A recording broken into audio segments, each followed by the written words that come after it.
moderator on කරන්න නේ. හරි.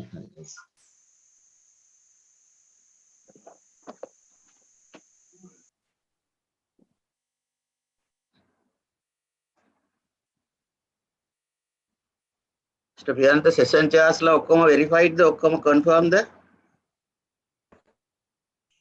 ඔයාගේ mute ඔව්. නිසාන්ත විශ්වාල් බලන්න I'm here. I am here. Okay, thank you. Dr. Kumara, you are there, no? Dr. Jagat Rajapaksa? Is here. Echo එනවා Mr. Priyanth. එකම තැන දෙකන් තුනක් දාගෙන ඉන්නවද එහෙමද? කොහොමද යන්නේ ඒක? ඒකත් දන්නේ නැහැ. Please always check whether your microphone is turned on or off. That means mute or unmute. Okay. Before you start speaking, check. Yeah. Until 9:40, I am keeping it open for myself. After that, time to time, I might switch.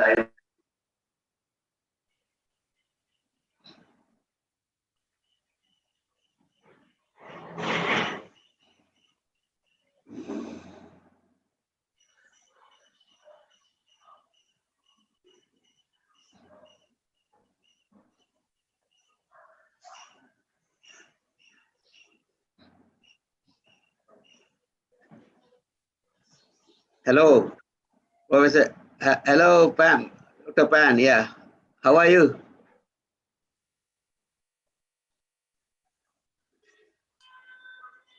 Everything okay? Professor, yeah, we're good. All right, okay. So, how is the situation there? Is everything's good? In Guangzhou is good, yeah. Right. In Guangzhou is good. I know some news from the Colombo is curfew or lockdown. Yeah. Now it is being released for a while. So last week there was like exit was not possible from inside to outside. Yeah. Yeah. Now I will always look for the news from the Colombo and Sri Lanka. Yeah.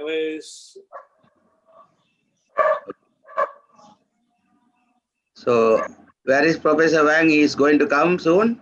Yeah. I'm here. Okay. How are you? Greetings. I'm ready to give a presentation. Okay, go ahead. Yeah, focus your things. Yeah. Okay, see you. Yeah, see you.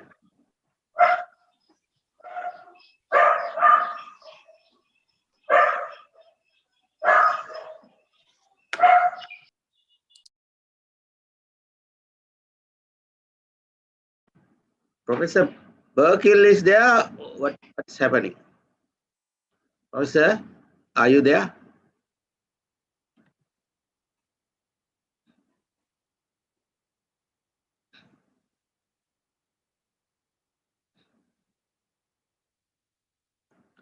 I have to give a call and see 10 minutes more.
Oh, sir, are you there?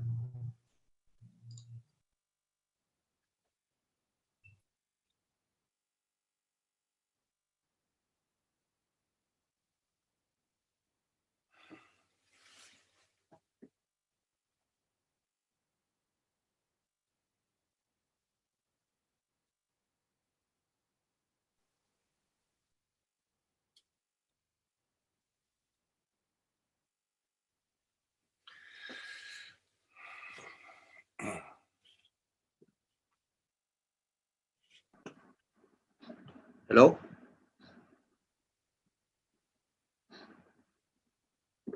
Hello, Feroz. It's Peter Burkill here. Oh, okay, okay. So I'm worried. Okay, okay. Good morning. Don't be worried. Don't be worried. I'm here. I don't know about everybody else, but I'm here.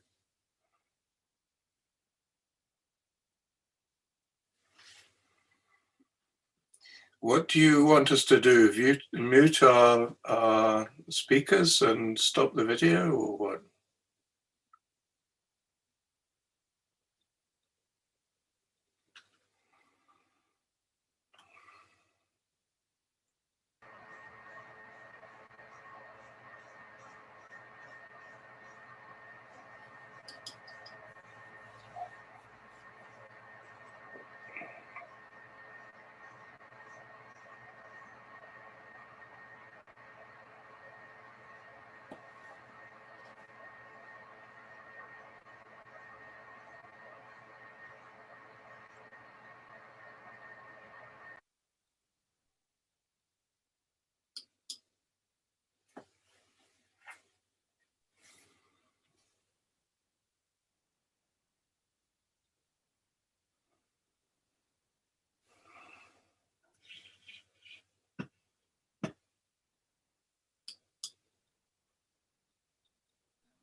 Can you hear me, Mr. Nisanga, now?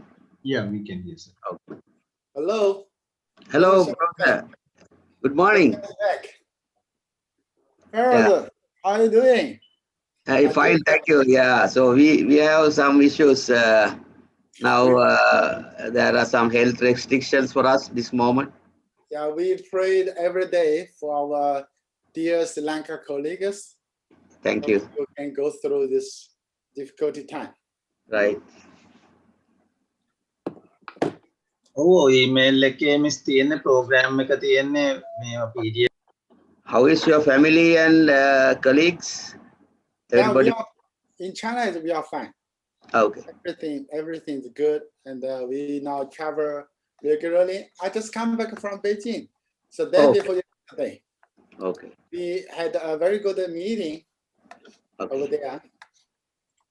Okay. So now in China, everything is fine. Fine.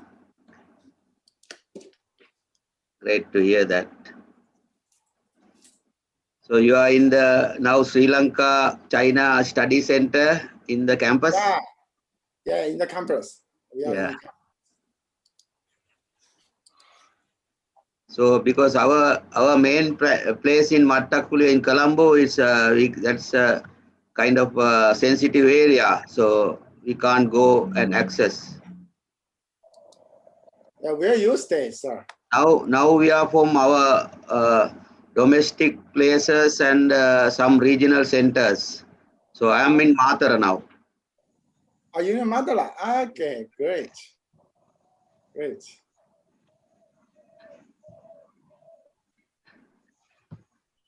So I'm glad everything recovered well, and I think soon we will find out a way how to live with the corona.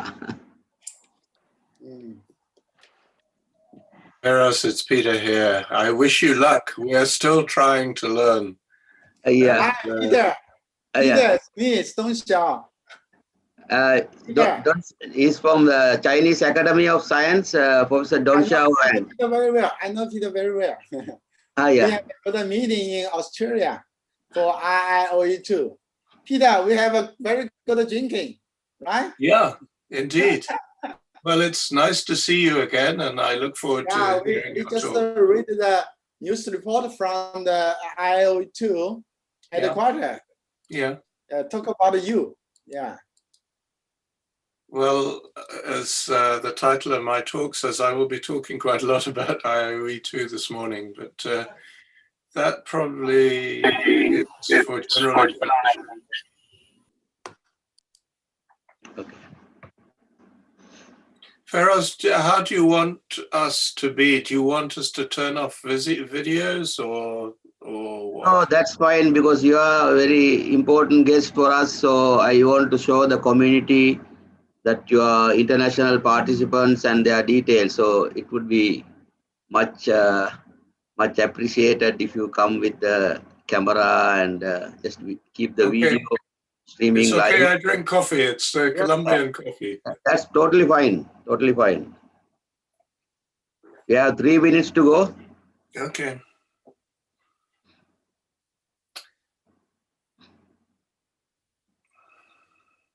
So it's what's the temperature there? It's pretty early morning, no? 3 p.m. or It's early morning. I just got up. My wife is still fast asleep in bed, and it's dark outside. And I think our dogs were very surprised to see me walking around, but it's okay. Right. You know, as I explained to you, I think all ocean-going scientists are used to getting up at all sorts of strange hours. So that's life. How are you anyway? Are you good? Yeah, I'm doing fine. Our colleague is this Kogure Kazuhiro. It's from Tokyo. Oh yeah. He got retired. He's now down in the Southern Islands. I know because I'm supposed to travel to see him next year. Oh, okay.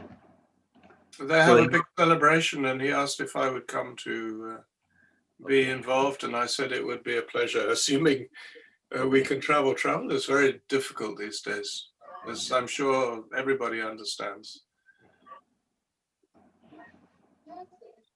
Okay, so we are getting close to.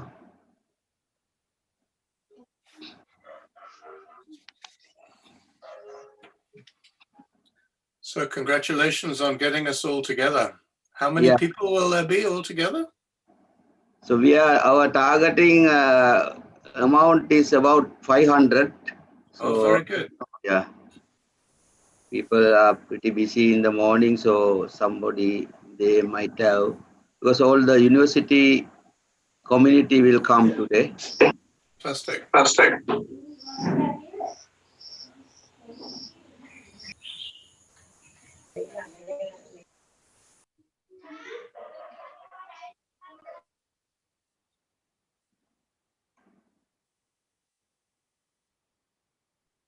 Okay. Good morning to all of you. Dear Vice Chancellor and the Board of Governors of Ocean University of Sri Lanka, Professor Peter Burkill, Professor Dong Xiao Wang, Deans of the faculties, Head of the departments, Registrar and other university officials, distinguished guests, authors and presenters of the Research Symposium, session chairs and co-chairs, members of the academic staff, directors, assistant registrars, assistant directors, academic supporting staff of the Ocean University of Sri Lanka, and students from all the faculties of Ocean University. Second, Symposium of the Ocean University of Sri Lanka is an annual event headed by the Research and Publication Committee of the Ocean University of Sri Lanka. The theme of the symposium is Aquatic Research for the Prosperity of the Nation. The Research and Publication Committee is established with the goal of research culture, evaluate research, engage and dissemination knowledge created by the university, and interact with national and international researchers and stakeholders to the University of Sri Lanka's objectives. The aim of this symposium is to share knowledge, stimulate debate, encourage new thinking, and develop national and regional research map that generates new networks and partnerships going forward. Therefore, with that, I would like to stand for the national anthem of Sri Lanka to open the symposium.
Thank you very much for your respect for the national anthem.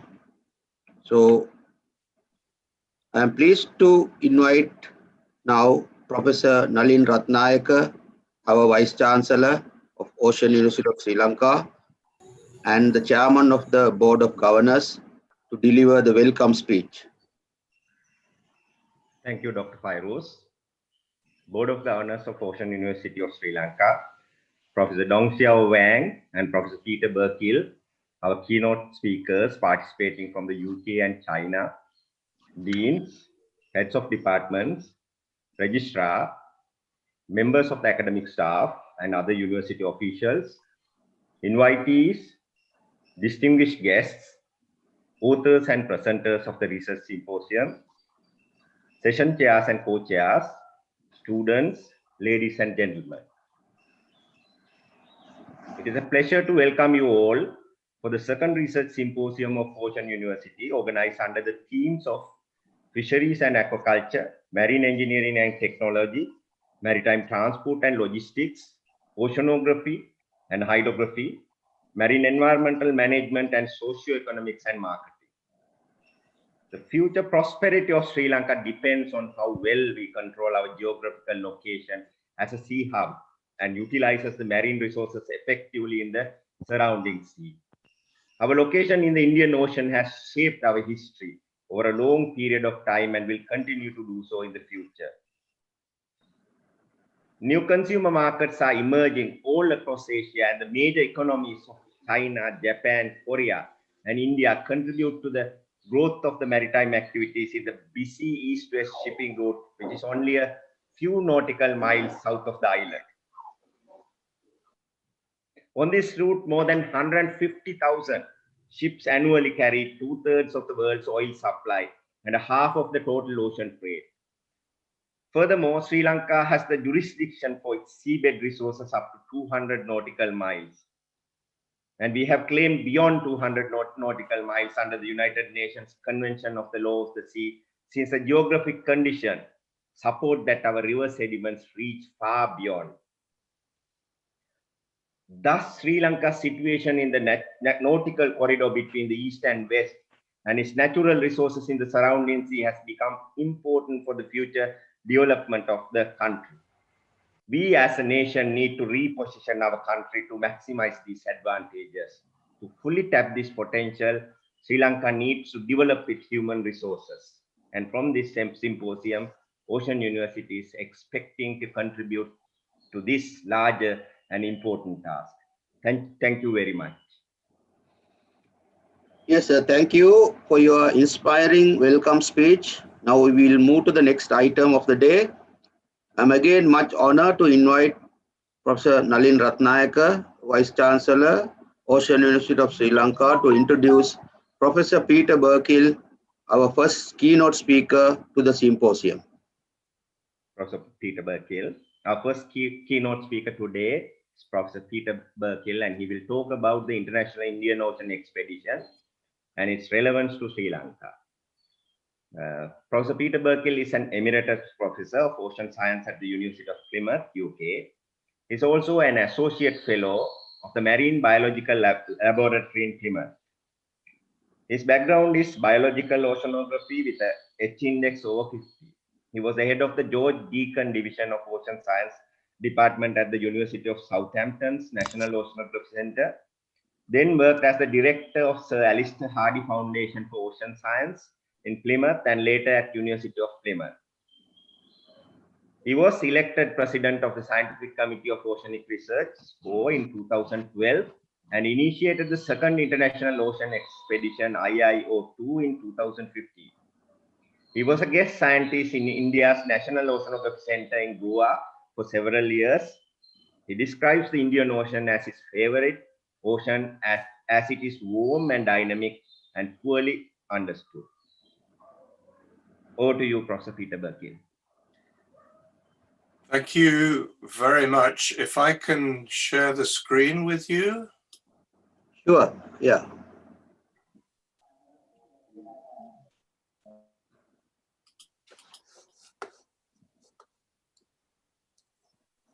That's okay. Vice Chancellor, it's a great pleasure for me to give this talk and share it with the colleagues, Professor Ferraz, fellow scientists, ladies and gentlemen. I had the pleasure of coming to your country about 5 years ago, and then as we listened to your national anthem, it was great to be transported back to see your marvelous country.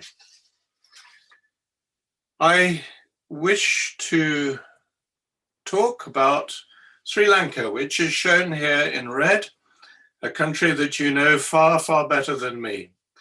This lies to the southeast of the Indian subcontinent and is surrounded, as our Vice Chancellor has reminded us, by the Indian Ocean, which I show here in blue. Much of Sri Lanka's history, which is very rich, and its significant wealth comes from the fact that the country is an island nation. It is surrounded by the waters of the Indian Ocean. It is these waters which I will be talking to you about. That ocean is important to Sri Lanka for a number of different reasons. Its wealth has come in part from trading by ship, often with neighboring nations. Significant amount of the food which is eaten by Sri Lankans comes from the sea. And this is a point which I will return to in my talk. I will give my talk in 3 parts. The first concerns an international scientific program, which we call the International Indian Ocean Expedition, Part 2. The second concerns fisheries in Sri Lanka, and this sets the scene for my last part, which I will talk about some ideas that I have been developing recently, and I call this transformation research. So let me tell you a little bit about the second International Indian Ocean Expedition, and I will refer to it as IIOE2, as everybody who is involved in the program does.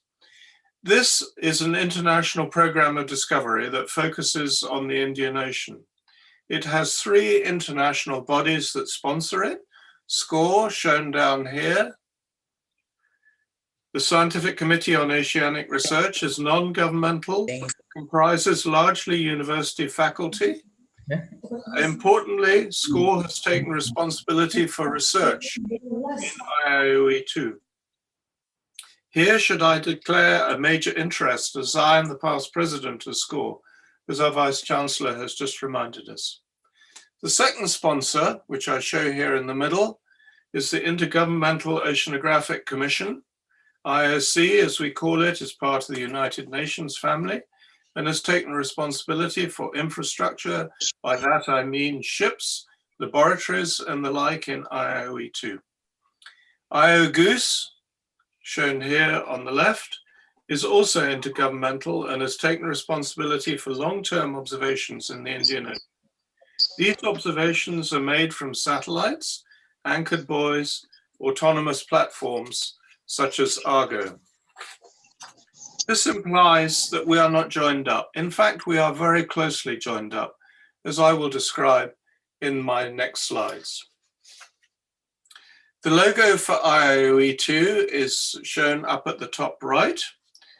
The mission for IIOE2 is shown in the middle there. I'm not going to read it, but rather ask you do so, and I will pause now to give you an opportunity to read it.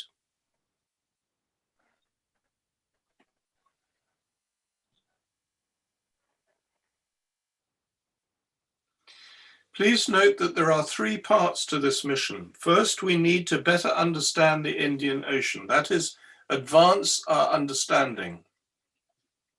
The second, we ask how the ocean fits into the Earth system and its role in the Earth system. And thirdly, we anticipate using this understanding to support sustainable development in the future. This is the section which is sustainable development and the well-being of humankind. So I feel it is very appropriate to tell you a little bit about this in this symposium. This mission statement binds us all together, and there is a sequence here. In IIOE2, we're continually advancing our understanding. We're now grappling with the second part of understanding how the Indian Ocean fits into the Earth system, and I believe the third part is central to the next 5 years of IIOE2. So perhaps we should ask, why the Indian Ocean? I'm a British scientist, I've worked all over the world, but I find I'm repeatedly coming back to the Indian Ocean to address academic questions. As an oceanographer, what makes this so fascinating? Well, it has several unique features which I describe on the left-hand side. It is bounded by land masses to the north, and as the sun tracks seasonally, this gives rise to waxing and waning at differential pressures between the sea and the land. This gives rise to the seasonal monsoons, with the fierce summer monsoon that brings copious rains that are needed to allow crops to grow. In regions such as the Bay of Bengal, which is shown here, which is very close to where you are, there is significant freshwater runoff from the mighty Ganges and Brahmaputra rivers. This discharges a lot of silt that fertilizes the sea and enhances biological production that leads to enhanced localized fish growth. There is also enhanced production in the Arabian Sea, shown here, but here the mechanisms are different. Seasonal monsoons result in upwelling in summer months or convective overturning due to cooling in winter months. Both these results in fertilization of the surface waters with enhanced production. Interestingly, the Arabian Sea is unique in another way. It is the only place in the world's ocean where the surface waters switch their flows completely through 180 degrees. The bounded nature of the Indian Ocean also means that heat transport is restricted. Heat flows in from the east, from the Pacific Ocean, shown here, across the Indonesian archipelago, where the waters are shallow. Heat then flows out to the west through the Agulhas current system, south of South Africa. This flow of heat is a major topic about which we need to know much more, particularly as we're living in a world where the climate is continually changing. Now let me talk about IOE2, a little bit about the history and its genesis. IOE2 began about 10 years ago with a series of meetings that were convened by ocean scientists who wanted to return to the Indian Ocean, scientists such as myself. During this time, a science plan, which I show here on the right-hand side of the screen, was drafted with involvement of some 50 international scientists. It was peer-reviewed and then approved by the sponsors in sequence. I won't have time to go into the science plan, except to say there are chapters on the major themes of IOE2. Firstly, human impacts. Secondly, boundary currents. Thirdly, monsoon variability. Then circulation, then extreme events, and then amongst the scientific community, unique features of the Indian Ocean. There are also chapters on planned research, intercalibration, and legacies. I would say it is quite a tour de force, and I would stress it is available for free to be downloaded from the IOE2 website. I will come back to the IOE2 website later on. The program itself was launched formally at an International Oceanographic Symposium in late 2015 in Goa, and I show here some of the figures taken from the presentations. It was a pretty heady affair, attended by some 600 scientists from all over the world. The first ocean research cruise of IOE2 sailed on the last day of the symposium, and that took a lot of planning, particularly by our Indian hosts. Although it was an Indian ship, I show the saga Nidhi here, down at the bottom left, with an Indian chief scientist. I stress that half the scientists were from outside India. This set the international tone for IOE2 cruises, which is very international and indeed collegiate. We believe in helping each other. The ship sailed, as I show here, from Goa, southerly direction down to Mauritius. So how is IOE2 organized? The heart of IOE2 is what we call the core group, and this comprises the people and the organization shown on the left-hand side, and I give a few names and a few details on the right-hand side. Each of the co-sponsors has a chair. I represent SCORE. Vladimir Rayabanin, the executive secretary of IOC, represents his institution, and Satish Shenoy, until recently director of INCOIS in India, represents IOGOOS. 3 working groups take care of science and research, here in purple, and information management in blue, and operational coordination in yellow. These are taken care of by Raleigh Hood, based in the USA, Herman Banga from Germany, Cinder Chandler from the USA, Harrison Ongada from Kenya, and last but not least, Shailesh Nayak from India. There are indeed 2 joint project offices, which are shown centrally here, that provide support and logistics. One in Perth, Australia, headed up by Nick Dodamo, and the second in India, Hyderabad, headed up by Satya Prakash. In addition, Patricia Milicevic, who's the recently elected executive director of SCORE, also helps. We as a core group meet electronically every 2 months, and we steer IOE2 forward. In addition, we have an annual scientific committee meeting at which each of the national representatives of IOE2 talk about what they have done and what they propose to do next.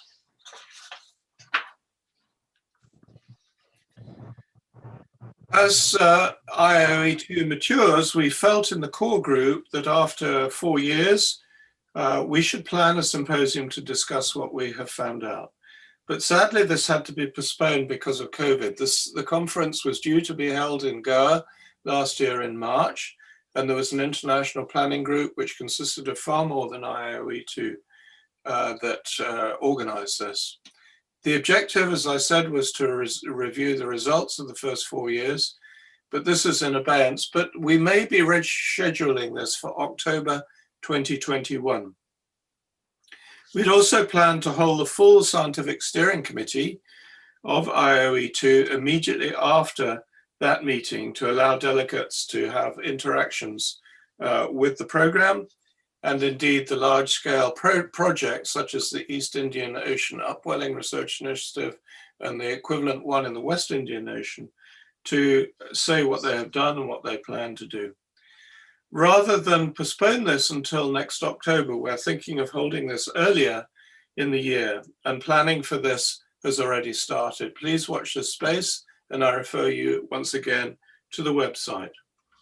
This will have to be held online, and what we're thinking about doing is to inviting some keynote speakers to talk at this meeting to give a broad perspective on the Indian Ocean.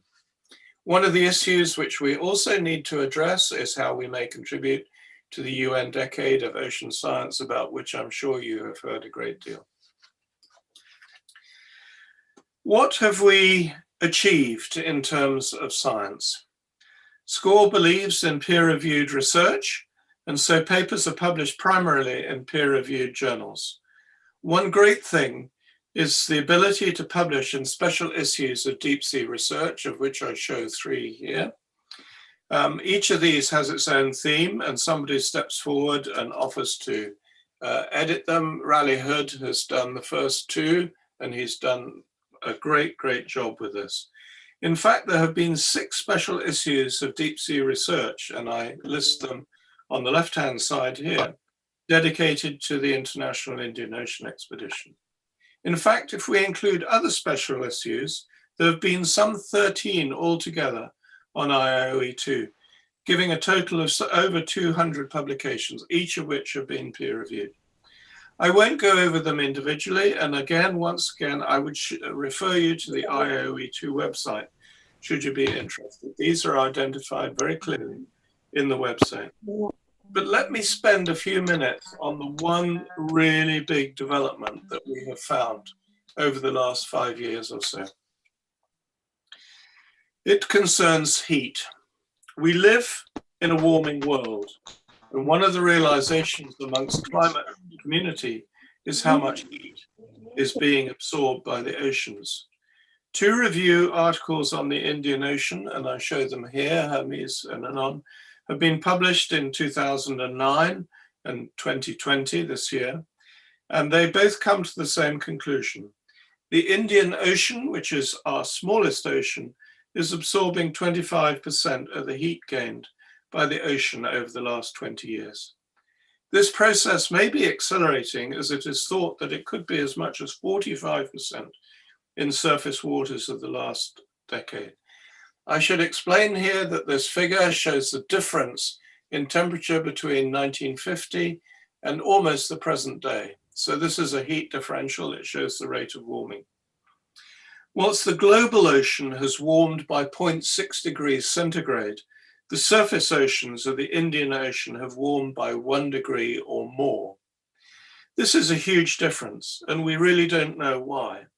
What is strange is that in the oligotrophic gyres to the north, shown here, and to the south at the equator, these show the most pronounced warming.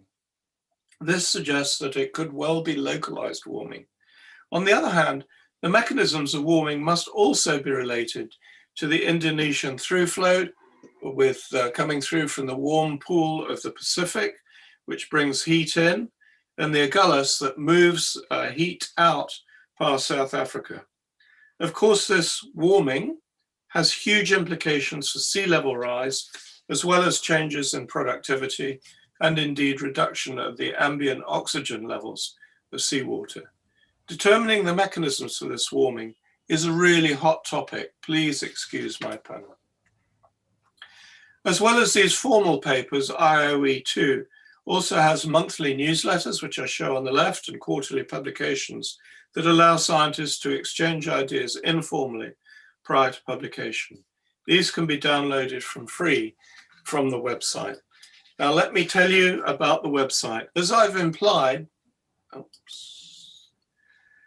the IOE2 website is a major resource, and I thoroughly recommend you to have a look at it if you're interested in any aspect of IOE2. The URL is shown at the top left here, or you can simply Google IOE2 and you will get to it. I hope you will agree with me that IOE2 is an amazing program, and I would encourage you to join it.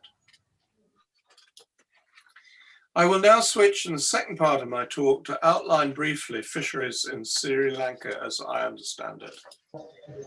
Fisheries in Sri Lanka is vital for the country. It currently accounts for almost 2% of the country's GDP. There are almost 3 million fishermen living in 15 coastal communities, and there are just over 50,000 fishing boats operating out of some 25 major harbors that are used for fishing. Fisheries in Sri Lanka has an annual catch of some 500,000 metric tons each year, and most of this, as I show in this figure down here, is pelagic. So how does this work? Of the more than 50,000 fisheries vessels, just under half are non-motorized.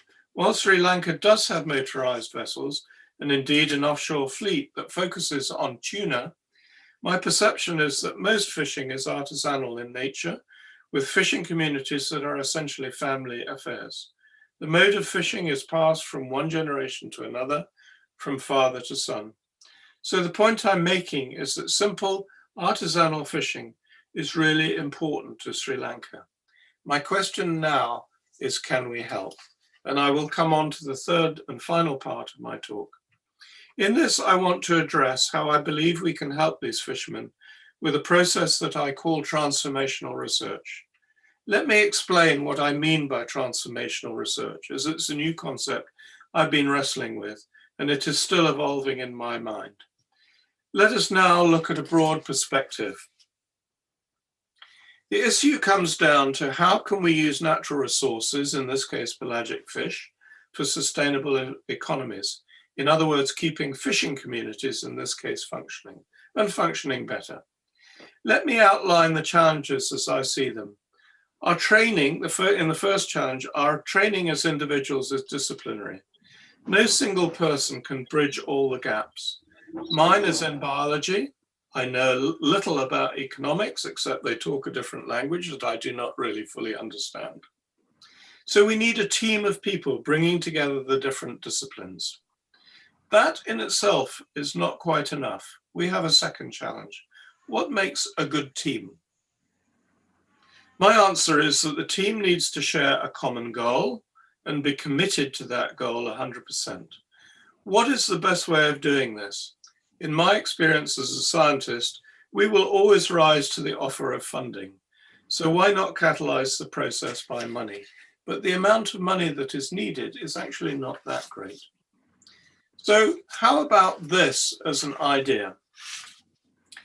In transformational research, I envisage teams comprising 3 groups: a stakeholder, which I show here on the left, or a beneficiary who needs specialist advice for his livelihood. In the case of a fisherman, it might be a single person, or a mudalali is what I believe the fishermen call their boss, or it could even be a malu wadi, which is a whole fishing village. The second group are facilitators, and here I envisage a government department, say the Ministry of Fisheries acting. And then on the right-hand side, the third group are specialist scientists. In this case, it would be an ocean scientist who understands fisheries, or perhaps a remote sensor, or maybe both. The steps involved, which I identify here, then might be as follows. The stakeholder identifies their problem. How can we catch more fish? This is articulated to facilitators who understand the problem and know who has specialist knowledge. And then finally, the scientists who have the specialist knowledge who say how they can help. Note that this is an iterative process going from the stakeholders, the beneficiaries to start with, through to the scientists. But it is an iterative process. And this arrow going up, back again, is really important. So let us look at fisheries in slightly more detail. Oceanographers understand that ocean fronts are created where two water bodies meet and mix. These can be short-lived, caused by tides, which are essentially ephemeral, or longer-lived, caused by wind or indeed the Earth's rotation. Fronts are both dynamic and ephemeral and often involve exchanges of heat content of the water. All oceans have fronts, and they can be readily tracked by satellite using thermal imagery. In this slide, on the left-hand side, I show thermal fronts found in the northeast Atlantic, and they're shown depicted here as meandering fronts that separate the colder water to the north from the warmer water to the south. In B, we're going into scale. This is off the southwest of Scotland. Here, the coastal waters where basking sharks, which are shown here in colored, the green and the red, are shown to track along the fronts. The fronts are shown essentially in black. So here we see that sharks will seek out fronts and track along them. Why do they do this? The answer is simple, because there is food to be had there in greater abundance than in areas outside the fronts. In C, I show here the sea surface temperature around the Indian subcontinent at a very broad level. While this is interesting, a much greater level of resolution is needed to discern fronts. On the right-hand side, I show the southern tip of Sri Lanka and the mixing of the water around the bottom end of your nation. What is interesting is that this level of resolution is needed to discern fronts. And here we have the depiction of currents shown coming from the north and from the west. And as a result of that, there is huge mixing that then results in an increase of chlorophyll, i.e. productivity, in the areas off the south part of your country. This is the sort of scale that I'm thinking of. Note that in these, water temperature data are readily available for free and can be downloaded more or less in real time. So, what about this as an idea? Research specialist works on determining fronts in the coastal waters of Sri Lanka. That is the first point. Their data is sent to the Ministry of Fisheries, who set up a website of oceanfront data, such as the one I show here. This is essentially very simple, and it is updated as frequently as possible, and I would suggest daily. So this database would have the local point on the land, the direction, the bearing, the distance away that the front is, the depth of the water, which is helpful for fishing, and the latitude and the longitude. And the third and important part here is that fishermen can then access this database from their mobile phone. And the mobile phone is a very important part of this. Either before they go away to sea, so they know where they're setting off to, or even once they are at sea. Please note that this temperature data is freely available in real time. High resolution local data is essential. The websites, such as the one I show here, are essentially cheap to maintain. Mobile phones are cheap and can operate to some distance of 50 kilometers out to sea, and this technology is improving the whole time. So I believe by bringing this lot together, it would improve fish catch for an important group of low earners in Sri Lanka. This is the end of my transformation ideas, and I will now summarize my talk. In part one, I briefly outlined IOE2, for which membership is free, and I suggest that many scientists in Sri Lanka should join. This is my invitation to you to join. Please check out the website. Please contact the Joint Project Officers, Nick Dodamo. Their emails can be obtained from this website. In part two, I characterize artisanal fishing as I see it in Sri Lanka and state that I believe it could be helped. In part three, I have outlined how I believe it could be helped via transformational research using teams of specialist scientists who can identify fronts to start with, a government department who can man a database, and thirdly, the beneficiaries, the fishermen, who can access the database via their mobile phones. As we were reminded at the beginning of the symposium, the focus of this symposium is aquatic research for the prosperity of the nation. I believe I have addressed just this. Thank you very much. I will stop now.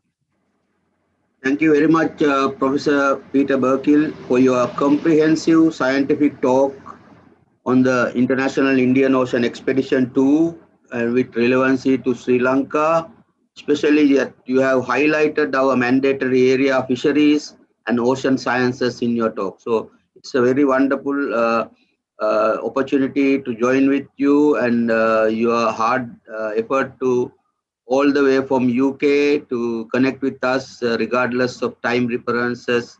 I appreciate your timely effort and your valuable time to share your experience with us. Now we have to move to the next item, keynote speech of the symposium. Our eminent scientist, Professor Dongxiao Wang, all the way from Guangzhou, China. So for that, I am inviting Mrs. Nishanti Pereira, academic consultant, to introduce Professor Dongxiao Wang.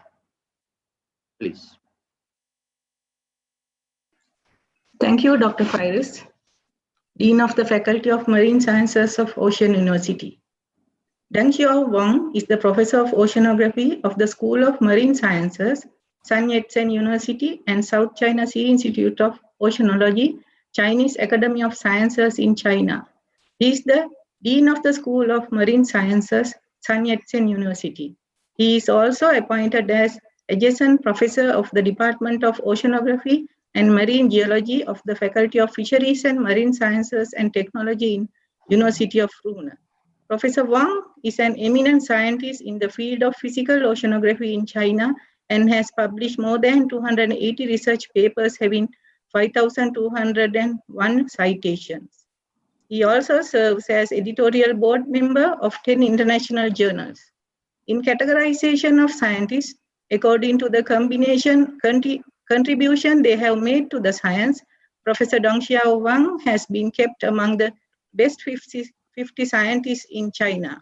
In this occasion, I cordially invite Professor Wang to deliver his keynote speech of the second research symposium of Ocean University of Sri Lanka.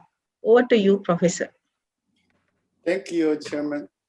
Dear Vice Chancellor, dear my colleagues in Sri Lanka, I miss you so much. And dear my friend from UK, Peter. Today I'm going to give a very short talk about the Ocean Island Observatory, which we did in South China Sea about 2 decades ago. And we already treat as a very important observatory for scientific research. The purpose for me to deliver such kind of talk, I would like to share with my Sri Lanka colleagues, because Sri Lanka is an island country and you are surrounded by lots of small islands. What we did in Shisa Island, also a very small island in South China Sea, I think it can be a good example if our colleagues in Sri Lanka, you'd like to do some marine observatory building. so we can do same way. So I'm from South China Sea Institute, as I'm a former director of China Sri Lanka Joint Center. Sorry. And I also is the dean of Sri Lanka University in South China. So this is my, and I would start with a brief introduction of background. Sorry, it's the most version in Chinese. This is my first time to give a talk in international committee society. This is Xishan in the blue circle, and the Nansha in red circle we call the islands. So before we did not have a chance to build up an island virtually, and since we government funding actually is from Chinese academic sciences, we'd like to build 2 sites. So since 2007, we do some study view and to do some survey to select which island is good for observatory building. And 2 years later, this is we call China. It's very fast, right? And 2 years later, 2009, and our buildings just round open. The Chinese academic sciences, one of VP attended the open ceremony. And Xishan, NASA is different. We did not have a chance to really have a building in island. We just do some mooring, surface and subsurface moorings. So this talk, I would like mostly focus on Xishan Island observatory. So let me, followed by the progress. So we seems we have a campus. So we have our guest house in the campus and the laboratory, and also outreaching hall for the different purpose. And we also have, because island, we did not have a public transportation. So we have our battery car to service our scientists. And this is overview. Left panel is a Xishan Island. And we have building in center of island, and we have lots of facility around the island, mostly nearby Tor. And it's belong to our Chinese academic sciences network for the South China Sea, the right panel. So we have now quite good scientific purpose research network. This is our facility. How about like 12 million Chinese yuan? We use this very important money to build our instrument about CTD, ADCP, and lots of other kind of meteorology and marine observatory. And this is, I would like to list all those information. This is a subsurface mooring we designed by ourselves because the fishing is very heavy in South China Sea. So we could not have a large surface buoy. We instead we use the subsurface technology for the safe purpose. And but it's down to the bottom. So the whole profile of velocity, current velocity can be measured. Interval very high, like 5 minutes for the each data. And around the atoll, like Xishan, we also have a surface buoy because it is very easy to monitor by our scientists working in the island. So surface buoy bring lots of information, and there's a mobile network, GPS network of the island. So the data is very easy. Go to our laboratory. I must mention the subsurface is a dilemma. We could not transfer data on real time. And we also have an island taggage. This is our new taggage facility, just invested by ourselves, and a very high accuracy, and help us to understand the pressure and the wave, and also have lots of information for the fishery purpose. And the AWS, this of course is a very easy way to monitor monsoon and the rainfall, something like this. And we also have our multidisciplinary facilities, such as sediment traps. We have 2 traps in one site, one in the Xisa, one in the Nansa, southern South China Sea. And this is information can collect for the biological and GBC purpose. And we also have our particular marine biology research facility we call the optical buoy. This is also developed by my colleague in South China Institute. This their optical buoy can be easily treat or get lots of the information, ocean color and any kind of the spectrum of ocean color. It's very easy to detect the marine bioactivity. And we also have our meteorology part, such as a boundary layer tower. It is a very new technology because we did not, we have very solid construction. It is over the water, so it's a very good marine meteorology observation. We also have a coral sat monitor because coral sat here is very important. Someone said when the temperature increase under the global warming scenario, the coral, all the water was gone. So we needed to, monitor what's happening in the South China Sea island, and that's the information is very good for the policy makers.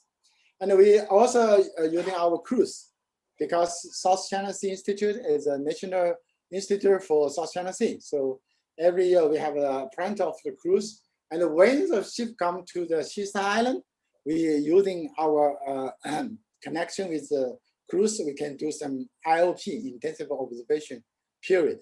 And we also have our working group. We have a panel to studying the science, and we have our working group for different purpose. That's our progress. Then I would like to say something about the scientific output. It is very quickly because the scientific output is quite large. For example, we have lots of data. This is data set, size of data set for each year since 2015, 16, 17. I just give an example of 3 individual years for ADCP, for calorimeter, for temperature profile, for surface buoy, for meteorology and tide gauge and the boundary tower, and also the cruise. So all the data goes to our scientific committee. This is a marine data example. It's very high accuracy and very high resolving of temporary and spatially a time interval. And we have our very good data policy. All the scientists in China, you can submit a data required sheet, and we share the data free. And also we introduce our data to our international committees. For example, we have covered paper in BAMS, Bulletin of American Meteorology Society, and we publish lots of paper in scientific data, which is under the Nature publication group. And all those data can free share with our international committees. And by the way, we also have a patent right. As I said, we develop lots of technologies.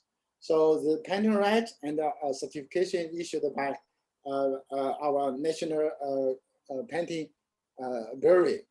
And we, of course, our scientists, we needed to publish lots of paper. So this is our paper publications. I just did not have all collections, but just like 10 years, we have 120 papers published in international journals. This is some of the list. And we also have a special issue in Canadian journal we call the AEHM to introduce what we carved in Xisa Island Observatory.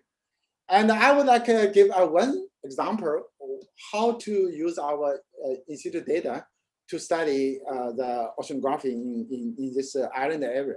I give you the two subsurface mooring in this right panel. You can see that there's two circle. You can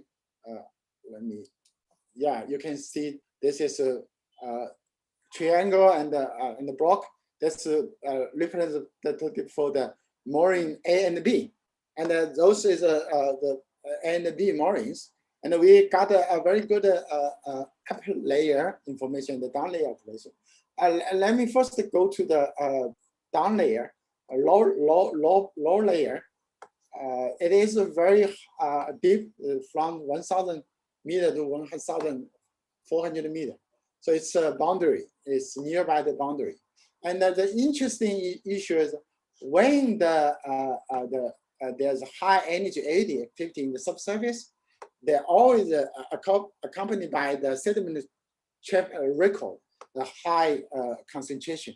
So we try to make a connection of those physical and sediment issues. And we reconstruct the eddy by a mathematical way, build based on the information of moorings. And we have a very good computer with the surface. Surface does not have a high energy eddy, but in the subsurface do have. It's just kind of the we call the decoupler system between the upper layer and the low layer.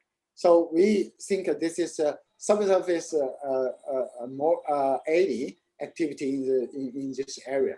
And a very high energy is, if you can compare this velocity, it's even comparable to the upper layer when the current down to the 1,000 meter.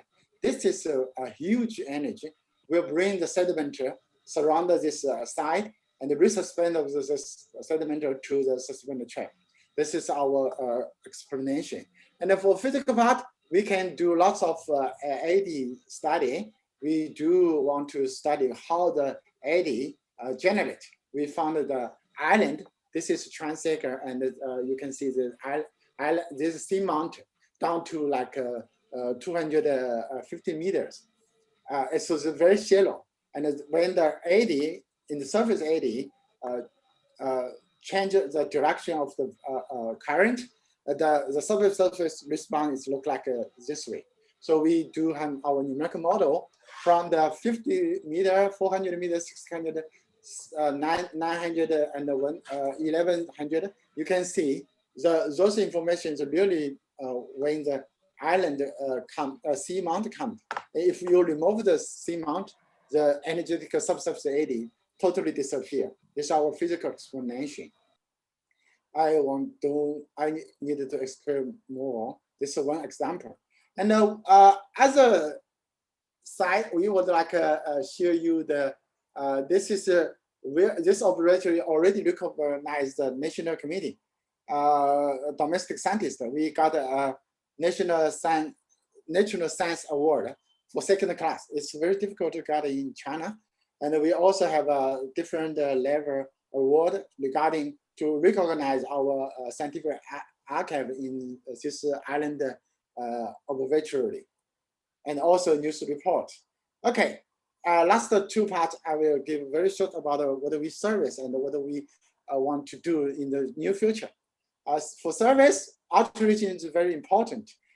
We educate using this observatory, educate the general people to protect the marine environment, protect the marine animal, something like this. And we also share our data to the local government, particularly for the meteorology guy, and for the local government. This is a certificate from the local government. So sure, thanks to our data information sharing. And we have our MOU with different cities, a different purpose, and it is well recognized. And also lots of high-level delegation visit us to to build up academic exchange relationships, and also in the end, I would like to show what we want to do in the next step. First, we'd like to share more data with our colleagues for the physical oceanography, chemical oceanography, geological oceanography, and the biological oceanographies. And the second, we would like to upgrade our station, learning from the hot Hawaii ocean time series. This is a very, very important, famous stations nearby Hawaii. So we would like to also do like the same way to enhance our observatory facility. And also we want to connect the individual islands by some network technology. And in the end, we would like to build we call smart observatory plan. We would like to adopt a smart observatory plan for the near future in this area. So I think I needed to report our Sri Lankan colleagues. I got a new position in Sri Lanka University, the Dean of School of Marine Science. And also I'm a joint professor in South China Sea. Meanwhile, I'm a joint professor of Laguna University. So I hope we can work together hand by hand to do such kind of island observatory in a new way. Thank you very much. I'll stop here for questions. Thank you very much, Professor Dong Xiao Wang, for your inspiring and interesting scientific presentation. And your presentation highlighted that how Sri Lanka can learn from small island research, establishment of such research station, improvement of facility, and deal with data sets. So this is very much relevant to us, and we will keep in touch. And also, I want to pass to the next event with our congratulations to your new dean. Thank you very much. So now we have to move to the final part of the inaugural program. Now I would like to invite Mr. Priyantha Jinadasa to give the vote of thanks and introduce the scientific sessions then after. Mr. Priyantha. Good morning, all of you.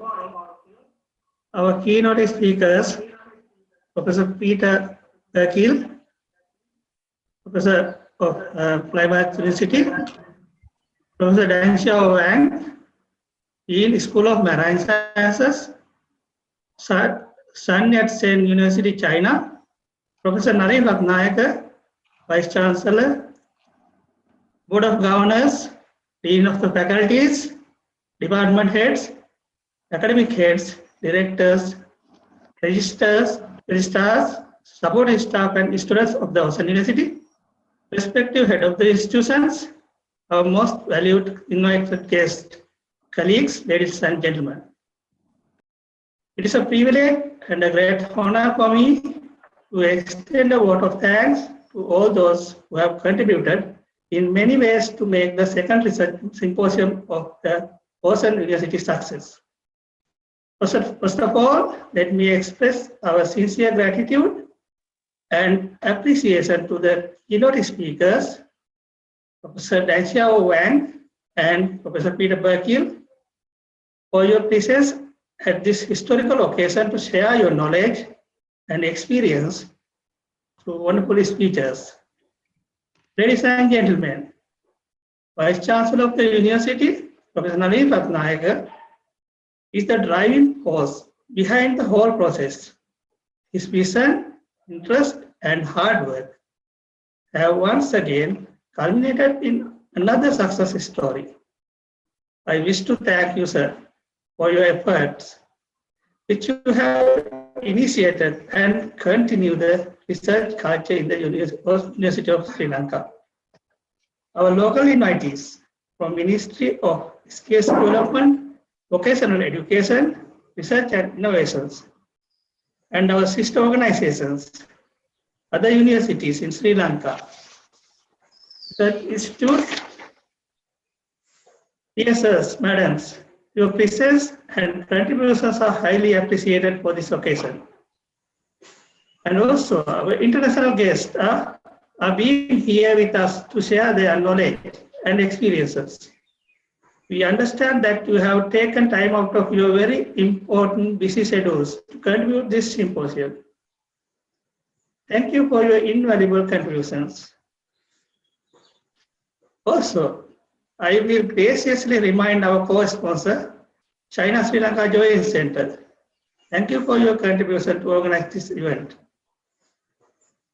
This symposium, 52 peer-reviewed research papers will be delivered under the theme of Aquatic Research for Prosperity of the Nation, which included 20 poster presentations. This is the great achievement in the year 2020 under the COVID pandemic situation in Sri Lanka. I acknowledge all the contributions of all those who are going to present the papers at this symposium. Last but not least, I wish to extend my sincere gratitude for those who contributed from ground level to top management for success of the symposium. Ladies and gentlemen, be with here the day to share your experience, knowledge with us, as this is our future. Once again, I will thank you very much for all the participants present here, and now I will hand over the forum to the session chairs to conduct the symposium. Thank you very much. Thank you very much, Mr. Priyantha Jinadasa, Chairman of the Symposium.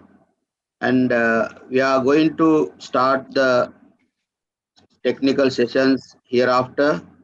So the technical sessions will be fisheries and aquaculture, oceanography and hydrography, marine environmental management, socio-economics and marketing, maritime transportation and logistics, marine engineering, and poster sessions. So I would like to invite Mr. Priyantha Jinadasa, Conference Chair, to introduce technical session chairs. First session, fisheries and aquaculture. Mr. Priyantha. Thank you very much, Dr. Virus. The first technical session is fisheries and aquaculture session. The session will be chaired by Dr. Kumara. Dr. Kumara is graduated from University of Ruhuna with the honors degree in fisheries biology, and he has completed his PhD in Limburg Napier University with specialization of mangrove restoration. Now I cordially invite Dr. MP Kumara to conduct the technical session 1. Thank you, Mr. Priyantha. Good morning, everybody. So, welcome you all for the Fisheries and Aquaculture session. And this session is co-chaired by Mr. Ishara Ratnasurya, and I am having the rapporteur support from Mr. Anura Upashanta Kumara. This session contains 8 presentations and 3 poster presentations. The 3 poster presentations will actually come to the poster session in the end. So for 8 oral presentations, each presenter is given 10 minutes time. And in the end of all the 8 presentations, there will be a common discussion time.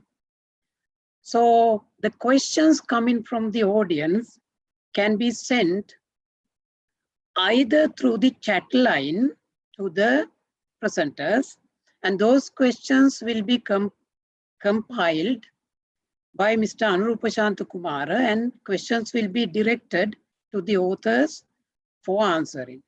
And also, of course, during the discussion time also, the participants can raise the questions. So what is our request from the presenters is, please stay in touch all during this entire fisheries and aquaculture session for obtaining questions through chat line as well as through the discussion period. So With that in mind, I will be moving to the first presentation of the session. So our first presenter is RGIP Devmini. She will be presenting on effects of spirulina powder on growth performance, color enhancement, and retention in cichlids. So, Devmini, you are welcome for the presentation. Thank you, sir.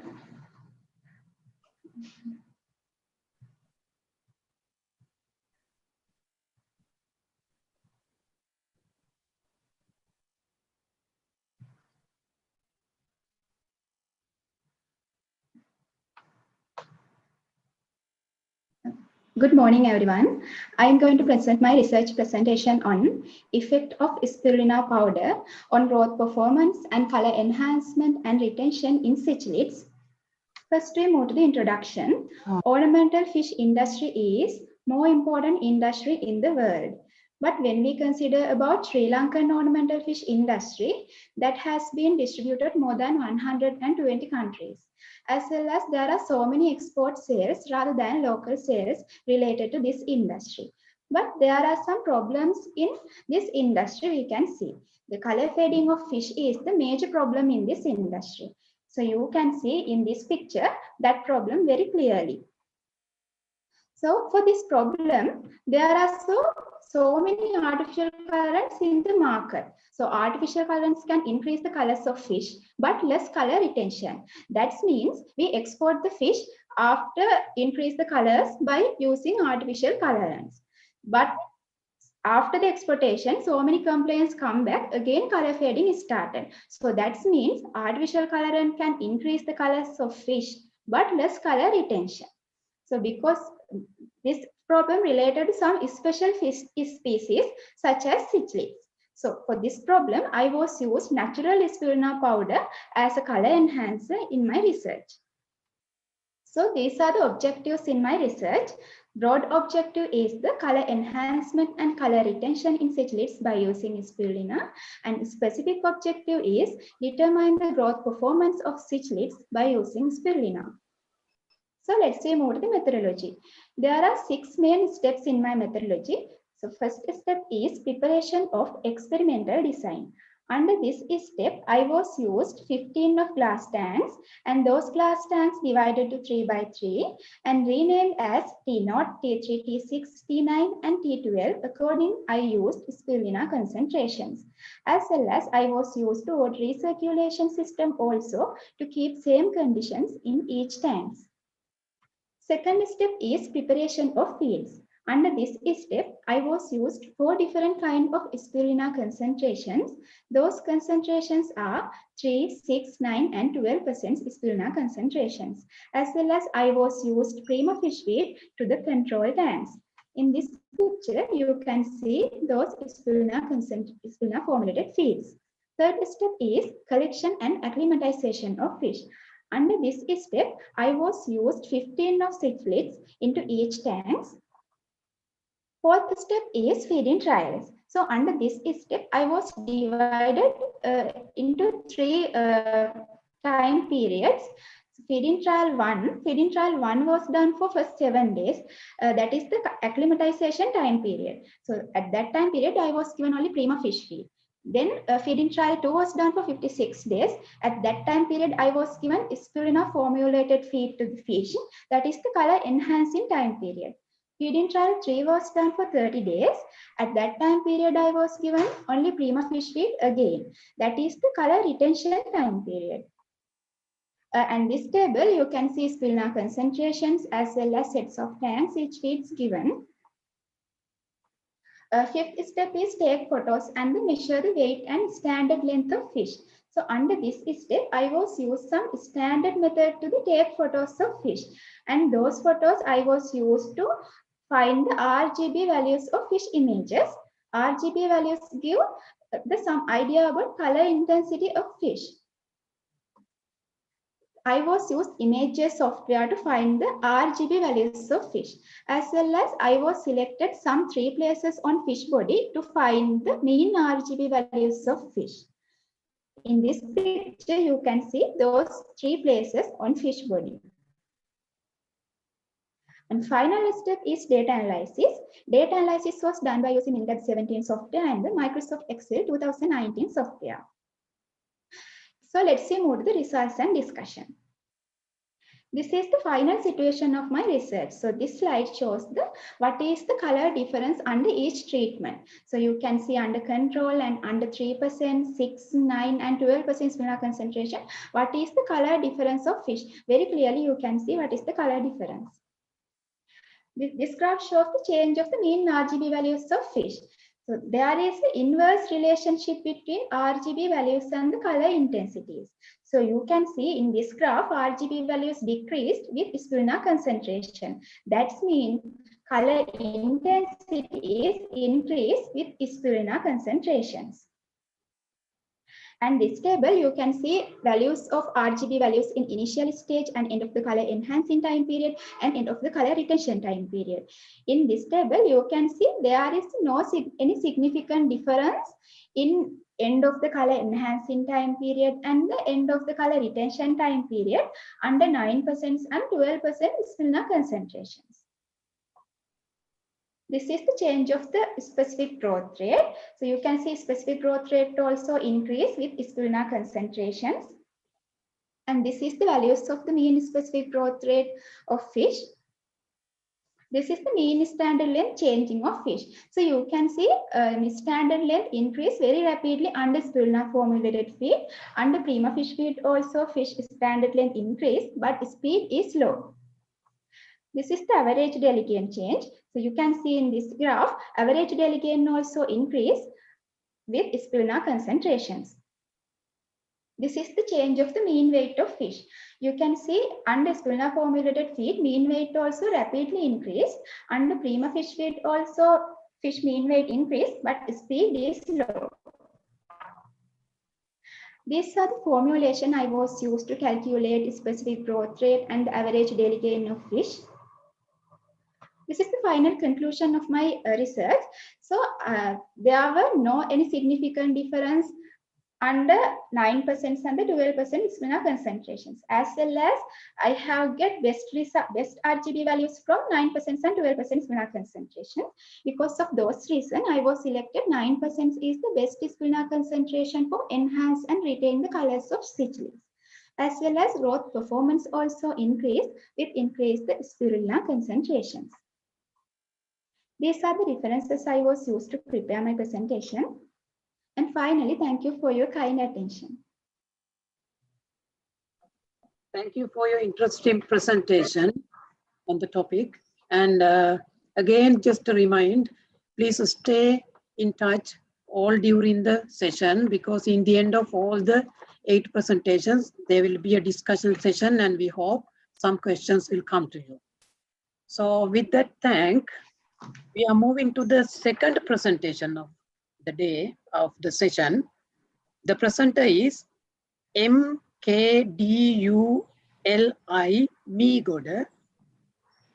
The presentation is about reviewing the current status of freshwater aquatic plant export industry in Sri Lanka. So let's hear from the author about this presentation.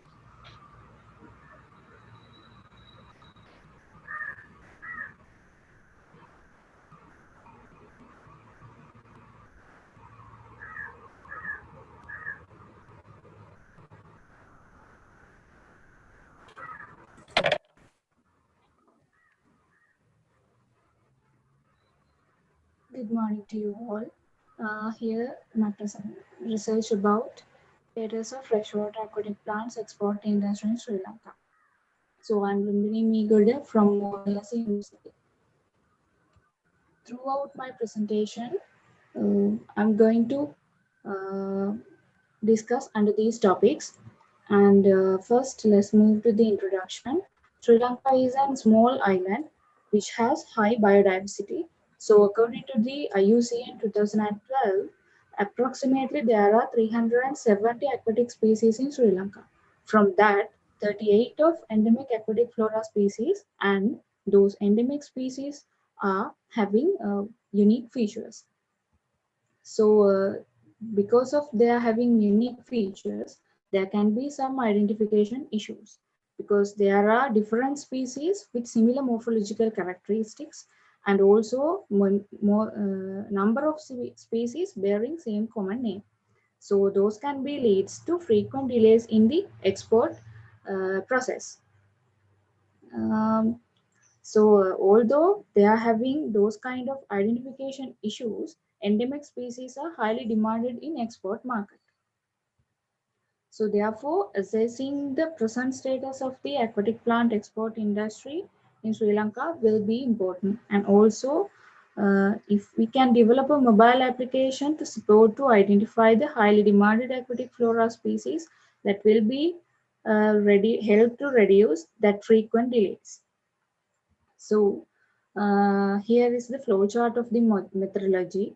And first, I collected the data of export and import details of last 4 years from Sri Lanka Customs and from the Forest Conservation Department of Sri Lanka.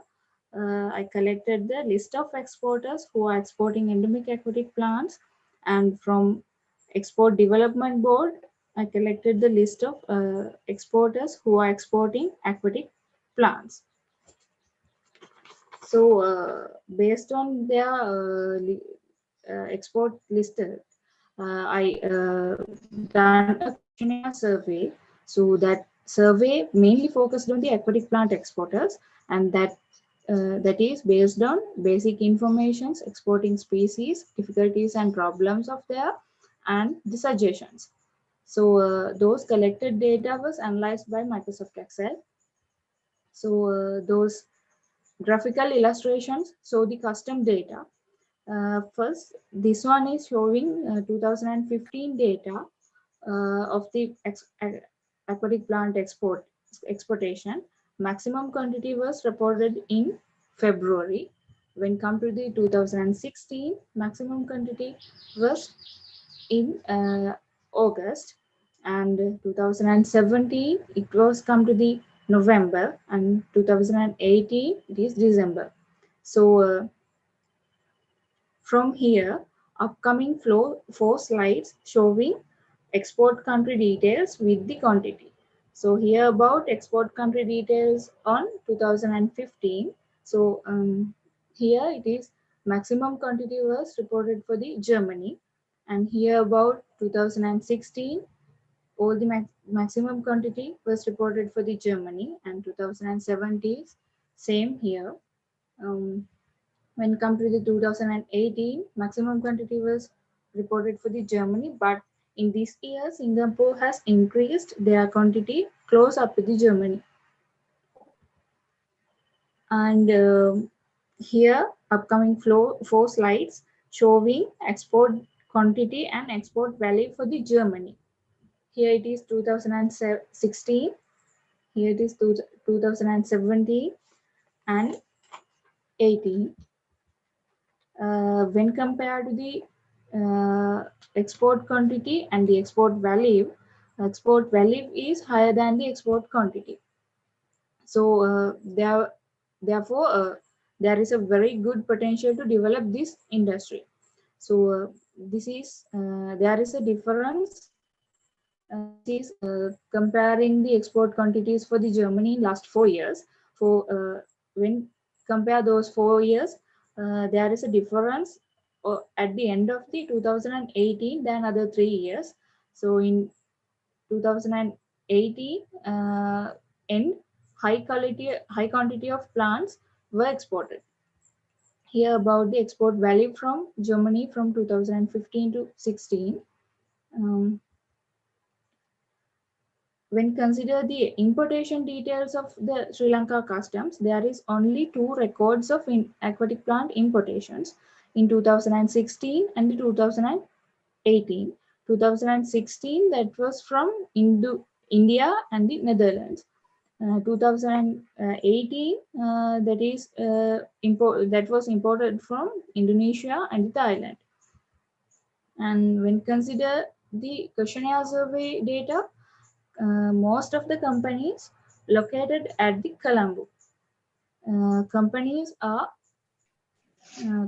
which are exporting aquatic plants while exporting ornamental fish are giving major priority to fish other than the aquatic plants. So most of the companies prefer to export exotic species because there is a very simple and quick method to follow, take approvals from the export exotic species than the endemic species. So most of the exporters target the export market rather than selling in local market because they have a higher export value for the export market rather than the targeting local market. And here are some high demanded endemic and exotic species. Most of the exporters are prefer to use mobile application to identify aquatic plant species. When come to the conclusion and the recommendations, when consider aquatic plants details of Sri Lanka custom database that is not updating up to species level. If it is do so, that will be easy to identify most demanded species in year-wise. So when we can develop a mobile application, that app can be useful for the custom officers. Therefore, there can be reduced delays that which are coming in the shipment clearance due to the misidentification. So if it is possible to initiate tissue bank for the endangered species, that can be useful to plant rehabilitation. By that can increase the biodiversity, which reducing due to many reasons. So now I developed that mobile application up to some extent as a photo guide. So here are some references which I used to prepare my presentation. So now I'm going to wind up my presentation. Thank you very much for your cooperation.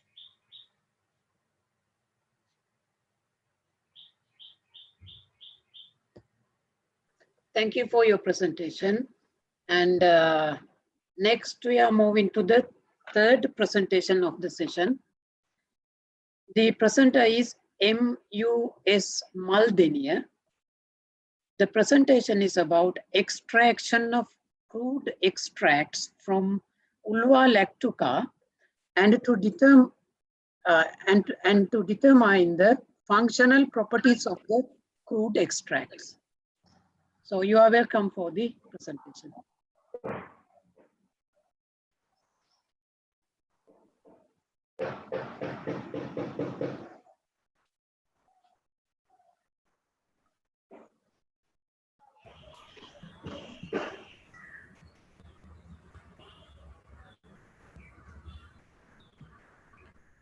Sir, can you hear me? Yeah, everything is okay. Yeah, go ahead, please. Okay. Thank you all of you being here today. I am Musangi Supunchaga from Overwellas University. Today I am going to present my research presentation on determination of the functional properties of crude extract from Ulva lactuca. First of all, I would like to give a little introduction. World population continuously increasing. Because of that, demand for the food also increasing. To fulfill this growth demand, we need to introduce new sources of animal and plant food sources with essential nutritional compound. When we consider the plant sources, seaweed play a major role because it contains different type of nutritional compound that can fulfill excessive nutritional demand in the world. Now we're going to tell why we extract this crude component from seaweed. World population increasing. Demand for the food also increasing. But there is insufficient nutrition sources and limited traditional nutrition sources to fulfill this growth demand. And all over the country, there's a high quantity of seaweed, but we use very small amount for the very limited applications. Now we're going to give some justifications. According to the previous studies, they have found out Sri Lankan water has extremely changed in salinity and the temperature level. So this reason induced this seaweed growth around Sri Lanka. When we consider the southern coastal region, these are the most dominant species. Among them, I have selected Ulva lactuca based on this reason to extract crude component. After that, I have moved to the industrial application of seaweed extracts. First, I moved towards the food industry. For the seaweed extract used for the functional food preparation and the dietary supplement preparation. And then I moved toward the medicinal industry. And it useful to the cardiovascular disease and as the anti-cancer agent and for the tissue and bone regeneration activity.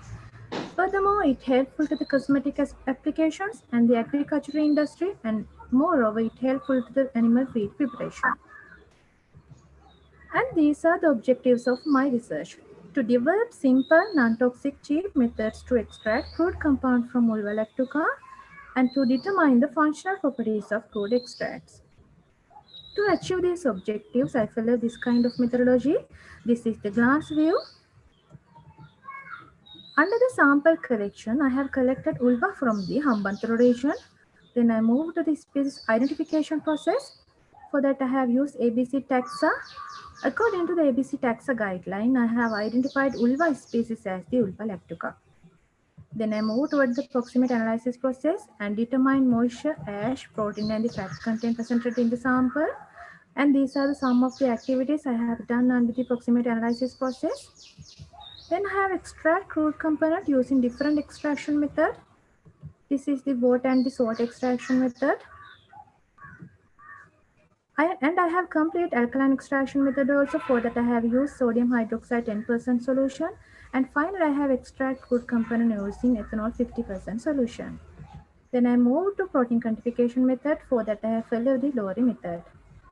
Finally, I have determined the functional properties of the extract, antioxidant, antimicrobial, and metal chelation-like properties. End of the study, I have analyzed all the data by using Minitype 17 statistical software and the Microsoft Excel package.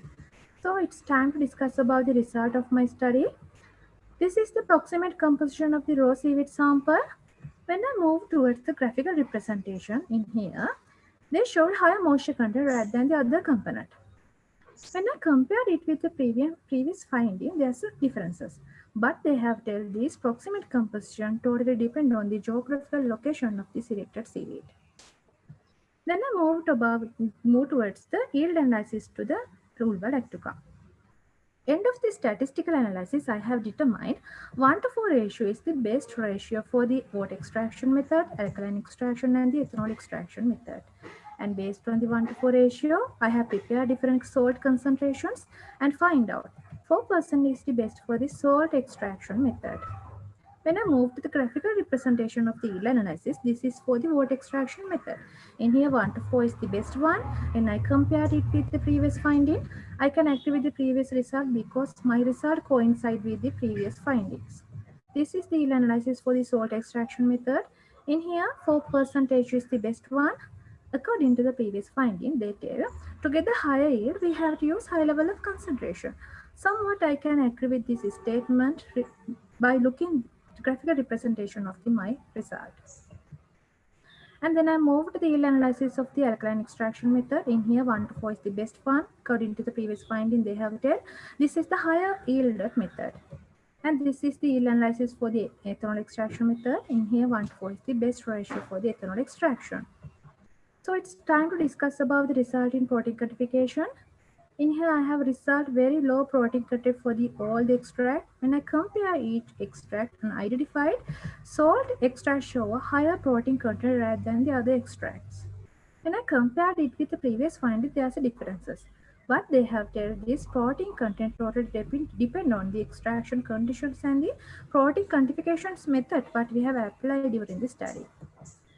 So this is the DPPH radical scavenging activity under the functional property of the crude extract.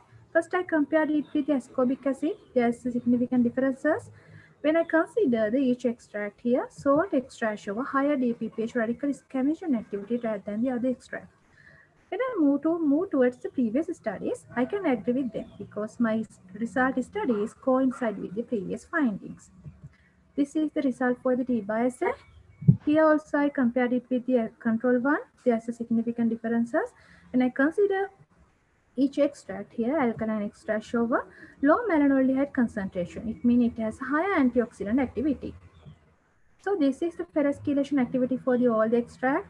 In here, water extract show a higher chelation activity rather than the other extract. So I can agree with the previous finding also because my study result is coincide with the previous findings. Then it's time to discuss about the antimicrobial activity result. This is observation of the antimicrobial properties of the ulla lactuca for the water and the salt extract respect to the different concentrations. This one for the alkaline and the ethanol extract respect to the different concentration. Furthermore, when I move towards the graphical representation regarding the antimicrobial activity, here I can identify the significant differences among concentration. When I move toward the previous finding, there's a differences, but they have told this antimicrobial activity totally depend on the selected CVD species and the geographical locations and the seasonal changes of the CVD species. And this is the antimicrobial activity of the salt extract. And here also can be identified significant differences among concentration.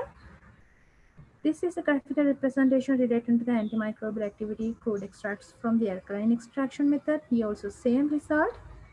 Finally, have determined the antimicrobial activity from the crude extract of ethanol extraction method. Here also 20,000, 10,000 ppm show higher bacterial inhibition zone rather than the other concentrations. And this is the cost analysis for all the extract, which preparation from different extraction method. And this is the conclusion of my study.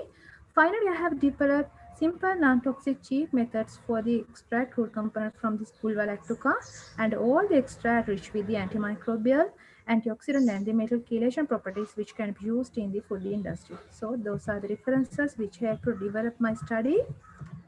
So this is the end of my presentation. Thank you all of you being with me. Thank you. Thank you for your interesting presentation on ulla lactuca and its some of the applications. And with that, we are moving to the next presentation. The presenter is WACN Vikramasinghe, and the presentation is about comparison of bacterial quality of packed and non-packed dried sprats available in the local market, Tangol, Sri Lanka. So WACN Vikramasinghe, you are welcome for the presentation.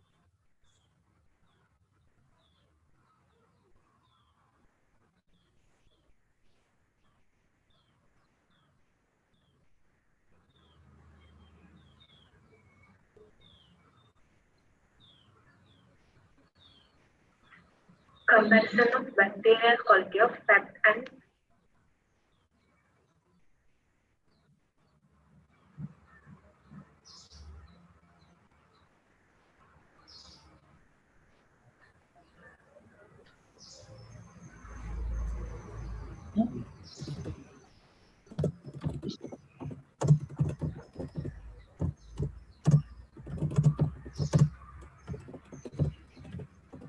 Sir, can you hear me? Yeah, I hear you. And can you kindly put into the full screen your presentation?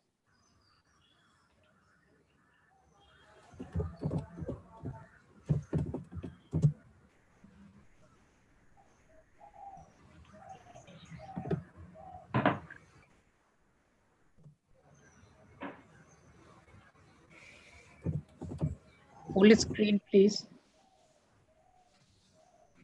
Okay, sir.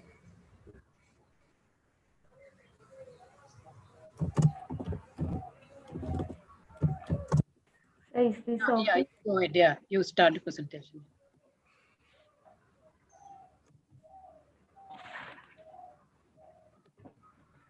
Good morning, all of you. Today I am going to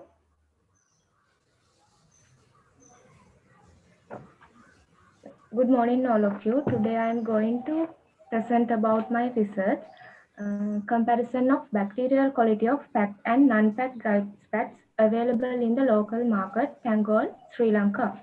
I am Nadisha Vikramasinghe. I am from Ocean University of Sri Lanka, Faculty of Fisheries and Ocean Sciences.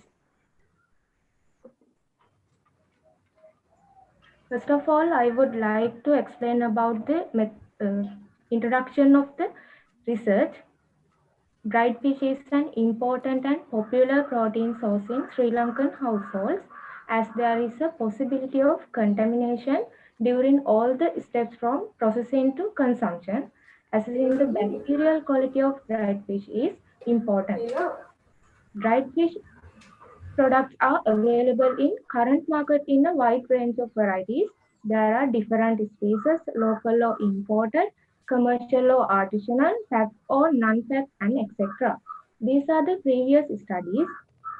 There are lack of studies conducted references to microbial quality of packed and non-packed dried fish.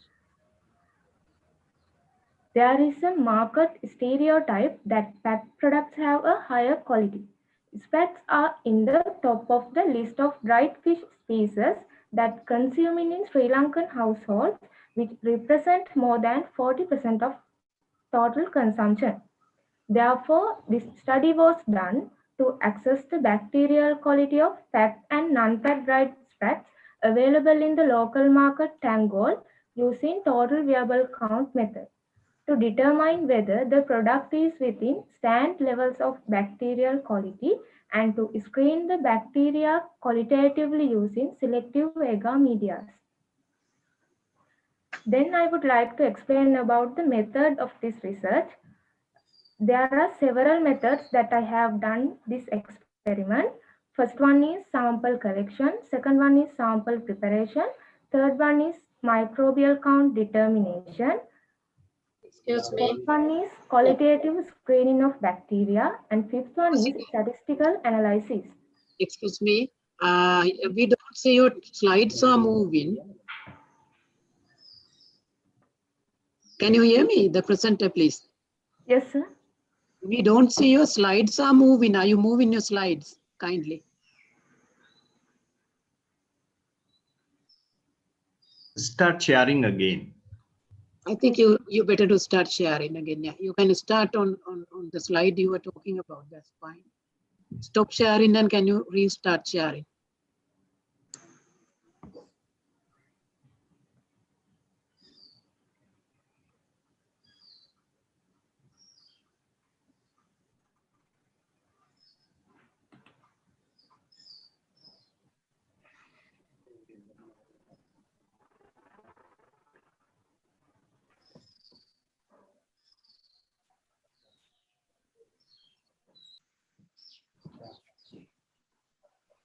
Is it okay?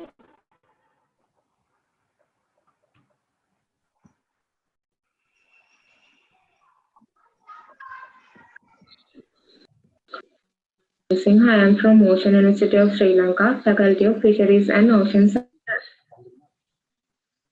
First of all, I would like to explain about the introduction of this.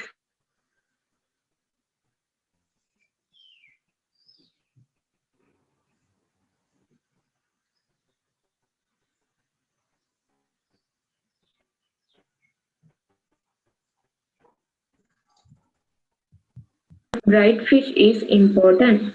Dried Again, fish products Nadisha, we are can't see your available in current presentation market in a and we can't hear you.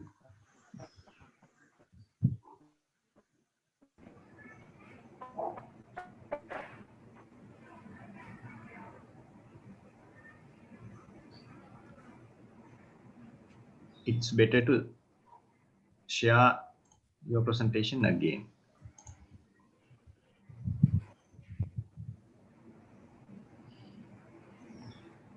I think we are having some technical issues. Vikramasinghe, can you hear me? Author, can you hear me?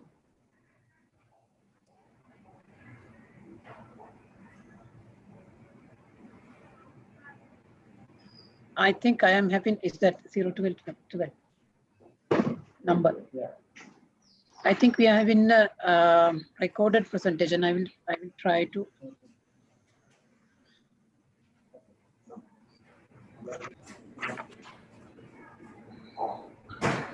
Comparison of bacterial quality of packed and non-packed dried extracts available in the local market, Tangol, Sri Lanka.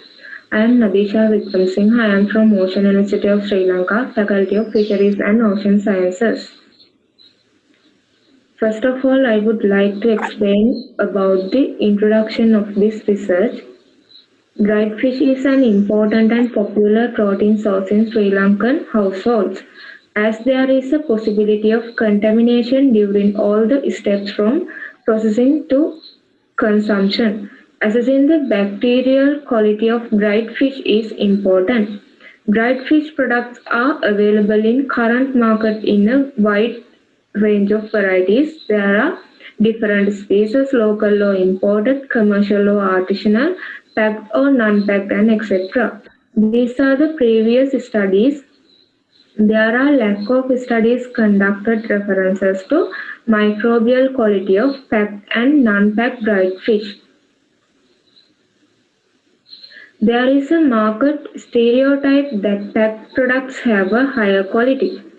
Sprats are in the top of the list of dried fish species that consume in Sri Lankan households, which represent more than 40% of total consumption. Therefore, this study was done to assess the bacterial quality of packed and non-packed dried sprats available in the local market, Tangol, using total viable count method to determine whether the product is within standard levels of bacterial quality and to screen the bacteria qualitatively using selective agar medias. Then I would like to explain about the methods of this research.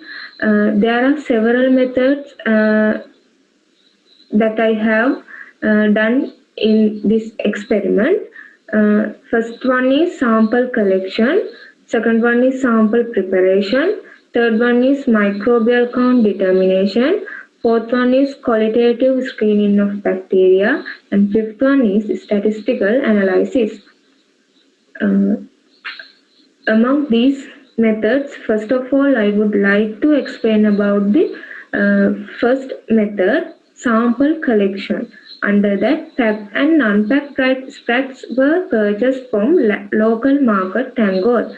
And the second one is sample preparation. Under that, about 10 grams of samples were collected from head region, abdominal content, and tail region of each dried sprats, minced and grinded properly with 100 milliliter peptone water using mortar and pestle. And serial 10-fold dilution was prepared from 10 to the power minus 2 to 10 to the power minus 6. And the fourth one is microbial count determination. Under that, total viable count in nutrient agar was determined using the aerobic plate count method.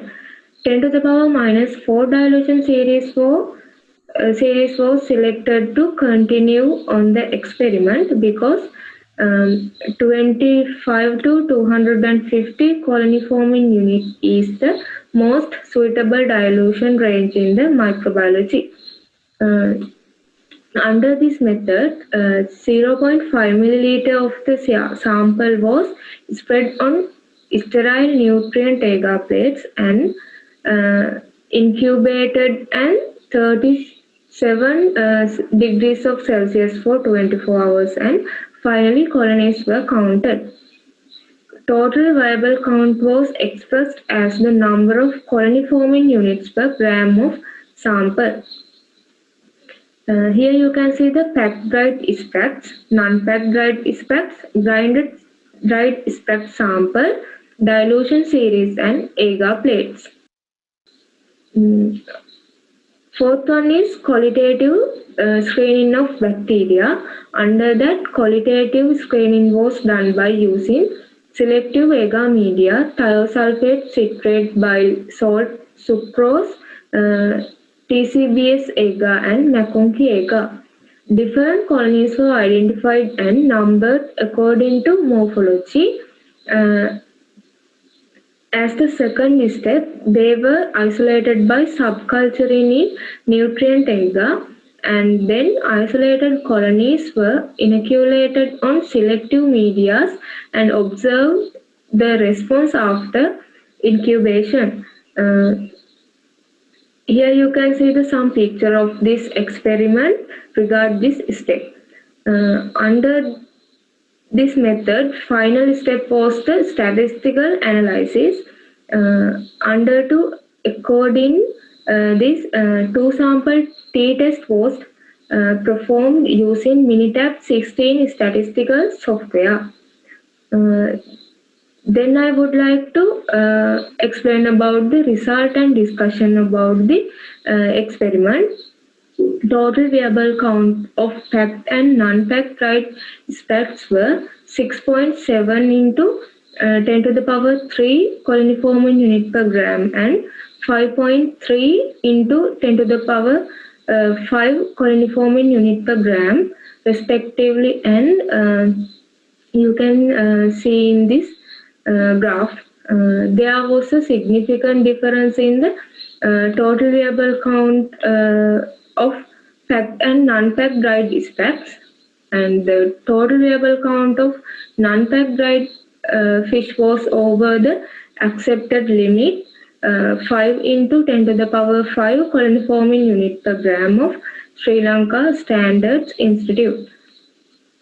Though the bacterial count is less than in packed dried specs, its colony morphological diversity, according to the shape and color of the colony, is higher than the non-packed dried specs. Total 14 different colonies were identified, and 11 from packed dried specs and 3 from non-packed dried specs. And when using TCBS agar, bacteria were formed in 3 colonies. You can see 80th, 30th and 40th. And when using the McConkey agar, the bacteria were formed in 6 colonies. First, 4th, 5th, 6th, 12th and 30th. Both samples indicated the presence of coliforms and Vibrio species, but further biochemical or genetic tests are needed to confirm their pathogenicity. Finally, I would like to explain the conclusion of this research. Total microbial count was greater in non-packed dried specs than to the packed dried specs that was available at local market Tangol, Sri Lanka. The total viable count of non-packed dried fish was over the accepted limit, 5 into 10 to the power 5 coliform unit per gram of Sri Lanka Standards Institute. These are the references I have used. My presentation is over. Thank you very much for all of you. So thank you for the presentation. And I'm sorry about the technical issues we had. Anyway, we managed, as I believe. So moving to the next presentation. Next presenter is SBMHM Mahinda Ratna. And the presenter will be presenting on qualitative comparison of the fatty acid profile extracted from Thanas albicaris skin. So now you are welcome for the presentation.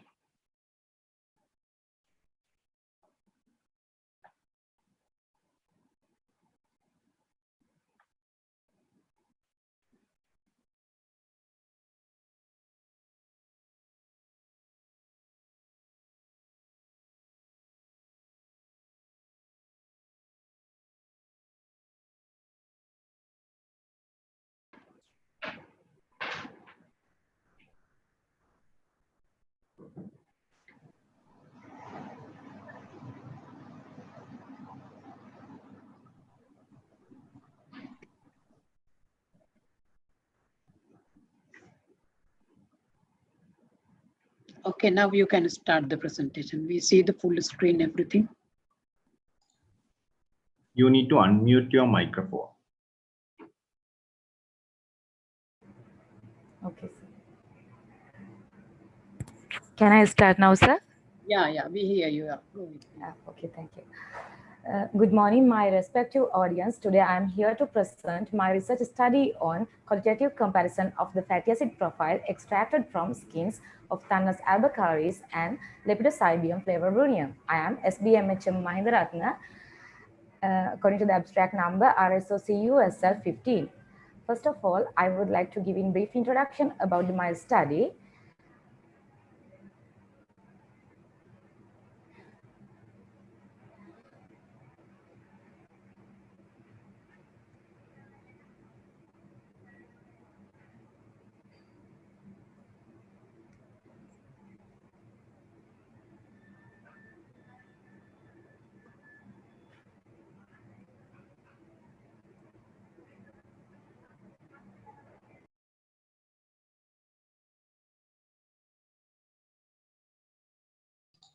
Your microphone is muted.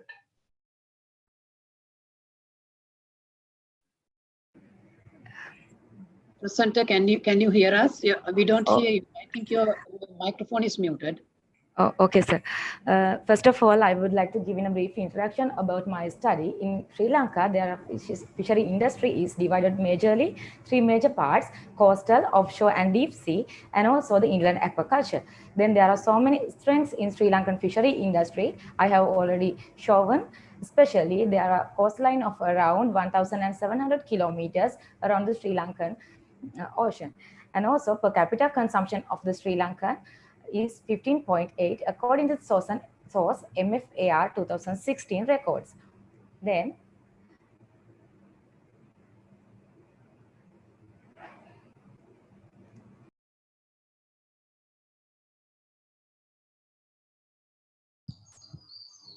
Your microphone became muted. sorry, so some errors with that. And also requirement of the study is in Sri Lanka, lack of techniques for post-harvest processing of fish byproducts.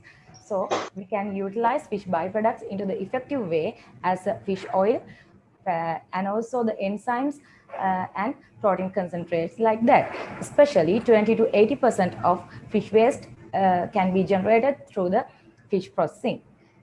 So then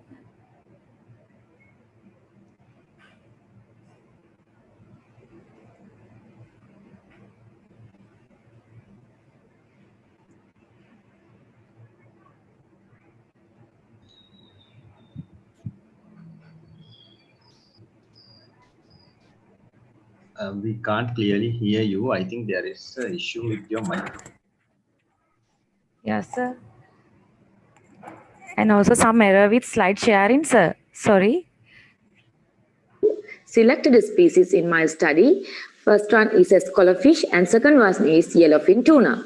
These are the reasons behind choosing these species, especially a scholarfish considered as the higher amount of lipid fraction contained fish and lack of food consumption because of the health risk related with fish, scholarfish. And sorry, sir, I can't share the slideshow. We can see your slides. Just unmute your microphone and you can carry. Okay, sir. But I can't move slide one by one, sir. If you have any problem, if you have any trouble, I can deliver your recorded speech. Can you unshare, please? If you would happy. It's fine, ma'am. I think it's some errors with that. Yeah, you please unshare. I can share from my end. Okay, ma'am.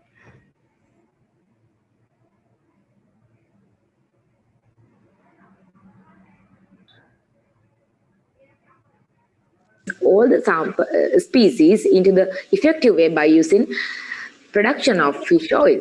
Then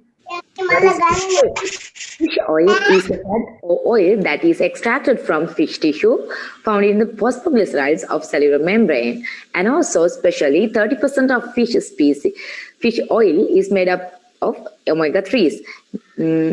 Major omega-3s are eicosapentadoicanoic and docosahexaenoic.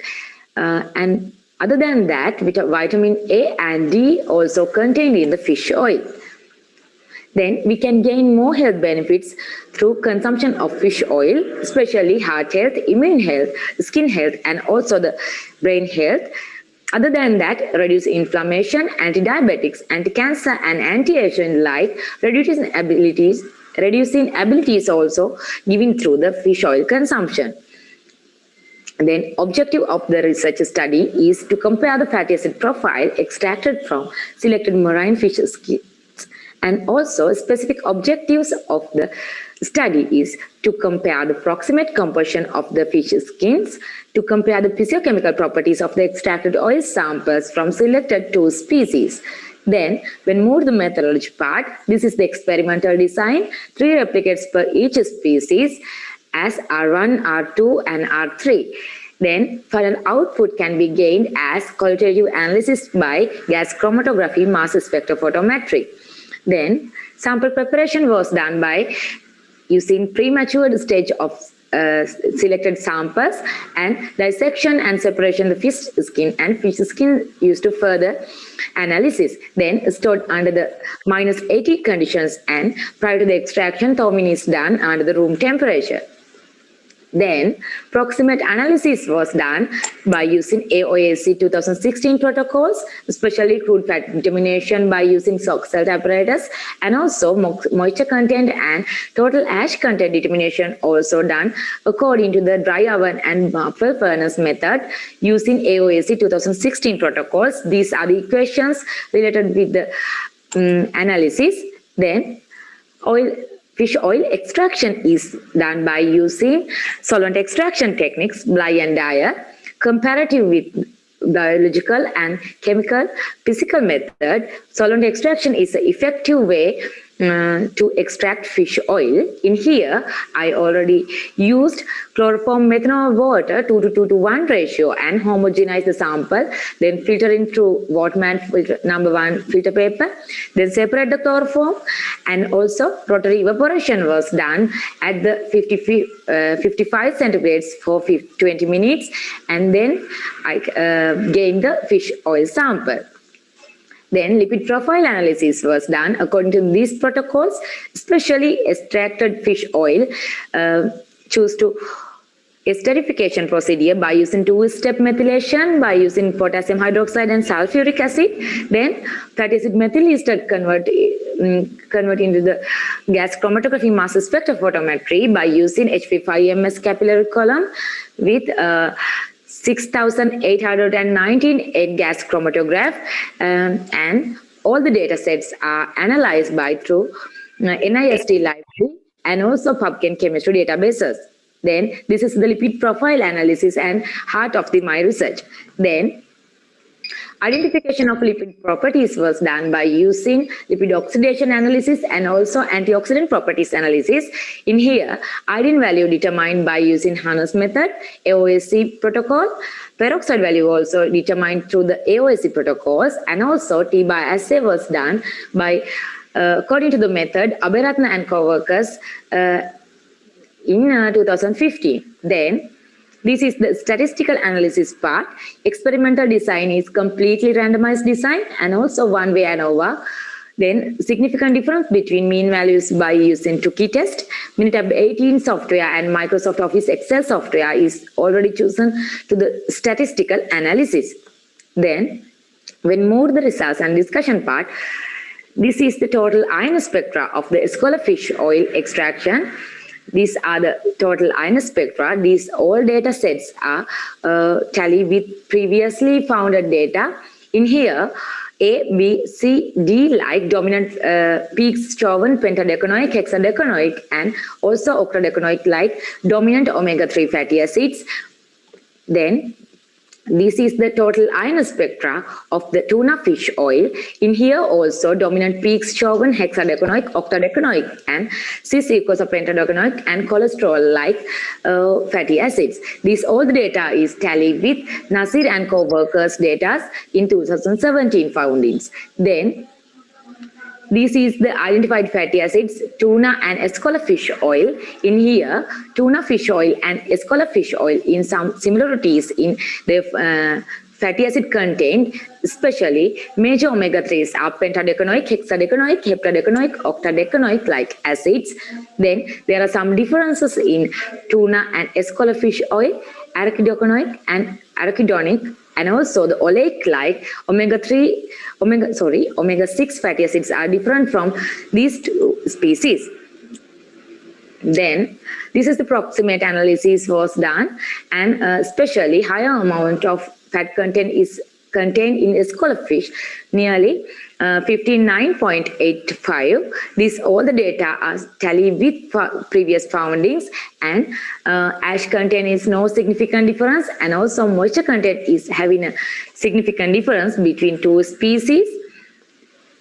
Then analysis of physiochemical properties of extracted fish oils.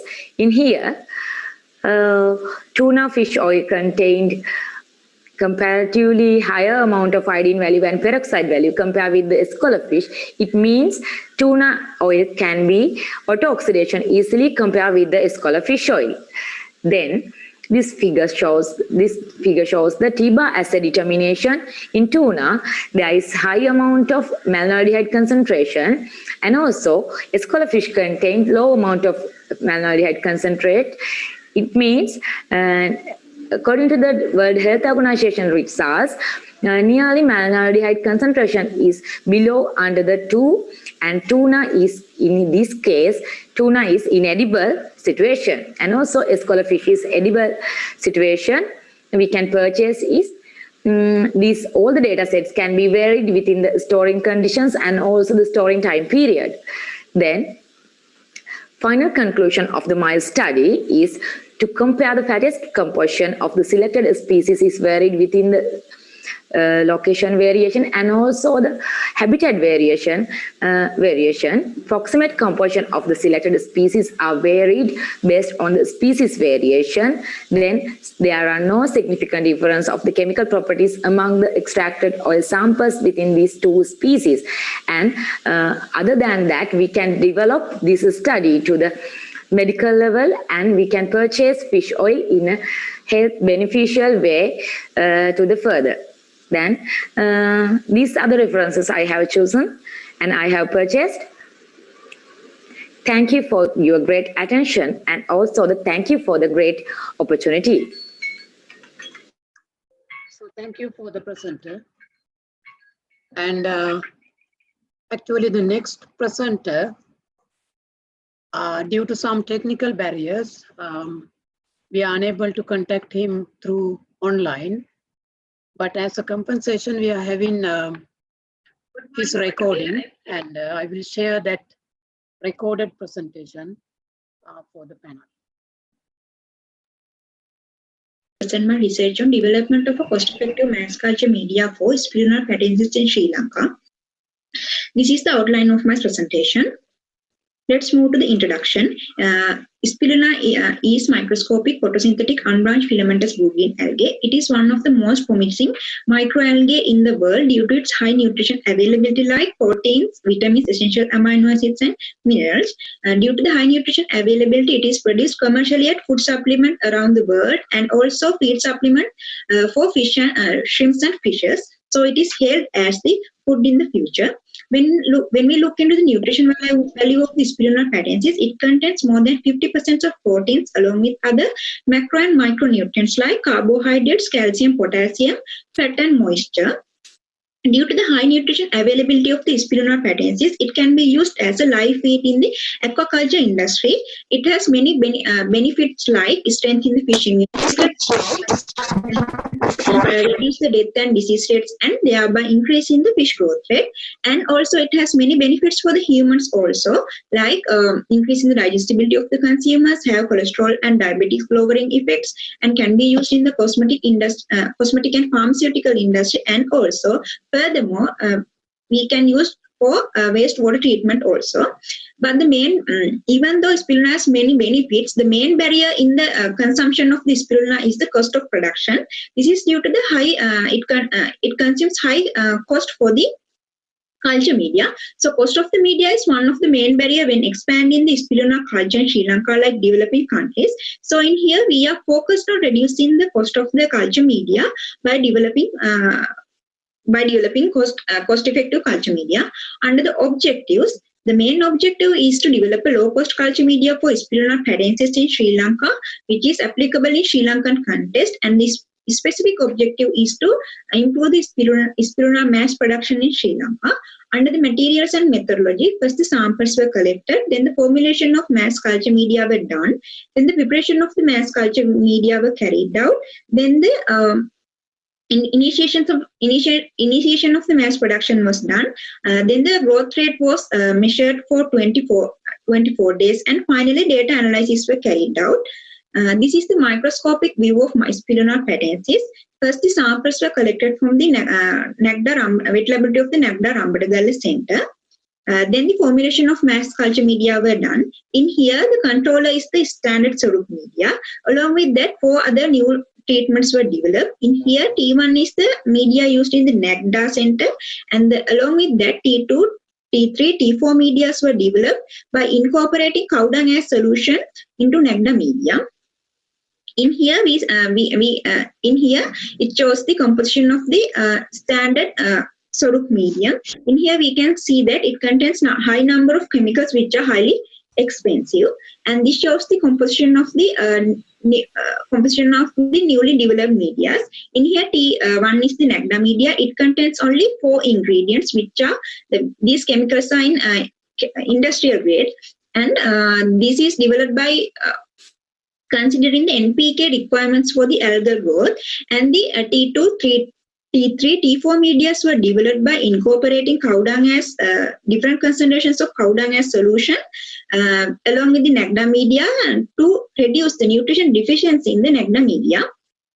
And the preparation of mass culture media, first the cow dung as solution was prepared. In here, first the cow dung were sun-dried for 3 to 4 days, and the dried cow dung were completely burned to form ash, and the ash were sieved to remove any impurities. Then the cow dung ash were dissolved in the autoclaved water, then filtered through 30 micrometer net and filtered the sample to the filter paper to get a clear solution. Then the other chemicals were weighed and different concentrations of the cow dung ash media were prepared. Then the implementation of mass production was carried out in the wet laboratory of the Nagda Center. At the beginning, 3 millimeter of the mother culture were inoculated to each media, and the optimum growth conditions were supplied to every media, and the growth rate was measured by daily cell counting in each media. Then at the end, results. This shows the results and discussion. In here, this graph shows the growth condition of the algal cells in the controller media and the different concentrations of the cow dung as solution. In here, we can see that controller shows the highest growth rate, but compared with that, T2 medium shows the similar growth rate as the controller media. And this shows the growth comparison of growth rate between the controller media and the Nagda media. In here, we can see that clearly. Controller shows the highest growth rate compared with the Nagda media, and this graph shows the growth rate of algal cells in controller and all the newly developed medias. In here, we can see that out of all the newly developed medias, T2, which contains cow dung ash 20%, along with the Nagda media, shows the similar growth rate as the controller throughout the period. And the according to cost analysis, even the standard medium, Sarup medium, is shows high growth rate. The cost to prepare 1 liter of the standard medium is 156 rupees, but to prepare all the newly developed medias, it cost only 13 rupees, which are 10 times cheaper than the standard media. So as the conclusion, we can clearly see that T2 medium can be used instead of the standard Sarup medium, which is 10 times cheaper than the standard media, and it shows the similar growth rate as the standard medium. So under the recommendations, we can develop more organic media to grow spirulina patents in Sri Lanka, because cow dung as solution cannot be used for the when spirulina is growth for the human consumption. So we can develop more organic media to use spirulina for the human consumption, and we can incorporate spirulina patents into different fish feeds and observe their growth rates and improvements. And also we can analyze the bioactive compounds in spirulina and use usage of them for the human consumption in pharmaceutical and cosmetic industries. And these are the references of my presentation. And thank you.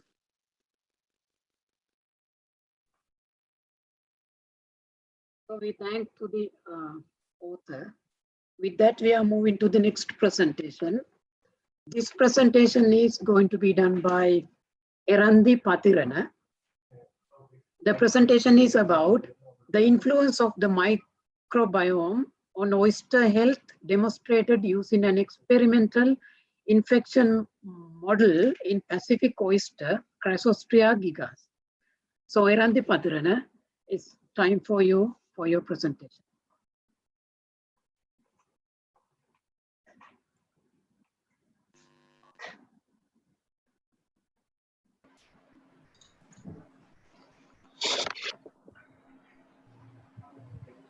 Unmute your microphone and make your presentation full screen.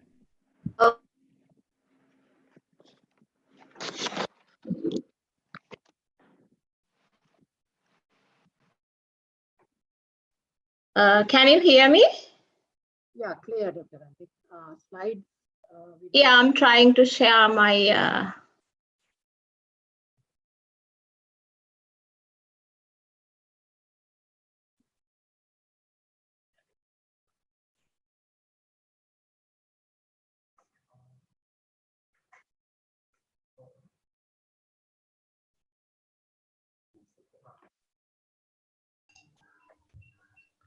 Start sharing now.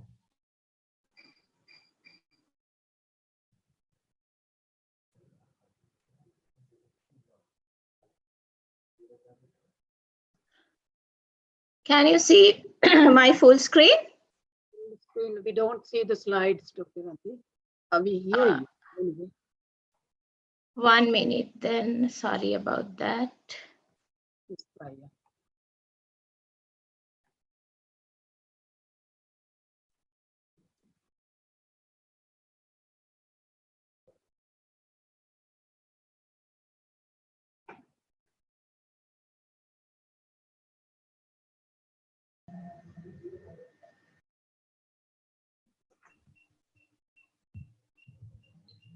Click stop share and start sharing process again.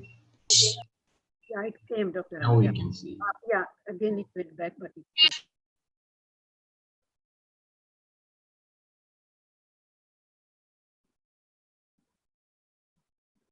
Is it all right now? No, not really. Yeah, it came, Dr. Antik. Yeah, now we can see. Start, Dr. Antik.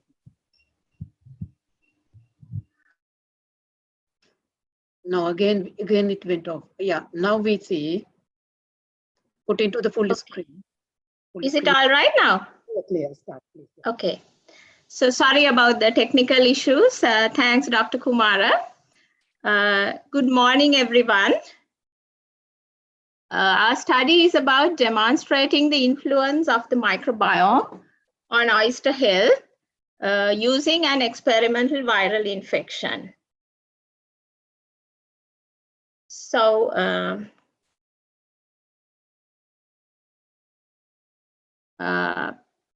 so right now in Sri Lanka, we don't have a very big oyster industry, but our commercial oyster culture has shown great promise in Sri Lankan waters. So we do have a great potential.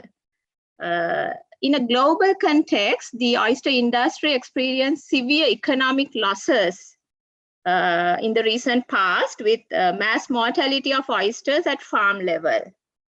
So we do need to keep this in mind if we are to improve our industry, because maintaining oyster health would be a key challenge, because as you all know, the infectious agents in aquatic organisms can spread through water currents.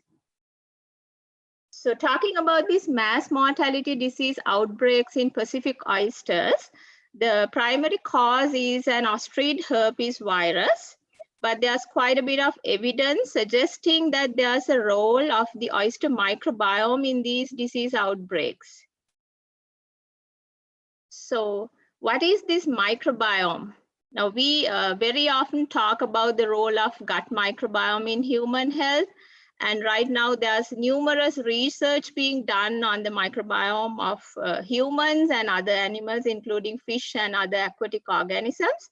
So to say it simply, it's the collection of all microbes living in a particular environment. So these microbes can be common cells, transient microbes, or pathogens.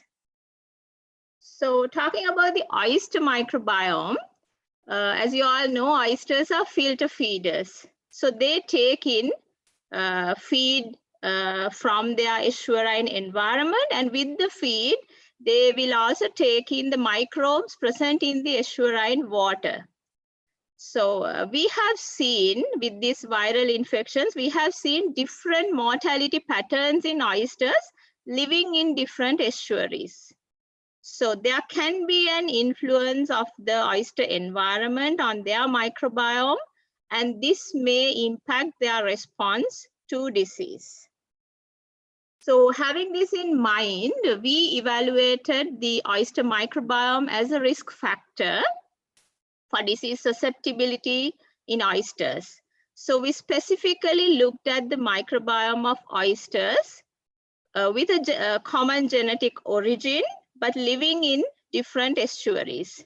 And then we went on to analyze their response, their microbiome, response of their microbiome to an experimental viral challenge. So we used 348 oysters coming from a common hatchery in Tasmania, but these oysters were raised in 3 geographically distinct estuaries in New South Wales, Australia. And these oysters were brought into a PC2 aquatic animal health facility and were raised in tanks carrying artificial seawater. So after acclimating the oysters to the laboratory environment, the oysters were relaxed in a magnesium chloride bath to open their valves. And then we injected them with a cryopreserved viral inoculum. And the negative control oysters were infected with a virus-free filtered oyster tissue homogenate.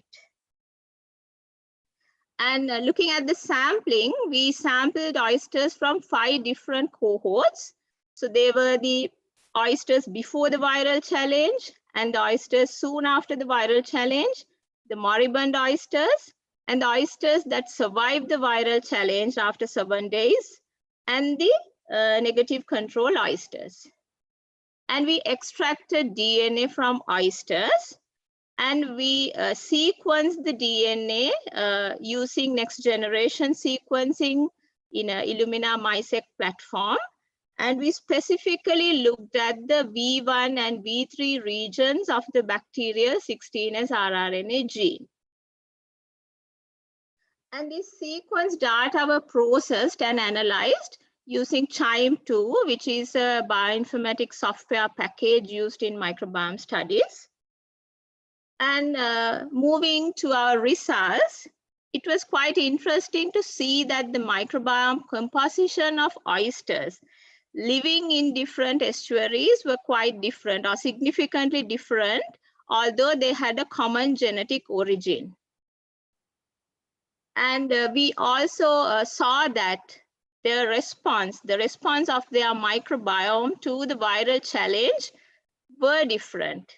So this graph shows the relative abundance of bacterial families in the microbiome of these 3 batches of oysters. So as you can see, they had a different microbiome composition at the beginning, and they responded to the viral challenge, and still the responses were different, and then they showed the different microbiome composition when they were about to die.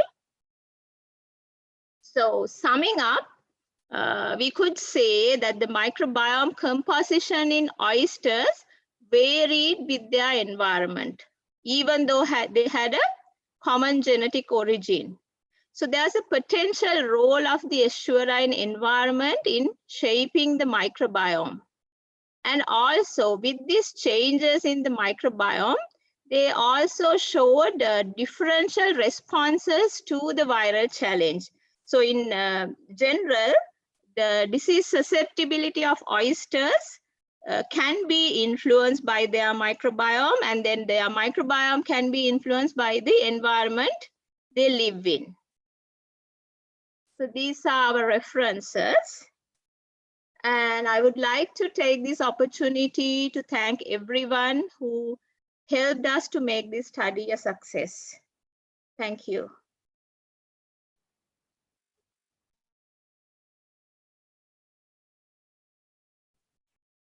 Thank you, Dr. Gandhi, for your comprehensive presentation. And with that, we are moving to the final presentation of the session. Again, I am reluctant to inform you that this presenter is not physically or online available due to some technical issues. The presenter is Upeksha Sevwandi, and her presentation is Ocean Currents and Temperature Variability on Tuna Catch Rates of Sri Lankan Long-Line Fishery. So, as a compensation for her absence, we will play her recorded presentation. I'm Upeksha Madhumage from the Postgraduate Institute of Science, University of Peradeniya. The title of my presentation is Ocean Currents and Temperature Variability on Yellowfin Tuna Catch Rates of Sri Lankan Longline Fishery. This work is part of my postgraduate research project, which is supervised by Dr. Jagat Rajapaksha from the Department of Oceanography, Ocean University of Sri Lanka. Talking about Sri Lanka's fishery industry, Sri Lanka is one of the oldest and most important tuna-producing country in the Indian Ocean. Sri Lanka's fishery industry can be divided into three main categories, namely inland fishery, which accounts 14% for the total production, and the coastal fishery, which is about 50%, and the offshore and high seas fishery, which is about 36%. Both inland and coastal fishery falls under the category capture fishery and culture fishery, which produce small pelagic and demersal fisheries. Offshore and high seas fishery, we have only capture fishery, which mainly produce large pelagic fisheries like tunas and tuna-like species. In long line, they mainly target for these large pelagic fisheries. However, there may be some bycatch species like viewfishes. Normally, yellowfin tuna, skipjack tuna, and big-eye tuna are dominant species to the Indian Ocean. This is the chart for the total offshore fish production by species and total catch per unit effort from 1997 to 2008. The blue line indicates the catch per unit effort. We can see that the catch per unit effort shows a declining even though the total production shows an increment. This increment may be due to the increasing number of vessels, that means the increasing of effort. This implies that we are spending more and more on a unit mass, so it is an important thing to find a way to improve this catch per unit effort. Uncertainty of catch rate is the main issue in fishery industry. Long search time has increased the operational cost and ultimately leading to a low revenue. So the objective of the study is to identify the relationship between tuna catch rates with the temperature and currents in the water column, and to investigate a possible methodology to predict tuna fishing ground based on temperature and currents in space and time. Talking about the Indian Ocean, Indian Ocean is a little bit warmer than the other oceans. The surface temperature varies in between 27 to 30 degrees Celsius, and the surface mixed layer varies in between 50 to 100 meter depth. In this temperature control map also we can see a rapid temperature drop between 60 to 160 meter depth. That is recognized as the thermocline. Thermocline temperature variability is in between 90 to 23 degrees Celsius. This is the seasonal temperature variability at 3 locations in the Bay of Bengal. This time series data also shows that all these 3 places have the same fluctuation, that is the seasonal variation. And this kind of seasonal variation can affect the tuna's migration behavior because they are very sensitive to the oceanographic parameters like temperature. In this study, we have used 2 types of data. Those are fishery data obtained from the logbook records. Those are recording by the fishery. And the oceanographic data was obtained through the Copernicus Marine Environmental Monitoring Service for different depth levels. Catch per unit effort was calculated as kilogram per 100 hooks per day, and on the other hand, temperature and current data were written into CSV files for in different depth levels. Finally, the 5-day average matching data sets were used for the further analysis. When it comes to the results, this is the temperature maps for 2 different seasons. Here we can see the variability of the sea surface temperature is very little in both seasons. However, during the southwest monsoon, warmer water mass moving from Arabian Sea towards the east and cold water mass moving to north. On the other hand, during the northeast monsoon, cold water mass is moving along the East Indian coast across the island. In both seasons, the water mass penetrates even to warmer water mass penetrates even to 75 meter depth. This variability can influence tuna aggregation. As we know, they are very sensitive to the temperature. When it comes to the current maps, during the southwest monsoon, current flows along the southern coast of Sri Lanka from west to east. After passing the Sri Lankan coast, they form an anti-clockwise eddy circulation known as Sri Lankan dome. This cold dome is rich with nutrients which provide fish food. These kind of places are good places for small pelagic fisheries, a prey for large pelagic fisheries. And during the northeast monsoon, this current reverses its direction east to west. This northeast monsoon currents also form a strong clockwise eddy, but that form a downwelling indicating by warmer temperatures. Relationship of the catch per unit effort and the oceanographic parameters are shown here. We can see a strong association with the temperature at 100 meter depth. But unlike temperature, tunas can be seen within wider depth range, and they prefer lower current speed, that is around 0.25 meters per second. And these relationships were proved by the generalized additive model also. Here also we can see in these combined results, these species prefer 100 meter depth other than the other depth levels. So the final conclusion of these results shows that the high catch rates can be found in the temperatures between 22 to 25 degrees Celsius that exist around thermocline of mean depth around 100 meters. And however, the seasonal variability of vertical temperature of the thermocline fluctuates in between 60 meters to 160 meters. Also, the study confirms that the high catch rates fall in the areas where current speed is less than 0.5 meters per second at peak around 0.25 meters per second. Thus, the prediction of fishing depth based on the vertical temperature structure is an essential parameter for successful fishing operations. Well, that is the end of my presentation. I sincerely appreciate your attention. Thank you.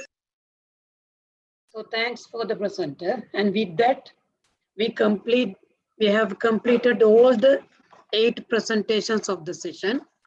And with that, I move to the discussion session. So now we open the question and answering session, the discussion session. And we invite participants to raise the questions first.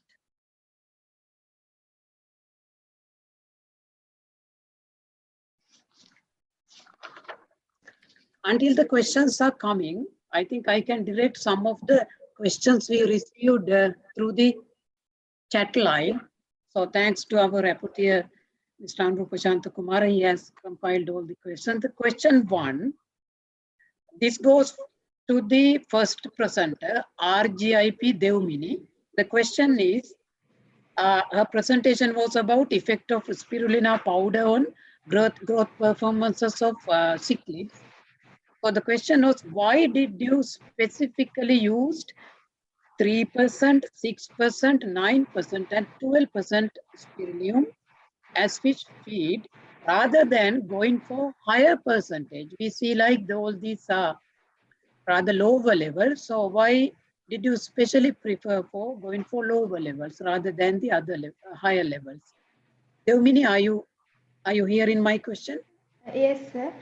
Actually, I consider about their protein requirement. Especially, I consider about that. And for that, after I consider about their protein requirement, and I select these concentrations, as well as I take some information from literature review also. Right, okay. There is another question actually for you, Devmini. Yes. The question is, did you come across maximum rate of inclusion of spirulina powder in fish feed without any adverse effect on fish? When you put the question, I think, was it clear? Yes. Yeah. Yes.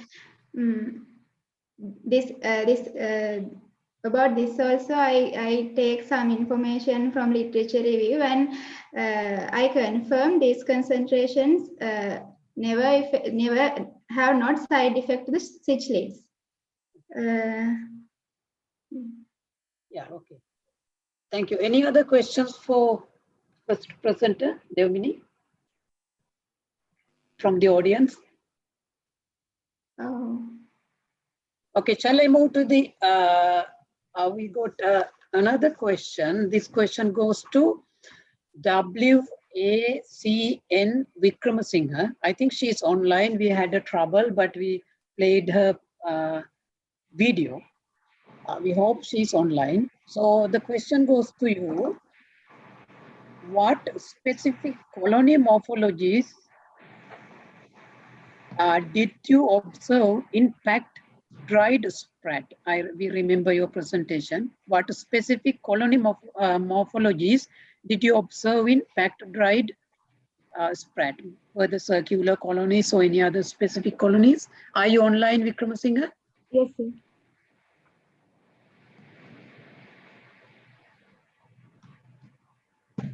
Did you hear my question? Yes, sir. Yeah, any answer? So thank you for your question. There were specific colony morphology as color and shape of the colonies. There were different in colors, yellow, pale and white.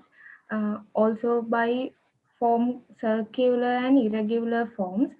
Also entire or undulate margins.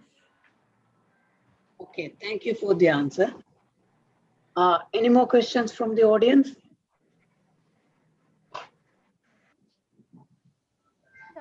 I have a comment and a question to Nadishani. Can you hear me?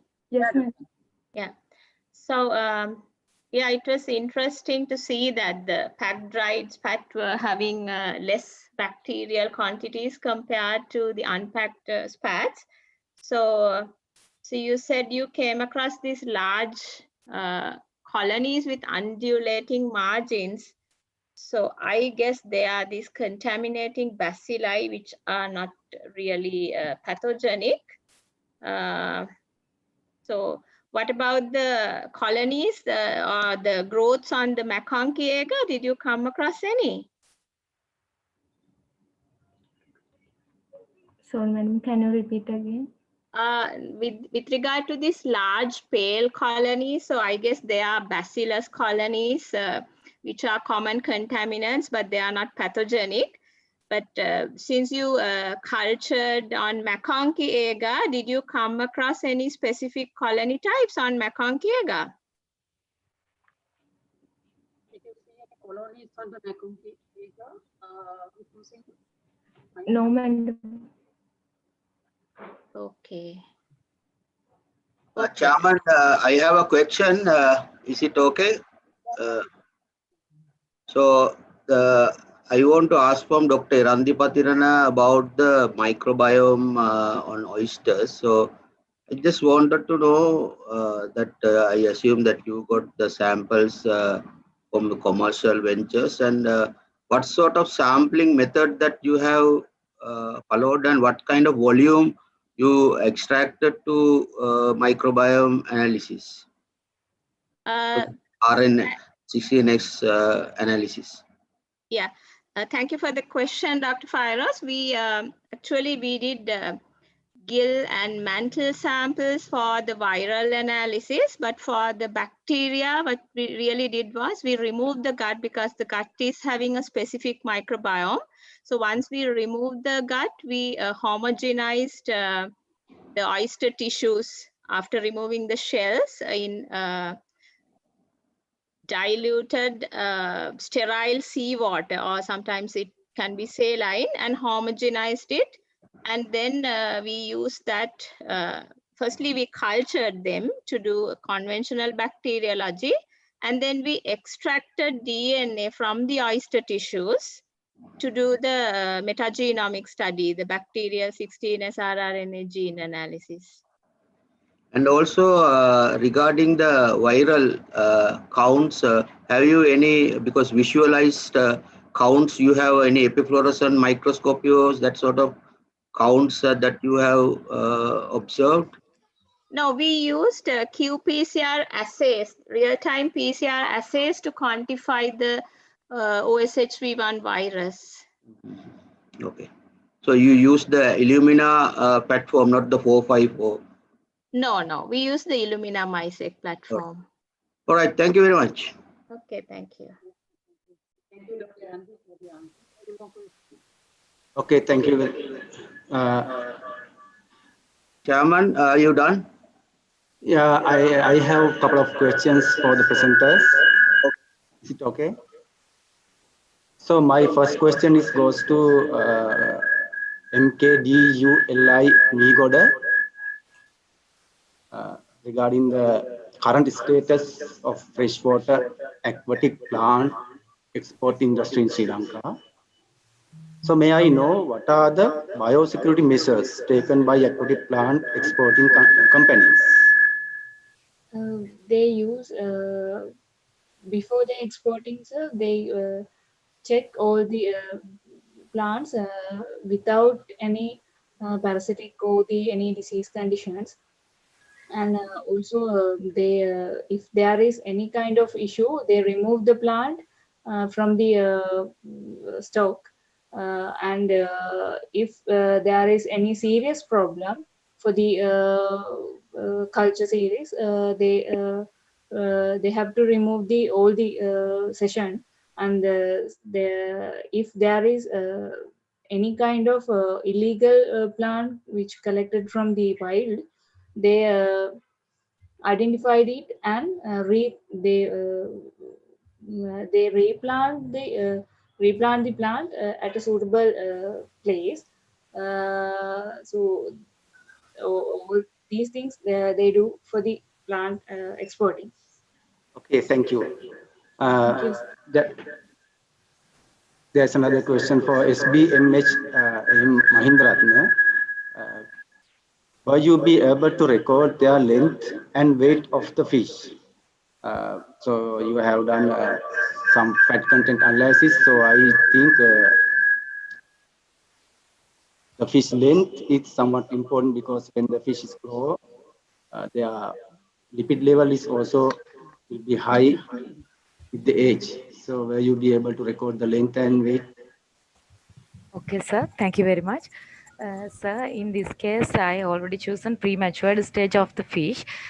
In here, I hope to consider constant levels of the fish, and also constantly I already purchased prematured stage from yellowfin tuna and also the escolar fish also. In here, I hope to consider constant levels, sir. Okay, thank you. Okay, sir. Thank you very much. Any more questions from the audience? Dr. Kumar, I'm Lanka here. Can I ask a question now? Yeah, my question goes to Ms. Padma Bandhu. She has talked about this cost-effective culture. So one thing is I was a little bit confused that she has mentioned that T2, T3 and T4, all these three mediums I have seen, she has mentioned exactly same cost. But she has used some different, yes, cow dung is of course, we can say no cost, but how it's exactly same. And the second thing she has mentioned that T2 and Xerox medium shows same growth rate. This I want to little bit explain. Can you explain, please? Yes, madam. Can you hear me? Yeah, I can. Yes, I have calculated the cost only for the chemicals that I have used.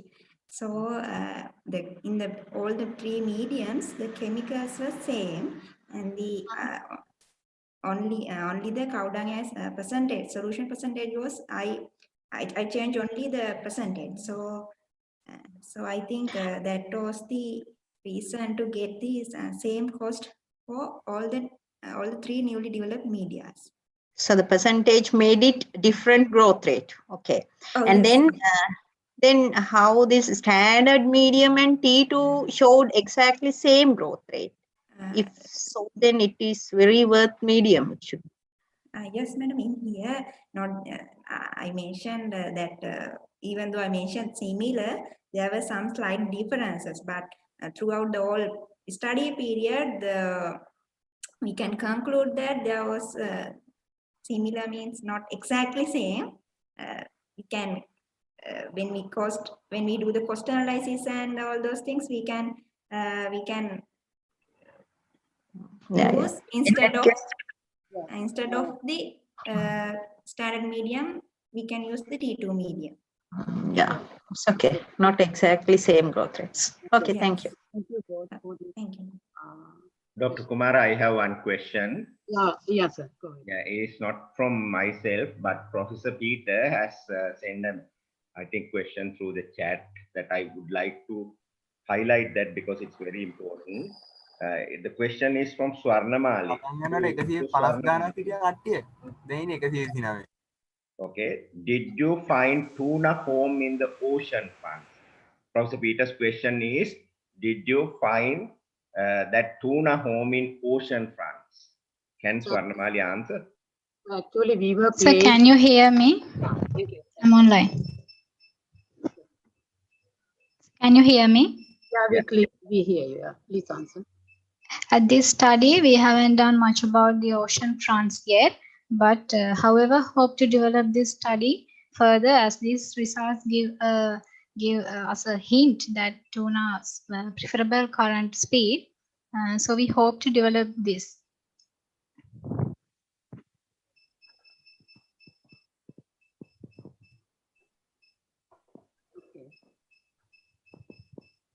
So I think we discussed some questions, and with this, hope that no more questions are coming. And so with that, I conclude the Fisheries and Aquaculture session. And I especially thank for all the presenters for bringing your valuable science into this Fisheries and Marine Science Forum. Thank you very much. As well as thank you very much for your questions and the comments provided during the presentations from all the participants. And then I give a big thank for my co-chair, Mr. Chara Ratnasurya, who kept all the connections with the presenters and providing excellent connection them with here for these presentations. And I give a big thank another for my rapporteur, Mr. Anrupashanta Kumara, for providing all these questions came through the chat line. As well as I give special thank for this Mr. Samit Varnasuriya and Mrs. Nesha Dushani.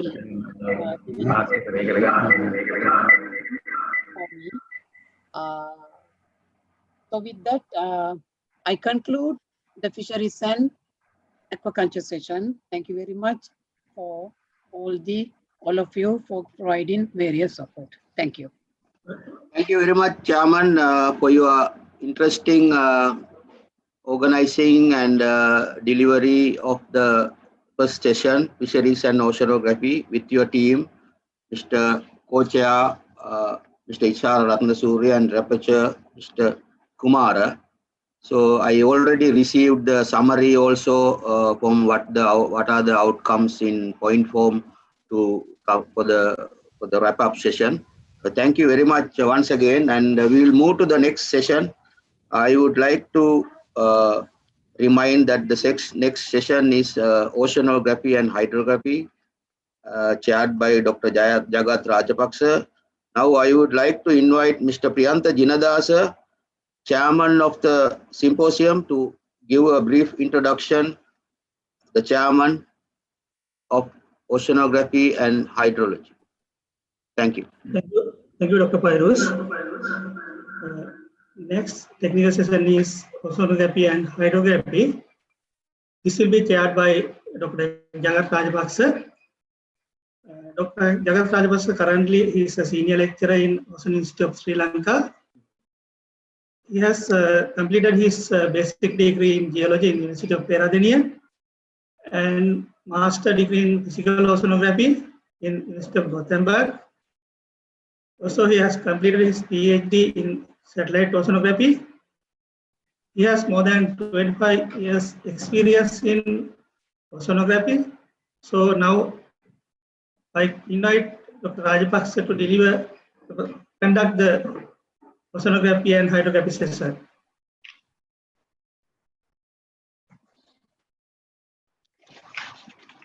Thank you, Mr. Priyanka. So this is the second session of the Research Symposium of the Ocean University of Sri Lanka. So we have 6 talks in this session, and each talk has given 10 minutes, and we have a discussion at the end of all these 6 presentations. And first talk, I would like to invite Mr. T.W.S. Varnasuriya, and he's going to talk about the analyzing shoreline changes in microbeaches using Google Earth Pro. It's a case study in Paraivella Beach. Please, Mr. Varnasuriya. Thank you very much, sir.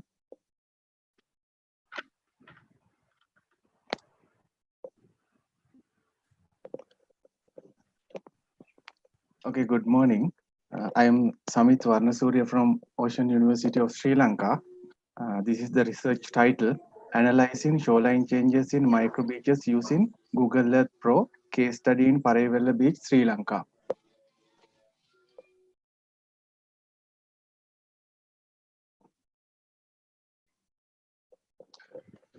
This is the... Can you hear me? Yeah, we can hear.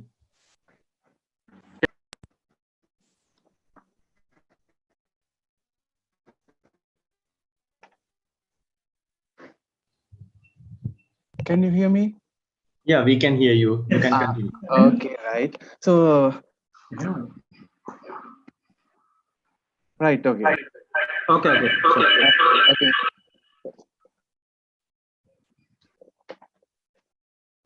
Okay, right. This is the flow of my presentation. So then I will move to the next slide. Introduction. The shoreline can be described as the interface between land and water. Both anthropogenic and natural activities can cause changes in shoreline over the time. Therefore, continuous monitoring is an essential part in coastal zone management processes. However, field surveys are expensive, time-consuming, and labor-intensive. Therefore, as a solution, satellite images can be used for spatial and temporal analysis of shorelines. Many studies have used medium resolution satellite images for shoreline change detection for lone beaches, but those images cannot be used for shoreline change detection in small isolated beach, which is considered as micro beach in this particular study. High resolution satellite images play an important role in this regard. Although those images are limited, Google Earth provides high-resolution satellite images for free of charge. Therefore, this study tries to fill aforementioned gaps in shoreline studies. These are the objectives to check the feasibility of Google Earth for shoreline studies in microbeaches to understand the shoreline change patterns under temporal and spatial scales. Let's move to the materials and methods. This is the place where we carried out our study, that is Paraivella Beach. Actually, this beach has a unique shape like this, that is angular shape. And this is a really very small beach. Approximately the length of this particular beach is 180 meters. There we can find both natural and artificial features. In the north, the beach is bordered by breakwater, while there is a natural rocky area in the south. Then the methodology. Study area was divided into 3 zones based on the beach aspect: northeast, east, southeast. Instantaneous shorelines were delineated on Google Earth Pro from 2003 to 2017 under 3 different high altitudes.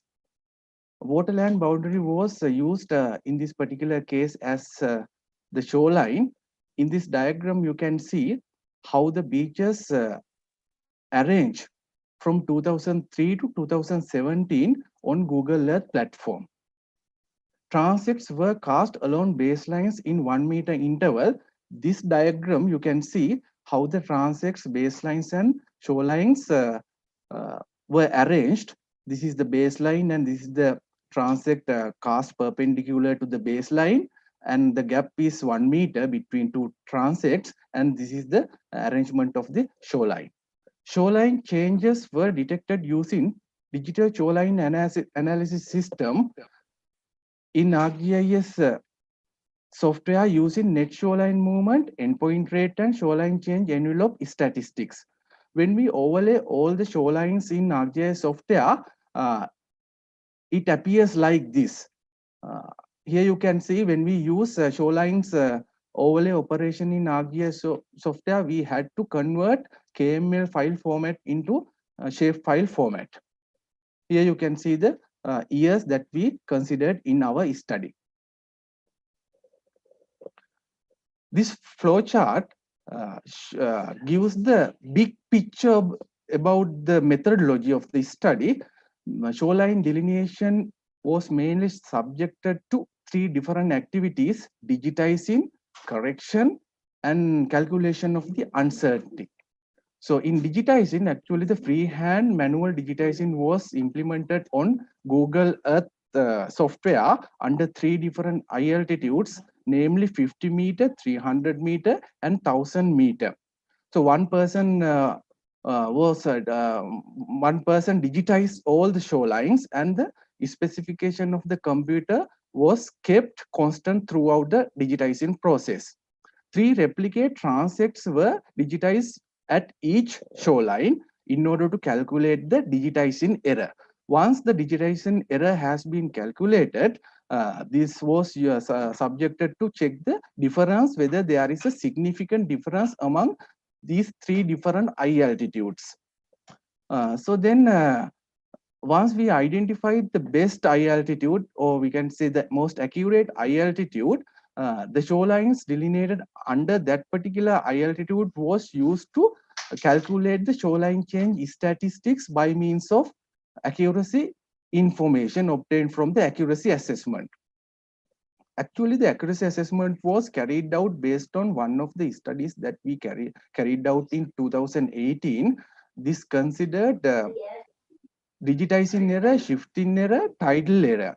Actually, digitizing error was obtained from this particular calculation, and the shifting error was obtained from the standard deviation coming from the image shift. Actually, when we work with the high resolution satellite images on Google Earth, we found in certain images there we can find certain errors because of georeferencing problems and the position of the satellite, like that.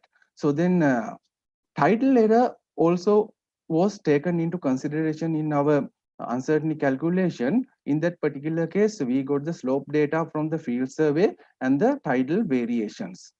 Finally, the hazard map was produced. Then let's move to the results and discussion.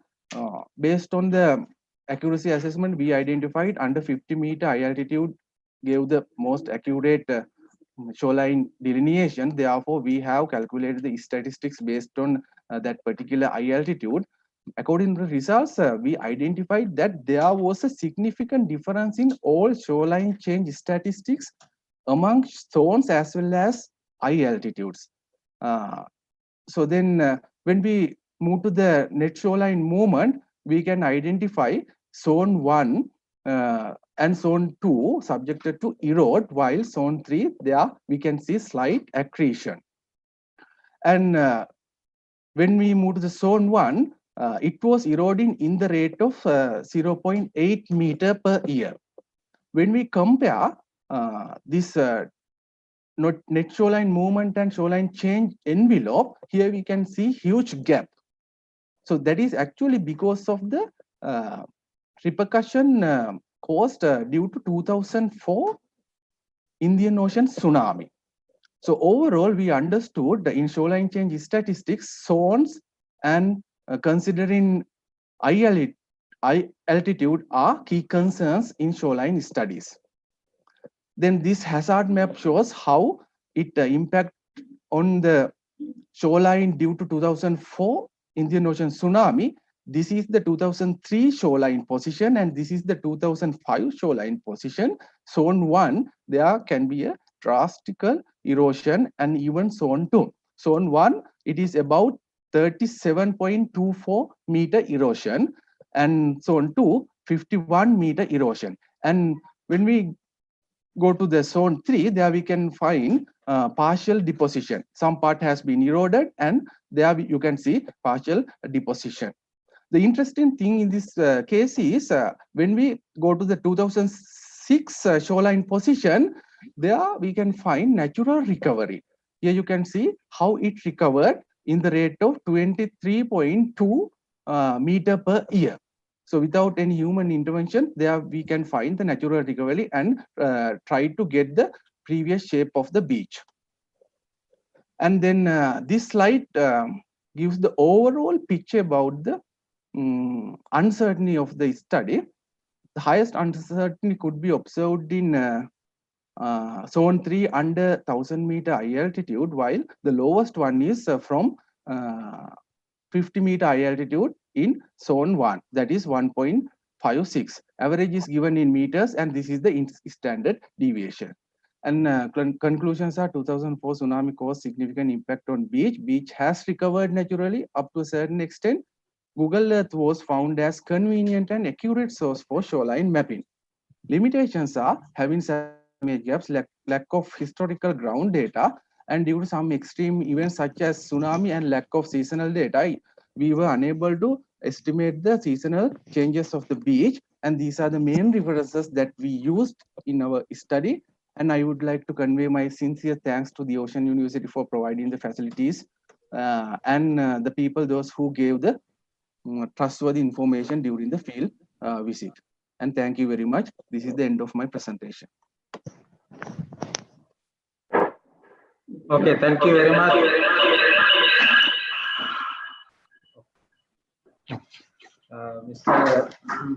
Varnasurya.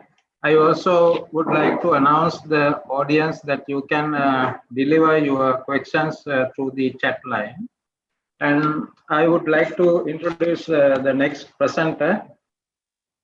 Is Dr. H.B. Jayasri from the Ocean University of Sri Lanka. He is going to present about the phytoplankton community structure in relation to physicochemical parameters of West and Southwest Sri Lanka. I would like to give you the channel to Dr. Jayasri, please.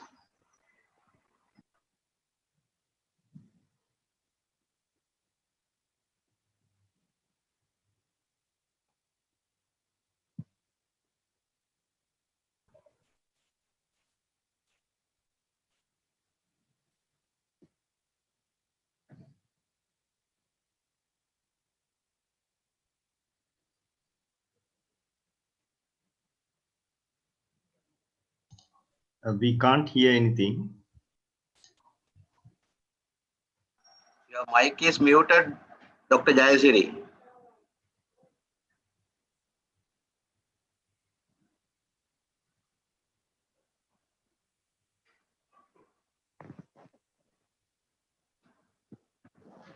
We can't hear you, Dr. Jayasiri. Please. Just a moment. Wait.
Your mic is muted still.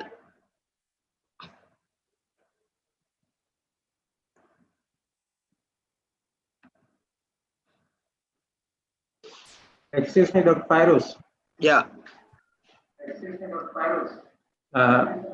We see as it is not muted, but. Can you hear me now? Yeah, that's better now. Go to the full screen, please.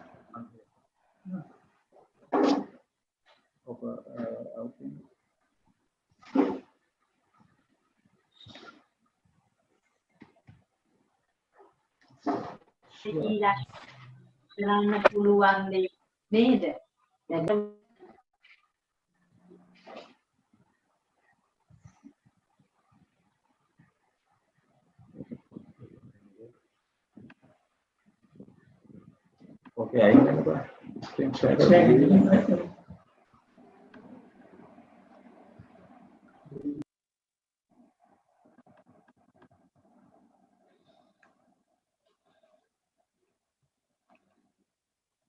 Chairman, you can move to the next presentation if you want some time. Then the presenter wants time.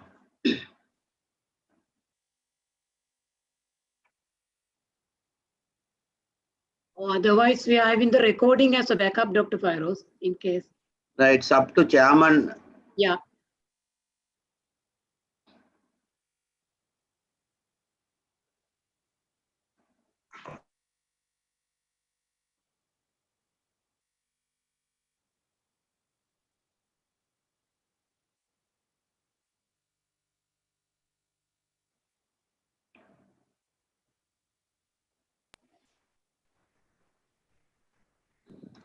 You are 10 minutes behind.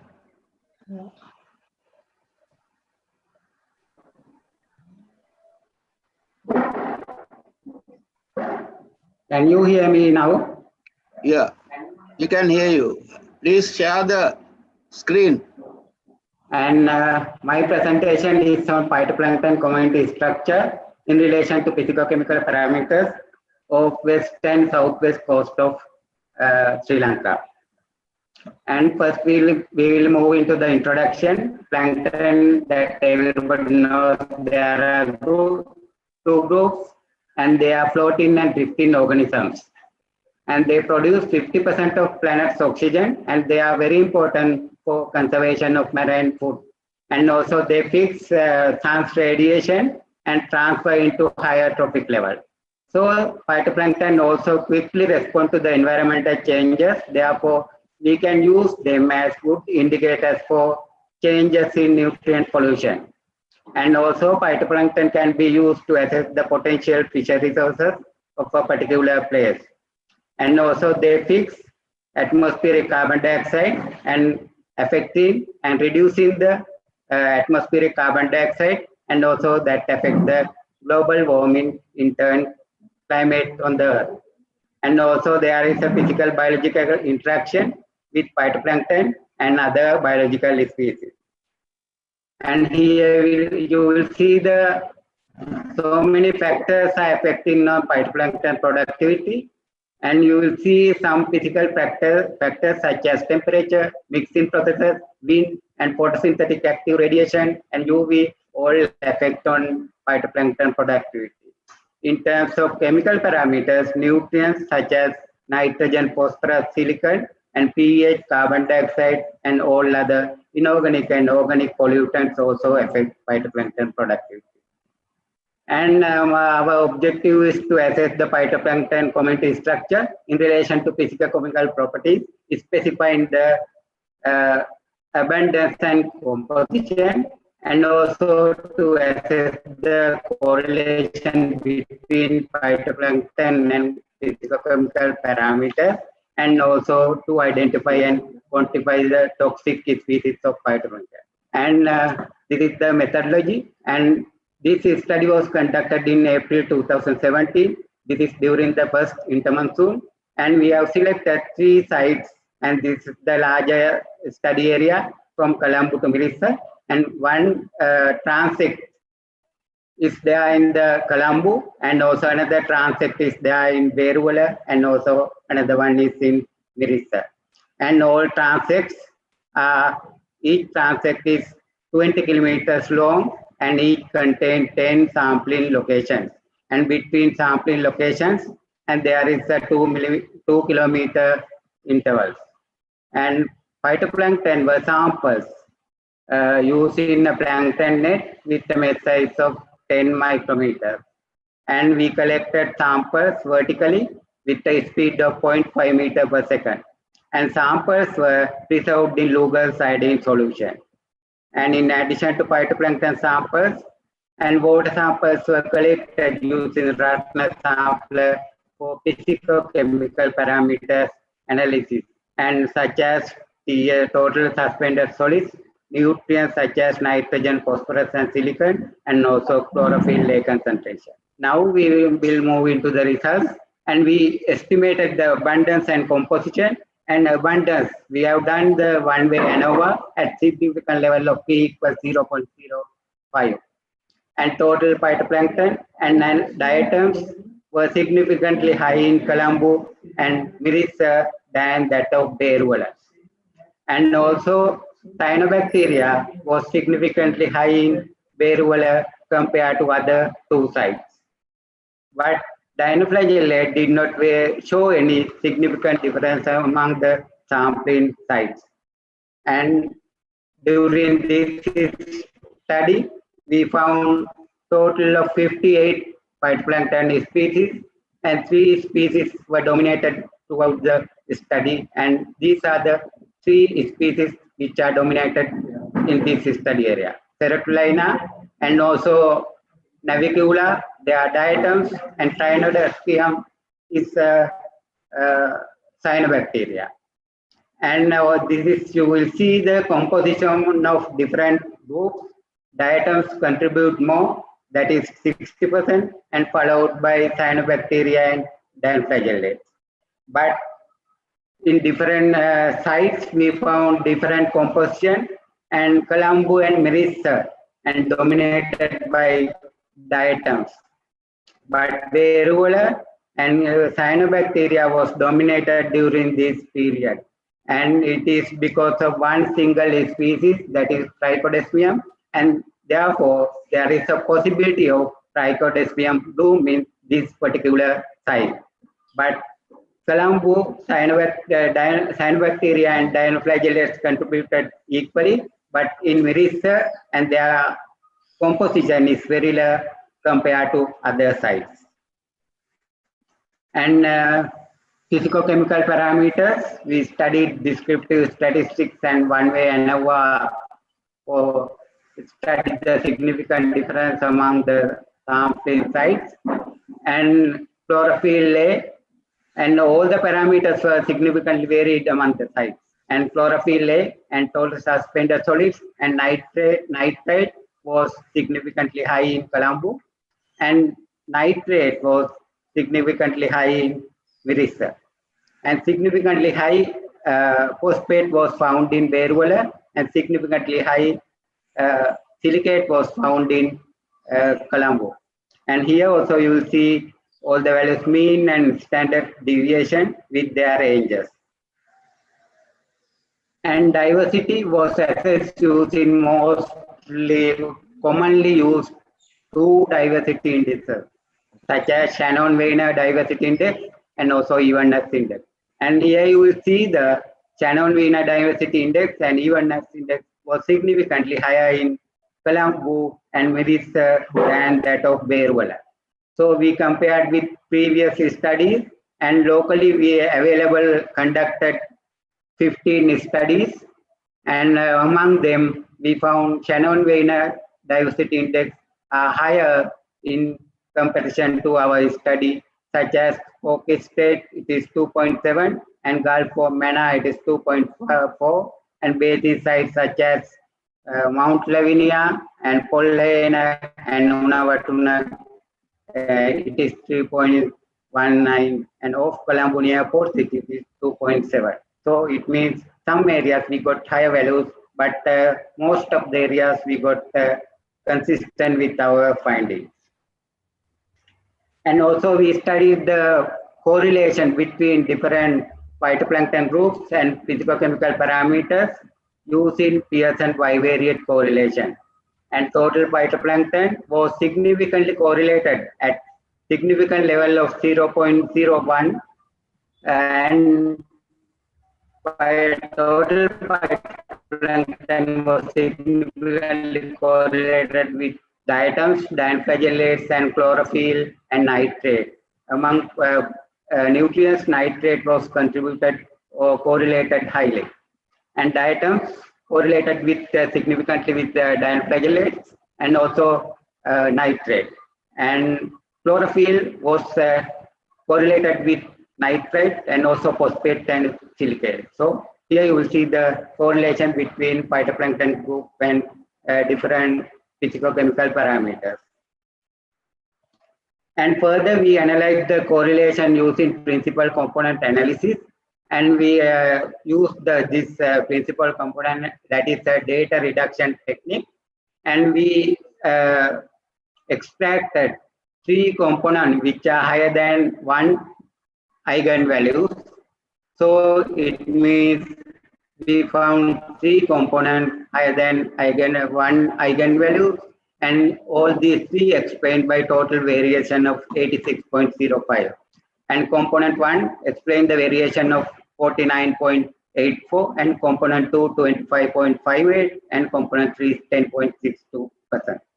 So factor loading, we created component plot in rotated space, and we found most of these component 1 is associated with some phytoplankton groups and chlorophyll and nitrate. So it means nitrate among the nutrients, nitrates is more associated with the phytoplankton productivity. And also we analyzed for these toxic species, And among this analysis, we found 10 toxic species, and they are mainly for Protocentrum, Dinophysis caudate, and Dinophysis another species, and Photopedilinium, Alexandrium, and Gyrodinium, and Noctiluca. But the abundance are very low. There is no any possibility of having these toxic blooms. Finally, we will move into the conclusion. And phytoplankton productivity is higher in Mirissa and Kalambu than that of Deruvala. And also nitrate is significantly affect on primary productivity of phytoplankton productivity. And there was no any indication of algal blooms, particularly toxic blooms. And total of 10 toxic species are reported during the study with low abundance. But this is we have done during one time, but we need to study seasonally, covering all seasons, and also we have to cover continental shelf around Sri Lanka. So this information we can use for any development activities in coastal areas, and also some up to offshore area up to 20 kilometers. So thank you very much for those who are online for my presentation. Thank you very much.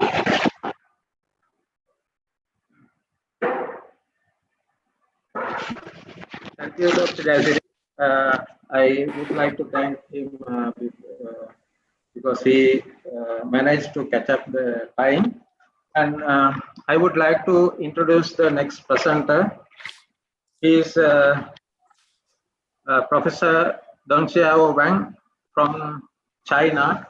Actually, he is from the School of Marine Science, Sun Yat-sen University. And I would like to invite him to present the observational insight into the equatorial intermediate currents in the Indian Ocean dynamics. Thank you. Thank you, The floor is yours. Thank you, Chairman. It's my great pleasure, honor to give my second talk in this symposium. I would like to report some scientific research about our observation study in the equatorial. Professor Dongxiao Wang, I think please unmute the microphone. Really? We can't. Yeah, I already. Can you hear me? Yeah, it's okay. Sure. This is the observation analysis of equatorial intermediate current in East Indian Ocean, and I would like to provide some dynamic explanation for our observation.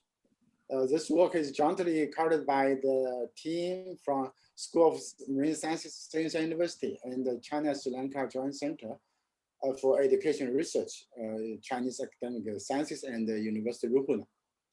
Of course, I think to Peter, the very beginning, he gave an overall talk about the IOE2, and the IOE1 in the right panel actually is first try for international community to understand the Indian Ocean. But in the last 5 decades, this is a quite silent area regarding the oceanographic study in Pacific and the Atlantic.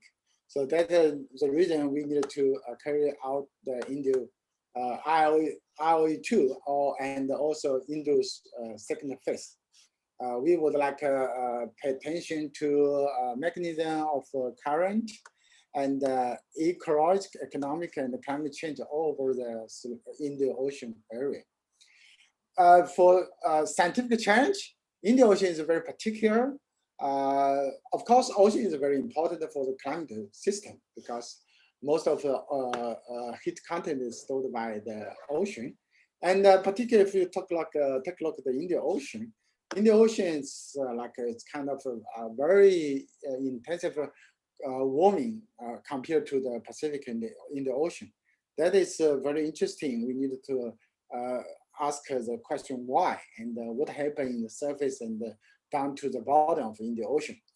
As a physical oceanographer, we usually study the current, this is transect. The right panel is a transect of a current system in this area, in the equatorial area. So you may see this is we call the equatorial, and from up to 1,000 meter and 6 south degree to 6 north degree. And rightly you can see that this is EIC is right benefit to the EU's equatorial undercurrent. And the very top layer is Watki jet, which we call equatorial current system. And in order to resolve the key problem in this area, we deploy we call deep ocean observation network by connected by those subsurface and deep moorings from Q1 to Q6. And this is again, I show you we usually deploy the subsurface mooring dilemma like this. And this is current from Q4. It's right over the equatorial, and you can see the nevertheless we have a very good observation in the upper layer. But if down to the intermediate layer and the deep layer, we also have a very good quality file, quality data of the current media. So then I will quickly provide 3 pieces of the feature or mechanism for the intermediate equatorial intermediate current. First is the signal variability. Of course, if you compare the Q4 and the Q6, Q5, there's 2 sides of the ADCP mooring. All the data show you very, very significant seasonal cycle. It's kind of different year. I plotted about 2 years. Of course, data is continuously from 2013. And we do find that the strong semi-annual variability. For example, if you take the leg of the auto correction, you can find the 6 months or half year. The period is very prominent. And also we can find the wastewater phase propagation, because if you take the side by side leg of the correction, you find the Q2, you can see Q2 is leading Q4, and also and the Q4 leading Q5. It's kind of the semi-annual propagation westward phase propagating. This paper is published by Ke Huang 2 years ago in Journal of Physical Oceanography. And also regarding the same seasonal cycle, you can see the vertical structure. We can find that the EIC structure for the seasonal variability is mainly because of second volcanic mode. So we call volcanic mode. You can see the vertical shear of the mode is very significant. The upper layer is negative and the positive, and the deep layer is negative again. And then we can see, okay, for the semi-annual is westward in terms of the volcanic mode. And also we can find the basin scale volcanic resources. It's like we can use our model to test our hypothesis of the resourcing. And we have a hypothesis like forced by wind and internal ocean dynamics response, and then the basin from east side to west side, it's physically can form a resourcing signal. Second feature, I would like to say something about the difference between east and west base. Regarding the mooring, we all in the east side, but we do have a west side from Rama buoy. So we're using our both Rama buoy, and also we have an ocean model reanalysis data set. So using those data, very recently we, Genshin and myself, published a paper in the Journal of Physical Oceanography again. We found the strong, quite strong in the east, quite weak in the west, regarding the seasonal range of the EIC. And this is very important for the biological consequence. And we are going to do something about the biological response to such kind of east-west contrasting. And also the east-west contrasting because of effect of the Maldives Islands. We do some numerical study. If without Maldives Island, there's the weekend in the west and strong in east, those contrasting will reduce. I mean the much more uniform from east to west. And if we keep the Maldives, the east-west contrasting will be significant. So that's island means very important for the climate system in Victoria in the ocean. And we're using this model to test it. And most of model 2 is strongly weakened. That means the east-west contrasting will strongly reduced by removing the Maldives Island. Third one, I would like to say something about equatorial trap structure. That means that most energy of those EIC is trapped at the equatorial, not propagating to north side on the west side. I mean, polar wide. The reason is because there's a very strong dynamics in loss wave or carbon wave. So we do find that those wave could not propagate very far away from east to west. Also, of course, from equatorial to the polar directions. So that means those first meridional mode is dominated, loss wave is dominated for the semi-annual period.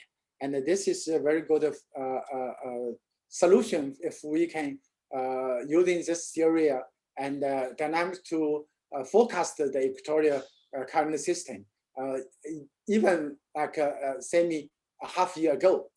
So as a summary, I would like to use this structure and these terms. You can see we're using the 3 equatorial deep mooring.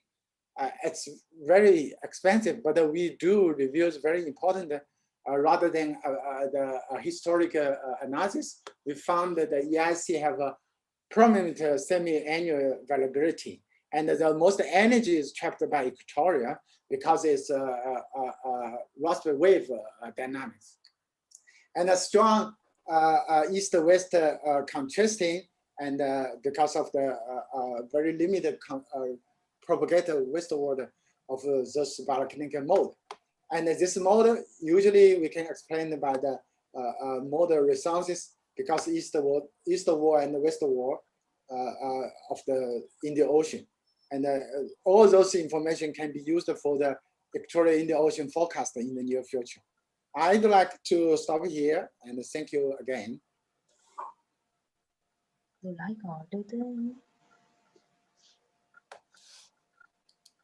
Yeah, thank you, Professor Dong Xiao Wang.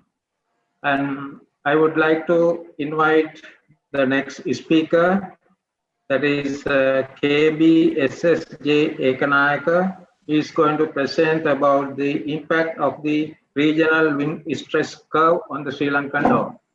I would like to invite Mr. Ekanayaka.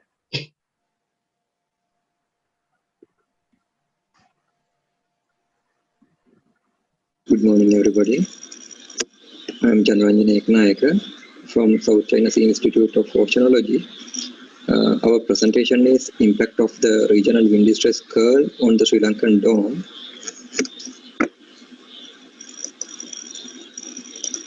This is the motivational figure of this presentation. Here you can see SMC, it means Southwest Monsoon Current, and this SLD means Sri Lankan dome. By looking at this figure, you can get some rough idea. The Sri Lankan dome occurs in the eastern part of the Sri Lanka during southwest monsoon period. And here you can see the cyclonic ocean circulation pattern of the Sri Lankan dome. Now I am going to my outline. This is my outline. When consider about the Sri Lankan dome, firstly I need to give you some idea what is this Sri Lankan dome. Actually, Sri Lankan dome is a cyclonic eddy, as I already mentioned, and it locates near the eastern coast of Sri Lanka during southwest monsoon period. Why it is important for the Sri Lanka? Actually, we know the cyclonic circulation generates Ekman upwelling, which results in the high productive zone. It means high fish production. It is important for the Sri Lankan economy. So this Sri Lankan dome is very important for our economy as well. When consider about this evolution of the Sri Lankan dome, here you can see the start of the Sri Lankan dome during May. And here you can see June, July, August, it is getting stronger. After the August, it is getting weakened according to the previous studies. From the previous studies, they mentioned Ekman pumping as the major mechanism for the formation of Sri Lankan dome. To explain that, they use this spatial distribution of positive wind distress curve. Here you can see the distribution of this positive wind distress curve here, and which generates cyclonic ocean circulation here. Ultimately, it results in formation of Ekman upwelling. So, what is the scientific problem of this presentation? Actually, it is the monthly variation of Southwest Bay of Bengal local wind distress curl and its relationship to the Sri Lankan dome. Why we choose this topic or problem for this presentation? Because in previous studies they mentioned Ekman pumping as the major mechanism, but they use only spatial distribution maps. But we need some statistical facts to get some idea or confirm the mechanism. So now we are going to do so this is the data and methodology. We use solar data and the visual data under these variables, and this is the wind stress circulation wind stress curl calculation equation. Here you can see in here tau y, tau x. It means tau y means meridional component of the wind stress data, and the tau x means the zonal component of the wind stress data. And we use these data from the SODA. When we are going to this results part, you can see at the beginning, I'm going to firstly talk about wind stress curves. Why I'm going to explain firstly this one, because it is the formation of the Ekman pumping. When consider about these maps, you can see this is the Southwest Bay of Bengal region. It is important thing you can see here rather than the previous study results. In here we can see 3 bands of wind stress curves as 2 positive wind stress curve and there is a negative wind stress curve. What are these 3 wind stress curves? Actually, this one is Sri Lankan dome positive wind stress curve. Why we call like that? Because Sri Lankan dome locates in this region. And it is important for the formation of Sri Lankan dome and the migration of the Sri Lankan dome. This NWC, it is the negative wind stress curve, you can see here. It is act like a barrier in between these 2 positive wind stress curve. Here you can see the East Indian positive wind stress curve, EIPWC. It is important for the formation of Bay of Bengal dome. This story I will explain later. Before that, I need to show you a very important thing another, because you can see SLDPWC gradually getting strong until August, and after that it is getting weaker. Here you can see it is clear. And when consider about this negative wind stress curve, at the beginning it is very stronger, but gradually it is getting decreased. Here you can see, and during October it is like there is nothing. With this decrease of the negative wind stress curve, it allows this positive wind stress curve to dominate in the Southwest Bay of Bengal region. It is important for our present research. I will explain later. And what is our next slide? Actually, cyclonic ocean circulation. It is the next step of the Ekman pumping, because due to this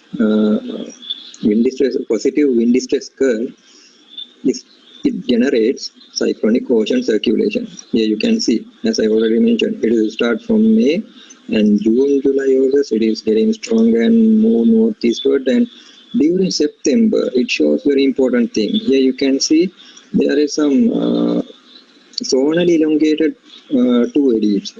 Actually, it is not one eddy, it's like a 2 eddy centers. Here you can see one and another one here. This one should be Sri Lankan dome, and here should be Bay of Bengal dome. I will show how it is happened. And before that, I need to give you the fact for the statistical analysis for the Sri Lankan dome positive interest curve and the Sri Lankan dome relationship. මේ දැන් present කරන්නේ කවුද අර ඔයගොල්ලන්ගේ අලුත් lecturer විශාරද? You can see here, and here there are two curves we can observe. One is red color and the other one is blue. This red color curve is the wind distress curve, and the blue color curve is the vertical velocity of the Sri Lankan dome. By looking at this graph, we can easily get some idea. It is more, there is a very high relationship between these two curves, but we need some facts. So you can see the linear regression analysis. It shows there is a high, it means a strong positive relationship between these two. It means the Sri Lankan dome formation occurs as a formation, and the occurrence occur as a result of the impact of this positive wind distress curl of the Sri Lankan dome positive wind distress curl.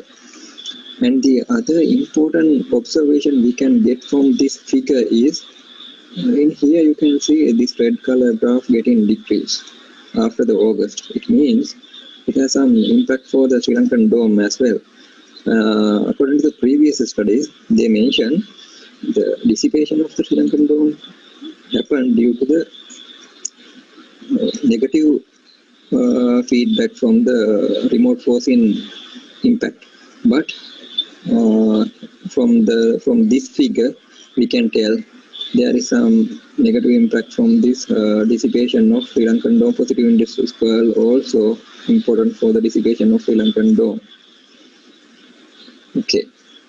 Now I am going to talk about this Bay of Bengal dome and its evolution. Actually, here I mentioned independent evolution of the Bay of Bengal dome. Why I use this one? Because in previous studies they mentioned Bay of Bengal dome. I earlier mentioned it is located in this EIPWC zone, and because of the EIPWC it generates.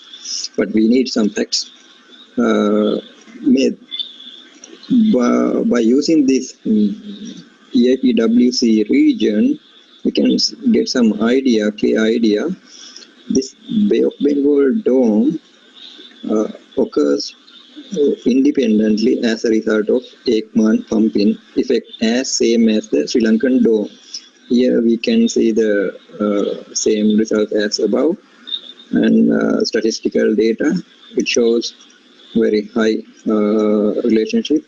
And also there is another important factor we can observe here, because before Bay of Bengal dome merged with the Sri Lankan dome, there is a high eddy kinetic energy we can observe during August from the Bay of Bengal dome region. It means it has a high potential to generate itself with this EIPWC without support from SLD. But as I earlier mentioned, Sri Lanka, in previous studies they mentioned Sri Lankan dome become the Bay of Bengal dome at the ending session of the Sri Lankan dome life cycle.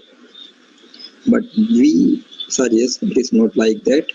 Bay of Bengal dome is a different eddy, and Sri Lankan dome also a different eddy. They merge together as a result of the circulation. I will explain next slide how it happened, and this is, you can see the statistical data. In here, Sri Lankan dome and the Bay of Bengal dome interaction we mentioned here. How these two eddies merge? Actually, by looking at this figure, you can see negative wind distress curl, as I earlier mentioned, is getting decreased, and as a result of that, positive wind distress curl become stronger in this southwest Bay of Bengal region. Due to this impact, you can see this Sri Lankan dome can easily migrate towards the Bay of Bengal dome. And here you can see these two eddy centers merging together, and October also you can see We need some more facts. Here, I use the thermal image. According to this thermal image, you can see the cold eddy centers. Why I use this cold eddy centers? Because as a upwelling cyclonic eddies, they should have cold eddy centers, and they merge together as a result of this merging of these two eddies. Eventually, this upwell cold water masses of the Sri Lankan Dome and the Bay of Bengal Dome merge. This is the story of this Sri Lankan Dome and the Bay of Bengal Dome. And these are the conclusion of this study. The Sri Lankan Dome positive wind stress curl propagation dominates the migration of Sri Lankan Dome during the developing stage. There is a strong positive relationship between local wind stress curl and the Ekman upwelling of the Sri Lankan Dome.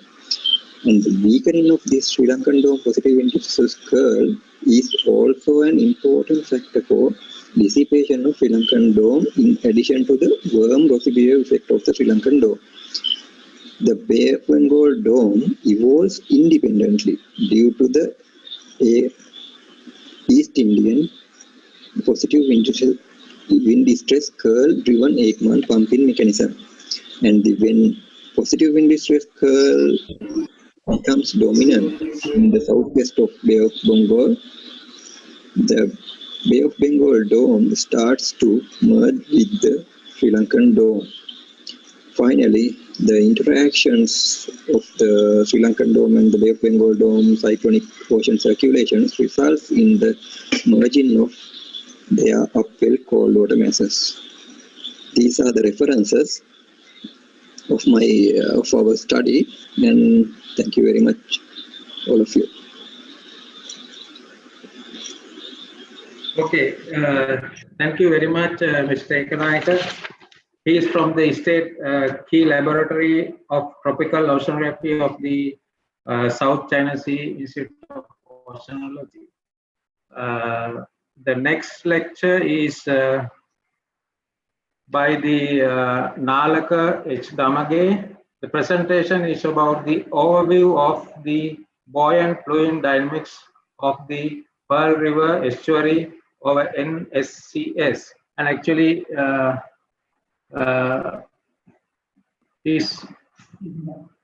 so we are going to play this presentation record because we have some techniques. So I will.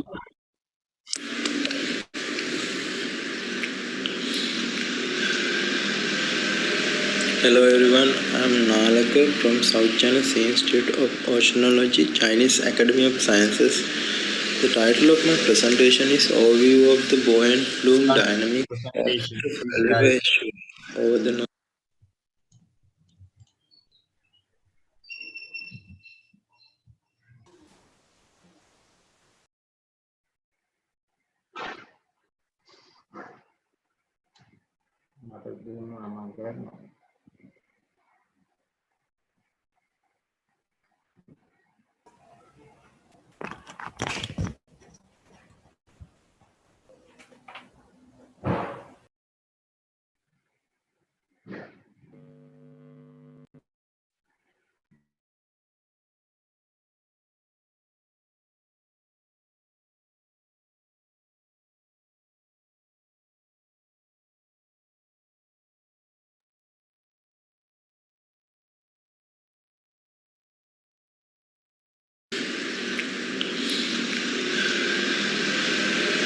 Hello everyone, I am Nalaka from South China Sea Institute of Oceanology, Chinese Academy of Sciences.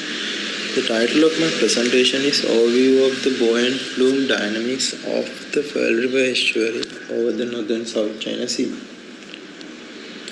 Here is the outline of my presentation. In the introduction, continental shelves associated with large river systems typically receive a large amount of freshwater and sediment, which affect on the coastal circulation, coastal sediment budget, biogeochemical process of the region. Flume water from large river systems remain the characteristic of low salinity and high consumption. In the last few decades, various techniques including field measurement, satellite observation, and numerical model simulation have been adopted to understand the buoyant plume structure and their associated circulation under different forces. It was also found that the dynamic process of the buoyant plume were controlled by various oceanodynamic forces of the river mouth and the topography of the adjacent ocean. Here you see the northern South China Sea is where the Pearl River is located.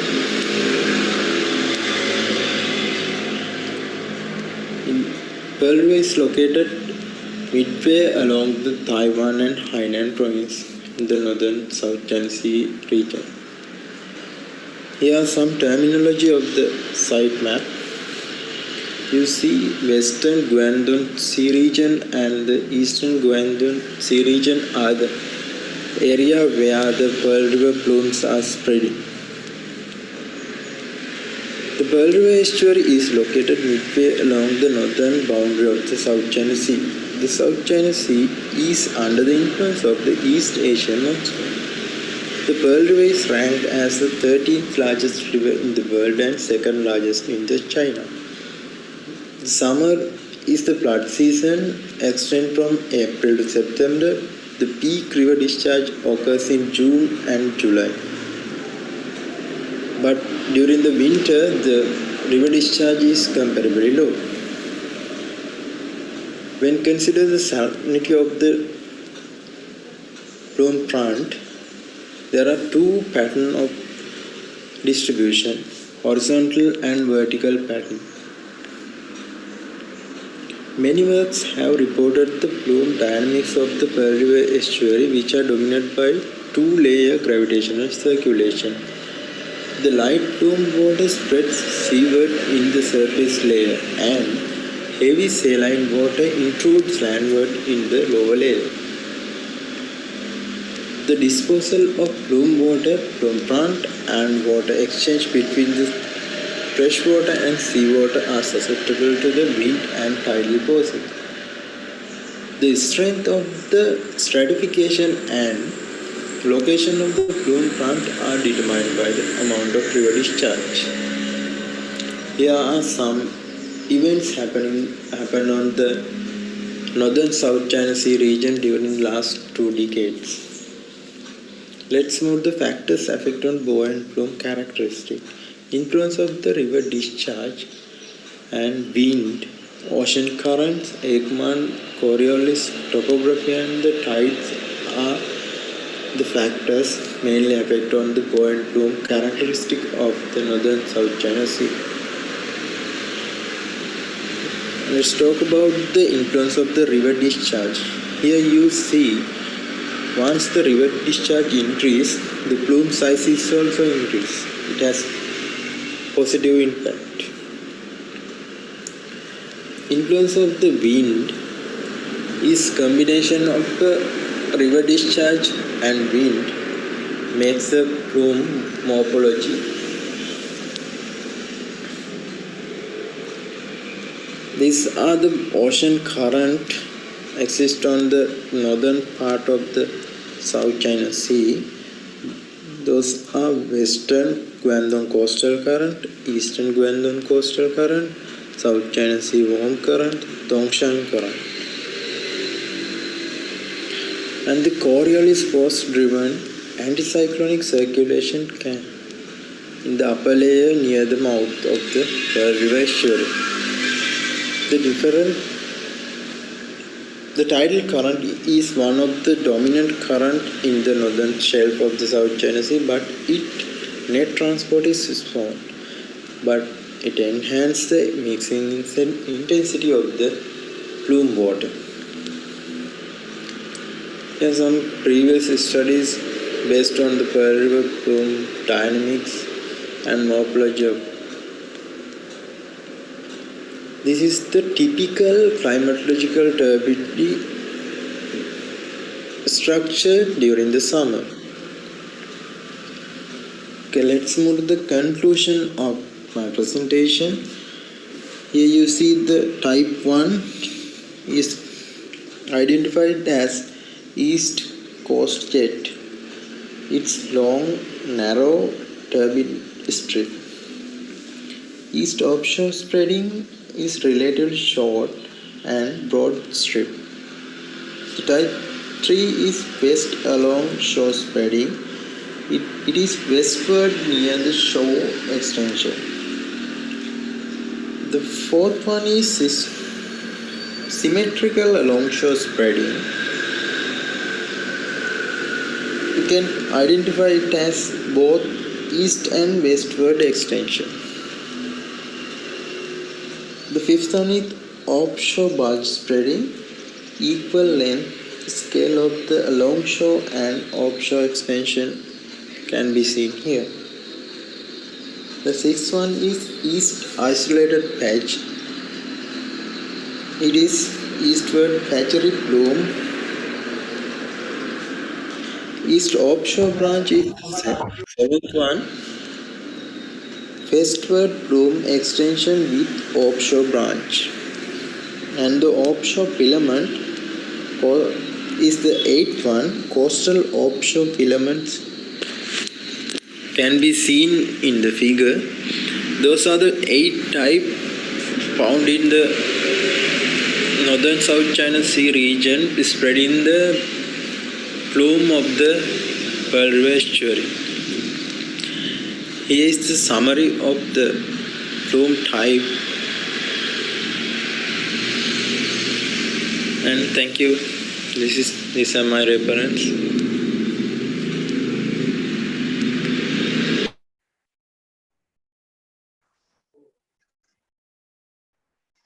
Okay. Thank you very much, Mr. Nalag Damagi. The last presentation of this oceanography and hydrography session is the preliminary assessment of a real-time forecasting system for atmosphere and storm surge in the Eastern Indian Ocean. That is presented by the Li Yang from the South China Sea Institute of Oceanology. I would like to invite Mr. Li Yang to present his research. Thank you, Chairman. Can you hear me? Yeah, we can hear you. Yeah. Yeah, can you see my screen? Okay. Yeah. It's my honor to be here to give my talk. My talk today is about the preliminary assessment of a real-time forecasting system for weather, wave, storm surge in the Indian Ocean. My name is Yilan Li from the South China Sea Institute of Oceanology, Chinese Academy of Sciences. This is the outline of my talk today. First is motivation. As we have known, the Indian Ocean is one of the tropical cyclone active area. And with the development of economic and international trade, shipping in the Indian Ocean is getting busier. Ports and commercial regions in the developing country, such as Sri Lanka, are increasing, and the demand for high-resolution marine forecasting is growing. Second is the introduction of our system. Our system consists of a regional atmospheric model, a wave model, and a storm surge model, which are the WRF model, Princeton Ocean model, and the WaveWatch3 model. It performs a real-time run for 4 times a day. And this is the model domains of the system. It includes the Eastern Indian Ocean and the Western Indian Ocean. Here, the inner domain 3 is not activated for now. And this is the flow chart of our system. The system outputs the 5-day weather forecast of 18 kilometers and 6 kilometers for Eastern Indian Ocean and Sri Lanka region, respectively, and 9 kilometers and 3 kilometers for wave and storm surge forecast. Here in the system, we use simplified selected scale data assimilation SSDA method to improve the large scale wind information of the regional model. Here we separate large scale information and small scale information from the model using a filter, and then use the 3D WAR system to assimilate large scale information from the global forecast into the regional model to improve the large scale information, the regional model. Using this method, we can improve the tropical cyclone track forecast skill. And the system gives meteorological support for the Chinese Eastern Indian Ocean goods. And here is an example of the forecast, the super tropical cyclone Amphan in May 2020. And this is the website of the forecast system. You can log in our website to check the forecast information every day. The first part is about the validation. The data used for the validation include the backtrack data from JTWC, the meteorological observation tower in Sri Lanka, and the buoy in the Ecuador region, and the China from satellite data, the CFO data. One is the TC traps. The average error of the model trap forecast for 48 hours and 72 hours are smaller than the Indian Bureau of Meteorology. And second is we validate the wind data in the of the meteorological observation tower in the southern part of the Sri Lanka here, and also we have the tide gauge observation in Colombo.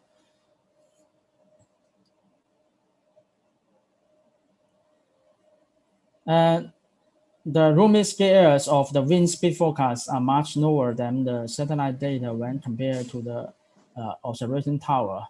It may be benefit with the higher resolution of the model. And also we have lower RMSEs in the wind direction.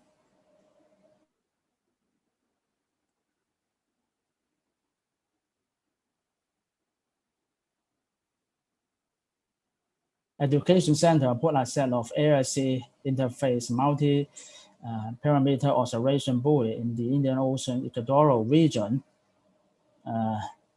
We can use this buoy to validate our wind data.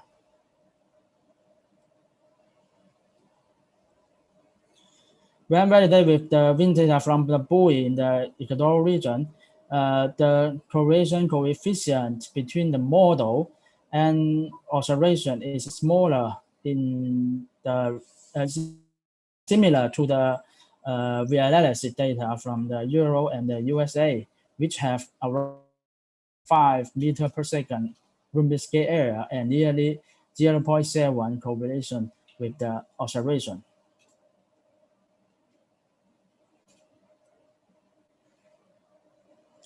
But when you compare with the satellite data, which is which have a large area observation,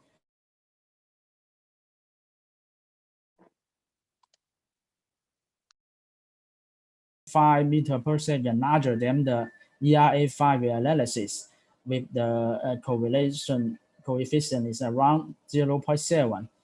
It's not so bad for the forecast, and it's inspiring that the errors are not increasing significantly during the 3-day forecast.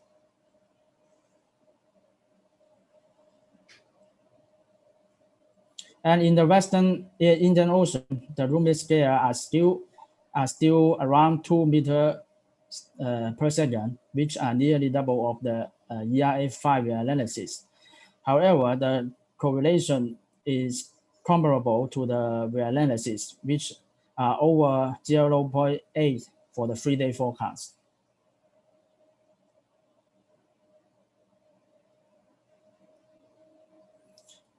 And for the significant very high in the Eastern Indian Ocean, the forecasts have much larger Rumi scale and lower correlation with the CFO satellite data than those of the ERA reanalysis.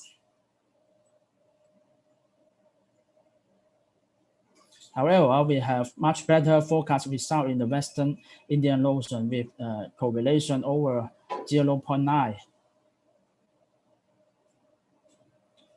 Finally, when we validate the water level in the tide gauge or locates in Kuala, the overall Rimi scale of the model water level forecast is around 3 centimeter, accounting for about 5% of the maximum amplitude, and the correlation coefficient with the observation reaches 0.996.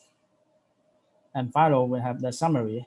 A real-time regional forecast system for the Indian Ocean is developed.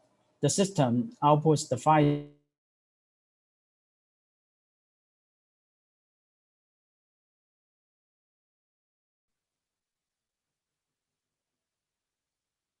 resolution of wave and storm surge model at 9 kilometer and 3 kilometer.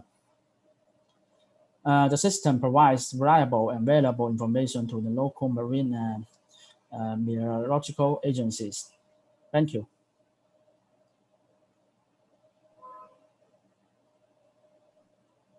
Yes.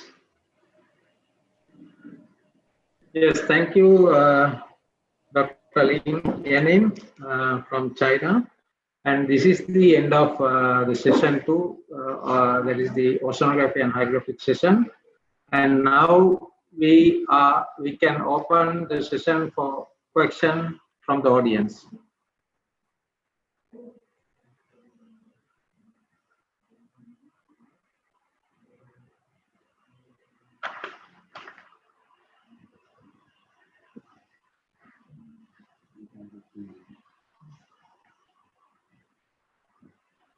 So if you don't have any question from the audience, we have some questions from our chat line. So I would like to invite Mr. Priyantha to ask the question that you received to the chat line. Thank you, Chairman. We have received a few questions. First question from Mr. T.W. Swarnasurya. This presentation. Question regarding what is your datum? How did you recognize it in the field? It's from Professor Nalin Ratnayake. Okay. Can you hear me? Yep. Okay, right. So actually, so in this study, we have used the 2003 shoreline position as the reference line in order to calculate the shoreline change statistics. That means in order to check the shoreline change, we got that reference line as the reference line in our study. So when we go to the field work, so actually, so we didn't take any temporary benchmark or any datum. So we just got the shoreline positions by means of GPS under 2 meter accuracy. Actually, we have tracked that shoreline that is actually water land boundary. So in that particular case, it was really difficult for us to get the exact land water boundary because this is highly dynamic. However, we managed to get the immediate dry-wet line in that case. So at the time when we got the beach slope.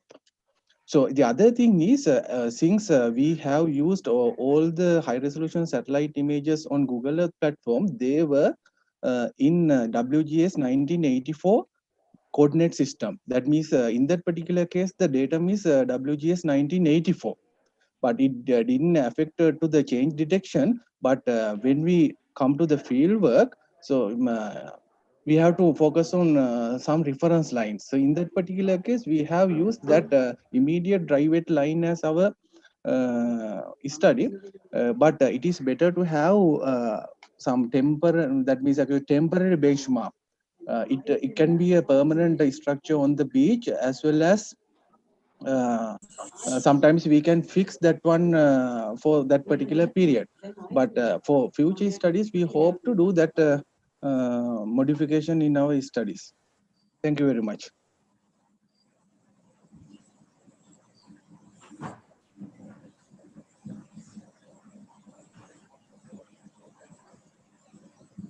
Hello? Yes, I have answered the question already. Yeah.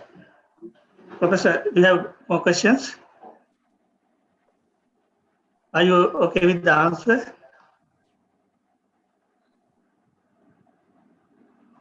Okay, let's go for the second question.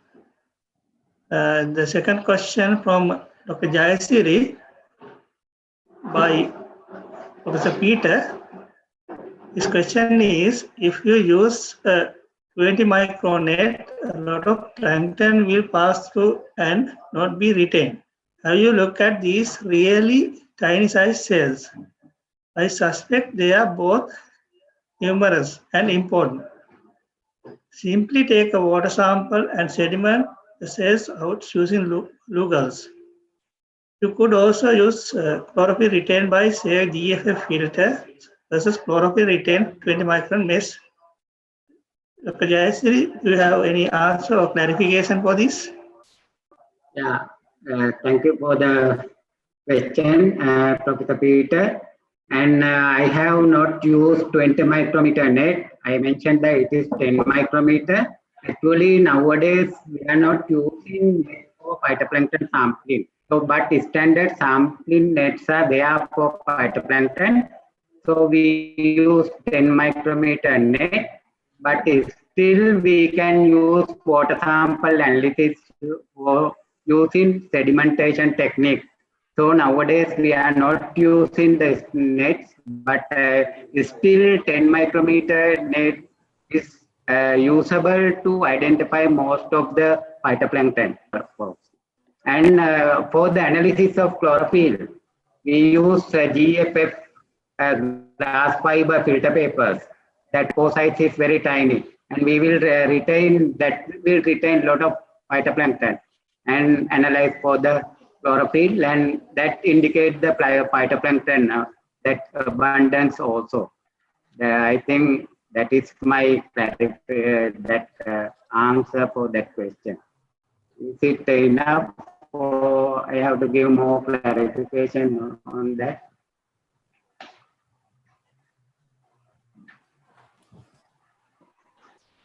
Okay. Now let's go for the third question. Third question from presentation of Professor Wang by Peter. We are lucky to have your understanding on the physics of the Indian Ocean. We need it. So if the water is moving twice as fast in the east compared to the west, what are the consequences?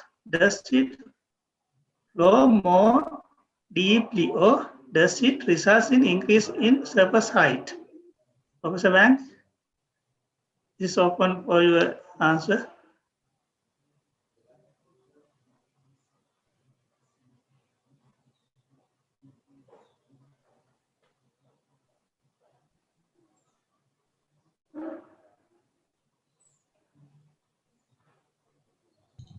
Professor Wang, you need to unmute your microphone.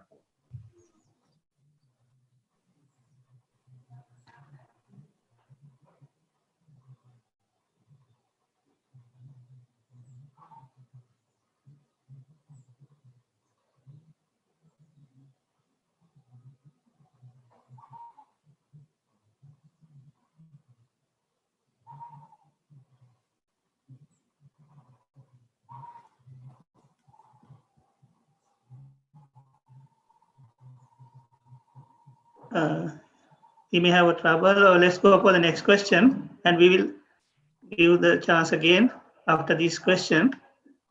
Next question from Mr. KBSS Ekanayaka, asked by WMAP Virakon. The question is, what is the horizontal resolution of data? First question. And second question is, what is the length of the time series assessed? 1 year, 2 years, like this. Now, Mr. Ekanaga, you can answer for this question. Do you hear me, sir? Yes, yes. Hello. Thank you very much, sir, for your question. Actually, horizontal resolution is 0.25 degree, and my time, it means the duration is 2 decades. Thank you very much, sir.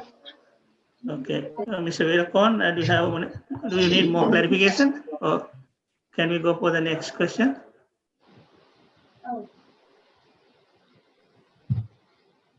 Since we don't have any more questions received to the chat line, again I will go for the Professor Wang. Sometime he may answer for this question.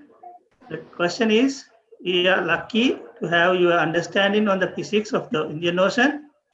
We need it. So if the water is moving twice as fast in the east compared to the west, what are the consequences? Does it flow more deeply, or does it result in increase in sea surface height?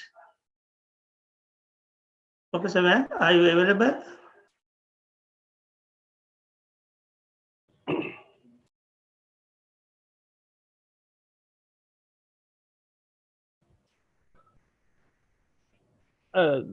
Professor, Professor Wang is not available. I will ask him answer the question by the chat.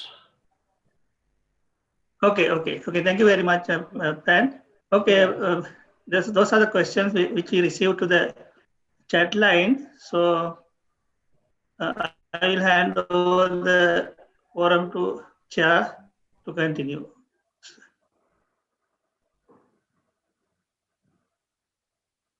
Okay, thank you, Mr. Priyanka. So I would like to thank all the presenters in this session, and we had a very good session and the discussion. And I would like to hand over this line to the next session, number 3. So maybe Dr. Fairuz, maybe introduce the next session, please. Thank you very much, Dr. Rajapaksa, for your chairmanship and your team, Mr.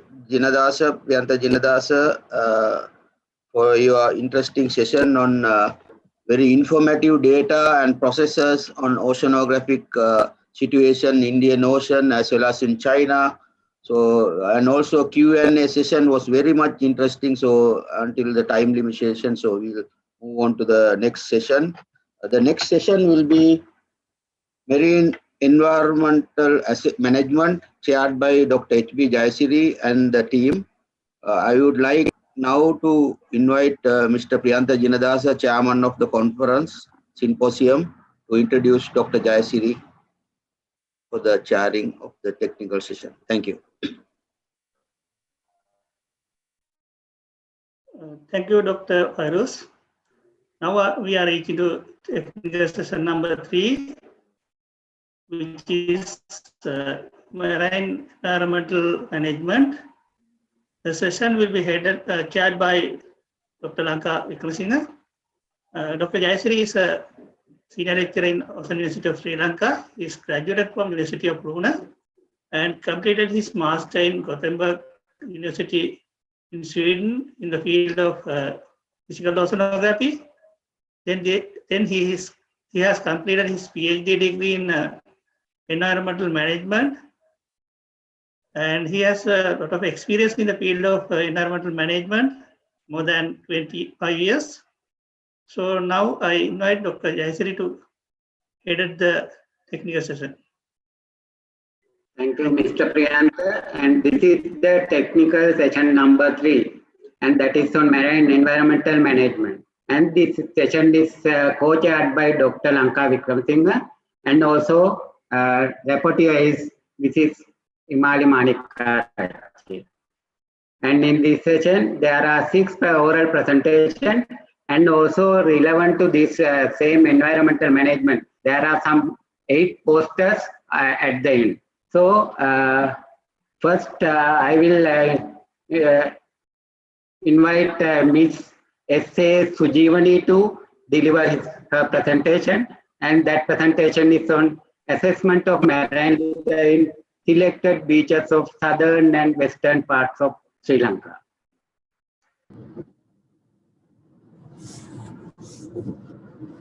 Hello. Can you hear me? Yes. Can you hear me? Yeah, we can hear you. I heard that someone have a question for me. Now I'm in my car, so may I answer my question? Professor Wang is answering the question. Okay. Let him know that session is over. And this is, we have started next session on marine environmental management. Can you ask at the end of the, maybe that session, kindly? I could not hear very clear. What is the question? Can you? Professor Wang, we already completed this session, that session. Now we are in the next session. So Okay. I will send it to the chat. Sure. Thank you. Okay. Chairman, you can continue. Yeah, that Sujivani, you can start your presentation. Good morning, everyone. I am Shanika Sujivani in Open University of Sri Lanka. I would like to present my research presentation. It is assessment of marine litter in selected beaches of southern and western part of Sri Lanka. First of all, I describe my research background. According to UNEP, marine litter refers to consist of items that have been made or used by people and discarded into sea or rivers or on beaches, brought indirectly to the sea with rivers, sewage and storm water. And land-based sources and ocean-based sources is case for marine litter. Anthropogenic activities are created land-based sources. Merchant ships, aquaculture farms, harbors, and fishing vessels are created ocean-based sources. Organic waste, glass, metal, and leather, rubber, and plastics are litter content materials. Marine litter is case environmental, economic, health, social, and cultural impact. Some impact is given here. Also, marine litter is a big problem in the world. Sri Lanka has been ranked at the 5th place in the list of world most sea waste producing countries. And according to MIPA, Western Province, Southern Province, and Eastern Province are large number of marine environmental pollution provinces in large number of population and organized industries are in Western Province. It is case for Western Province marine environmental pollution. And according to MIPA, discarded marine and discarded rapid development of tourism and other marine environmental related industries. Tourism industries and fisheries harbor are found commonly in southern and western coast in Sri Lanka. Large number of population settle along the western province coastal line like Dehiwala and Moratuwa area. River outfalls were recorded high in solid waste. Hikkaduwa, Mirissa and Tangals is a famous recreation beaches, and research studies in recent years have paid less attention about marine litter in Sri Lanka, especially in macro litters. Objective of my research: evaluate and composition and abundance of marine litter in selected locations in the southern and western coastal belt to elucidate the sources of marine litter, to provide recommendation to relevant authorities to minimize beach waste pollution. Methodology of my research: the sampling site was selected in western and southern provinces, representing in land-based pollutant site, urbanized area, tourist areas, and river mouth outlets. And sampling locations and GPS coordinate chart is given here. And map of sampling location is given here. And sampling of marine litter. Marine litter survey was conducted from April to November in 2019. Samples were collected randomly from each site in twice. Marine litter was collected in following structure. In the beach, 12 samples were collected from each beach within 3 zones: backshore, high stranded line, and water edge. After these samples were dried by oven and sand samples were sieved through a standard sieve, large particles bigger than 5 mm were identified visually and counted and weighted. After analysis in particles from these categories, and PET and other unknown plastic particles are categorized as other plastic category. High density polythene, low density polythene are included in polythene category. And this equation is used for my calculation part. And results and discussion. High total litter weight and total plastic litter weight are abundance for reported by Calido Beach. Minimum total litter weight and minimum total plastic litter weight reported in Mirijavila Beach. High total litter count and total plastic litter count were reported in Moratua Beach. Lowest total litter count and total plastic litter counts was reported in Mirijavila Beach. After I represent in abundance of litter count in percentage in 12 beaches. The first one is Nigamu Beach. Other one is Moratua Beach.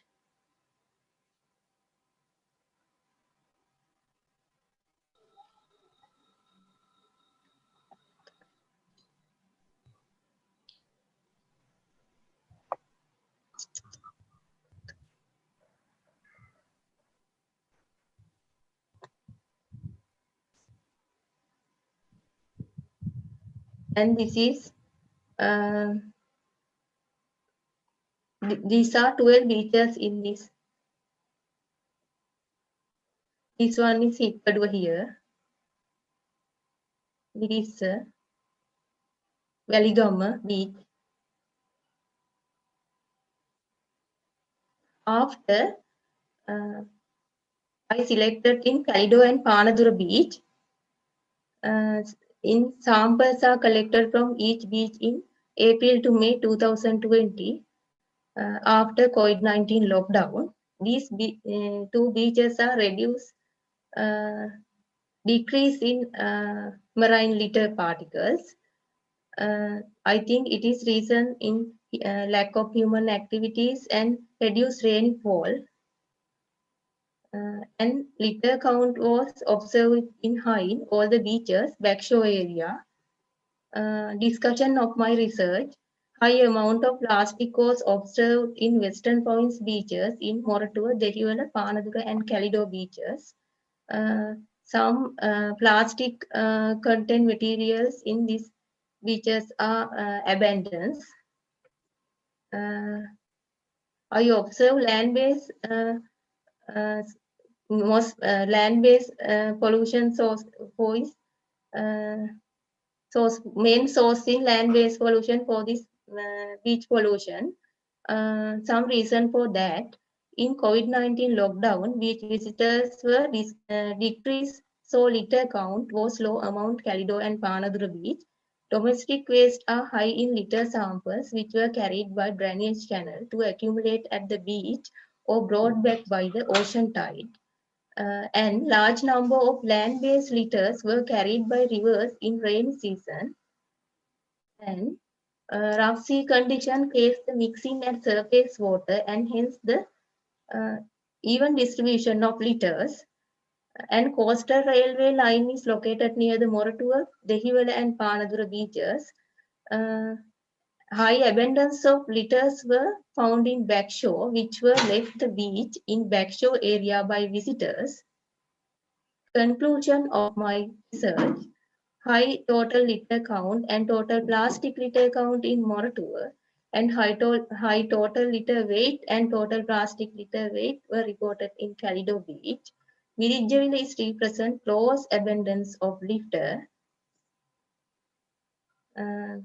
and significantly low in litter count in recreational beaches. Some reason for that is the bombing attack in 2019, heavy monsoon raining season. I think it is reduced beach visitors in that time. Beach is cleaned by the restaurant staff for attraction to the tourists and improve their business. And recreational and fishing activities are suggest that the land-based sources provide major input of litters. Finally, recommendation of my research: recreational beaches, especially such as Moratuwa, Dehiwala, Panadura and Calido, want to act proper mitigation to stop domestic dumping.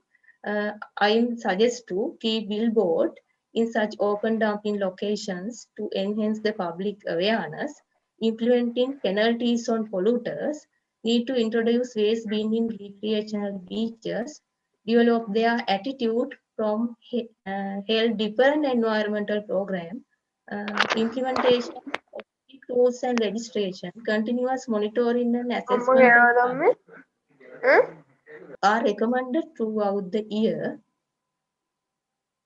After I represent some selected references in my research. Thank you very much. Thank you, Ms. Sujivani. And I want to remind you that, and after this session and after oral presentation, there will be a 10 minutes discussion, and therefore you can send your question, comments, and clarification to chat line. And we will, at the end, we will forward this question to presenters. So we will move into the second presentation. And second presentation will be delivered by MDC Madhushankar, and presentation is on nutrient dynamics in the water and sediment and its impact to planktonic species in Rajgama Lagoon, Sri Lanka. I invite Mr. Madhushankar to deliver his presentation.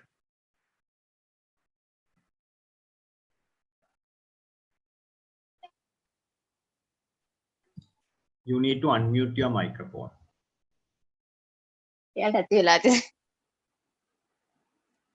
Good afternoon, everyone. My research based on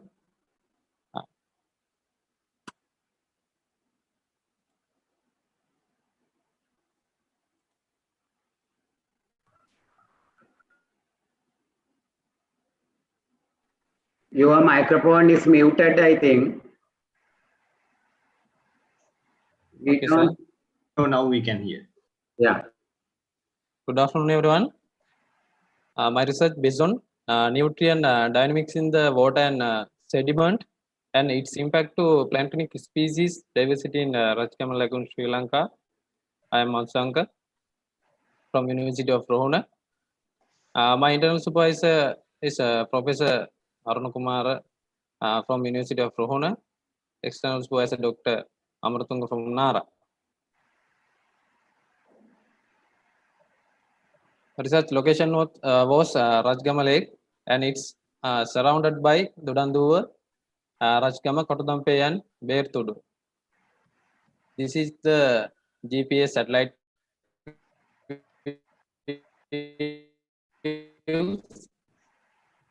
was around 237.5 hectares. This is the my objectives. Firstly, to elucidate the nutrient dynamics in water and sediment in aquatic environment of Rajgama Lagoon.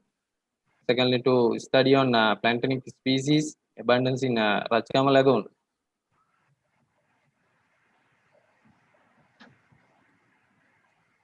This figure shows the study area of my research. There were 15 locations and samples were taken throughout the year. This is the water quality parameters I studied. Physical and chemical parameters I discuss later, these all things. Regarding the sediment parameters, I studied about the chemical parameters under the sediment parameters. We study chemical parameters, nitrate, ammonia, and orthophosphate. Under the plankton analysis, identify the different type of abundance plankton species. Then we will move to the research and discussion part.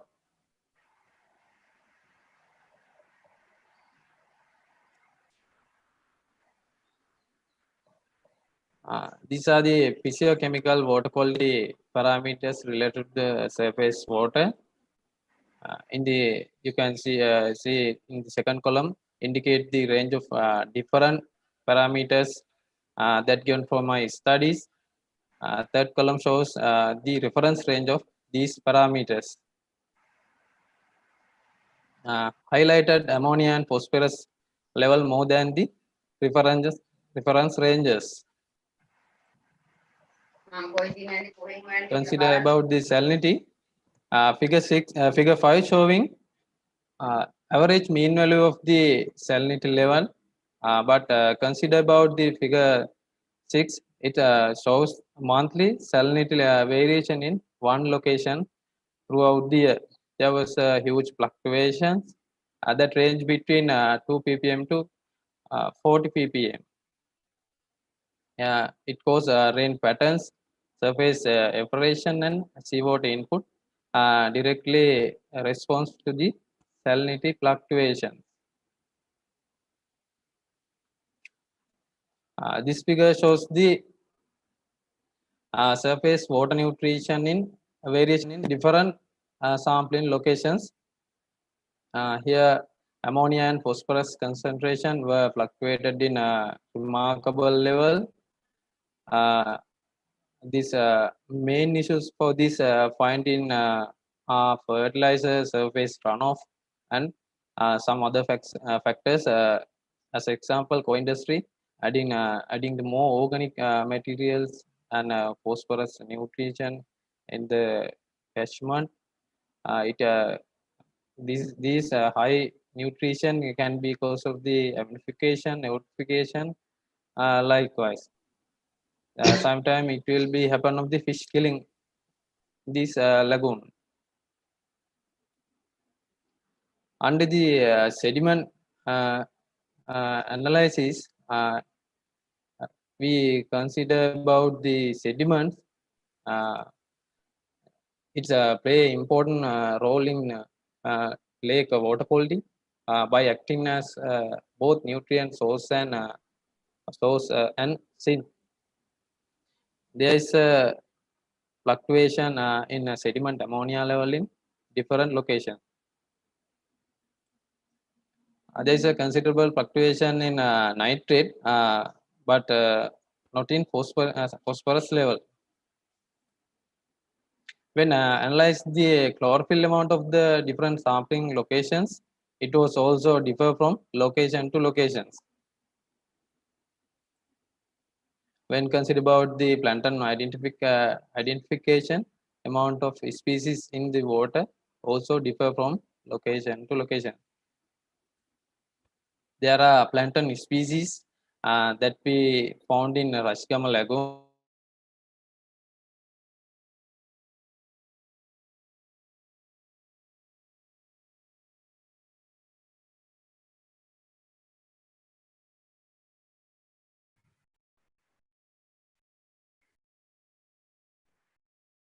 Analysis and mean with different physiochemical water quality among the sampling locations. pH, chlorophyll, ammonia, nitrate, nitrite, and dilute phosphate was not significant, and dissolved oxygen, water temperature, EC, turbidity, and salinity were significant level. And also done correlation matrix and principal component analysis. According to my results, I conclude these things when I consider about the sediment. Denitrification goes to increase the ammonia availability in sediment rather than water. Nitrate level of water to increase when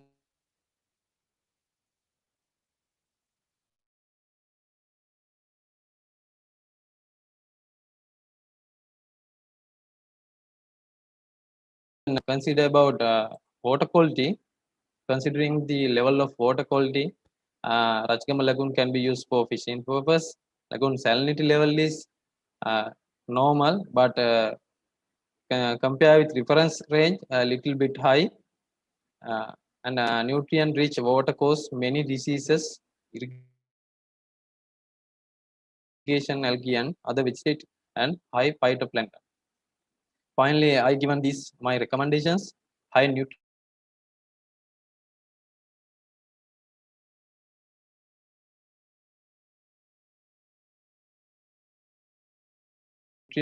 Secondly, high salinity and salinity fluctuations level may impact to lagoon environment and also productivity and need further research. These are my references. Thank you very much. Thank you, Mr. Madhushankar. And we will move into the next presentation. And next presentation will be delivered by PAKR Lakshani.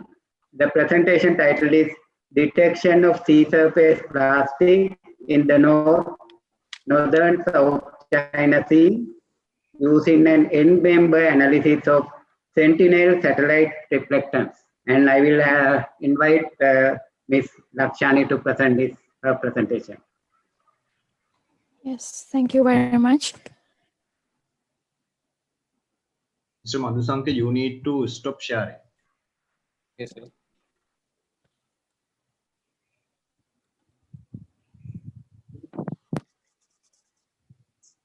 Can you see my screen? Noted, and Ms. Lakshani, you have to stop sharing. Yeah. Ms. Lakshani, you can share your presentation. Now we can see. Yes.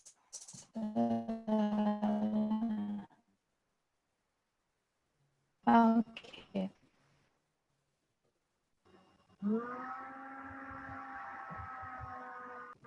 That symposium, and it is about detection of sea surface plastic in the Northern South China Sea using an in-member analysis of Sentinel satellite reflectance. I'm Kalani, and I'm from South China Sea Institute of Oceanology. This is my outline that I'm going to discuss today. As an initial introduction, the marine plastic is an important subtopic under marine environmental pollution that gained much attention recently due to its serious capacity.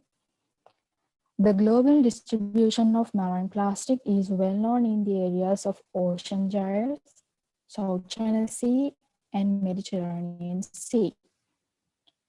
The plastic emission hotspots are spread across the globe, and the rivers are the main plastic emission source from land to the sea. And there are several categories of plastic exist in the ocean, such as high-density polyethylene, low-density polyethylene, polyethylene terephthalate, polypropylene, and polystyrene. Is plastic accumulation, and it was shown as a gyre in the west coast of Haiti. The marine plastic are discovered in the sea surface, subsurface layers, and on the sea floor. It means it is almost spread in everywhere of the ocean. There are several sizes of marine plastic particles, such as macroplastic, microplastic, and nanoplastic. All these types of plastics are threatening the marine life, and most importantly, the plastic has entered into the food web, with which can bring adverse impacts for human health simply by eating fish. The objectives of this research were to detect the marine plastic concentration using multispectral satellite images to detect a methodology which can be used to identify and validate the plastic and to identify the existing marine plastic categories. This is my study area, the main area. This is one of the major rivers in the South China and is also well known for the plastic emission from land to the sea. In the data collection, data collection was done for two different data areas. The first one is the main study area, Northern South China Sea, and the second one is the verification study area, Great Pacific Garbage Patch. The Sentinel-3 images for the Northern South China Sea was downloaded using the ImageSat data portal, and the Sentinel-2 data was downloaded from the Sentinel Open Access Hub. The Sentinel-3 data for the Great Pacific Garbage Patch was downloaded from the 70, 71, and 80.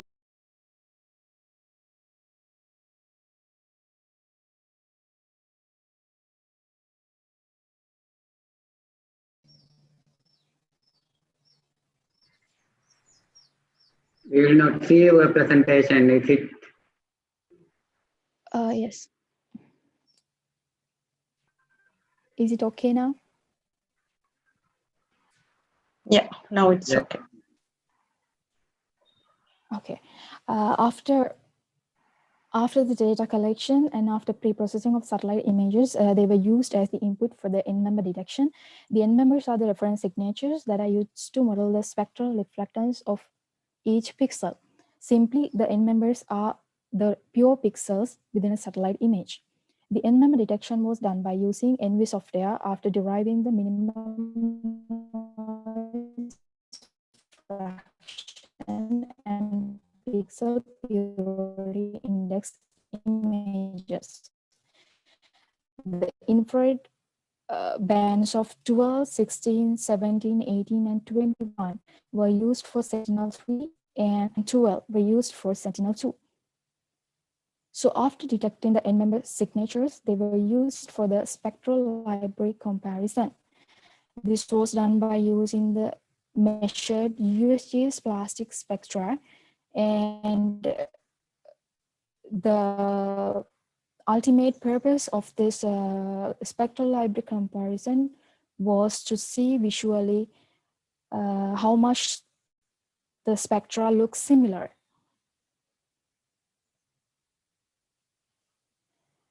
After detecting the look-alikes, visually, they were again evaluated quantitatively using the spectral contrast angle.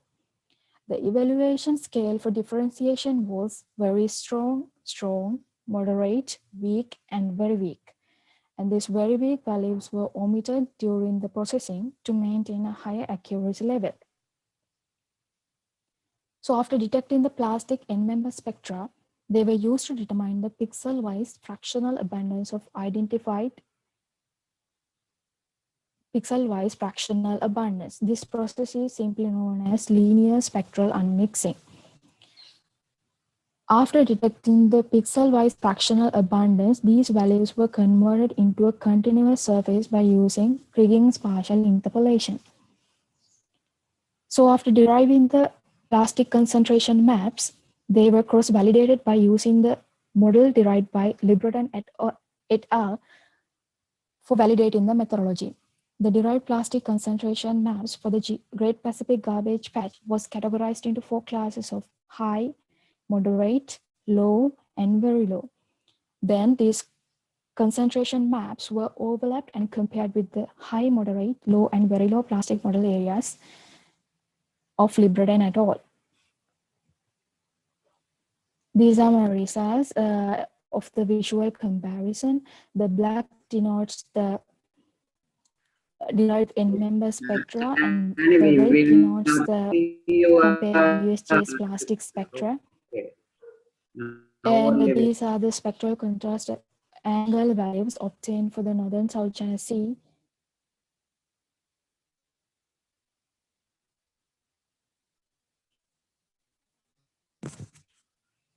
Oh, so I think there are some internet connection problems. From where should I continue? Yeah, you can continue. You have to start from the research section.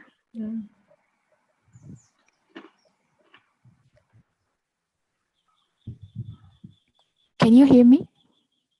Yeah, we can hear from here. Interaction is there, but you can from the research at least.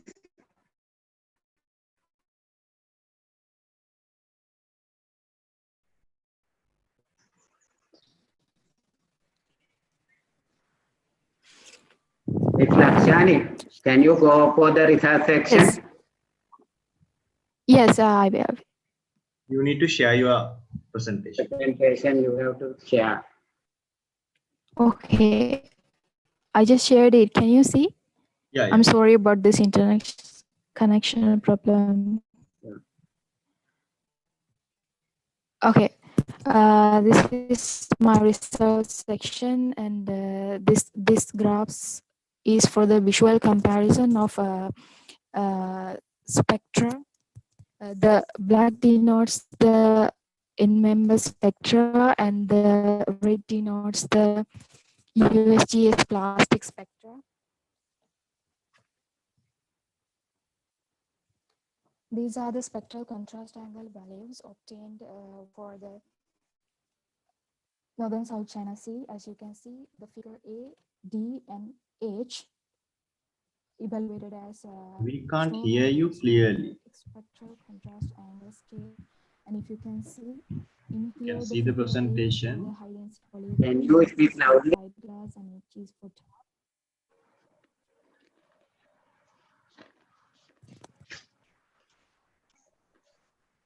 yeah. Yeah. Can you hear me now?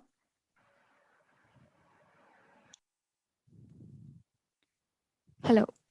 Shall we run your this video? It's Lakshani. Can you do, or we will run your video clip? Yes, for sure. Yes. Okay, Mr. Nuwanta, we will. You can stop sharing, and we will run the video. And for the Northern South China Sea, as you can see, there are 3 strong and very strong scale values for the figure A, D, and H. A, D, and H are for high density polyethylene, fiberglass, and tarp respectively. And in figure H, there are no values derived by the interpolation near the latitude of 21 knots because all the concentration values were distributed between the latitudes of 22 and 23 north.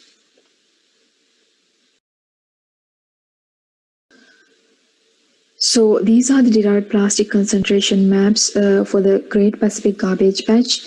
Altogether, there are 12 images and 2 plastic categories of fiberglass and high-density polyethylene. So these lines in here, they denote the plastic model boundaries. The red is for the high plastic concentration area, the black is for the moderate, and the magenta is for the low plastic concentration. And the area outside the low plastic concentration model boundary was considered as the very low model area. So from these figures, it is very important to pay attention to the figure A, B, D, J, and L, because as indicated by the arrows, they have very strong deviations with the model boundaries. And as this research indicated, the reason is the spectral angle values that it has recorded. Therefore, in this study, utilizing strong and very strong scale plastic end-member spectra is very important because it improves the accuracy of the linear spectral unmixing. The arrows in figure I and K are also very important because the model derived by Libreton et al., does not expect this kind of high plastic concentration near the shores of the United States and Hawaii, because it has underestimated the plastic materials with high windage coefficients. So I believe these high plastic concentration of the figure I and figure K denotes the high windage coefficient plastic, which has a high response to the atmospheric drag and have a high possibility of accumulation in the shores. In my conclusion, the study used the end-member detection methodology to check the possibility of identifying sea surface plastic using satellite remote sensing.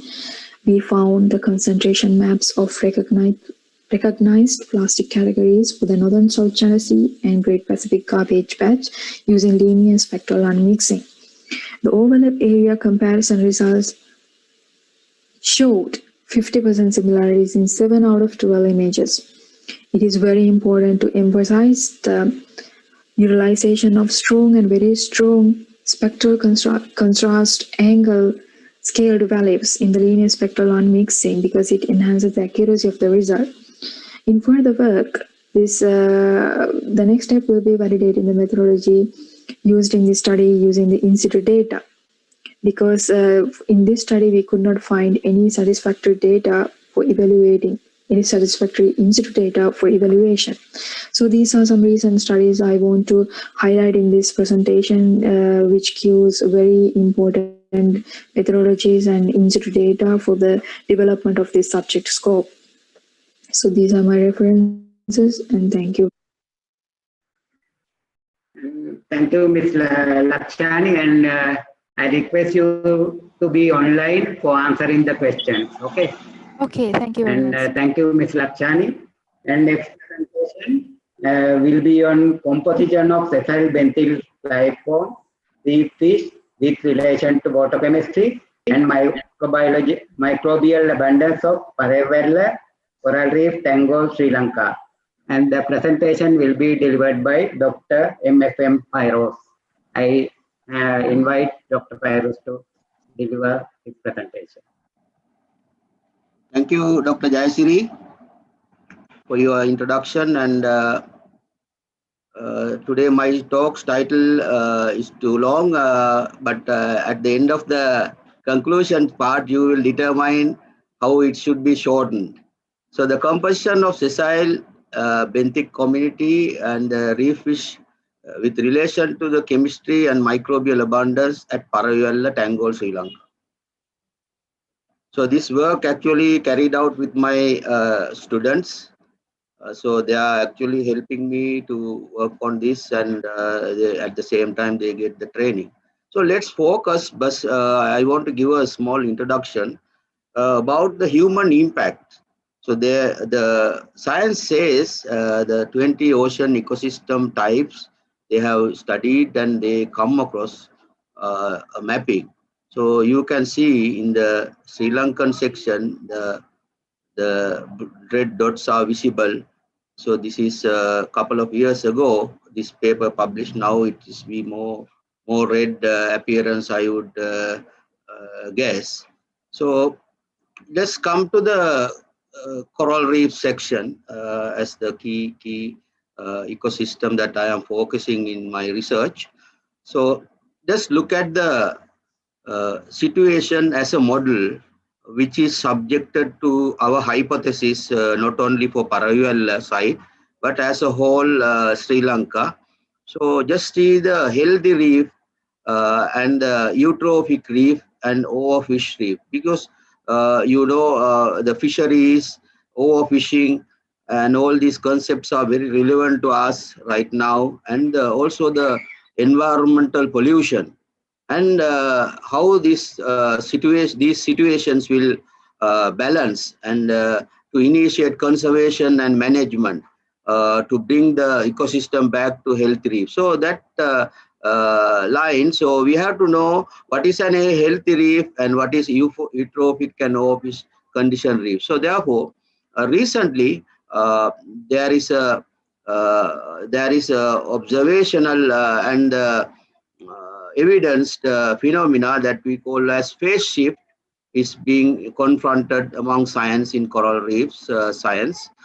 because all of the coral cover is invaded by the macroalgae. So what is the reason for this? So this is called as phase shift, and the mechanism is explained in several ways. So what we try to look at into a microbial perspective with relation to water column microbes and the ecosystem observation on sessile benthic community and the water chemistry from the plankton, bacteria, virus level into this whole picture, and to see what kind of processes involved.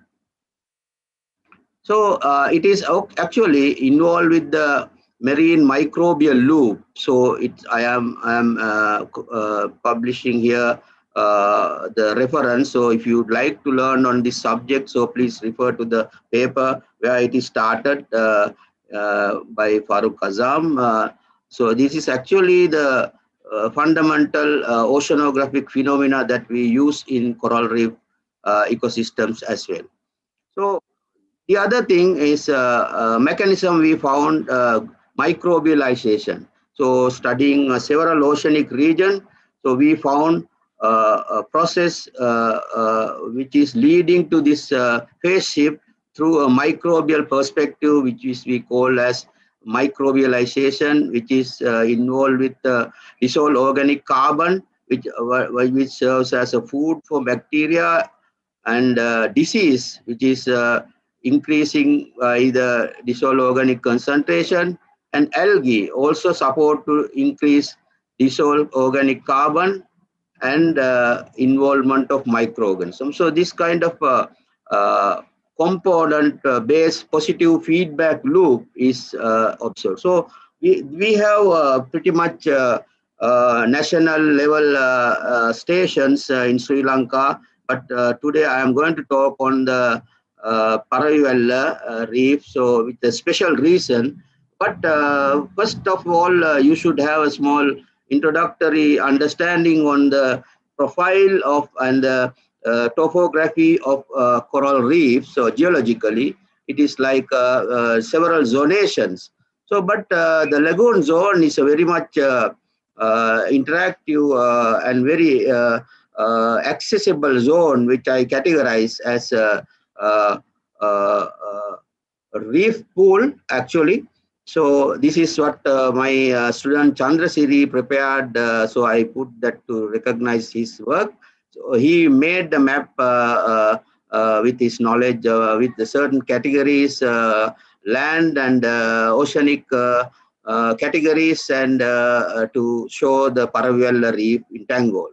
So we studied about, still ongoing, studies are ongoing, but we did the observation water sample collection from the water column using diver deployable water collectors and underwater observation, and then we take the water and do the filtration, and we monitored the temperature using in situ temperature loggers.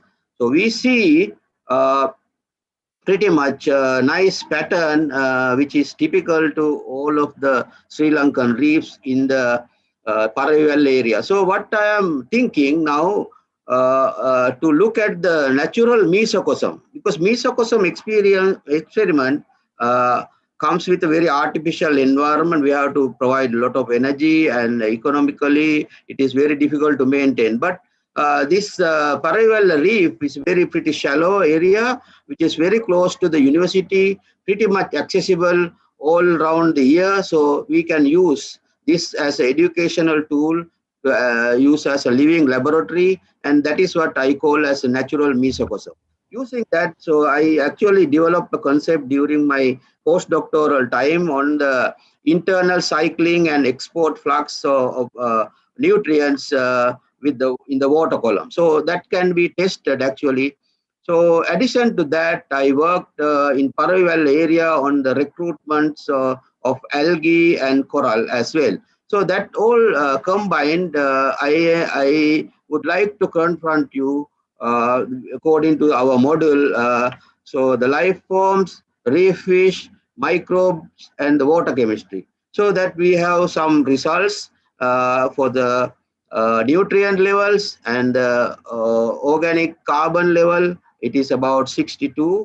The nutrient level, nitrate, nitrite levels about 4.29 with the mean, and ammonium level 9.78. So these are the water chemistry parameters, and the substratum composition, it's pretty much very high, apparently live corals there, and algae also. So this reef is pretty shallow, and it is being in, however, there is a lot of nutrients, but it shows still very hard corals. As at the introduction I said, there is a phase shift. But why this is not happening in Tangol, Paravel area? Because the answer is this fish. Because the fish is trying to balance this graze through the grazing that we have seen. The herbivorous population is in dominant situation. So that is supporting to our model that the fish reef, that reef is not overfished. Actually, the reef is vicinity to the naval camp, so therefore it's such a control, and there is no cast netting or any other angling, etc. So therefore it's very ideal place to nominate as a natural mesopause. So with that line, I have sampled the water column microbes and did some epifluorescent microscopy, and we counted the microbial abundance using Cybergold's nucleic acid stain, as well as I had a chance to do some sequencing of that water column microbes, and the sequencing results actually supporting to what we have observed chemically and ecologically, that evidencing that copiotropic means that the microbes that is living in the eutrophic environment, not the oligotropic. So that kind of representation or signature we can see in this reef. So that is order ultramonadales and order vibrionales. Vibrio is very famous. We know that Vibrio cholera is one of the pathogenic microorganism, bacteria, and it's marine, and this kind of studies actually is related to human health and wildlife diseases. So that's why we are trying to understand, since the coral reefs are very ancient creatures, they have very primitive features. However, they still thrive in these conditions. They are giving some message for our human health as well as the existence of life, and how we can overcome the stress from the environment, from the global climate change, ocean acidification, etc. So, these are the conclusions that I am going to say that we evidence from our results. And however, herbivorous fish in the macro level is allowing this ecosystem to bring to a very balanced situation. So that is why I am asking just to change the title to Microbial Ecology of Paravella instead of that long title. However, the reviewer suggested to me come up with that. So I don't know, so for some reasons I accepted. Anyways, it is being little bit complicated to come to certain conclusions that you see the diagram that I have built up on how the nutrients and the organisms interact, because so many arrows, so it's very complicated and complex. So therefore, but however, we not giving up. So we will use this opportunity and go forward to find out more data and write more papers. Thank you very much for your attention. Thank you, Dr. Fairuz.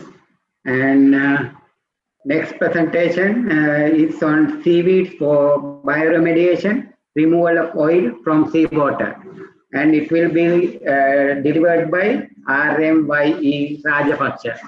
I invite Rajapaksha to present the presentation.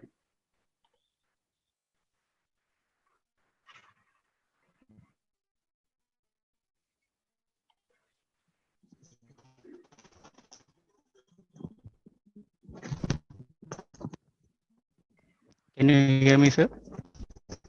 Yeah, we can hear, but you have to speak. Some interruption is there. Can you hear me? Start. Yeah. You can speak. Okay, thank you, sir. Good afternoon, everyone. Okay, thank you, sir. Good afternoon, everyone. I am Risharang Rajapaksha from Faculty of Fisheries and Ocean Sciences, Ocean University of Sri Lanka. The topic of my research is seaweed for bioremediation, removal of oil from water. This is the flow of the presentation.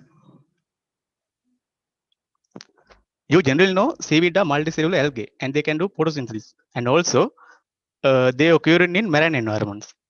Based on their different pigments, seaweed can be divided into three groups. They are red algae, green algae, and brown algae. I think you already know and have some experience with oil. Because of their different qualities, oil become necessary for our day-to-day life. We cannot dissolve oil in water, and the main usage of oil is used as a fuel. Very clear. Now I like to deliver a brief idea about marine pollution.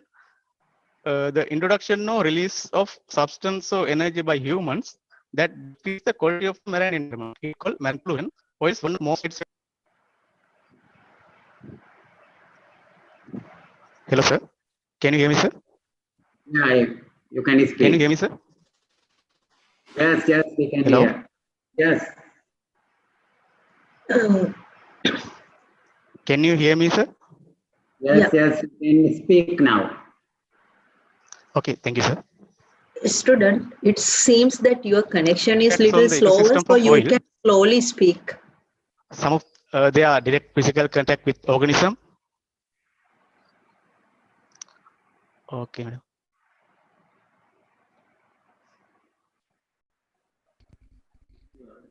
It was disconnected. And shall we run the video? Once again, we'll try. Dr. Lanka, what we will do, we will run the video, or you are having video? Can you hear me, sir? Yeah, now we can hear. Let us give him one more chance, Dr. Fairu, Dr. Jayasri. Yeah, student, your connection seems slower. So little bit slower, you please speak, not running. Okay, madam. Slower and slower you move. So then it will be clear. Can I begin with here, madam? No, now, okay. Now from here it's okay. Okay, madam. Thank you.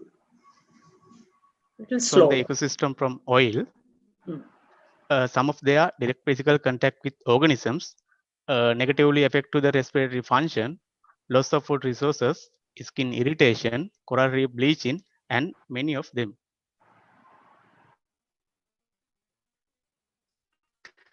Oil absorbing ability of seaweed. Actually, this is our focus of the research. Some of previous studies were done for oil absorbing ability of seawater by using macroalgae for oil absorbing.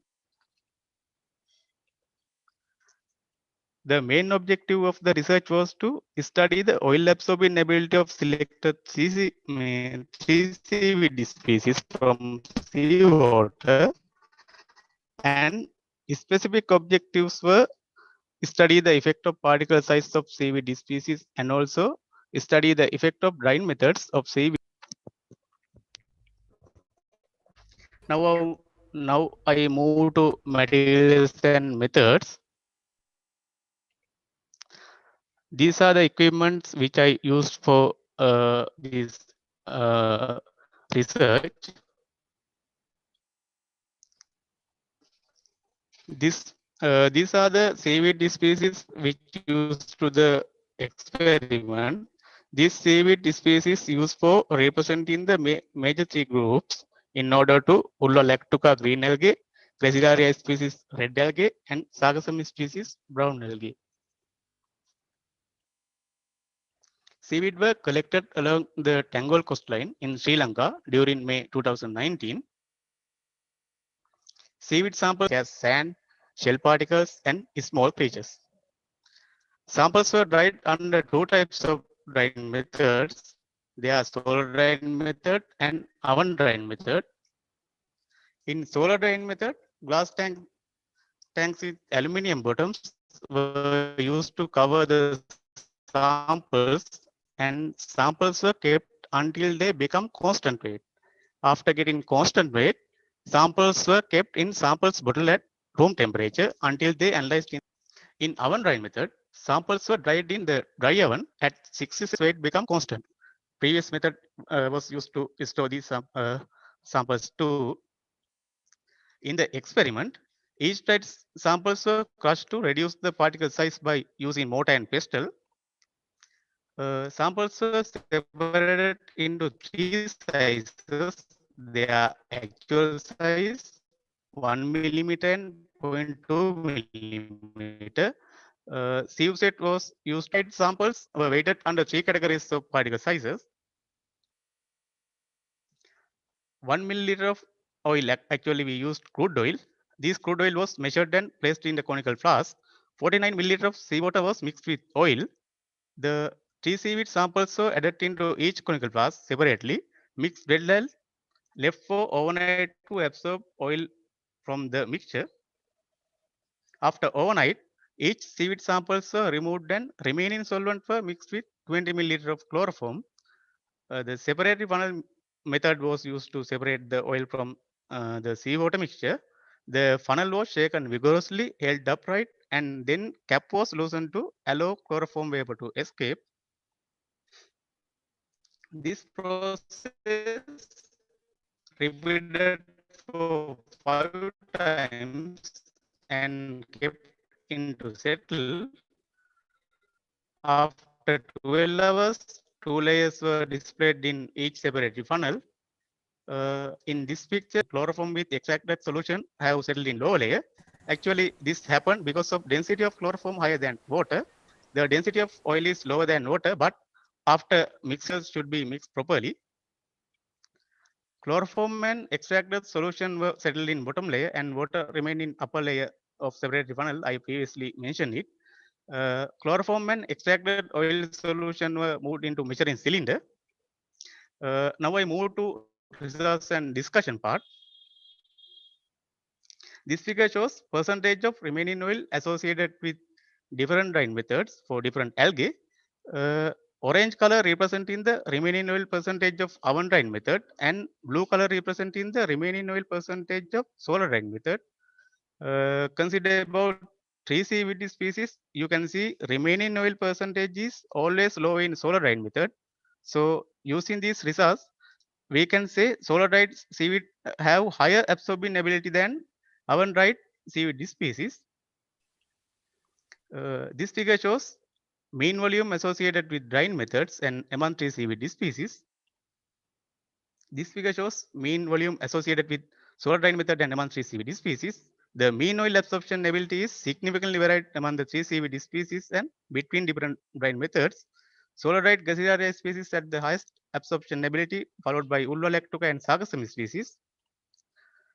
This figure shows mean volume associated with particle size and Gassidaria species. Actually, Gassidaria species had the highest absorption ability. That's the reason Gassidaria species has to be focused. The mean oil absorption ability is significantly varied among the 3 seaweed species and between different particle sizes. 0.2 millimeter Gassidaria species had the highest absorption ability, followed by 1 millimeter of Gassidaria species and actual size of Gassidaria species. This figure shows mean volume associated with different drying methods, different seaweed species, and different particle sizes. Actually, this is the summary of the result.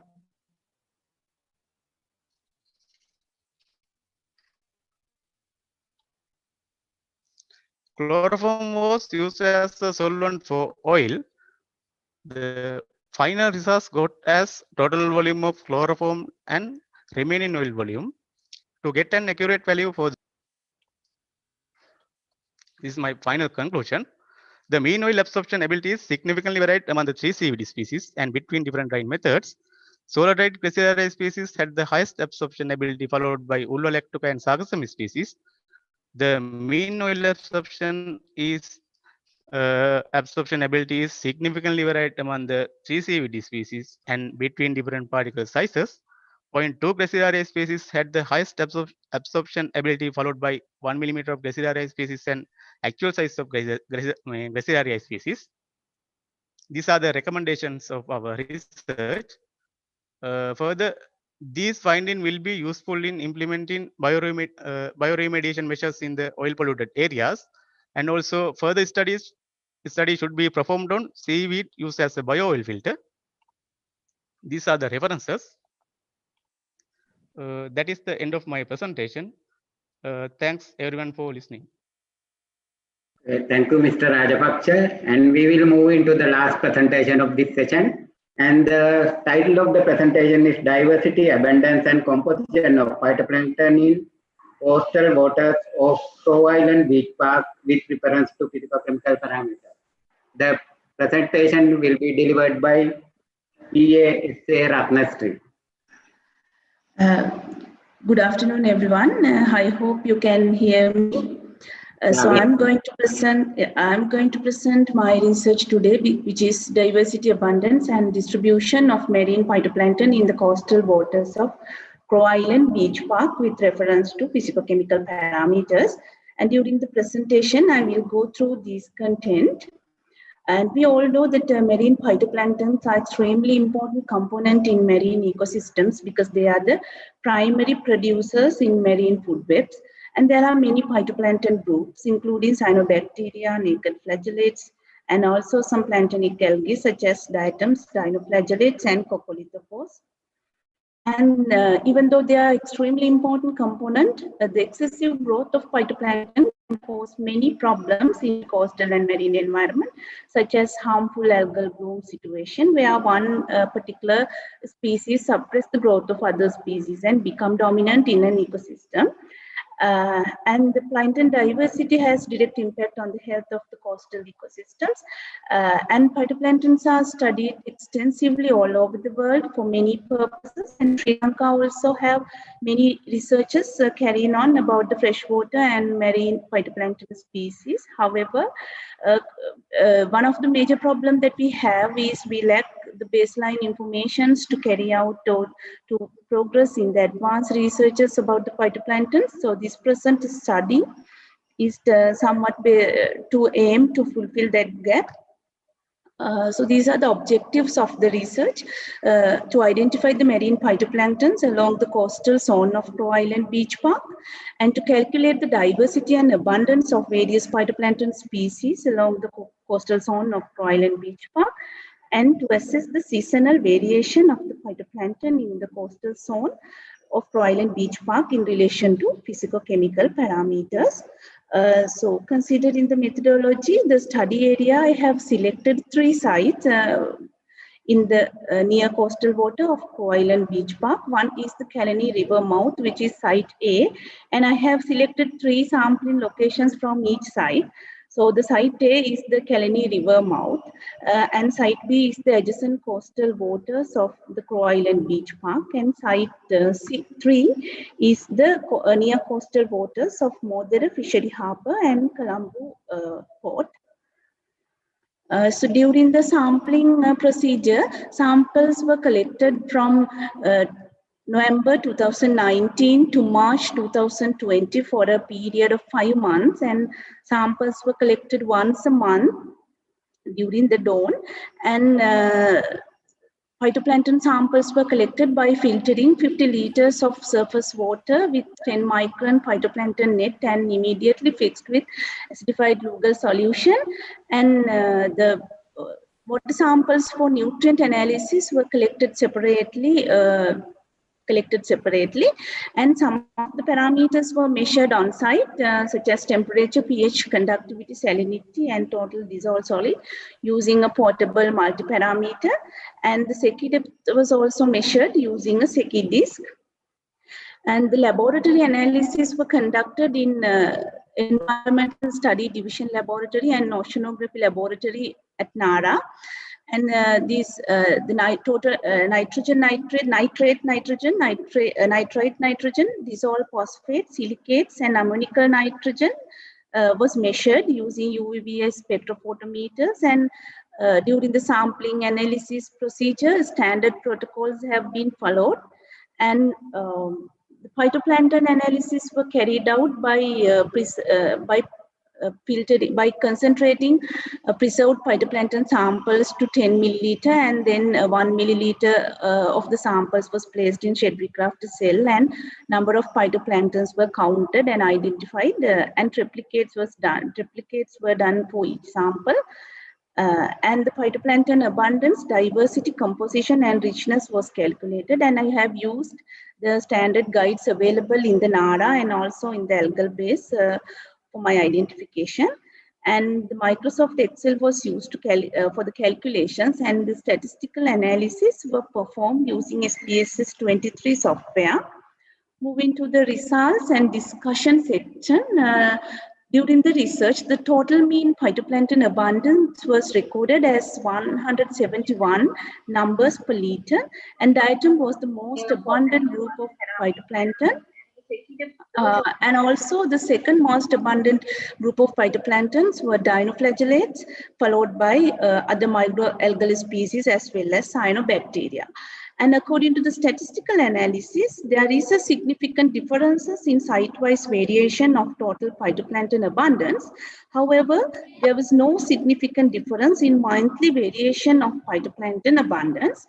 So during the study, there were 108 phytoplankton species were recorded, and which belongs to Bacillariophyceae, which is diatom, which comprise the large proportion of the phytoplankton, which is 61.1%, and followed by the dinoflagellate, which is 31.4%, and also the other types of phytoplanktons comprised about 7% altogether.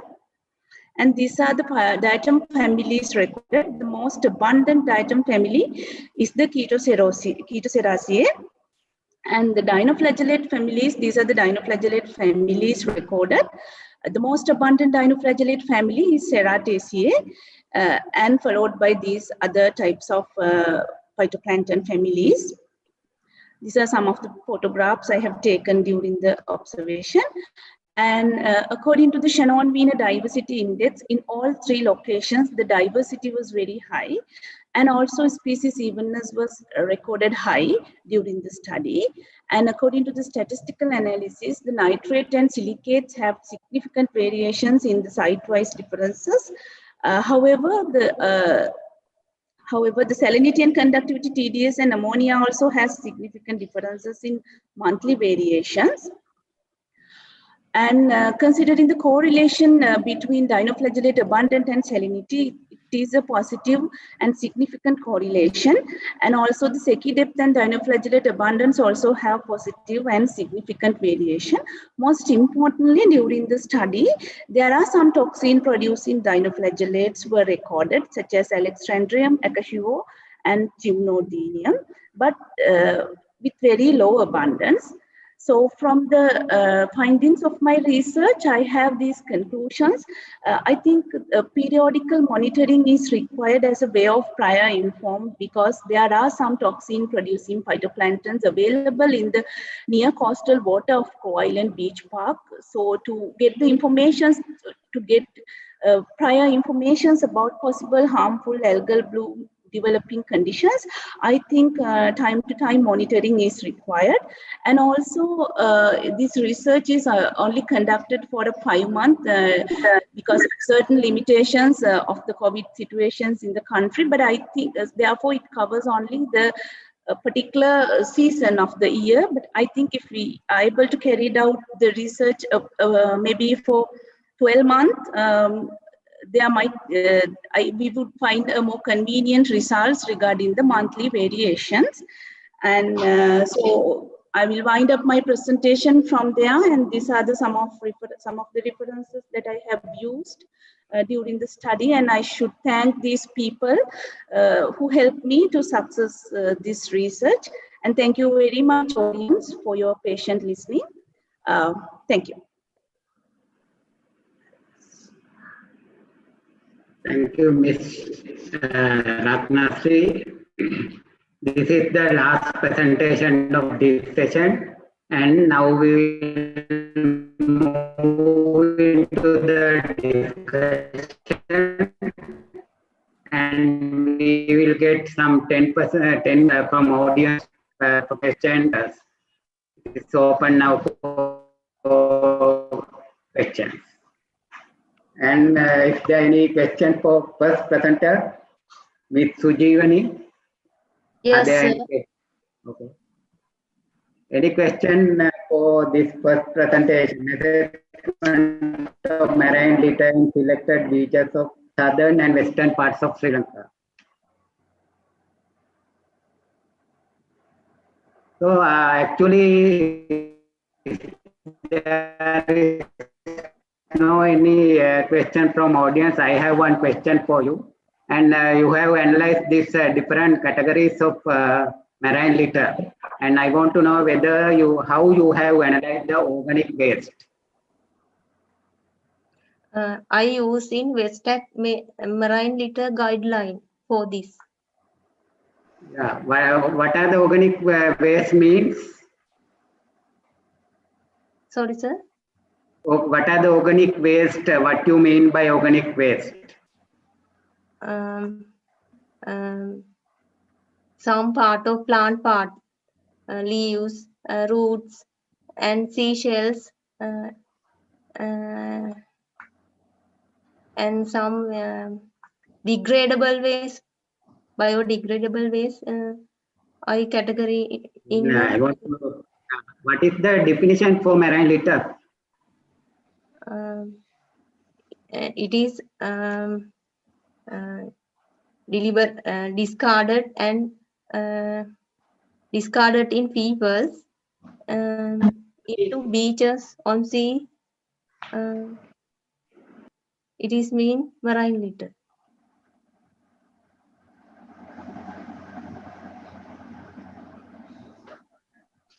So it means that seaweeds and other plant materials, are they marine litter or not?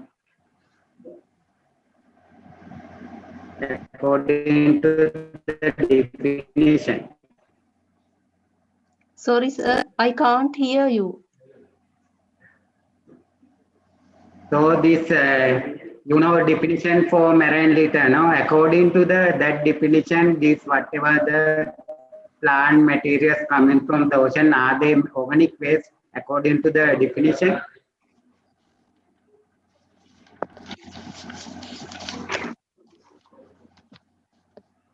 If there is no any answer, we will move into the second presenter. Are there any questions for Mr. Madhushankar? Nutrient dynamics in the water and sediment and its impact to planktonic species in Transgama Lagoon. Any questions to Mr. Madhushankar? No, sir. Madhushankar, you are there, no? Yes, sir. Okay.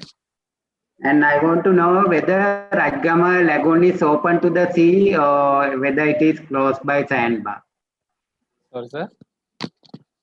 Rajgama Lagoon, normally lagoons are open to the open sea, no? Yes, sir. But this Rajgama Lagoon is open to the sea or it is closed by sandbar? Consider about the in a year, sir. Some month overflowing in the water overflowing. Sometimes it's close the sea mouth in the Rajgama Lagoon. But you are looking at your salinity values, we will not see that much difference, 19 to 22. So there is no any difference between seasonally or monthly. There is no big difference, I think. That variation is very little, 19 to 22. So it is open. It is Yeah. so it is a mean value in the salinity level. I show with the other figure in the monthly variation is 2 to 14 around the ppm. 2 to 40. Yes, sir. and consider about the February month of February in one location having 2 to 14 amount of the salinity variations. What is 19 to 22 means? It means it's the mean level of the sediment parts. Can mean value of the we consider about the 11 months now we collect the data in one locations is the mean value of the 19. Okay, thank you. And also I have one more question. Is there any tidal impact to the lagoon during high tide and low tide? Is there any impact? I can't hear sir clearly.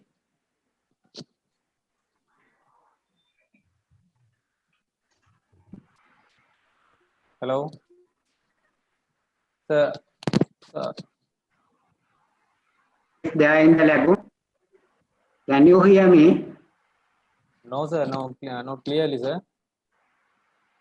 Okay. Then, okay. Then we will move into the next presentation. Third presentation is on detection of sea surface plastic in the northern South China Sea using an end-member analysis of sentinel satellite reflectance. Any question for that presenter? And Lakshani? Any question for Lakshani? Dr. Jayasiri, we received from audience in chat line. Shall I ask that question? No, finally we will give the chat line. So many chat line questions coming actually. Okay, we will give the chance. Now we will give to audience, then we will give chat line. Okay, now if there is no more question for presenters, we will give, I think Miss Manikarachi will, I think she collected all the chat line questions. Or Dr. Lanka, who collected Miss Manikarachi can send. One question I can ask actually from this Ratnasri, Miss Ratnasri. So she has mentioned clearly that among all the phytoplankton she collected, she identified that diatoms were the most abundant species. I have seen this in many research papers also, but clear reason for this. What can be the reason for higher diatoms abundance among the other phytoplankton species? Yes, actually, it might be because of the amount of nutrient maybe, but I couldn't actually figure out what is the exact cause. But mostly I also seen that the diatoms were the most abundant groups, but actually I cannot just say that this is the exactly reason, because I also not come across with such thing. But I think it is maybe because of the nutrients and availability of nutrients and its circulation might have some effect. Unfortunately, I am also unable to give you a specific reason. It's okay. Yeah. Maybe even the virulent CO, maybe they are high dominancy over the other species. Also might be. Yeah. Maybe we can say. Diatoms are dominating all the sites in marine environment. That is, I think, common for all the marine waters. Yeah. Reason. Okay, then actually Miss Manikarachi sent, maybe she will deliver you the questions. Okay, then Miss Manikarachi, you have any question coming from my chat line? Thank you, Dr. Jayasiri. I have actually 10 questions came from the chat line. I already forward you the list. Will you go through it or shall I go through it? Yeah, if you are going through the question, it's better, I think. Okay, so we have 10 questions actually that have been directed to Miss SAS Sujivani. I don't think whether, I'm sorry, 7 questions. I'm not sure whether we have enough time to go through all the 7 questions. Yeah, we don't have enough time. I think we will go few questions. Okay, I will give, I will go through few questions. First one, what do you propose to minimize the plastic waste in Sri Lanka?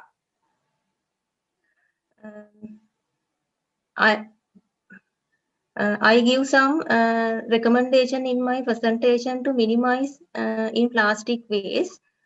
Also, I think plastic should be restriction and ban in Sri Lanka. Or plastic use minimize in Sri Lanka. And policies should be developed for change in people's attitude and behavior.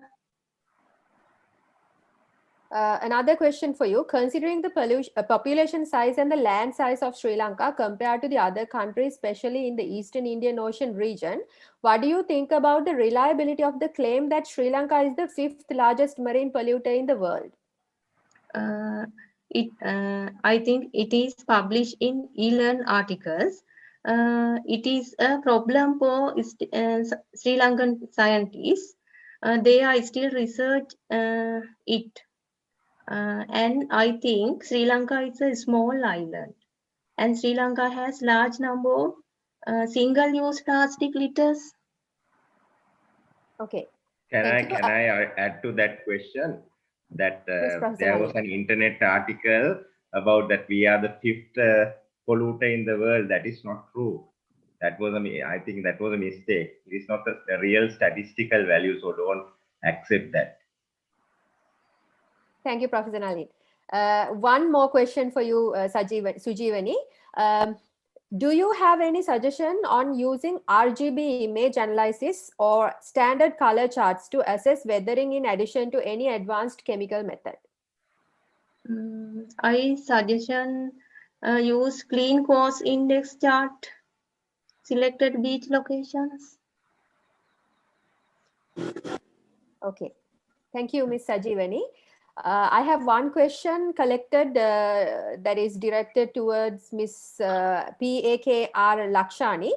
The question is, satellites are great for determining surface concentrations. What about plastics that sink? How much is known about plastics at depth? Yes, the sinking plastic is a great challenge which cannot be detected by satellites.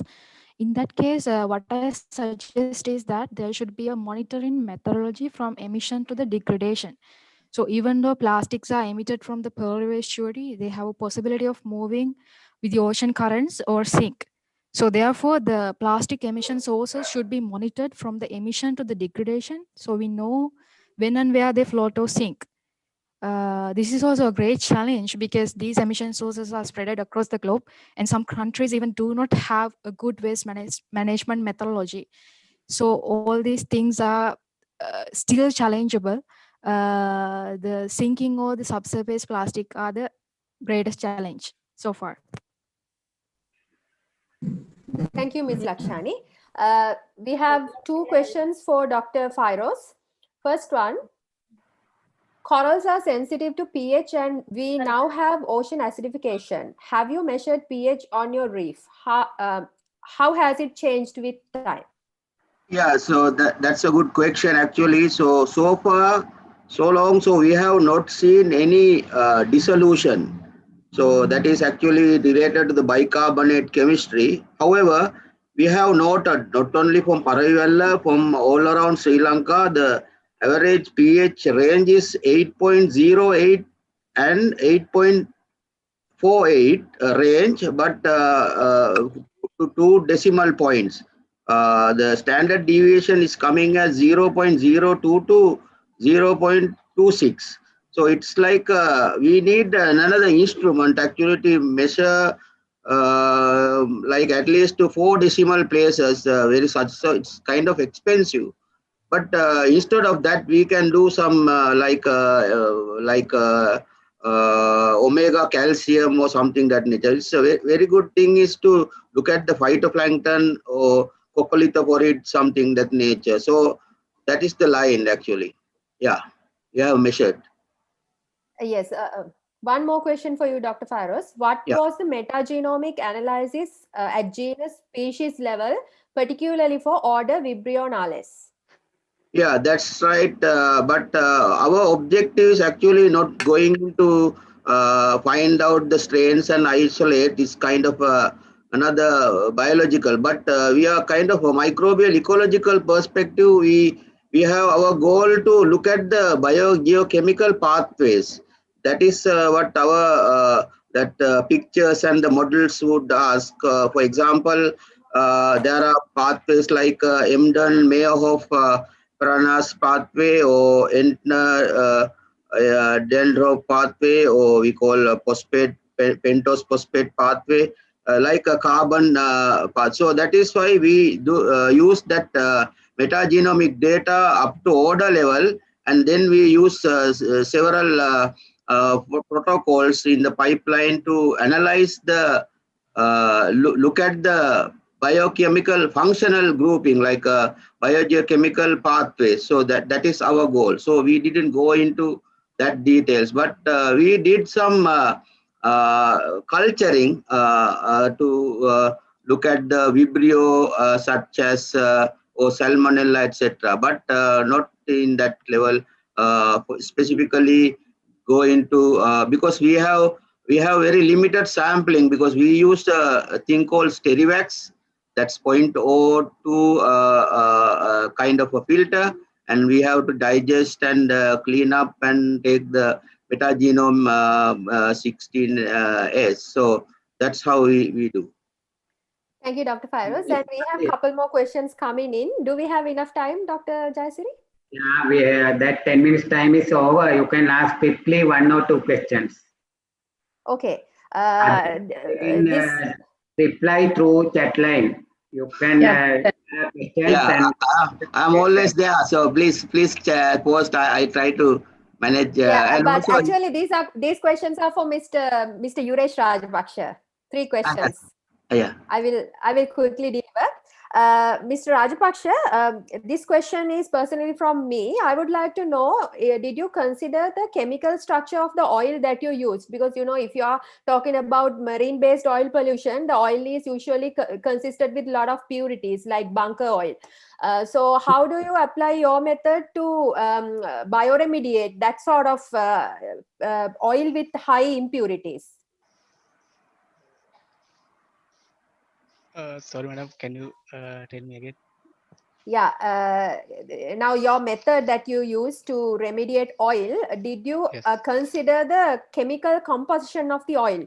Because if you are applying this oil into marine oil spill, those oil spills basically they are like from bunker oil, which are with high amount of carbon and other impurities. So do you suggest that your method is equally applicable to that kind of oil with a lot of impurities? Actually, no, madam.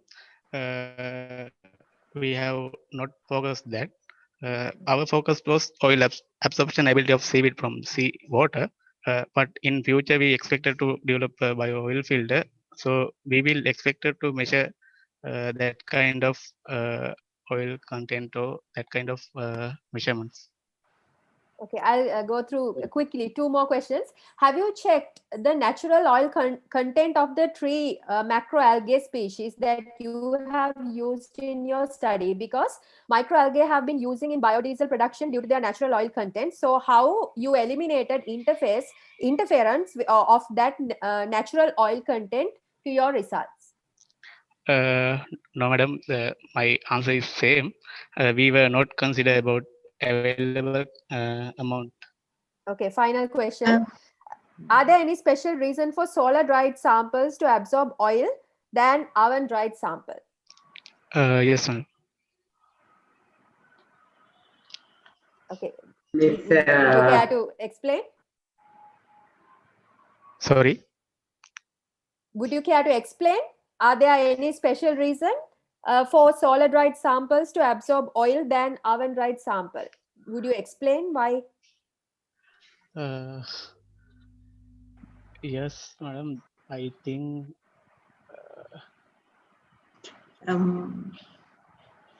Okay. So, shall we stop the but presenters they can reply through chat line. Shall we? yeah. Okay. Otherwise, I can little bit answer for that because I was there. But if we don't have time, we will go move. No. Yes, yeah. Okay. Thank you, Dr. Jayasri and Dr. To chat line.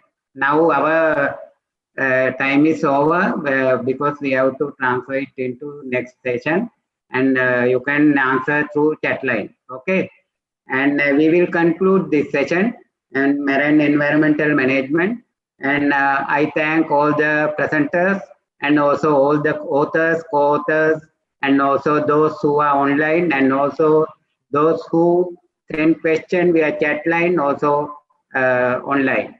I thank all of them, and we will conclude this session. Thank you very much for all of you. Thank you. Thank you very much, Dr. Jayasri, for your interesting chairmanship and with your team and very productive discussion time.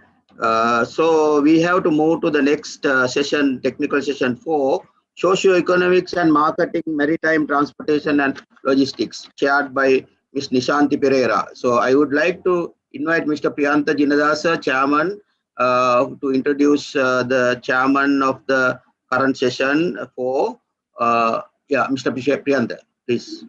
Thank you, Dr. Virus.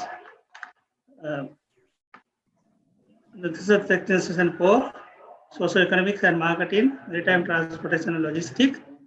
It will be chaired by Ms. Nishanti Pereira. She has graduated with postgraduate diploma in civil management from Norway and obtained masters in shipping management from World Maritime University. She has held many senior positions in the Ceylon Shipping Corporation, National Carrier of Sri Lanka, over 25 years. I left the Ceylon Shipping Corporation in 2004 and joined with the SINEC Maritime Campus as the head of the Department of Commercial Shipping. And she is joined with Ocean University of Sri Lanka in 2013 as an academic consultant. Now I request Ms. Nishanti to conduct the session, and I kindly request you to strictly on time because we have 30 minutes behind the schedule. Thank you. Thank you, Mr. Priyantha. Good afternoon, ladies and gentlemen. Let's move on to the technical session of Socio-economics, Marketing, Maritime Transport and Logistics. The co-chair of this session is Mrs. Dilini Manage, and reporters are Ms. Nisha Dishani and Ms. Angelika Vatsarani. There are 5 oral presentations in this session, together with 3 poster presentations. Each presenter is given 10 minutes for their presentation. Please be informed that there will be a session for questions and answers at the end of the technical session. Please keep your questions ready, and it is more convenient if chat line is used to pass your questions or comments to us. Your questions or comments will be summarized and direct to you during the common discussion to put forward to the presenters. Thank you very much. Let's start the session. Reporter, Ms. Nisha.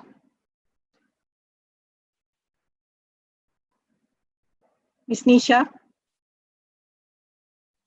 I'm ready. Yeah, please. You can announce the names of the name of the first presenter. The press presenter is S.L. Ranavira. The presentation title is An Insight into the Economic Importance of Wet Driving in Sri Lanka.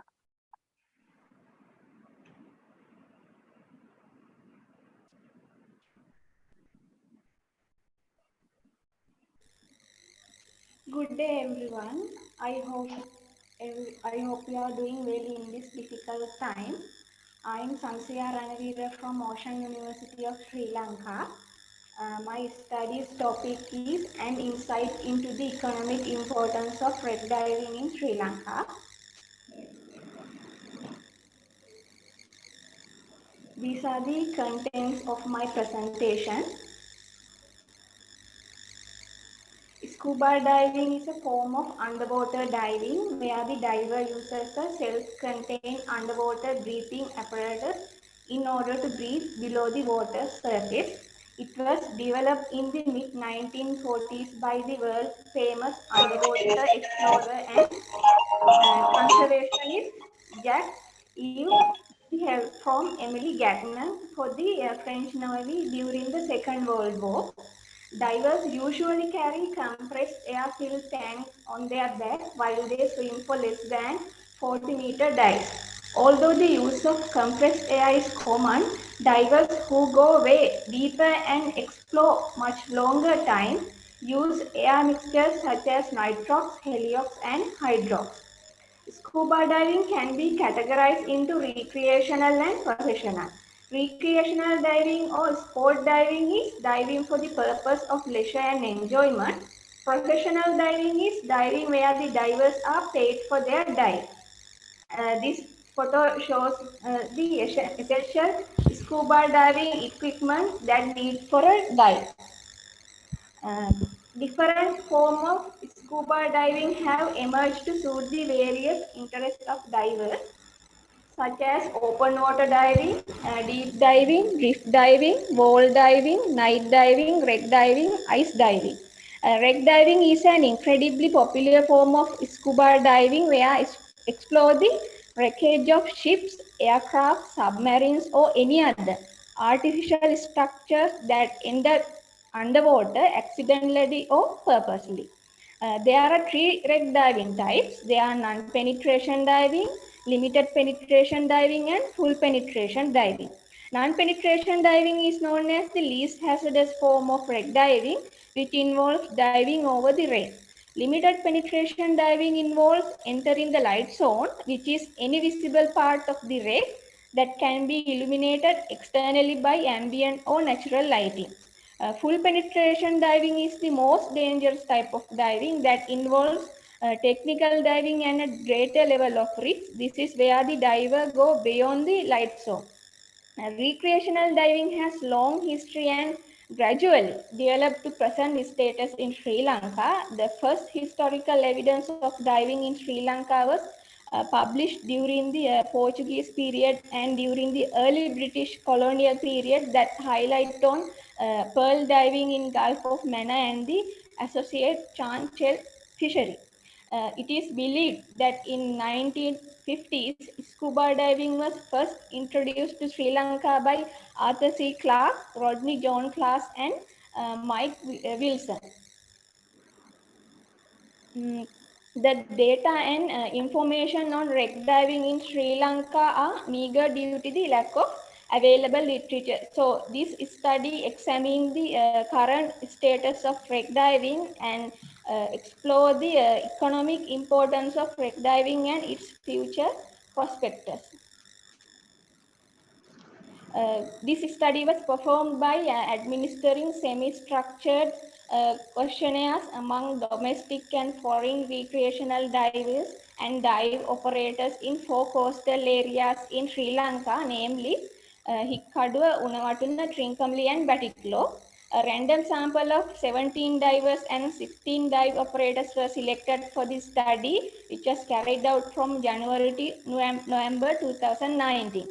Data analysis was done by using the Microsoft Excel and measured central tendency and percentage. This slide shows the all sampling locations from each sampling areas. These are the operational aspects. Dive operators provide services to wreck divers, boat service to wreck location, dive instrumental rental, guided wreck diving. Dive operators and wreck divers are paid PADI certified divers. Mainly tourist wreck divers are of foreign origin.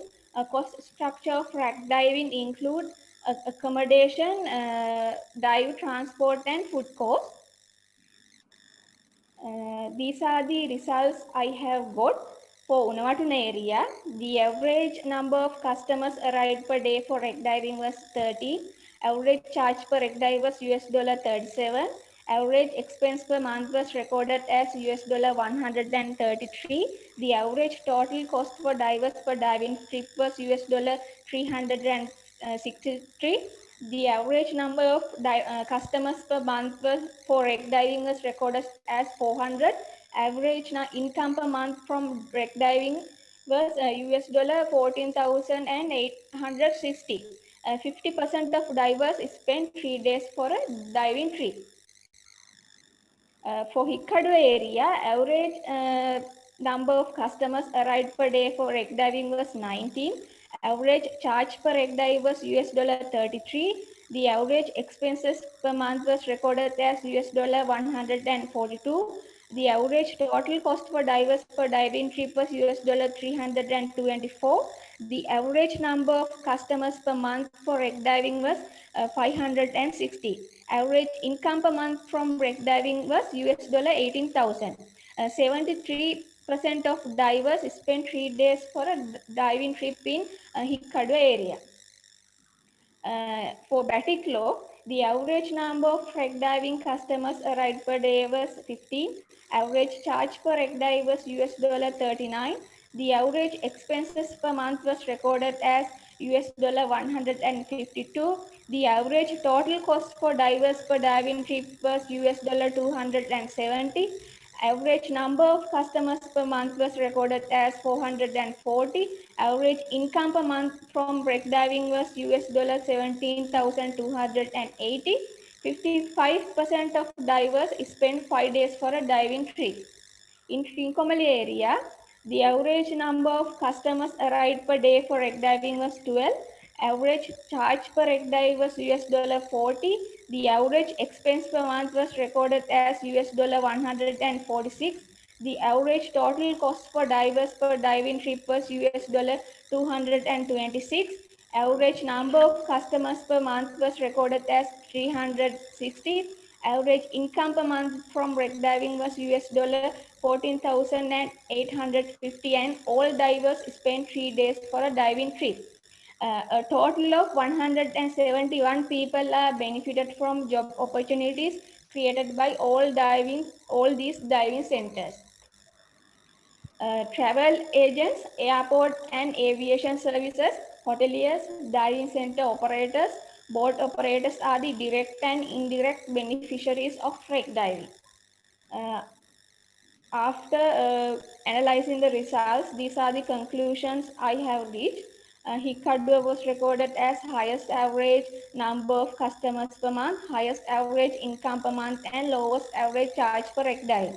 Trincomalee recorded as lowest average number of customers per month, lowest average income per month, highest average charge per wreck dive, and lowest average total cost for divers per diving trip. Highest average expense per month recorded in Batiklo area, and Unawatuna area is the lowest average expense per month and highest average total cost for divers per diving trip. Therefore, we could say there is a remarkable potential for increase in foreign exchange earnings and new employment opportunities through the promotion of wreck diving in Sri Lanka. I express my sincere gratitude to all those who guided and contributed to complete this research. These are my references. Thank you. Thank you, Ms. Sandasia, for your interesting presentation. Let's see whether you have received any questions on the chat line. So far, we don't have received any questions through the chat line. So let's wait until if somebody has any questions to put forward to you so that you can answer. If not, that we can wait until the comment session for answers.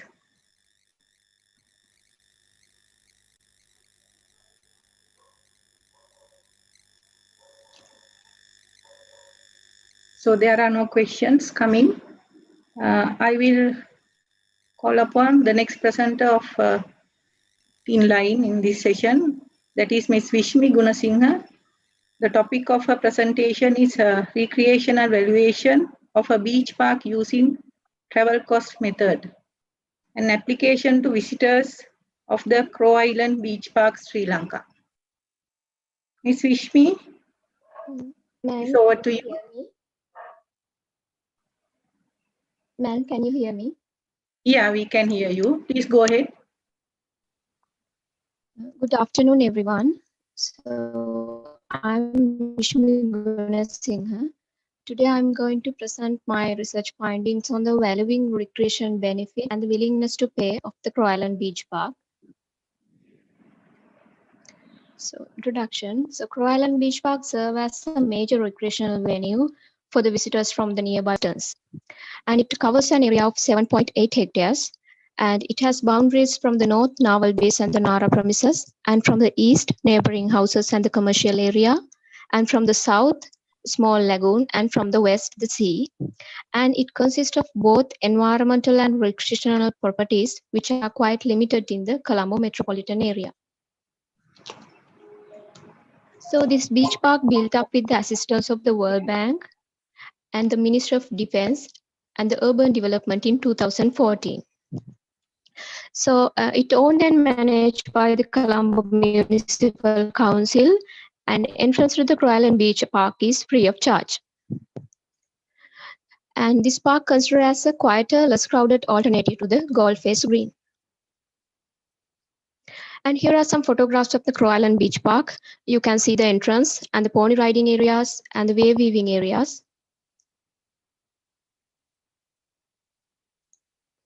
And the selling areas, children's park, and the fishing areas, and some events like beach cleanups. Importance of the Crow Island Beach Park. So this beach park has calm and enough space in a congested area like Colombo. So this is important to people who do not have enough space to spend the free time, like people who live in flats and apartments. And this is the only beach park apart from the Gold Face Green in Colombo. And this has unique ecological systems like mangrove patches.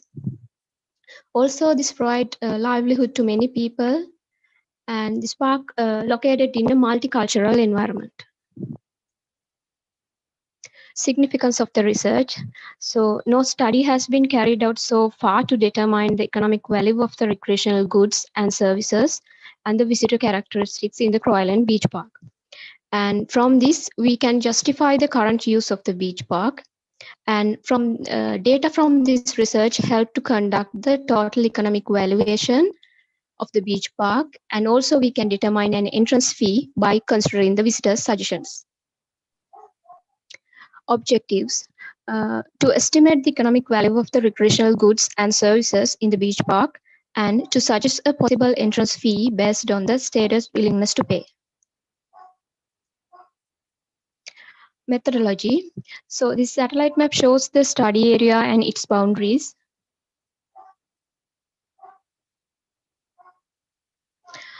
Data collection. So to collect the data, I use a questionnaire. So that questionnaire consists questions under 4 categories: visitor characteristics, and the willingness to pay details under the contingent valuation method, and the socioeconomic information.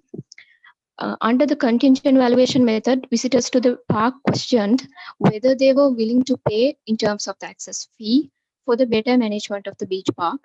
If so, how much they will be willing to pay. Survey implementation and sampling. So this is an on-site survey. So I used random sampling technique, and the sample size is 120. So published and information on the demographic data used as a secondary data.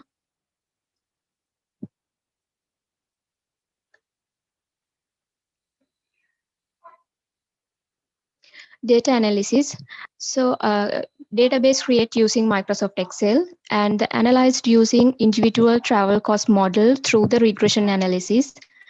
And for the regression analysis, we used SPSS software, and then formulate the ITCM function for this survey. Then we use and the consumer surplus of the site. Then we use willingness to pay details for the formulate willingness to pay function. and then calculate the willingness to pay for a better management towards the beach park. And this equation is for the calculation of the total trip cost of the visitors.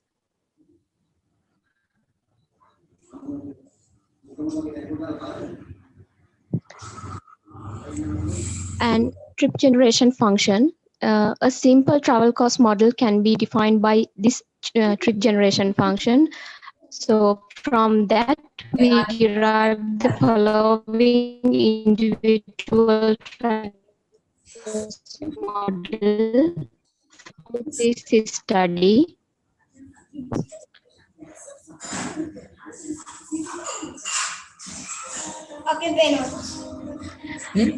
Calculation of the total consumer surplus of the site. So using the cost coefficient of the ITCM function, we estimate the consumer surplus of the site.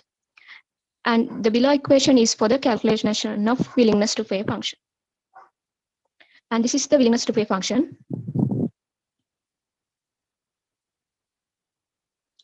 So results and discussion. So this map shows the distribution of the visitors within the Grama-Niladhari divisions.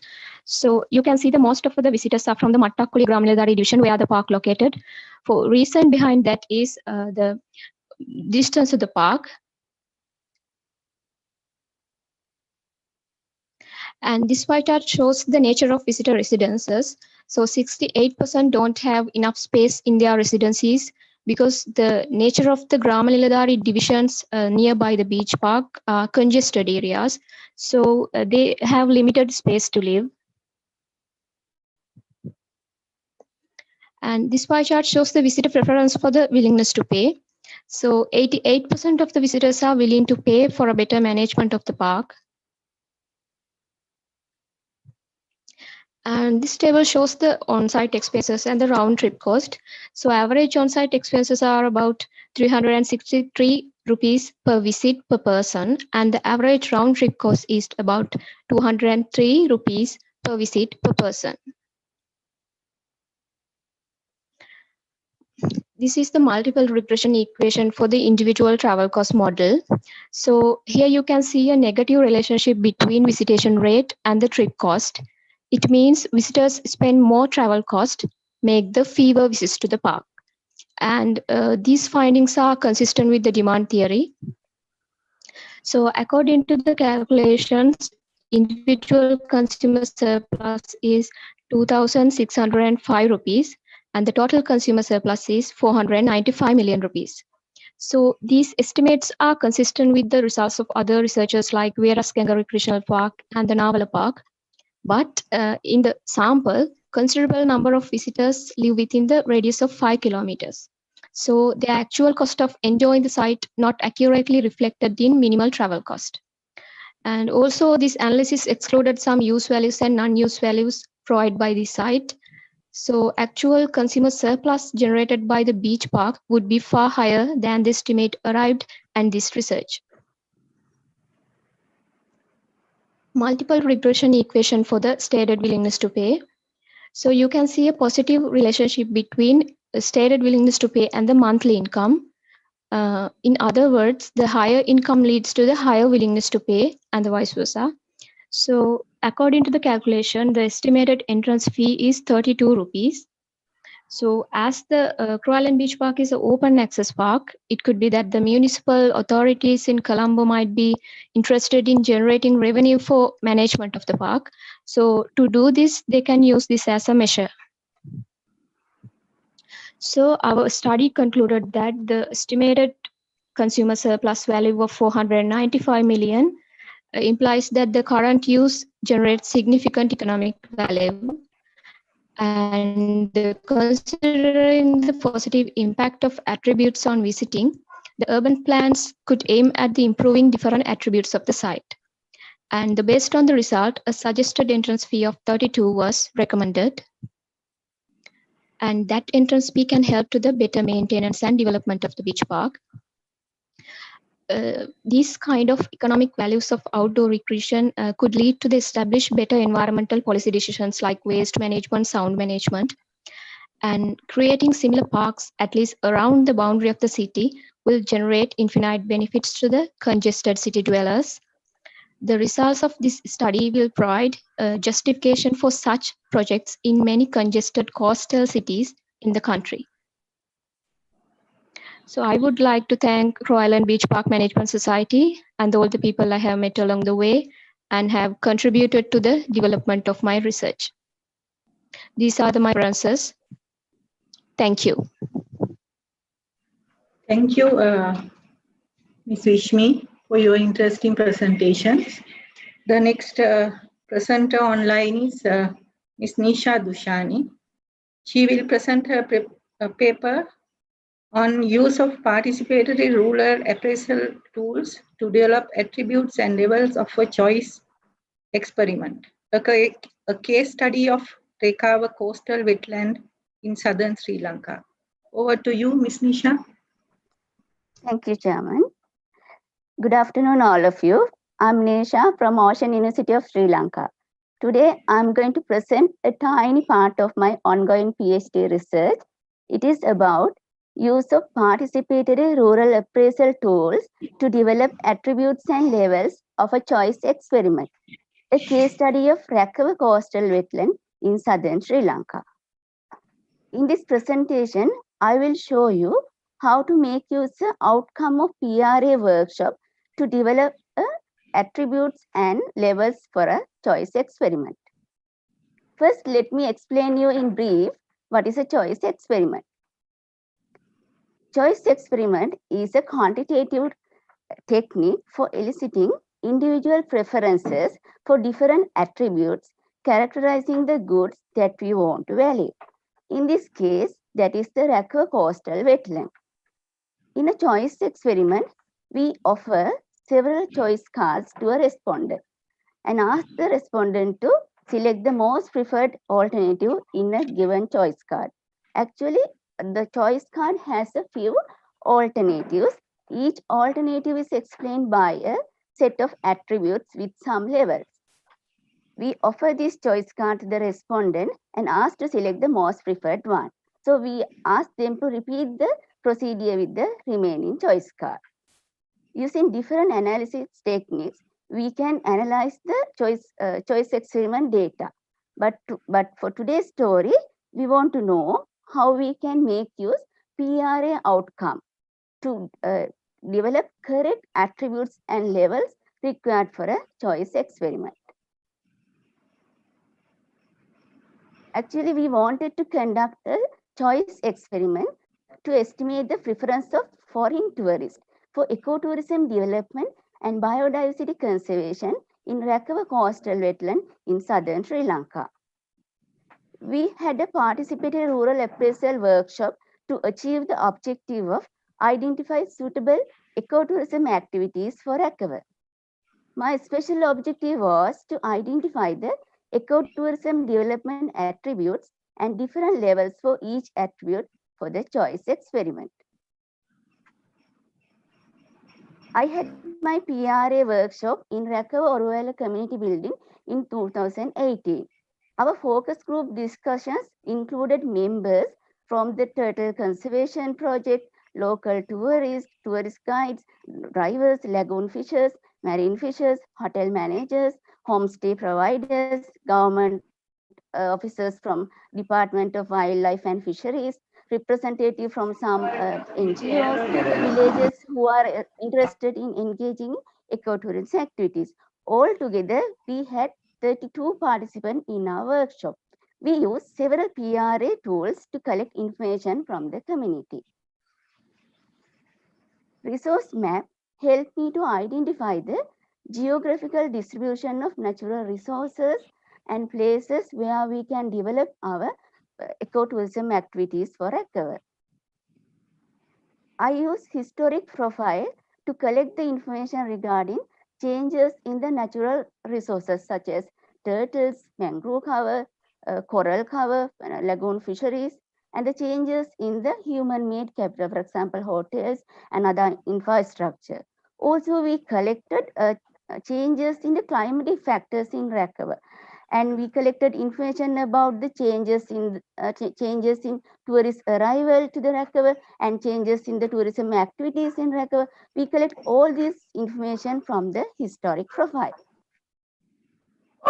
SWOT analysis provided important information about strengths, weaknesses, opportunities, and threats that are prevailing in the Rakova ecosystem for the development of ecotourism activities. Then I did a pair-wise ranking to identify the most suitable tourism development activities for Rakova wetland. The identified activities were turtle watching tour, boat trips around the Rakova Lagoon, beach recreational, cultural tourism in terms of cultural shows, enjoying the Sri Lankan traditional food, and the biodiversity. But considering the scope of my choice experiment, we removed cultural tourism and enjoying traditional food items from the list. Then I asked the participants to provide relevant at levels for each attribute. This is the result. Finally, I have come across with 5 different attributes with different levels. Let me explain you one by one. Let's take the first one. Number of tourists per turtle watching tour. You know that considering the both economic and environmental aspects of in situ conservation of turtles, on average, 35 tourists per visit is appropriate. The enlargement of the group size increased the crowd and disturbed the egg-laying process of the turtles. Thus, we came across with alternative levels for the turtle watching. That would be 35 tourists, that's the present scenario, then 25 tourists, 15 tourists, and 5 tourists per visit. Let me explain the second attribute. Expenditure on beach cleanup activities. Rakova has a very good potential for coastal recreational activities. At present, there are no ongoing regular beach cleanup activities to keep the Rakova beach is clean for these beach recreational activities. However, if more expenditure is used on beach cleanup activities, the expected pollutant on Rakova beach would be reduced. Therefore, we assume the following levels on beach cleanup activities. The present scenario, no expenditure on beach cleanup, but the proposed levels were 10% increase in expenditure on beach cleanup activities, 20% increase in beach expenditure on beach cleanup activities. Okay, let me explain the third attribute. Boat trips around the Rakova Lagoon. At present, lagoon fishers, they offer boat trips around the Rakova Lagoon, but without a guide. However, to facilitate the tourists and make them aware about the ecosystem, natural ecosystem around the Rakova Lagoon, we propose we should provide the boat trips with a guide. So the proposed 2 levels for these attributes were boat trips without a guide and boat trips with a guide. The next attribute was biodiversity reduction. Rakova is rich in beauty, but if no efforts are taken, the present level of biodiversity is expected to be falling down. So we assume that reduction will be 20%. Rakova community should do something. They should do some special effort to protect the habitats and improve the biodiversity. So we assume 2 other levels for that. With small effort, the reduction in biodiversity will be 10%. With large effort, the reduction in biodiversity will be 5%. Okay, the last attribute is Rakova Wetland Management Fund. Actually, in choice experiment, it is very essential to have a payment vehicle. So in our study, we use Wetland Management Fund as the payment vehicle, because in a choice experiment, the ultimate objective is to provide marginal willingness to pay value for each attribute. So, okay. So the tourists would have to pay their share of cost if they want to really enjoy the beauty of this ecosystem. So in order to protect the Rakova coastal wetland and promote the ecotourism, so they have to pay an additional fee in terms of entrance fee to which will go to the Wetland Management Fund at the end. So the proposed level were 250, 500, 750, 1000, 1250, and 1500. These are the informations that I have collected from the PRA workshop. Let's see how I have used this information to design my choice experiment. This is the implication of these. This is the implication of the PRA output. Excuse me.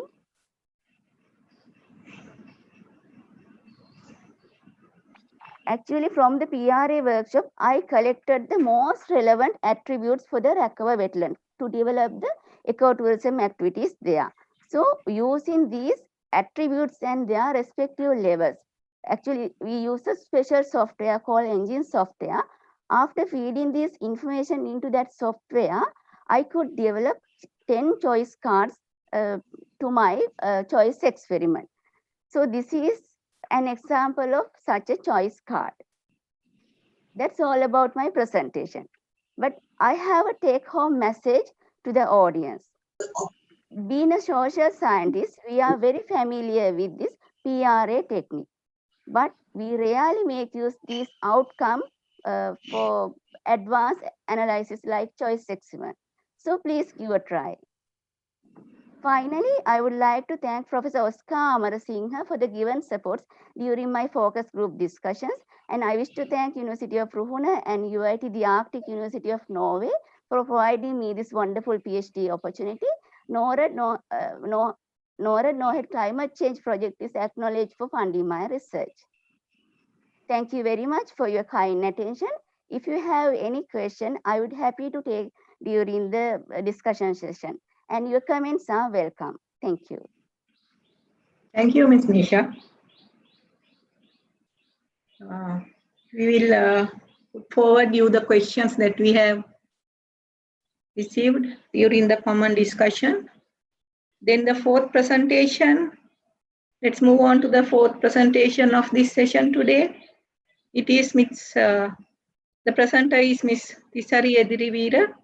She will going to present her paper on a study on sustainability of port operations, which is a case study of Port of Colombo. Ms. Tisari, over to you. Yes, good afternoon to all of you. Thank you, Chairman. This is my research, a study on sustainability of port operations, the case of Port of Colombo. I did it as a case study, and my supervisor was Dr. Mahindayappa Bandara from Moratuwa University, and my co-supervisor was Ms. Madhushi Kusalla from Ocean University of Sri Lanka.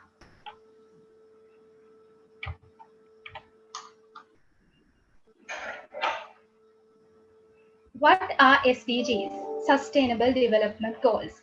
Actually, from United Nations 2030 agenda, which was referred as transforming our world, it adopted these sustainable development goals. So many industries around the globe, they tried to adhere with these SDGs. They tried to align their practices, their KPIs, key performance indicators, into these sustainable development goals. So the problem which came into my mind was whether the Port of Colombo has been adhered with these sustainable development goals. That was the initial problem. And I have given the problem statement here, whether the Port of Colombo has been adhered with these SDGs and how many SDGs the Port of Colombo has been achieved up to now. And I wanted to identify the combination of the organizational KPIs and the specific SDGs for port operations. And finally, I saw when I'm referring many research articles that foreign ports have implemented a specific practical sustainability framework for their own ports. So Port of Colombo I wanted to I wanted to formulate a framework for for Port of Colombo as well. And I saw a lack of implementation of sustainable growth-led policies inside Port of Colombo. So with this surrounding, I came with the final main problem, that is how far the Port of Colombo aligned with the most relevant specific SDGs of UN 2030 agenda from 2015 to 2020 during this 5 years time period. And as I explained you earlier, this is the first question. And then I had several other questions as well. Based on the research questions, I formulated the research objectives as well. So the first question was how far the focus port aligned with the specific SDGs. And then the second question was how to formulate a practical framework which is specified for Sri Lankan context, especially for Port of Colombo. And then I had a question, is there a perceptual difference between operational level employees and management level employees? It means operational level employees in the sense the truck drivers, the crane operators, the yard operators, and those people may have a different idea about these SDGs availability inside Port of Colombo.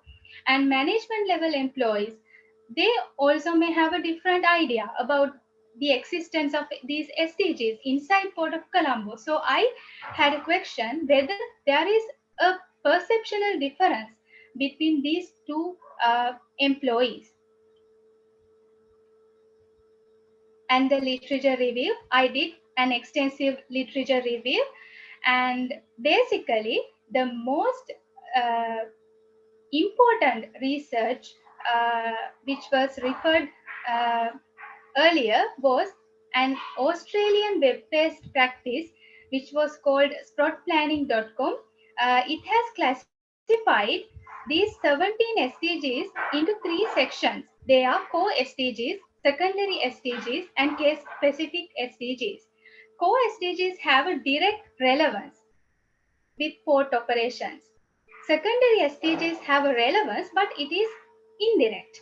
And case-specific SDGs, they may be specific to some other ports, and they may not have a relevance with some other ports based on port context, the port's infrastructure status, the development status, and the and also due to some other criteria, these case-specific SDGs can be changed from port to port. And to achieve the objective 1, it means how to analyze how far the Port of Colombo aligned with these SDGs. I referred so many articles, and I have given few articles here. And for the second objective, to formulate the framework which is specified for Port of Colombo, I referred many research articles, and I have given few articles here. And the conceptual framework. When you look at this, when we look at this figure, the outer circles, the blue circles, they indicated the core SDGs, the direct relevant SDGs.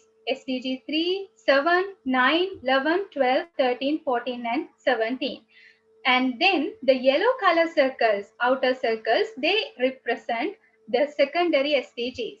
And I took these 11 SDGs overall to identify, to analyze their availability inside Port of Colombo during this 5 years time period. This is the population targeted for the research, all port workers of Sri Lanka, representing Port of Colombo, Trincomalee Port and Hambantota Port. But the sampling frame was the employees work inside Port of Colombo. Sampling technique, simple random sampling of probability sampling methods. And for the, I took 2 samples. First sample to achieve the first objective. It means to analyze the development of the SDGs. 60 respondents participated for the first sample, and then sample 2 was with 122 respondents. It was used to achieve the second objective. It means to formulate the practical framework. And then data collection methods and tools. My research is a mixed approach research, and I used 2 structured questionnaires, which were Likert scale questionnaires, and I did face-to-face interviews, and sometimes I couldn't meet the truck drivers, crane operators, and those practical people. Then I used Google Forms for that, and I did an extensive literature, and all the responses taken from the respondents were recorded into Microsoft Excel, and then I did the data analysis part with SPSS software and SPSS AMOS as well. And 2 samples which was taken by me, they got the satisfied levels of adequacy and sample reliability. Data analysis part. So for the first objective, I used sample 1, and I did paired sample t-test for that to analyze the development of each SDG. And then secondly, I did a factor analysis to formulate the specific practical conceptual framework which is specified for the sustainable operations of Port of Colombo. And when doing factor analysis, I did EFA, which is based with principal component analysis, and then I did confirmatory factor analysis with SPSS AMOS software. And these were the results taken from paired sample t-test. If we take an example, this is the comparison with SDG 3. It means good health and well-being. Whether there's a development from 2015 to 2020, this 5 years time period, the practices related with good health and well-being, is there a development inside Port of Colombo? So when looking at this table, the final column, it represents the significant values. When we're looking at the significant values, all the significant values are less than 0.05. So it means there's a significant. So here SDG 3, 7, 9, and so on, all the core SDGs have been developed during this 5 years time period inside Port of Colombo. There's a significant development. I'm going to the second slide. And here the last 3 rows, they indicated the secondary SDGs. Out of them, only one SDG has the lowest value, less than 0.05. So it means only one secondary SDG has been developed inside Port of Colombo. Other 2 SDGs, they have a value more than 0.05. It means there is no significant development regarding these final secondary SDGs. And also I'm going to the earliest slide again. When we compare the T values, the highest T value has taken by SDG 12. It means responsible consumption and production. The value is 6.032. So it is the highest T value. It means it is the highest developed SDG inside Port of Colombo. And then we can find the next T value, the highest T value. It is 6.016, that is related with SDG 17. It means partnerships for the goals. So this SDG is the second highest SDG which has been developed during this 5 years time period inside Port of Colombo. And the third highest developed SDG we can find out here, SDG 11, that is 4.7. The value is the third highest T value. It means the third highest developed SDG is SDG 11. It means sustainable cities and communities. So the practices related to 3 SDGs are the most developed activities inside Port of Colombo. And I am concluding the findings of the paired sample t-test like this. I conclude that all the core SDGs inside Port of Colombo, these core SDGs has been developed during 5 years time period. So that is a good point. And only one secondary SDG, actually it is a very special SDG for ladies, that is gender equality. Gender equality has been developed inside Port of Colombo, but other two remaining secondary SDGs, they have not developed during this 5 years time period. And I have given a pyramid like this to demonstrate what are the most developed SDGs and what are the least developed SDGs.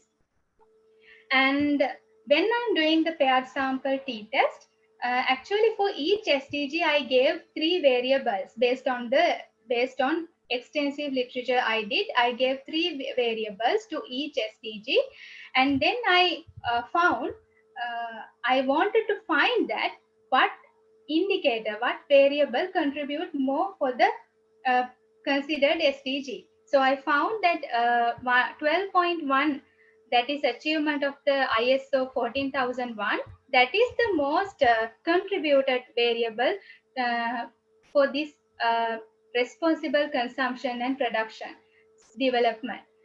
So that is another part that I indicated 3 variables, and then I found the contribution of each variable towards the considered SDG. So likewise, these were the results taken from the paired sample t-test. And then I'm going to the factor analysis that was done to achieve the objective number 2, to formulate the practical framework.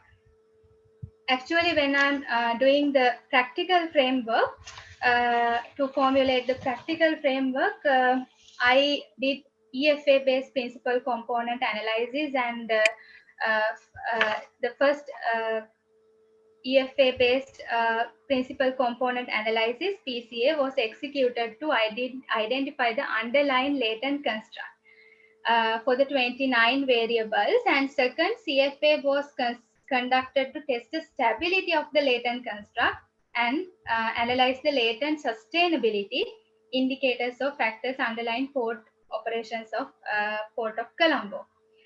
And finally, when we look at the results of the EFA analysis, this table shows that only 5 components were remained with initial eigenvalues. Here are the initial eigenvalues which are more than number 1. So the EFA analysis remained with 5 components. And 79% of the total variance of these variables were represented by these 5 components. And these were the results taken as the rotated metrics, and the results of the EFA suggest that Colombo Port followed specific sustainability indicators, which is particular and relevant to SL context. A number of factors, indicators may influence their sustainability of port operations, and hence those indicators should be included into proposing sustainability framework. And the final results of the EFA analysis. Finally, I tried to gain 5 components, and these were the 5 components which describes the sustainable operations of Port of Colombo: life below water, industry, innovation and infrastructure, good health and well-being, affordable and clean energy, clean water and sanitation. And then I wanted to move this EFA results into CFA. So I got 3 modules, and the third module was satisfied with the results. Finally, the results of the CFA analysis was this: the C mean value here, the C mean value, and the RMSEA value here, and the P close value. When we're looking at these 3 values, C mean value has further reduced than other models which I took earlier. It is 1.064, and of course it should be less than 3, so that is satisfied. And also RMSEA value, it is 0.023, and of course it should be less than 0.05, and that is also acceptable. And peak loss value here, it is 0.75. Of course it should be greater than 0.05. So these values were acceptable, and my CFA model was finally an acceptable model, and I got the results finally. That earlier I told you I got 5 components in the EFA analysis, and finally I got 4 components from the CFA analysis. So this is the final conclusion, findings of the CFA analysis.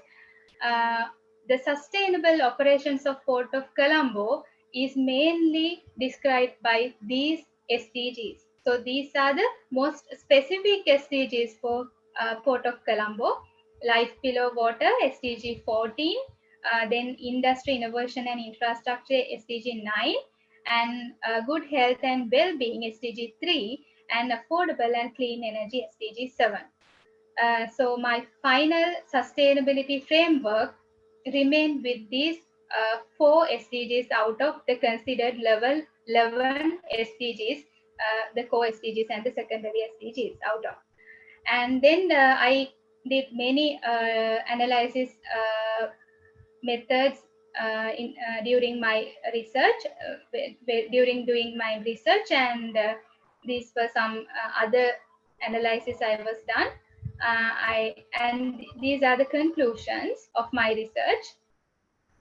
Ports of Colombo has been aligning only with 9 SDGs out of the most relevant 11 SDGs during 5 years time period. And all the 8 core SDGs have been developed inside Port of Colombo, and additionally 1 SDG has been developed, and it is the gender equality. Amazingly, only 1 SDG, it means the gender equality, has been developed more than 4 core SDGs. That is a important point. And conceptual and practical framework for sustainable port operations of Port of Colombo, that remains with 4 SDGs.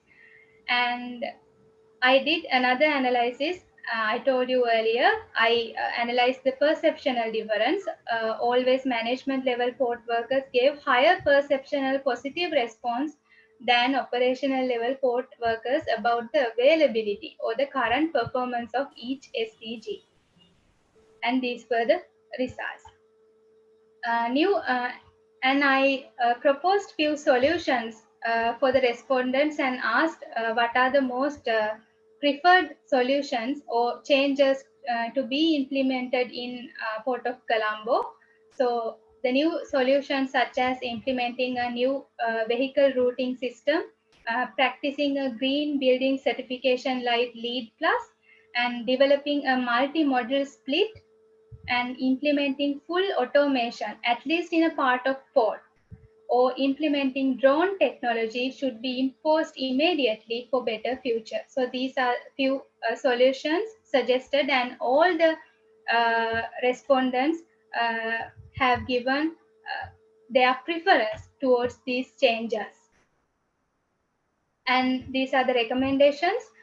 Port of Colombo should implement best practices to develop SDG 6 and 8. My research concludes that these 2 SDGs never shows a significant development during this 5 years time period. So activities, the practices related with SDG 6, it means clean water and sanitation, and decent work and economic growth. The practices related with these SDGs should be more focused by the Port of Colombo. To develop SDG 3, consideration of mental health of all employees should be exercised more than the current status. And to develop SDG 7, further, provision of onshore power supply, which allows ship to effectively plug into a land-based electrical grid while at port docks, should be improved. To develop SDG 9, it means industry innovation and infrastructure. Supporting technology development, research, and innovation should be focused as a best sustainable practice.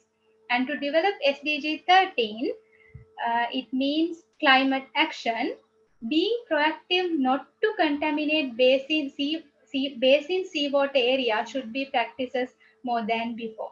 And to develop SDG 14 further, maintaining a clean basin water area with zero oil spillage is a must. So the practices, and also the policies related with these practices should be more focused than before for better development of these SDGs inside Port of Colombo. And I suggest few future research areas for you. And this is the end of my presentation. Thank you very much. Thank you, Ms. Tisari, for the interesting presentation, which is much discussed in the maritime industry. And it was very interesting. Thank you very much. You're welcome. The fifth presenter of today is Mr. Achila Iroshan. The last session, he is going to talk about exploring the challenges in implementing green port concept for Jaya Container Terminal in Port of Colombo. And Mr. Achila has informed just now that he is unable to present the because that some undue things that happens, personal emergency. So we are requesting to put the video presentation. Good afternoon, all of you. I'm here to present my research presentation on exploring the challenges in implementing green port concept in Jaya Container Terminal in Port of Colombo. My research supervisors are J.R.M.S. Bandara and H.D.M.M. Odashipusella, and I am H.D.A. Iroshan. Outline of the research presentations are background of the study, statement of problem, research question, research objective, literature review, research methodology, data presentation and findings, and conclusion. Background of the study, sustainable development and environmental protection is the biggest challenge which the society is currently facing. Nowadays, environmental issues are becoming a significant factor in seaports and port activities. The green port concept is reflecting from sustainable development, and accomplishment of green port concept is one of the significant objectives in all around the ports. Port of Sri Lanka, Port of Colombo is located in huge urban center. Therefore, surrounding residential and commercial area are affected from port operations. As regional hub port, the Port of Colombo, with the high capacity of container cargo port, generate environmental issues from port operation activities. SLPA has been expecting to conduct the port operation towards in arrangement with green port concept. Statement of problem. The environment can be directly or indirectly affected from the various port activities. Greenhouse gases are generated by ports operation, which cause to affect the healthiness of port employee and surrounding population also. Objective of green port concept are to reduce the environmental impact of the port operation also, and Colombo port is located in urban capital in Sri Lanka. Therefore, residential and commercial areas are located in Colombo. The Port of Colombo, with the high capacity of container cargo port, which generate environmental issues from port operation activities. The expectation of SLPA is to implement green port concept in the port operations, also reduce and Monitor the air pollution. Other port users like CICT is already implementing green port concept using advanced eco-friendly equipments. This research has addressed to the gap between Jaya Container Terminal and other international and local container terminal in implementing green port concept. My research question is, what are the challenges in implementing green port concept for Jaya Container Terminal in Port of Colombo? My research objective, my primary research objective of my research is to identify challenges in implementing green port concept for Jaya Container Terminal in Port of Colombo, and secondary objectives are to identify strength, weakness, opportunities, and threat in that Jaya Container Terminal from green port perspective. To study the ongoing green port initiatives of Jaya Container Terminal is another objective, and final objective is to identify possible solution to overcome challenges in implementing green port concept for JCT. Literature review are based on various literatures. An important one is the sustainable development should progress around the three equality, significant dimension of economic, social, and environment according to IMO 2013. The green port, also recognized as ecological port, signifies the model of the sustainable port development, and it increased the economic interest with meet demand of environment. According to Vadurina 2017, my research methodology is, my population is managerial level staff in JCT, and my sample technique is convenience sampling, and sample of my research is managerial level expert who are involved with the container terminal operation were interviewed, and method of data collection is semi-structured interviews, method of data analyzing, coding technique using thematic analysis. Data analysis and findings. Concept of green port concept.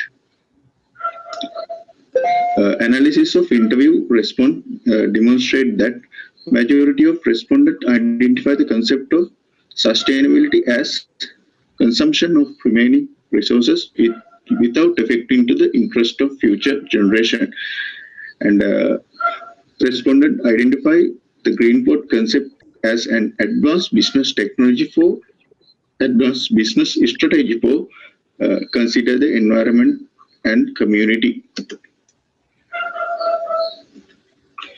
According to the SWOT analysis, main strengths are experience workflows, development of ECT, green port status is one of the cooperative goal of SLPA and Mahabharata Training Academy, and higher weaknesses is high energy consumption of all equipment due to their aging, and unfavorable attitude of employees, limitation of terminal space, and greatest opportunities for JCT is geographical position of the port, and another one is Port of Colombo is already established container hub, and international container interterminal competition is one of opportunity, and threats are development of regional ports are challenge in government government policies. Uncertainty of the role of Hambantota port is another threat, and risk of loss of shipping lines to JCT is another threat.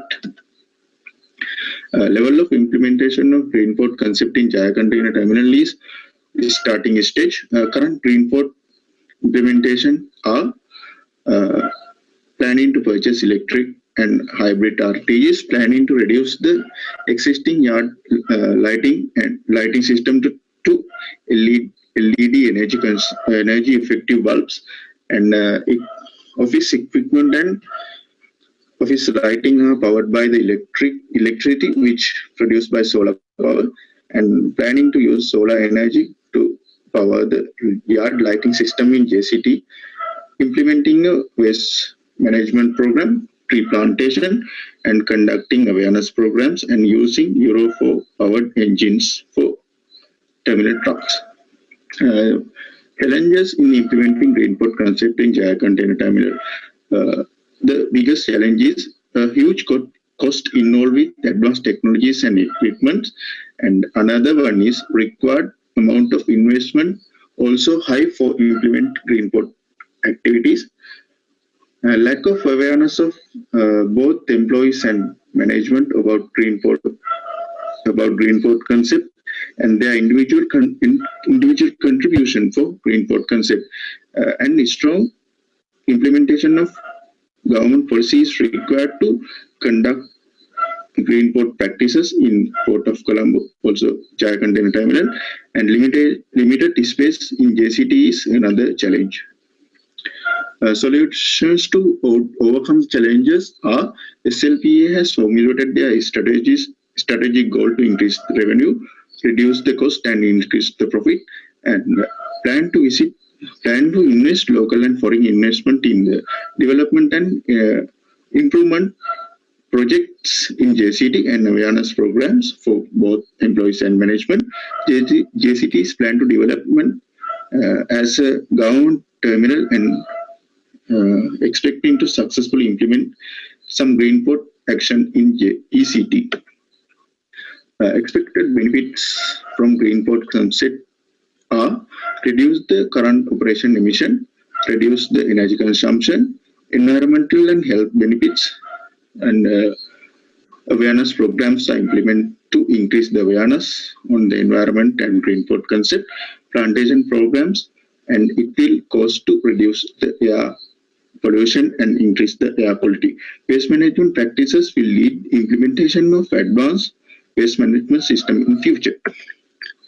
Conclusions are JCT management has clear understanding about sustainability and green port concept. Currently, JCT is starting stage of green port concept, and high investment amount for implementation of green port concept is main challenge. Latest technologies related to reduction of emission and environmental impact are very expensive. SLPA has formulated corporate goal to invest local and foreign investment to development and improvement programs in JCT, and lack of awareness is another challenge.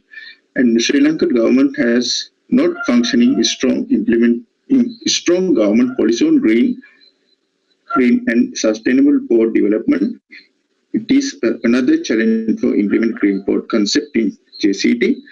And from the current green port implementation, JCT expect to create environmental benefits for terminal itself and other surrounding.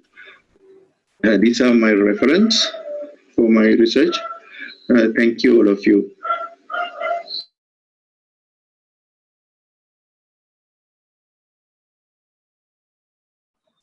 Thank you. That is the end of the presentations of this session. And now we start the question and answer session. So I invite reporters to put forward the questions. Thank you, Chairman.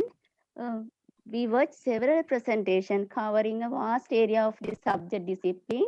Thank you for your interesting presentations. Now it's time to start the discussion. We have received several questions from our audience through our chat line. Let's see.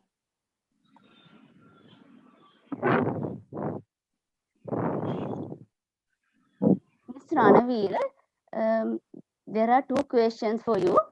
The first one is, can you do the valuation of REC based on tourism usage?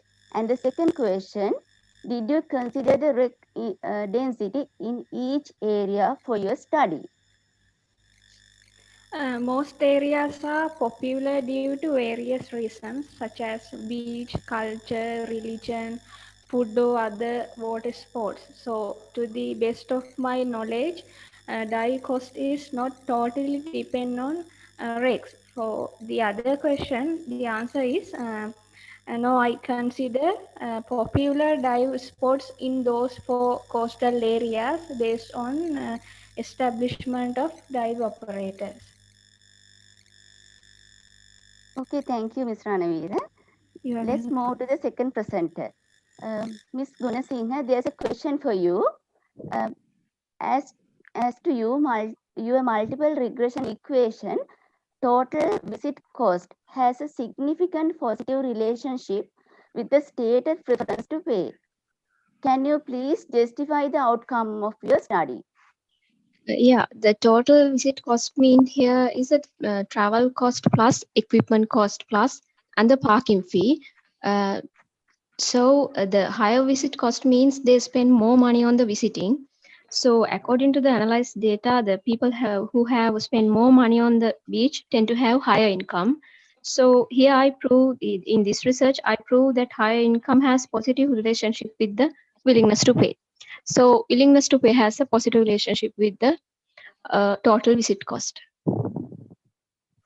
Thank you. Okay, thank you, Gunsingha. So, being the third presenter of this session, I have received quite interesting questions and comments. Let me proceed. In case of imposing an entry fee to a beach, do you think discriminate pricing for local and foreign tourists would be done? I had some discussions with the government authorities, and I just want to know your views. Yes, of course, we should practice price discrimination strategy in our marketing mix because you know that domestic tourists and foreign tourists are included into two different customer base with different socioeconomic characteristics. So, however, we should do some preliminary studies for both categories before we decide the entry price. The answer is, of course, we should do the price discrimination for these two different categories. The next question. Recover coastline may be less polluted, but according to my experience, coastal litter do not generate only by visitors, but also considerably by local residents. I have seen that ALDFG, that means abundant, lost, or otherwise discarded fishing gear, is accumulating in the coastline, even it is not seen as an alarming issue. What are your views on this issue? Actually, I do agree with your comment. Fortunately, Rakko Beach is still in good shape regarding its beauty and quality. I have seen some videos that some developed countries, they keep regular records on abandoned, lost, or otherwise discarded fishing gear and taking some actions to remove those items. However, I'm not sure how far we have been succeeded in such events. I think now it's time to take some reaction actions, for example, to maintain records on such events. What I believe is, first, we should make fishers aware about the importance of informing such activities, and we should introduce a logbook at ports or landing sites to collect such information. I think that can be a initial step to collect information regarding these abandoned, lost, or otherwise discarded fishing gear. Then the final comment, in my view, any development model, the benefit must be transferred to the local community where tourism can bring numerous livelihood opportunities for the local community, especially the coastal community in this case. So, did you find any specific opportunities in this regard in your study in Recover? Of course, we should go for sustainable development community programs. So when we consider about the sustainability, we heard from the presentations also, it should be rely on three pillars. It should be environmentally friendly, economically viable, and socially acceptable. So in case of tourism at Recover, do you know that the Recover community does not need mass communication? They refuse it because they believe that it will destroy their beautiful wetland and which can lead to a tragedy of commons at the end. So they would like ecotourism instead of mass tourism and to provide their engagement in those ecotourism activities. I can provide you one wonderful example. At present, Rakwa is very famous for turtle watching. Now this ecotourism activity is operated totally by the Rakwa community. Do you know that they are the people who did the illegal activities with these turtles earlier, killing them for the for meat and poaching eggs? But now they don't want to do that because they know if turtles are protected well, then only they can have a livelihood from the ecotourism. So so that's why. In my take-home message, I mentioned that when we want to develop some activities, community development programs, we should get the information from the community. Without getting their information, it is not useful. It is in vain to implement a top-down approach because we should know what are the activities they require.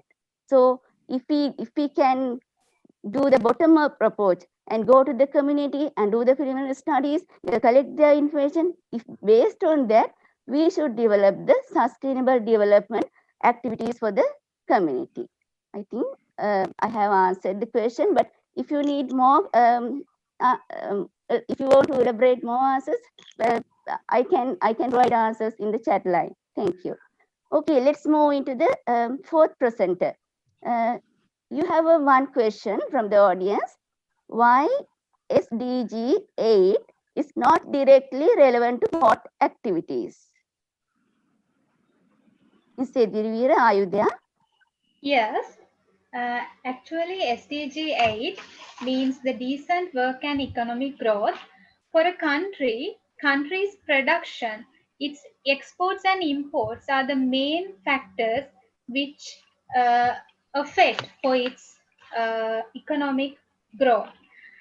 Seaport is the bottleneck which which is in the middle point of a supply chain, but the economic growth is mainly relies on the country's production, country's exports and imports, those things, those factors. So I have heard that Port of Colombo is handling so many TEUs and it has a growth of handling TEUs.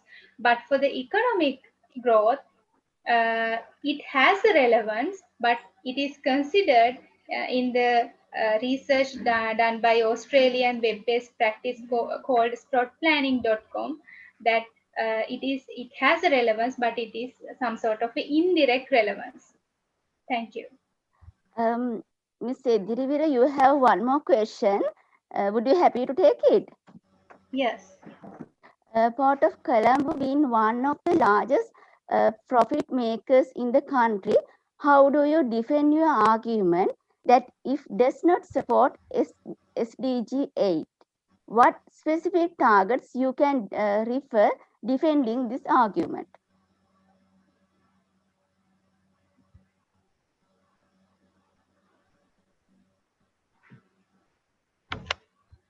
Yes, can you please explain it again? Yeah, let me repeat the question. Port of Colombo being one of the largest profit makers in the country, how do you defend your argument that is does not support SDG 8? What specific targets you can refer defending this argument? Yes. Actually, my research it focuses on a holistic approach which is aligned with triple bottom line. All the three pillars: sustainability, economic sustainability, social sustainability, and environment sustainability. So these the SDGs which spreads through these three pillars should be given the same priority. And here, in this case, SDG 8 has sectioned in the second part. It means the secondary SDG because the other SDGs have the most most important effect on the port operations of Port of Colombo. It means SDG 3, 7, 9, 11, 13, 14, and 17, because the main topic is the sustainability aspect. So the three pillars should be equally considered in this regard, and so that the SDG 8 has been categorized under the second section. That is the reason for that. The secondary SDGs shows the relevance, but according to the consideration, it is mentioned that it has the indirect relevance. And I answered earlier also the reason for that. Okay, thank you very much, Ms. Nisha. Yeah, we are running out of time, and this is the end of the session. So we can move on to the next session of the symposium. Thank you very much, everybody who presented today. Are you done? Yes, we have done. Please go ahead with the next session. Yeah. Thank you very much, Ms. Nishanti Pereira and the team for your interesting streamlining the session on the socio-economics and marketing, maritime transportation and logistics. So, and then following discussion. And now we have to move to the technical session number 5, Marine Engineering and Technology, chaired by Professor Nalin Ratnayaka, co-chaired by Mr. S.U.P. Jinadasa. Rapporteur will be Mr. Nisanga Nuwanta. So I would like to invite Mr. Priyantha Jinadasa to introduce the chairman. Thank you, Dr. Virus. We are coming to end of the scientific session except the poster session. This is the 5th session, Marine Engineering and Technology, which will be chaired by Professor Nalin Ratnayaka, Vice Chancellor. Professor Ratnayaka is graduated from University of Peradeniya, specialized in geology. He has completed his master and PhD degrees, specialized in marine geology from Shimane University and Hokkaido University, Japan. After completion of his PhD, he joined with the University of Morado as a senior lecturer and became a professor in marine geology. Currently, he is working as a Vice Chancellor of the Ocean Institute of Sri Lanka. I kindly invite Professor Nalin Ratnayaka to conduct the Marine Engineering and Technology session. Thank you, Mr. Priyantha. Ladies and gentlemen, we have come to the last session of the oral presentations. It's about marine engineering and technology. My co-chair is Mr. Priyantha Jinadasa and rapporteur is Mr. Nisanga Nuwanta. And we have 3 presentations here, and as well as 3 poster presentations, and that would be done under the common poster presentation. The 3 presentations are also going to be video, not live. That is because the 3 presenters are right now on board in Korea. We will start with our first presentation.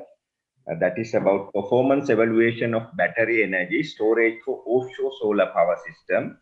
And the authors are M.G.M.A. Rasool and Jong Soo Kim, and the presenter is going to be Mr. Rasool.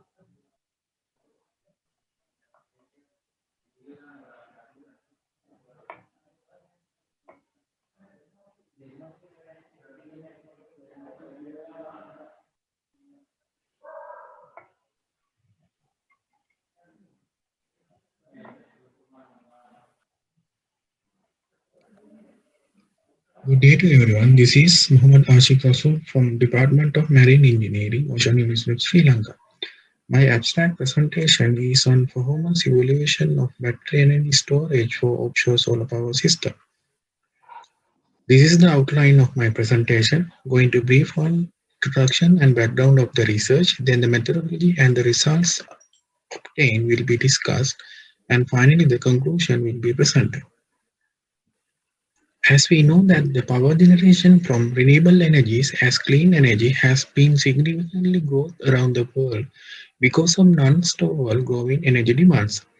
It is indeed that the ocean, which occupies 71% of the total Earth's surface, is an immense energy source, where the available marine renewable energy resources can accommodate global present and predicted future energy demands. Some marine renewable energy resources can be mentioned as offshore solar, offshore wind, and ocean renewable energy in the following recoverable forms: wave, tide, ocean current, ocean thermal gradient, and salinity gradient. Most importantly, possibility of minimizing dedicated land spaces for the power plant construction if we can focus on harnessing marine renewable energy resources. But due to the intermittent and stochastic nature of marine renewable energy sources, there are power quality and reliability issues in the marine energy harnessing systems, a major problem in the scenario of the system establishments. But the integration of an energy storage system is a preferable solution for the improvement of system performance and flexibility. The battery technology is the most common and widely used energy storage technology, especially thanks to the simplicity and the flexibility of it in adaptation from small scale to large scale. Figure shows the possible configurations of offshore solar plants with the integration of batteries. Those are DC coupled as shown in figure A, where the solar module and the battery are connected to the same DC interface, and AC coupled as shown in figure B, where the solar module and the battery are connected directly to AC interface. The direct couple shown in figure C, where the battery is connected intermediately between the solar module and the grid. So this research work mainly focused on a battery-coupled, grid-connected offshore solar plant considering a system with a DC-coupled structure as shown in figure, to investigate the performances of three battery technologies: lead-acid, lithium-ion, and the nickel-cadmium, to find out the better perform battery technology. The overall system architecture is illustrated in the figure. Mainly, there are three control systems employed, such as photovoltaic system, battery system, and inverter system. The main duties of the PV control system are continuously sense the PV array conditions to ensure the maximum power point tracking operating condition of PV module at all times throughout the system operation, and generates the pulses for the boost converter accordingly as power output from the solar panels varies if the solar intensity on the panels varies. The battery control system is responsible for continuously sensing the battery conditions and ensuring the proper operation of the battery charging and discharging modes within the set limits of battery state of charge by generating the pulses for the bidirectional converter according to the battery condition. Inverter control system is responsible for synchronization of the system with the utility grid of 11 kV and 50 Hz, and also isolate the system when grid is not active. It is also equipped with LCL filter to reduce AC side harmonics. The overall system is modeled in MATLAB Simulink as shown in the figure. The tables present system module parameters and battery module specifications of the system. The voltage characteristics and the SOC characteristics of lead-acid, lithium-ion, and nickel-cadmium with the same battery specifications are analyzed while charging and discharging for three different initial states of charge conditions, such as 80%, 50%, and 30%. Voltage characteristics of each three batteries are shown in charging mode for the three different initial states of charge conditions. Lithium-ion has a better steady performances in all SOC conditions, and lead-acid has a high voltage variations. Next, voltage characteristics of each three batteries are shown in discharging mode for the same three initial states of charge conditions. Again, lithium-ion has a better steady performance in all SOC conditions, and lead-acid similarly has a high voltage variation. Then, SOC characteristics of each three batteries are shown in charging mode for the same initial state of charging conditions, where lithium-ion has an approximate actual SOC values for all SOC conditions and high SOC increments, while lead-acid has the lowest actual SOC values and degrades with the low SOC conditions. Finally, SOC characteristics of each three batteries in discharging mode are illustrated as in the figure. For the three initial states of charge conditions, it can be observed that lithium ion and nickel cadmium has a steady decrements while lead acid has the highest SOC decrements. To conclude, batteries are integrated as an energy storage solution in renewable energy plants to improve the system stability and flexibility. Hence, a study was conducted to investigate the performance of three battery technologies, lead-acid, lithium-ion, and nickel-cadmium, in a battery-coupled grid-connected offshore solar plant system using MATLAB Simulink. The voltage and SOC characteristics of each battery technology are observed in charging and discharging modes for three different initial SOC conditions. Throughout the results, lithium-ion battery technology showed a better steady performance in both charging and discharging conditions in comparison to lead-acid and nickel-cadmium. But in addition to the technical performance, the economical factors are also crucial concern in system implementations. Cost-effective system with the better system performance is the ideal case and expected in practical implementations. This is the end of my presentation. Thank you very much.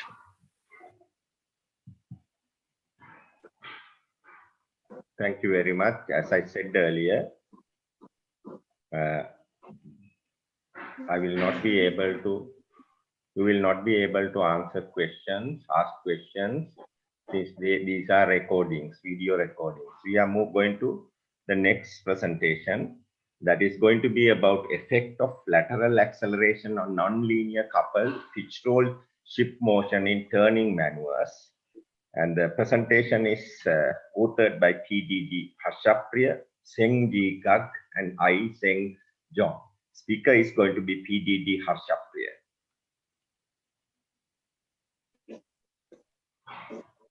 Welcome and thank you for tuning in.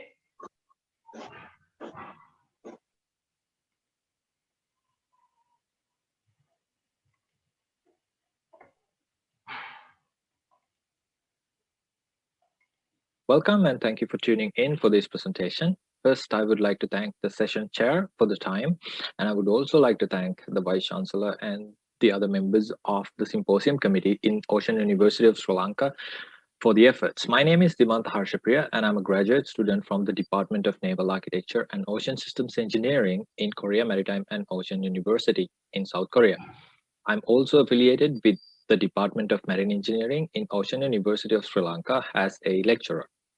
I will be narrating the presentation based on the study of the effect of lateral acceleration on nonlinear coupled pitch and roll ship motion in turning maneuvers. To begin with, I would like to acknowledge my co-authors, Professor Seung-gi Gug and Mr. Hae-sung Jong from the Department of Coast Guard Studies in Korea Maritime and Ocean University.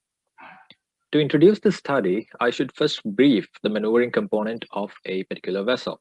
The maneuvering characteristics of a vessel are usually considered with respect to a roll, pitch, and yaw, which are the angular motions of the vessel, and surge, sway, and heave, which are the displacement motion of the vessel. All six of these motions lead to 6 degrees of freedom in a typical time domain analysis. Among them, rolling motion is considered the most vital or the critical motion of all because the rolling parameters, inertia, stiffness, damping, and excitation, and those parameters are unpredictably nonlinear.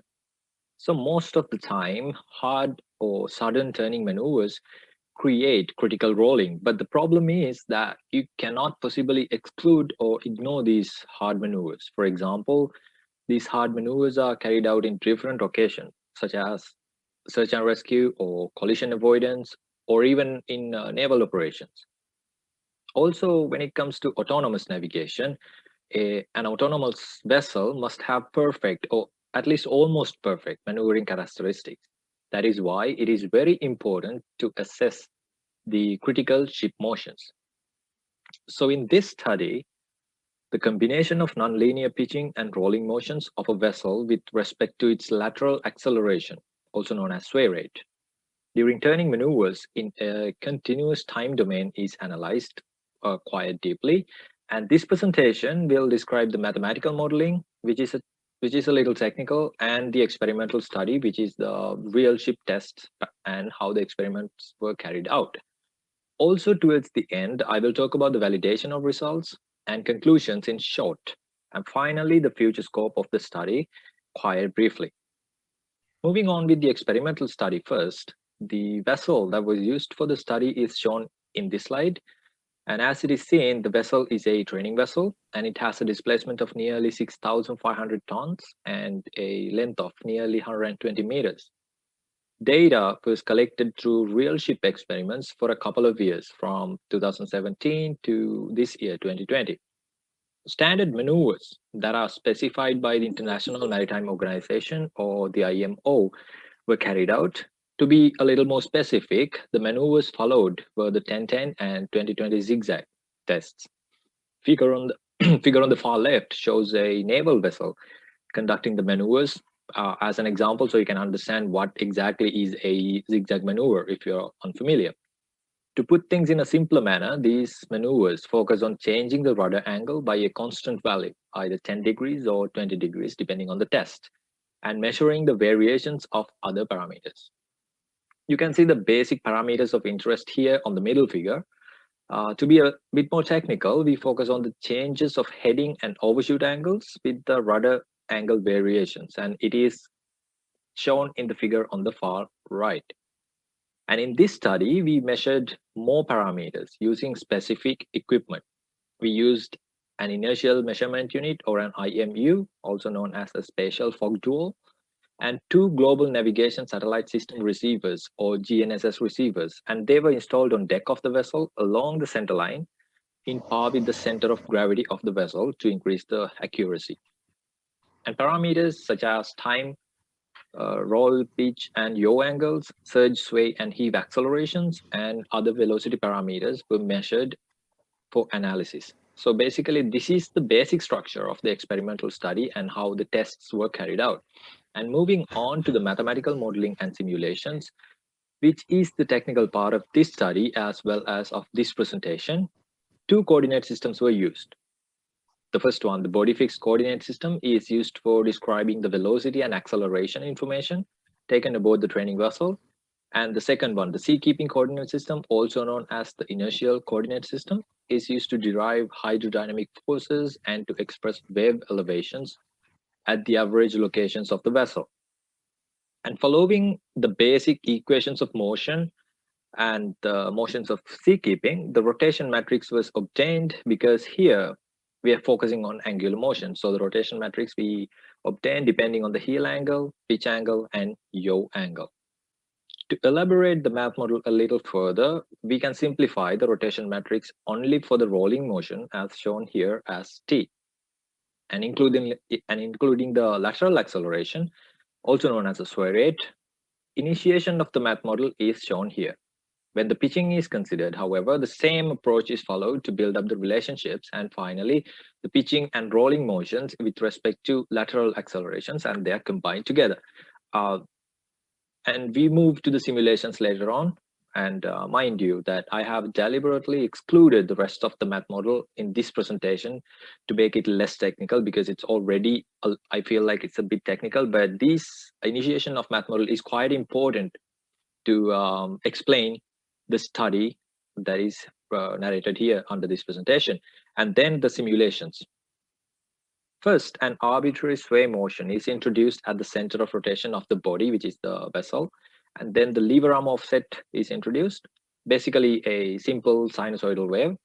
Next, the trajectory at the introduced lever arm point is found out following the forward lever arm transformation. to check with the roll and sway rate data that we obtained through real tests. Some white Gaussian noise was introduced to the simulation, say noise between a frequency of 50 Hertz, 100 Hertz. And finally, the true and backed out data were overlaid following reverse transformation. And the first half of the simulation is obtained like this. Again, I should remind you that the most technical parts are excluded here. And moving on to the real ship tests results, the graphical representation of the real ship test or the experimental study are represented here. As it can be seen, the pitch and lateral acceleration follow the similar relationship as the proposed math model. Same goes for the pitch as well, rolling as well. And here in the first graph, it is denoted as ACCY, which is the Y acceleration, which is the lateral acceleration. Validating the relationship, however, is done following this approach. And I must add a disclaimer here that the study is still ongoing. And I'm further developing the simulations as well as the math model, modifying the math model related to the coupled motion. Once the math model is validated through the data obtained from real ship experiment, the first phase of the study is concluded, which is the abstract presented to this particular symposium.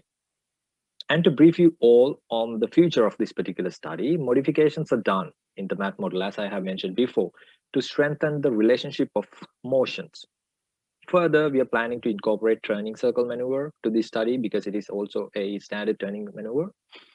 And finally, it is identified that including stability parameters to this particular study to make the motions more solid and interactions more meaningful in the practical or the real world. Because stability parameters are quite important to understand how safe a ship is during these particular sudden or critical maneuvers. And the image shown on the far right corner shows the turning circle maneuver just as a heads up, so you can know more about these things as we progress. So with that, I would like to conclude this short presentation, and it has been a pleasure to narrate it so far. And thank you again for tuning in, and I hope you have a good and a productive time during this symposium. Thank you very much. Thank you very much. Moving on to the final presentation. That is about the CFD analysis and performance characteristics of tidal current cross-flow turbine with single twin and quad turbine setup utilizing thin blades. Presentation is authored by H. Samita Veerakorn, Bai Yung Ha Kim, and Yong Ho Lee. And the presentation is carried by the H. Samita Veerakorn.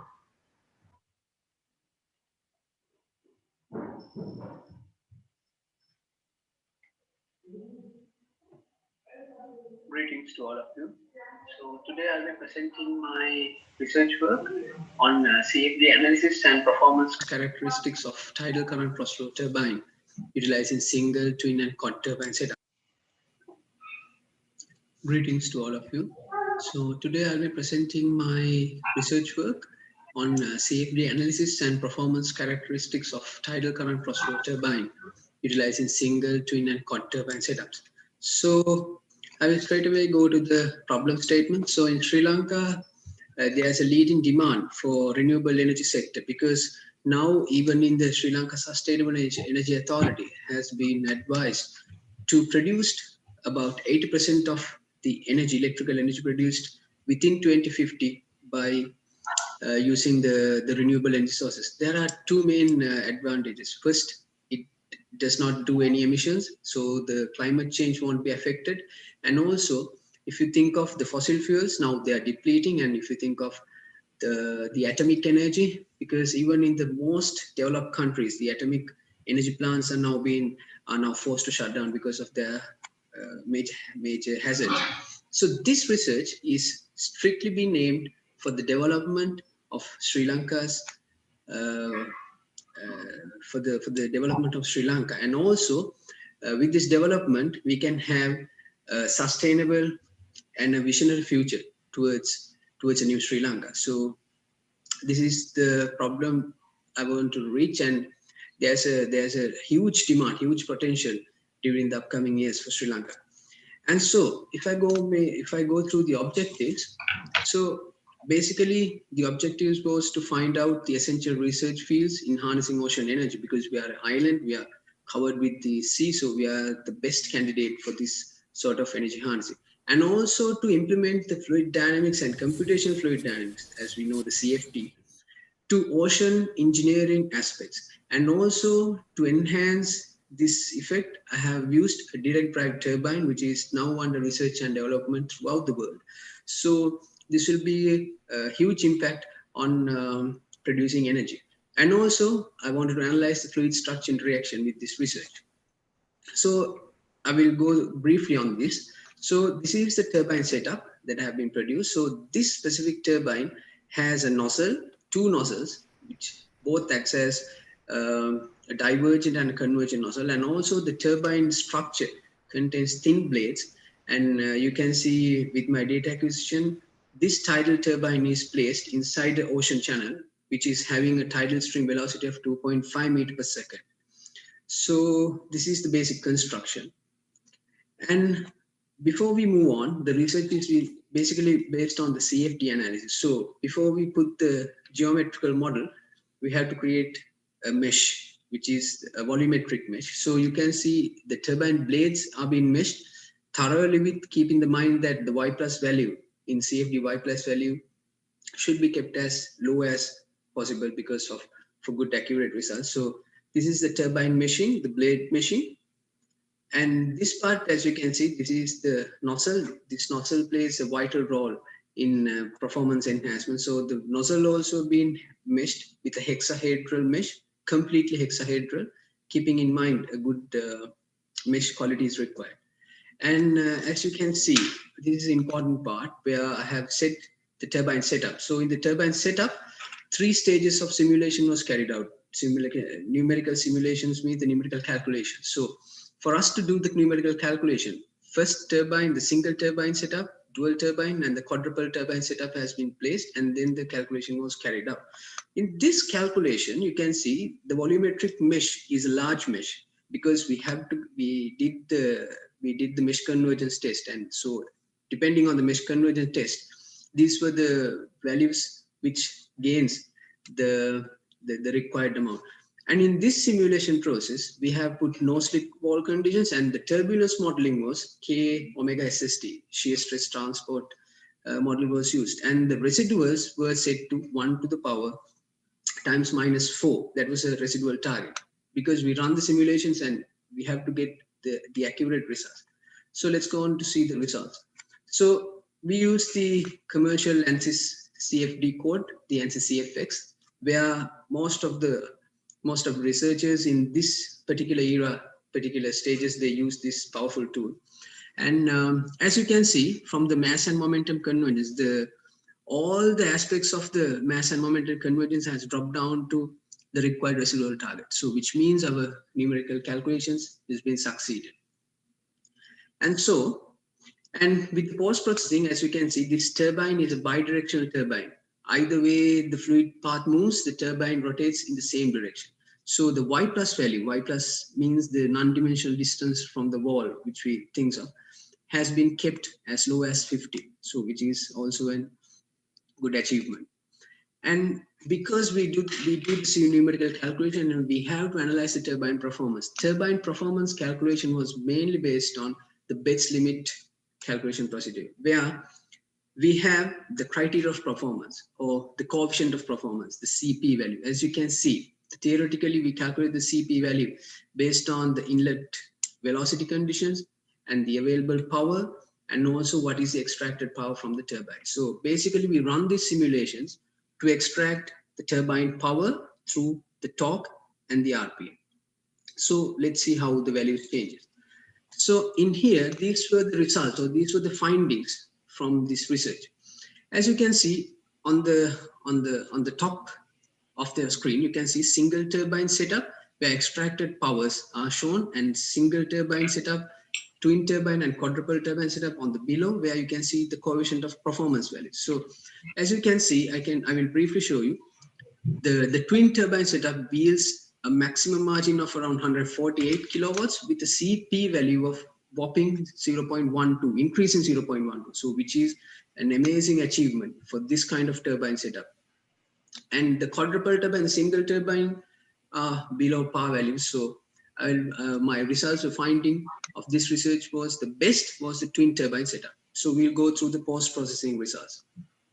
So in the post-processing, as you can see, we use the anti-CFX for the post-processing as well. This is a powerful tool that we can use. So this numerical calculation process agrees with the theoretical calculation and the theoretical behavior of this turbine, of this particular turbine type of the direct drive, where there are two stages where the energy is being extracted, as you can see on the top left.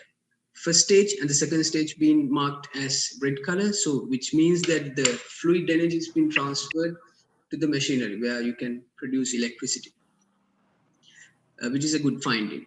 And also I want to show the fluid flow behavior, where you can see this behavior, the numerical calculated behavior, the simulation results strongly agrees with the theoretical fluid behavior when the turbines are set up. So which proves the simulation results are pretty much strongly agree.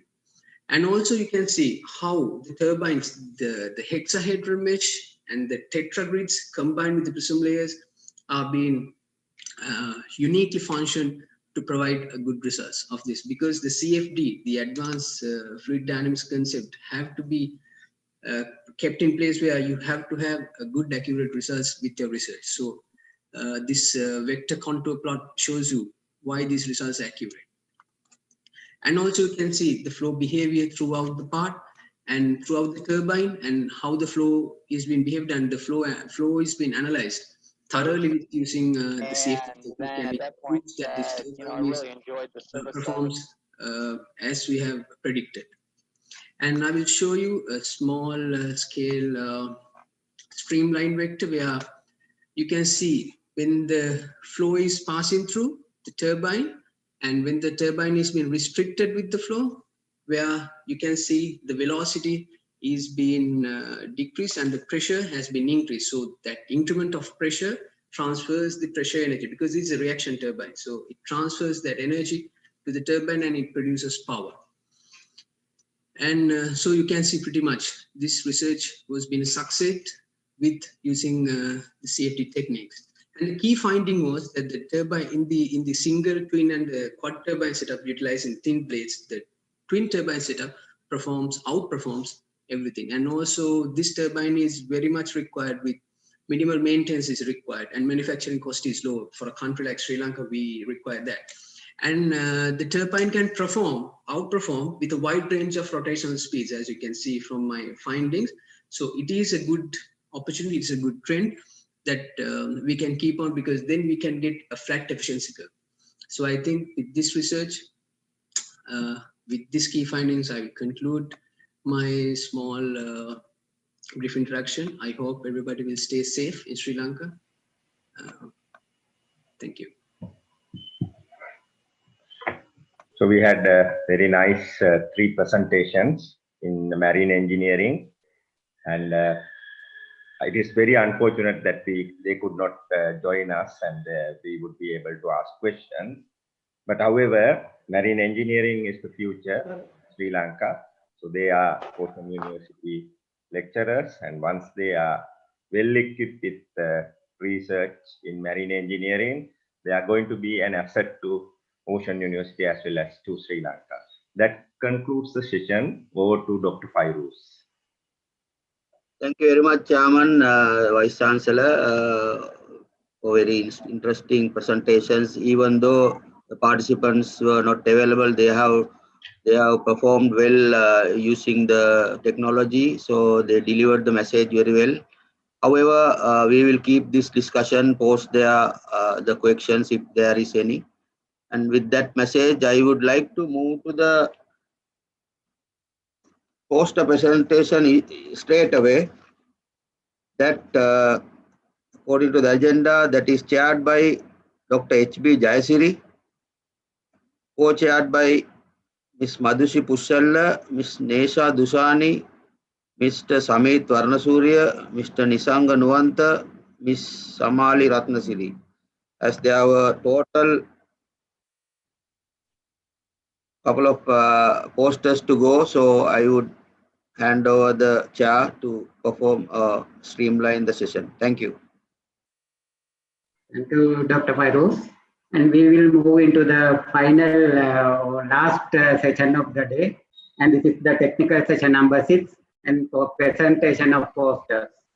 And there are about 22 posters based on several categories or themes, and such as fisheries and aquaculture, oceanography and hydrography, and marine environmental management, marine engineering and technology, socioeconomics, and marketing. And there are many co-chairs are helping to this session, and Ms. Madhushi Putsella, Ms. Nesha Dushani, Mr. Samit Varnasurya, Mr. Nitan Gunuwantar, and Mrs. Shamali Ratnasri. And that will be rapporteur is Mrs. Vatsarani Angelika. And we will move into the posters. And first, I request all the poster presenters to stay online to answer at the discussion time, and we will give 10 minutes discussion at the end. And first presentation is by D.P. Uluvitia, and it is on length-weight relationship of Stomopteus varialis black sea urchin in Mahamodara and Paravel of southern Sri Lanka.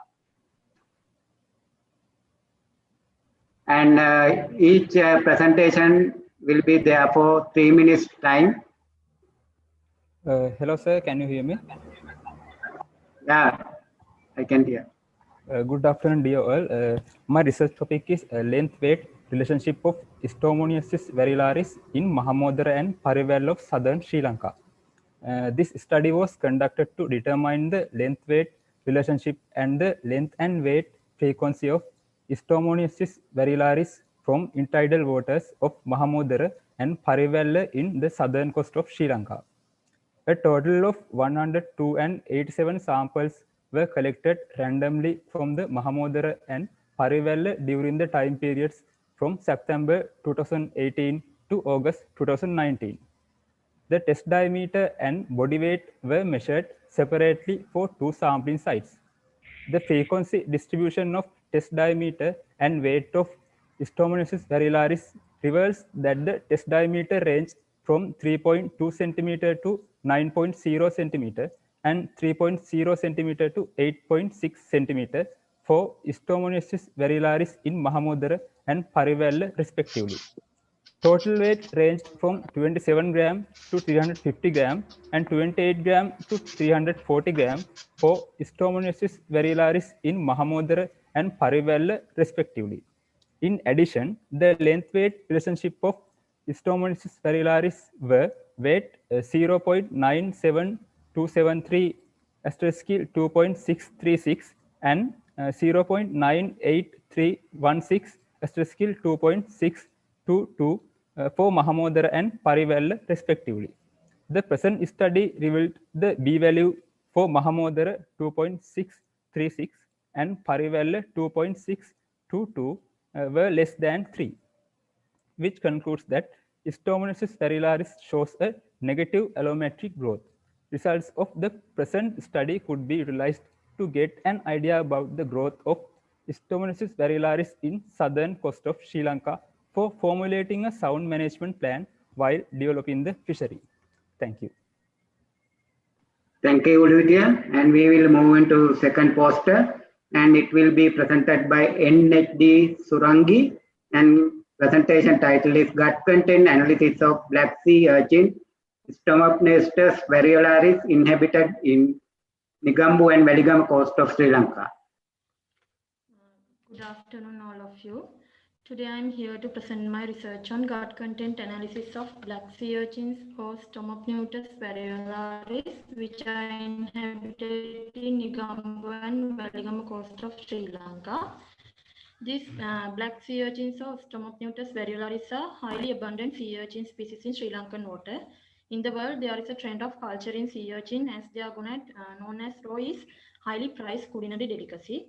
But the lack of data on feeding ecology is the major constraint to implement this sea urchin culture. So the major objective of my research was to document the gut content of Stomopteus variolaris, which are inhabited in Negombo and Veligam coast of Sri Lanka. When I talk about the methodology, the samples were selected from Negombo and Weligama coast within the depth of 0.5 to 1 meter, and those samples were selected randomly, and those collected samples were freezed in ice and brought to the laboratory. Then the gut analysis was done. For that, first body weight and diameter was measured, and then the samples were dissected carefully and removed the gut, and the weight of the gut was measured, and 1 gram of the gut was preserved in 10% formalin for gut analysis, and those 1 gram was observed under microscope using a Sedgwick Rafter cell.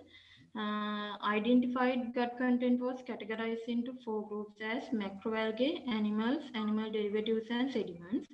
This macroalgae was identified according to the cell structures using identification guide. The result of this research shows that the highest composition of the gut content of black sea urchins contain macroalgae. It is 57% of the total gut content for both regions, and sediments shows 40% of the total gut content. But it is not a food item. It is because they are bottom dwellers and bottom tracers, and there are very less amount of animals and animal derivatives in the gut. In Negombo samples, animal derivatives are higher than the animals, but in Weligama samples, animals are higher than the animal derivatives. It could observe animals such as gastropods, bivalves, and foraminiferans in their gut. When we talk about the macroalgae, 18 macroalgae species in the gut were identified. Among them, ulva is the highly abundant macroalgae species in the gut of sea urchins from both Negombo and Weligama coast. So as finally, as conclusion, we can say that ulva is the most abundant and preferable food items of black sea urchins. This is the end of my poster presentation. Thank you.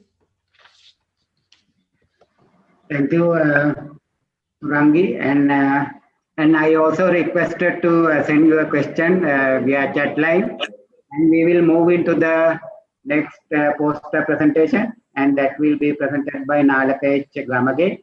Effect of partial replacement of Artemia nuclei by Moina species on growth and survival of Pocilia latifrina golden sailfin molly.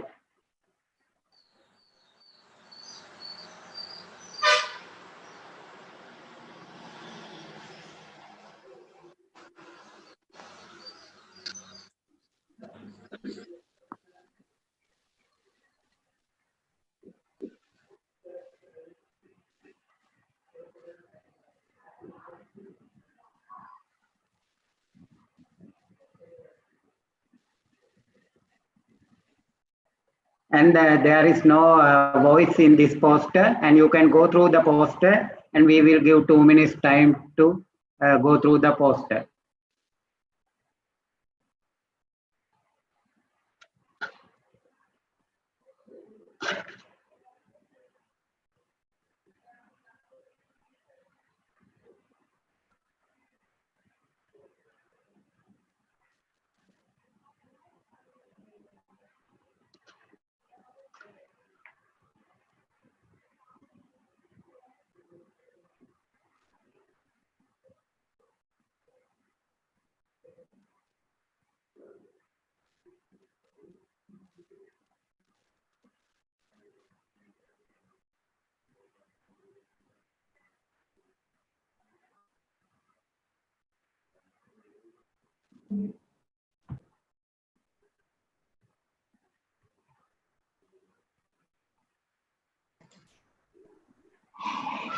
We will move into we thank, anyway, we have to thank Mr. Gamage for poster. And next poster will be presented by THPL Hevage. The presentation is on, poster is on evaluating the trend of the sea level anomalies south of Sri Lanka.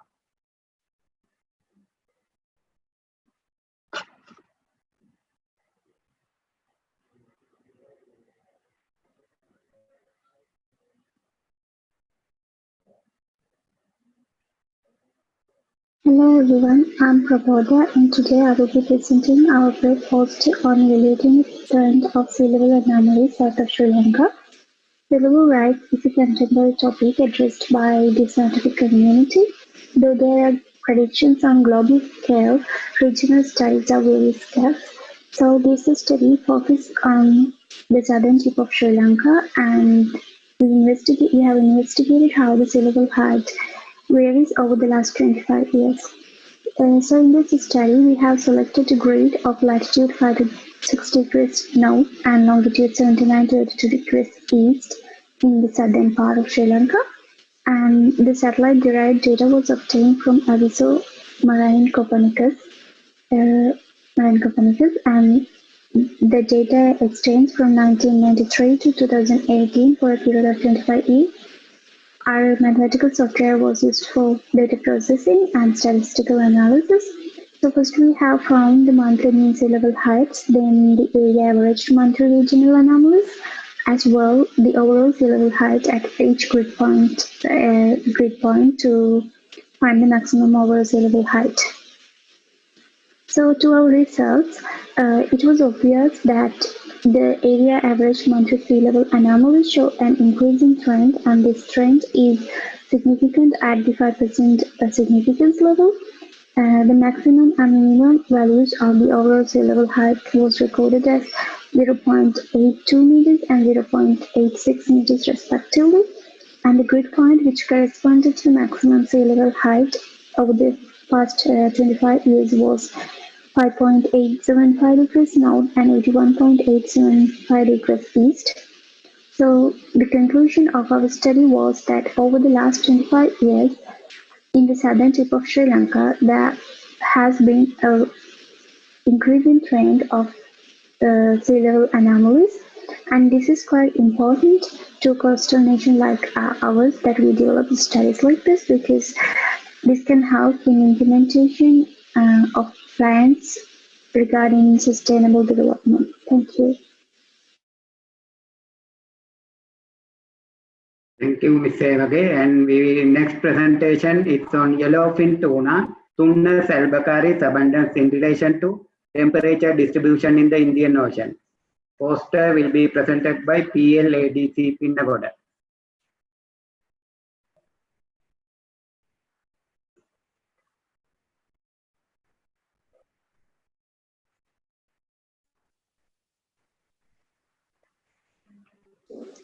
Good morning, all of you. I am Dilanga Pinnagoda. Today I am going to present my poster, Yellowfin Tuna Abundance in relation to temperature distribution in the Indian Ocean. This study objective is to identify the distribution of yellowfin tuna based on the temperature distribution of the Indian Ocean. This study was carried out in the northeast part of the Indian Ocean. Model temperature data were obtained from Copernicus Marine Environmental Service in 16 depth intervals in between 0 to 200 meters. Yellowfin tuna catch records of 2018 were obtained from the Department of Fisheries and Aquatic Resources. CPU is used to identify the potential areas of yellowfin tuna abundance. According to the temperature and depth levels, the yellowfin tuna catch rates were found 60 to 100 meter depth ranges, where the temperature varies from about 20 to 26 Celsius. In this research, we identify there is a significant relationship between temperature and yellowfin tuna catch rates. However, seasonal variation of temperature in the water column influence the abundance of yellowfin tuna catch reveals that the knowledge of temperature distribution it is essential to locate yellowfin tuna fishing grounds.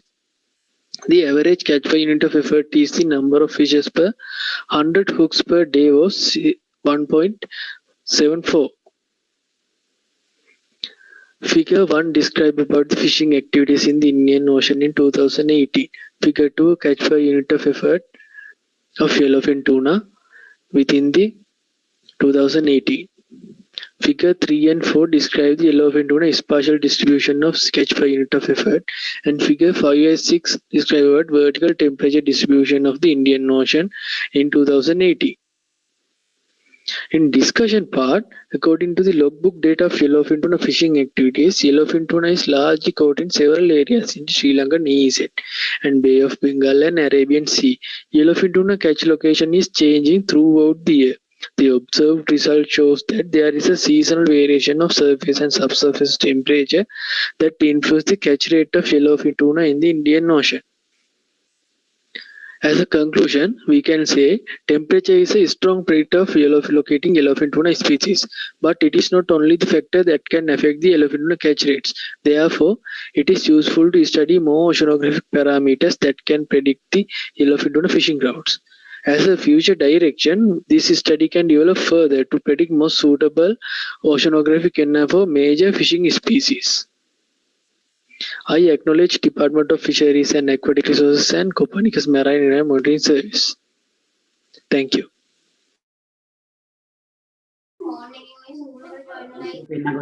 And next poster is on advanced site scan sonar mosaicing with geocoder for seafloor feature detection, and that will be presented by EGKC Hisara.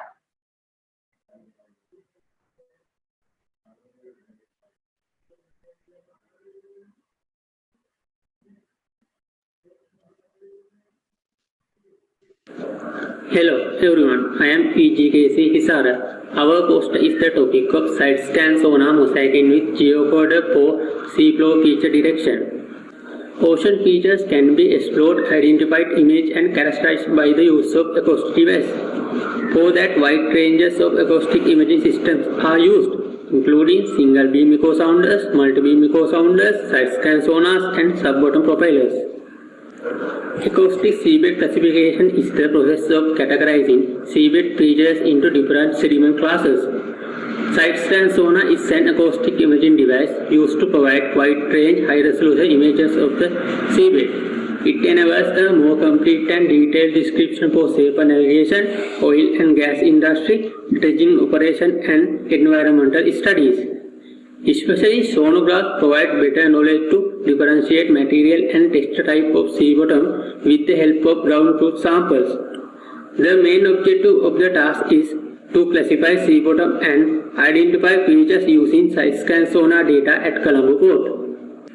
This diagram shows the steps were adapted to complete the task. Side scan sonar data were collected using the ImageX model 872 yellowfin side scan sonar, and the frequency used for the survey was 330 kHz and time space of 30 meters was maintained to achieve sufficient overlapping coverage of the seabed. Feature detection and seabed classification were performed through the mosaic side scan sonar image. Ground samples were collected using grab sample method to check the accuracy of the final seabed classification. Acquired data were processed by using HiPAC software and seabed classification was done using the geocoder tool. These are the sum of figures taken during the data collection and data processing phases. Results and analysis. Two main results were obtained. One was seabed classification map and other was feature identification map.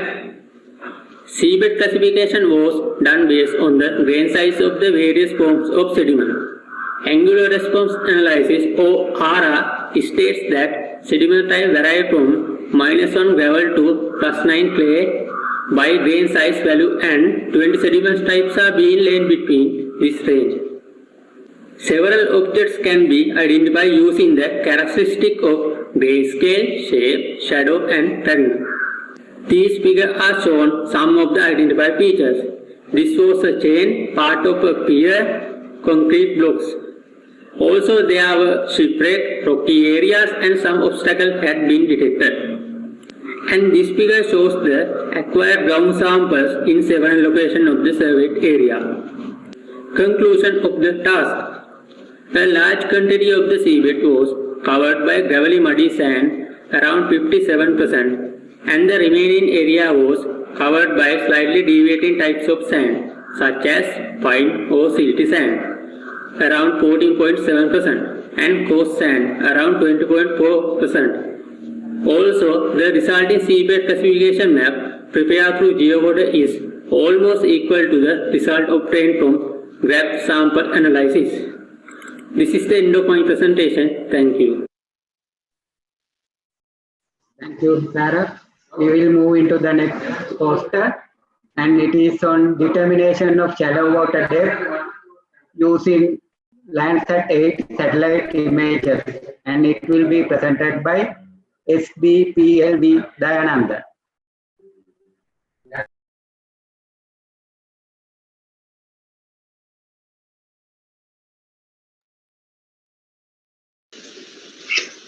The topic of my poster is determination of shallow water depth using Landsat 8 satellite images.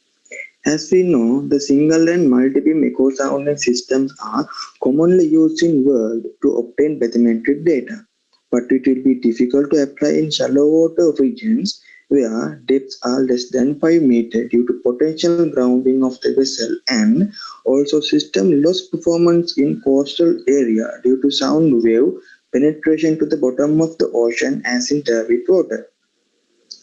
So in order to solve this problem, this research was conducted in northern coastal region of Sri Lanka by using Landsat 8 satellite images and sounding data that were obtained by a vessel survey.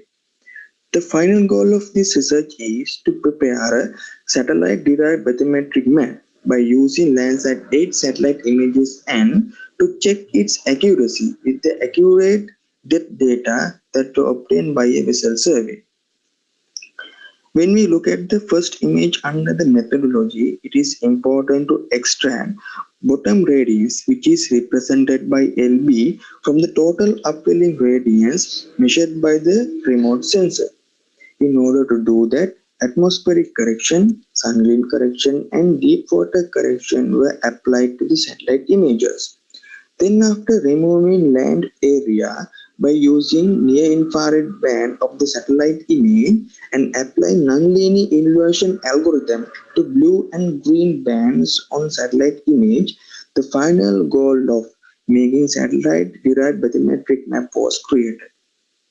When considered about the result, the statistical index shows 0.91, which is closer to +1 between satellite-based bathymetric measurements and sounding values. The projected data shows RMS error of 0.008 pixels and mean absolute error of 0.001 pixels. Parameters such as M1, M0, and N were taken from the scatter plot as this table, which was used for nonlinear inversion algorithm. Therefore, as a conclusion, according to this research, up to 15 meters towards the ocean from the land, the area where it was surveyed by using vessel to obtain depth data from echo sounding represent most closer pixel values that were predicted by creating a satellite-derived bathymetric map. Thank you. Thank you, Dayananda. And we will move into the next poster, and it is on evaluation of fluoropyrifos toxicity under adsorption and photodegradation using Daphnia magna. And it will be presented by MDC Madhushankar.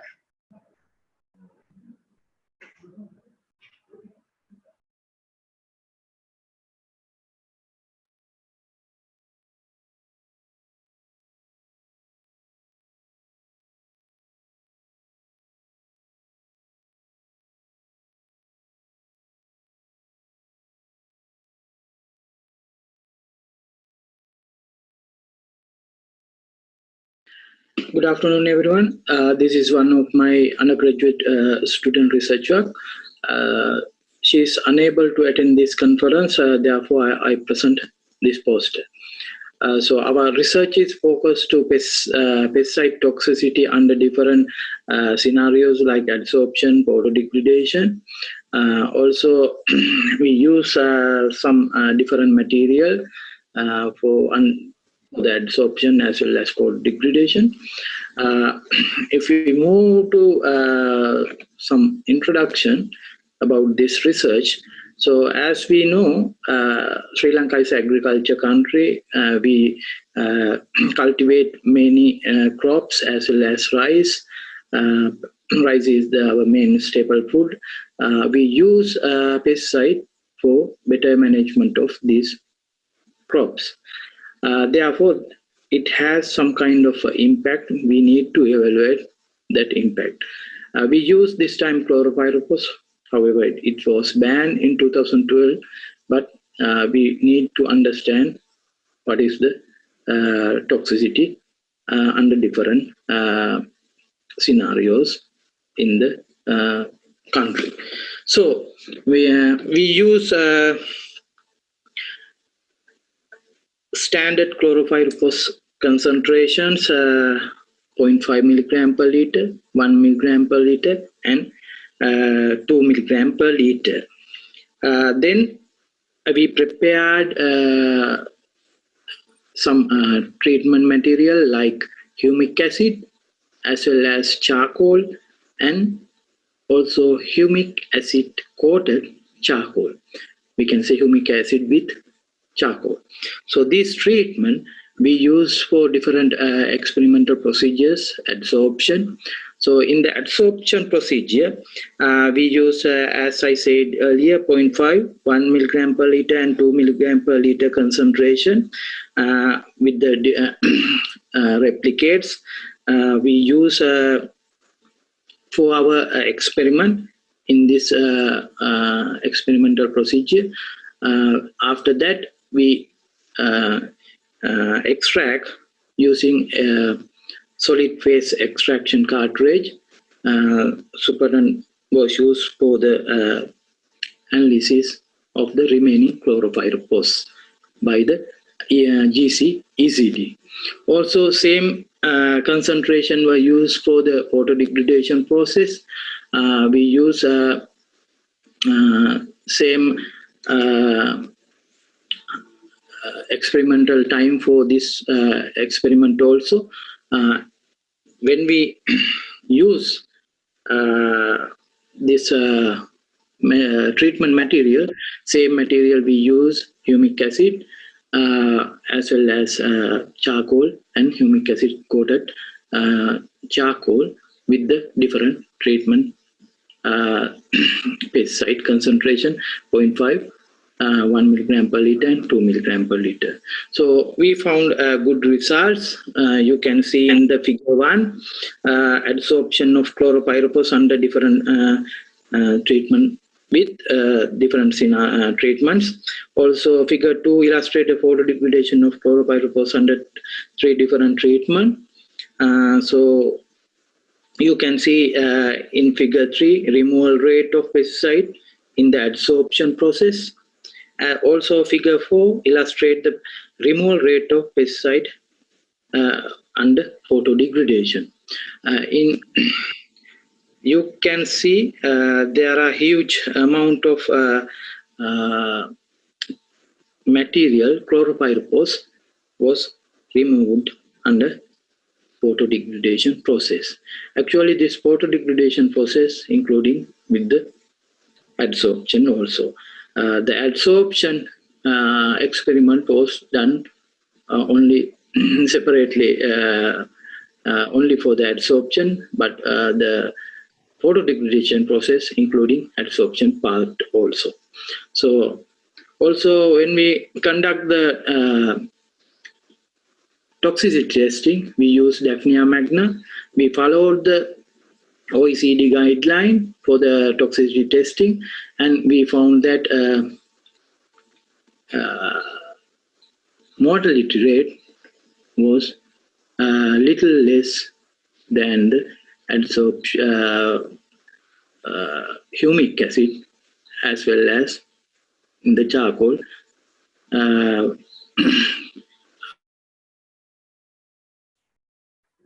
Actually, there was a mistake, and this paper was first author of this paper is Supit, and poster was presented by Dr. Deepta. We thank Supit and Dr. Deepta, both of them, for this poster presentation.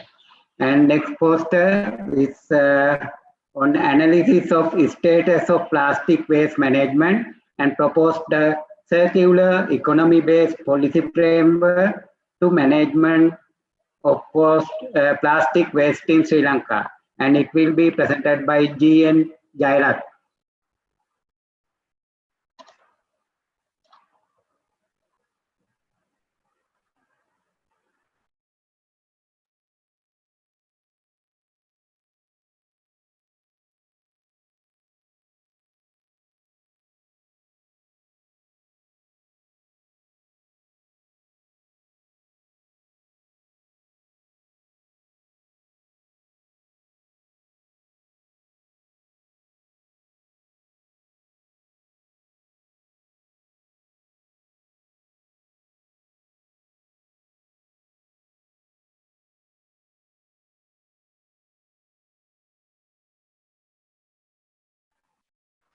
Dr. Kumara poster is there. There is a trouble with the submission, Dr. Jasuri. Sorry about that. Okay. I think we have to move to the next one. Okay, we will move into the next presentation, poster presentation. And that is on a preliminary study on avifauna diversity in Crow Island Beach Park, urban coastal wetland of Sri Lanka. And poster will be presented by E.A.K.K. Amarasekara.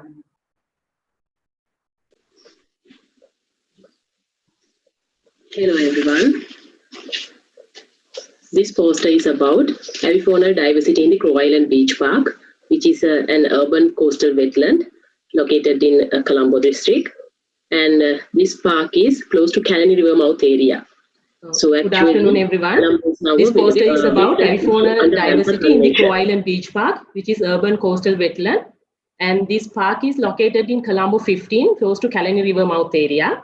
So Colombo is now a wetland city under the Ramsar Convention, and it is the only capital city from that Ramsar list. So Crow Island Beach Park is about 7 hectares, and objective of this study was to study the document of avifaunal diversity in the beach park, and also to check the status of that the status of the birds from the national red list. And for getting data, conducted multiple surveys, both diurnal and nocturnal, observations to unaided eye as well as from the binocular. And also from that visits, we recorded about 28 bird species that belong into 14 orders and 22 families. And from that, it is representing about 5.69% of the birds records in Sri Lanka. And also these 9 families represent Cassidiformes, you can see from the graph. So there are, other than that, the highlight is that the water bird species present in this area, which are belonging to 4 families. And namely, we can say the species are like pelicans, little eaglet, purple heron, grey heron, Indian pond heron, and red-wattled lapwing, and also white-breasted water hen. And when we check for the conservation status from the national red list, that all the species we found in this area concern as least concern. But when we check from the global status, we found out that the Pelicanus pelipensis is in nearly threatened list. But then from the study, we found out that the habitat, most of the species observed close to the scrub forest and the mangrove area of the park. And also this bird number can increase more than this during the migratory season, because then the migratory season is now open, but we cannot go due to this COVID. And so this, even though this highly urbanized area, we observe significant number of birds. And I think we are still conducting this detailed surveys needed for to recommend the management measures. Thank you.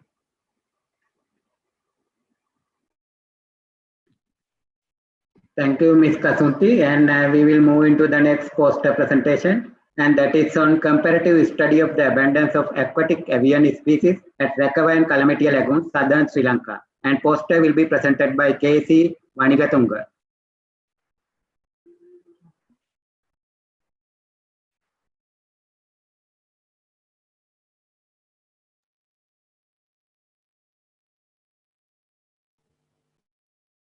Good afternoon, I am Chandim Vanigatunga and I am going to present my research. Comparative study on aquatic avian species at Rakava and Kalametiya lagoons, southern Sri Lanka. I did this research in these lagoons in August 2018 to October 2018. In this research, I mainly focused on aquatic bird abundance and diversity. My methodology. I using transit count method and point count method to determine the abundance and diversity of bird species. Data will be collected from each site utilizing a combined investigating technique of transit and point count method. At the 2-hour time intervals from 6 a.m. to 8 a.m. and 4 p.m. to 6 pm for recover and calamity sites. Free transit will be determined at recover site and 6 transit will be determined at calamity site. Point will be determined at respectively 100-meter intervals along a single transit. The time period to complete each transit would be 2 hours for recover site and 2 hours for calamity site. Within the period, 10-minute time intervals be given for investigation at each stationary point. Moving to my results. In this study, was able to record 46 species of lagoon avian species at both lagoons. Among these species, 15 species are common for both lagoons. Only one species exclusively observed from Rakava Lagoon. Only 30 species observed only from the Kalamatia Lagoon. And moving to my conclusion, comparatively higher number of avian species and abundance have recorded from Kalamatia Lagoon than that of the Rakava Lagoon. Maybe because of availability of food source and preference open areas, and Kalamatia are comparatively having more marshy lands, and the marshy lands provide more foods compared to the Rakava Lagoon. Maybe another main reason for increasing higher number of the birds, and these are my research areas, and these are the statistical analysis of my research, and thank you very much for all. Thank you, Anikatunga. And next poster is rehabilitation of mangroves in Malayagun, Bundala, Sri Lanka, and it will be presented by KSL Jayaratna. Thank you, sir. Good afternoon, everyone. I am Kalpani Jayaratna, student of Faculty of Fisheries and Ocean Science, Ocean University of Sri Lanka. I am going to present a program on mangrove rehabilitation in Malaya Lagoon, Bundala National Park in Sri Lanka. As you know, mangrove ecosystems are very significant to the coastal protection. Especially in tsunami catastrophe in 2004, the mangrove forest areas were in less harm compared to the other coastal areas. And previous studies were not reported about the mangroves in Malaya Lagoon. Therefore, the mangrove re-establishment program was conducted on January to June 2020. Preliminary study conducted to measure salinity, water depth, and temperature as environmental data. Based on that environmental data, different mangrove species were selected. They are Sonratia cassularis, Rhizophora micronata, Rhizophora apiculata, and Bruguera generalisa. Salinity condition is mainly considered for selecting of mangrove species. Mangrove seedlings have been planted covering roughly 2.5 hectares. Consider the results of environmental data. Salinity showed moderate condition, water depth exposed low condition, and water temperature and air temperature showed at average condition. After 3 months, the growth percentage of Sonratia cassularis showed highest percentage out of 3 species, and mortality percentage of Bruguera generalisa showed higher percentage out of 3 species. This graph shows growth percentage and mortality percentage values of mangrove species.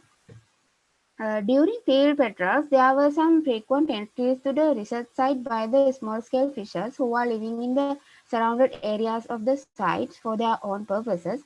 Other than that, there was kind of species domination in Kalpuambaran along the tidal creek and enhancement of Tipa species on the lagoon. Results conclude that Sonratia cassularis can confirm their ability of surviving, and all 3 species can be used to rehabilitate in Malaya Lagoon. Also, these findings can be used in future rehabilitation programs in Sri Lanka. So that's the end of my presentation.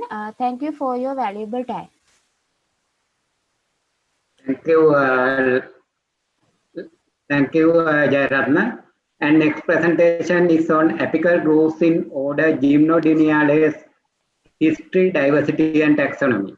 And that will be presented by WASW Lakmini.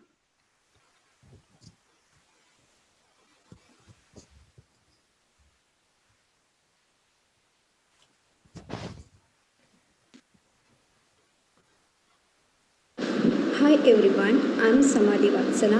I'm a master's student of South China Sea Institute and Oceanology, Guangzhou, China. My abstract title is Apical Grooves in Marinalis, History, Diversity and Taxonomy. Dinoflagellates are microprotists in the world ocean. They are divided into armored and unarmored dinoflagellate according to their cell surface morphology. In this abstract, we are going to talk about the unarmored dinoflagellate. Order Gymnodinalis is a large group of species belonging to the unarmored dinoflagellate. Diversity and the taxonomy of order Gymnodinalis is very high, and still there are many unknown phenomena and the features. Phylogenetic position and taxonomy of some species are still unknown. Apical groove is a meaningful feature in the unarmored dinoflagellate. It is situated in the top of the cell. It has a long history.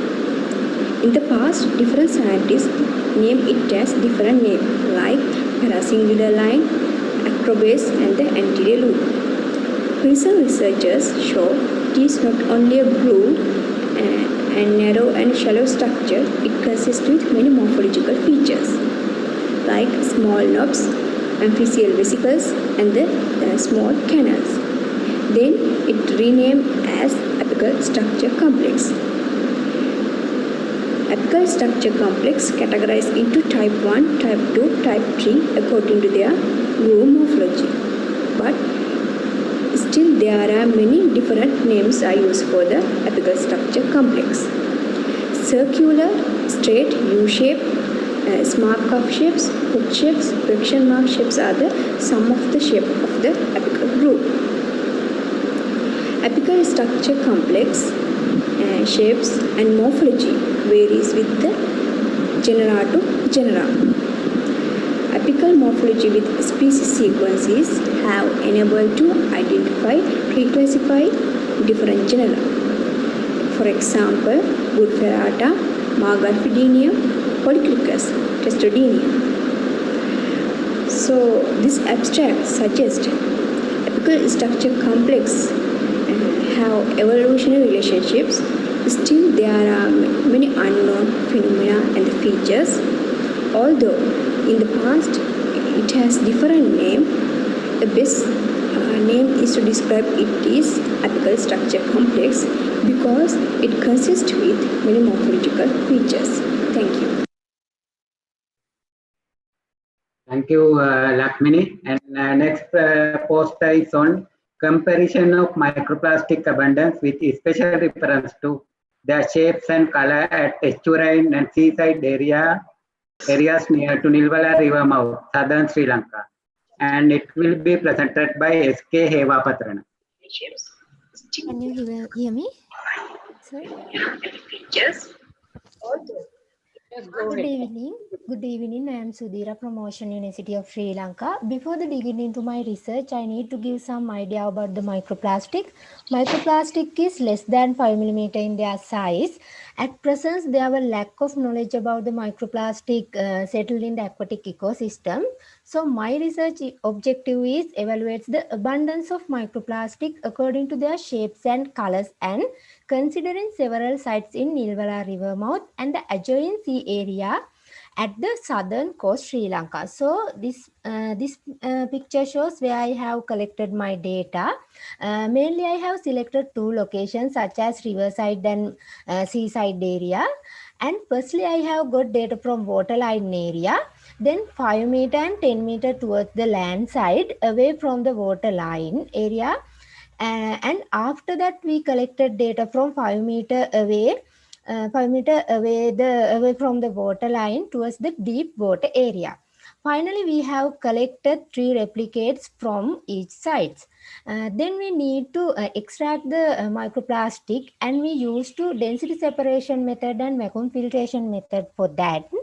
Then we then we use to fluorescent microscope to examine the microscope, and this calculation method used to be calculate the microplastic abundance. And you can see this picture shows various shapes and colors of microplastics I observed during my research. So you can see this picture shows where I have collected data and how I collected and examined the microplastic at laboratory. So then we move to my result part. First graph indicate microplastic abundance with different sites. So you can see clearly. First graph shows sea area has the highest microplastic abundance. Then you can see clearly comparatively higher microplastic abundance in deep side areas. So this second graph shows color abundance of the microplastic. So blue color has the highest microplastic abundance and black other red color has the relatively low abundance of the microplastics. Then we move to shape of the abundance of microplastic. You can see line has the highest microplastic abundance. Because of that, line can easily decay from the nylon thread of fishing nets have significant contribution of microplastic, and pellets, others fragments can have the relatively low abundance of the microplastics. And finally, I can say this my study is important to understand the amount of microplastic distribution in the spatial scale in estuarine and sea landscape and identify the sources. And thank you. Thank you, Heva Patrana. And we will move into the next poster. And it is on low light reduced seagrass and subsurface sediment carbon sequestration. And it will be presented by Chanaka Premaratna.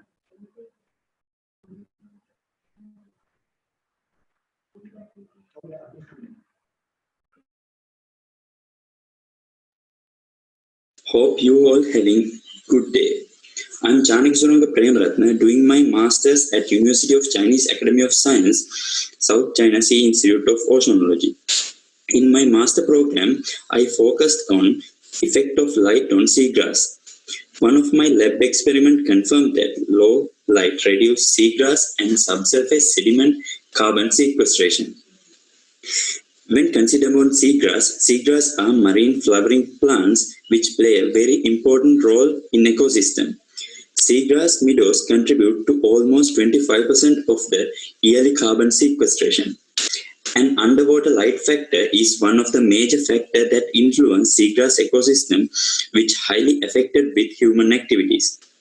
Most of the results were on effect of light limitation on seagrass molecular and physiology.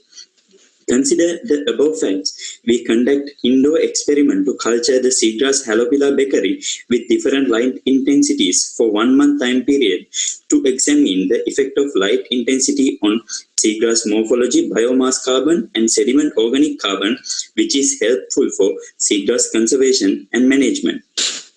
In the results, a declining trend was observed for leaf length and root length along the decreased light irradiance with significant difference.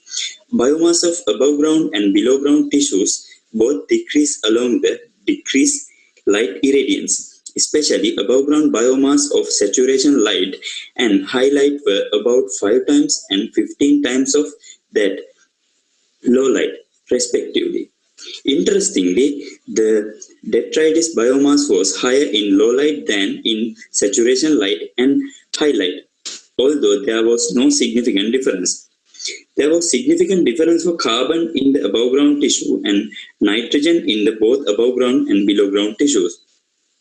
The carbon content in the surface and subsurface sediments shows similar in the saturation light and highlight treatment, while the carbon concentration in the subsurface sediment was significantly lower than in surface sediment in the low light treatment. Meanwhile, the sediment nitrogen concentration in both layers lower in low light than in saturation light. Interestingly, the sediment nitrogen content in both layers showed the lowest in the highlight treatment. With the observed data along with the previous studies, it concludes that light limitation induced by anthropogenic disturbances results in global declining in seagrass meadow, thereby weakening a seagrass sequestration capacity. The present study found that light reduction not only reduced seagrass biomass carbon stock, but also decrease sediment carbon. Based on the area of Halopila Bakery, low light would lead to half and one-third reduction of seagrass biomass at sediment carbon. Interestingly, the high light enhanced biomass carbon stock indicate that measures would be taken to enhance light penetration by reduced nutrient input to enhance the carbon sequestration capacity in the seagrass meadow. These will improve the management and conservation of these ecological and economical important marine flora. And I would like to give my gratitude to my supervisor, Zhejiang Jiang, lab mates, and everyone who encouraged me on this. And I would like to give my special thanks to South China Sea Institute of Oceanology and University of Ruhuna. Thank you very much. Thank you, Premaratna. And next poster is on analysis of bottlenecks and efficiency enhancement, fish supply chain in Sri Lanka. And it will be presented by EHM WW Hera.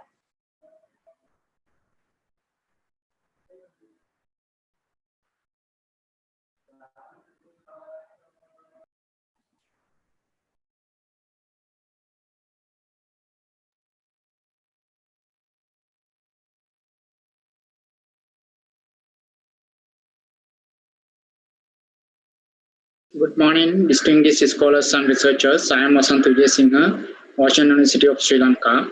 I talk about my research, which is analysis of bottlenecks and efficiency of the marine fish supply chain in Sri Lanka.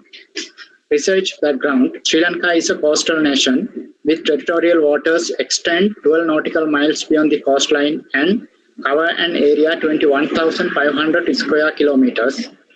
And country enjoys exclusive economic zone, covers an area of about 517,000 square kilometers. In addition to that, we have right to fishing in international sea. Fishing operational strength in the country, approximately 272,000 active fishermen, 32,025 motorized boats, 21,960 non-motorized boats, and 4,447 offshore fishing boats. About 95% fish landing is handled by the private sector in Sri Lanka. In spite of these resources and capabilities, the sector had contributed only 1.2% of GDP in 2018, become the lowest fish producer in Asia region. Research problem: fish is highly perishable commodity. Price of fish is the highest in local retail markets when it compares with substitute. Fish is unavailable at locations where consumers can easily reach.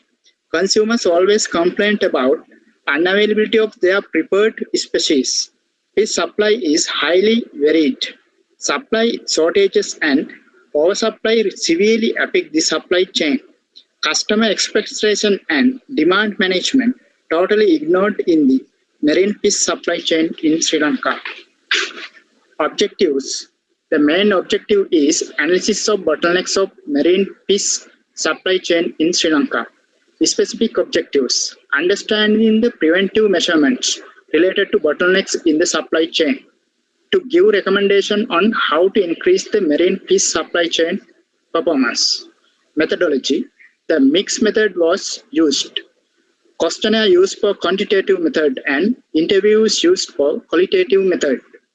Population is comprised with all respondents, including fish supplier, middlemen, wholesalers, retailers, and consumers. Sample: number of locations surveyed 36, and number of respondents are 140. Analytical tools were used: fishbone analysis, marketing margin, marketing efficiency index, fisherman share of consumer rupee. Findings: measurement to resolve bottleneck of marine fish supply chain. It is required to develop basic infrastructure facilities, including ice plant, technology applied boats, loading, unloading equipments. Secondary infrastructure facilities: cold storage facility and processing plant, selection and auction in place, standardization maintaining in primary, wholesale and retail markets, fisheries policy and regulations, new product development facilities. I have found strategies to overcome marine fish supply chain bottlenecks as follows. Liberalization of existing market structure, branding, customer focused and customer relationship management, apply marketing mix, fisherman empowerment, training and capacity building of fishermen, well-equipped trawlers and advanced technology, easy access for financial system, ensure safety at sea, job security, convert to primary supplier into the small business. Welcome. Any questions? Thank you. Thank you, Mr. Vijay. And next presentation is on employment status of graduates of the Ocean University student intake of 2010 and 2011. And that poster will be presented by HKR Tushara.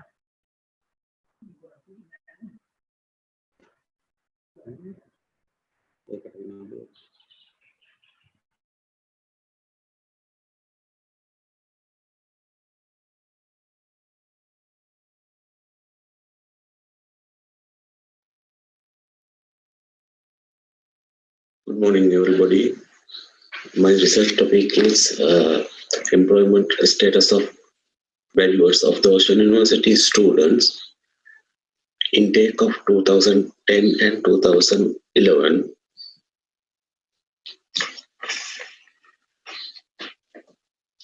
I hope to describe the presentation in 5 parts. That is introduction, objectives, methodology, results, and discussion.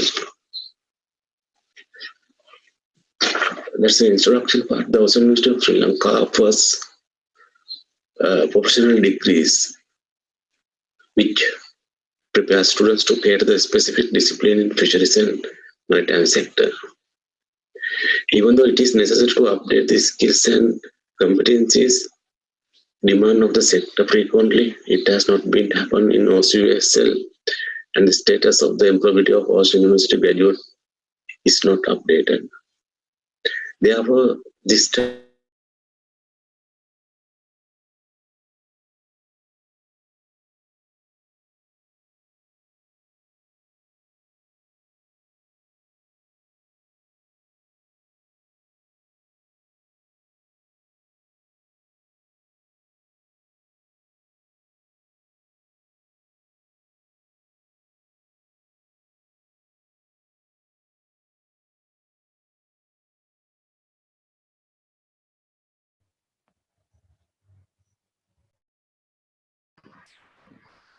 Dr. Kumar, it is not moving.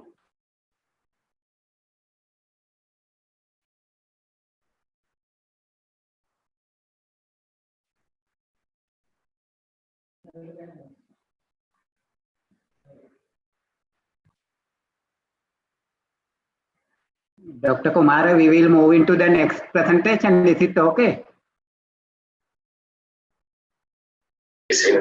There was a problem with the Zoom, Dr. Jasri, not from here. Followed in 2015.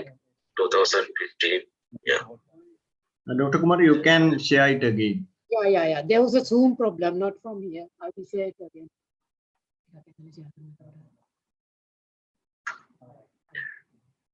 100% of the sample is employed and 93% among them are employed in permanent position. Only 7% is employed in casual position. Main industries of employment: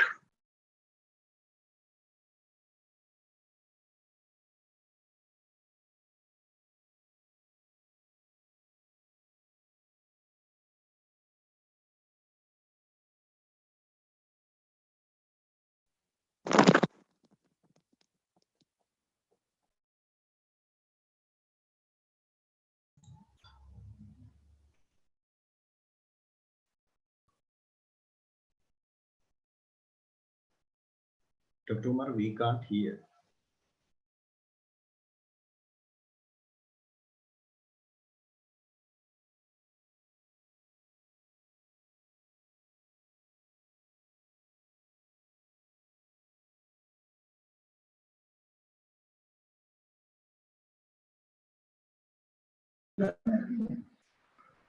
Any, Mr. Nuwanta, any problem? Yes.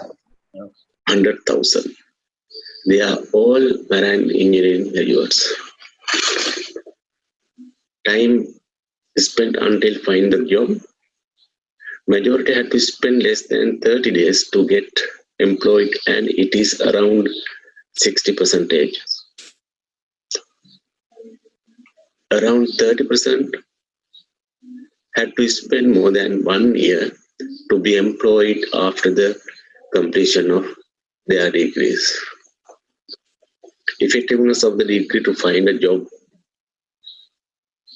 Next, it shows 100% of the pass out students that the degree they pursued help them find employment. Next, we goes to discussion. Many of participants in the marine engineering degree programs who participated in the survey, they thought should be given more opportunity to gain practical knowledge and increased dockyard training. Many of the participants in the fisheries and marine science students, they thought chemistry and microbiology credits are increased, need to increase and given more opportunity to increase practical knowledge.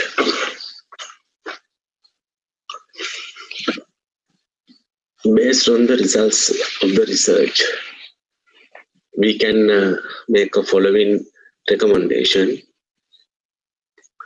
Curriculum revision should be conducted based on findings and stakeholder inputs. Research projects are designed to address issues related to industry. Industry training of big programs are focused with job opportunities. More concern should be given to increase the practical knowledge of the students. Some theory modules should be revised to include new knowledge. This university should focus on enhancing skills of the students, such as swimming, diving, and boat handling, along with their subject knowledge. That's all. Thank you very much.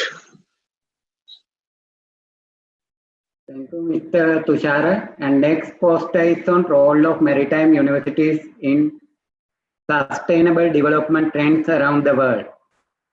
The poster will be presented by Ms. M.I.U. Manikarachi.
Good afternoon. My presentation's title is The Role of Maritime Universities in Sustainable Development Trends Around the World. The 17 Sustainable Development Goals, or SDGs, have been declared by the United Nations back in 2015 as a blueprint to achieve a better and more sustainable future for all, and they are widely applicable in many development agendas and policies all around the world. According to the UNESCO, sustainable development educates people to change the way of their thinking towards a sustainable future in which universities have a vital role to play. To complement this notion, the objective of this study is to investigate the contribution of maritime universities in the world to implement SDGs that facilitates transformation into a socially inclusive and greener planet.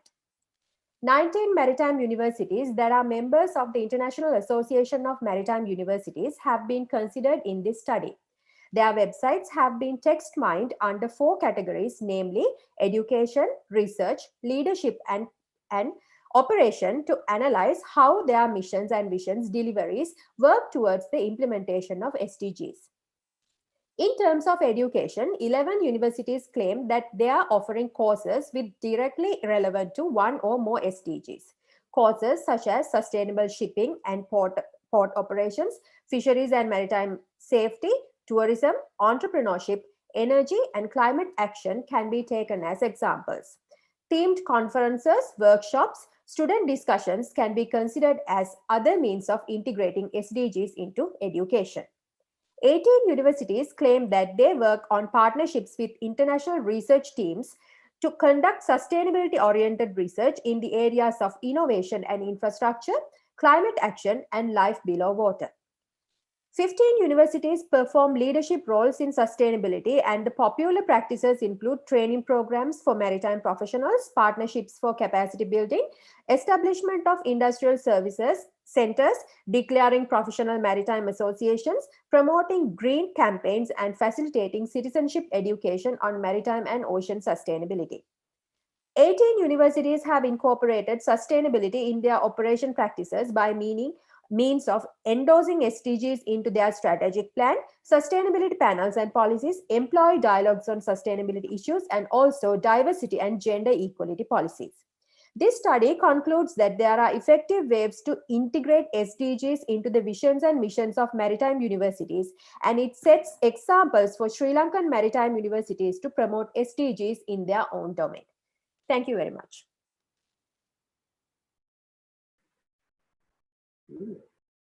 Thank you, Ms. Manikarachi. And we will move into the next poster.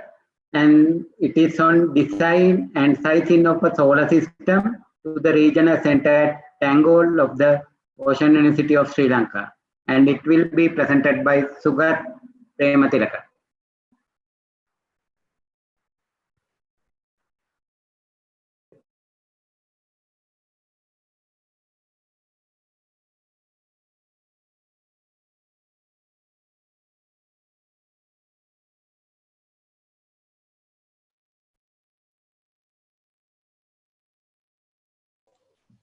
Please unmute your My mic. name is Sugat Premdega. I am going to present my research work with head of the poster presentation.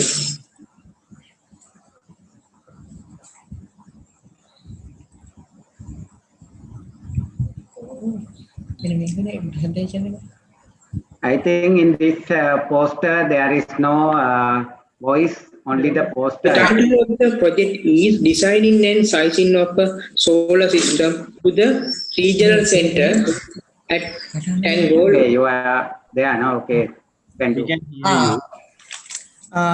My name is Sugat Premdega. I am going to present my research work with head of the poster presentation. The title of the project is Designing and Sizing of a Solar System to the Regional Center at Tangol, Ocean University of Sri Lanka. If I go to the first para of the poster, that is Introduction and Objectives.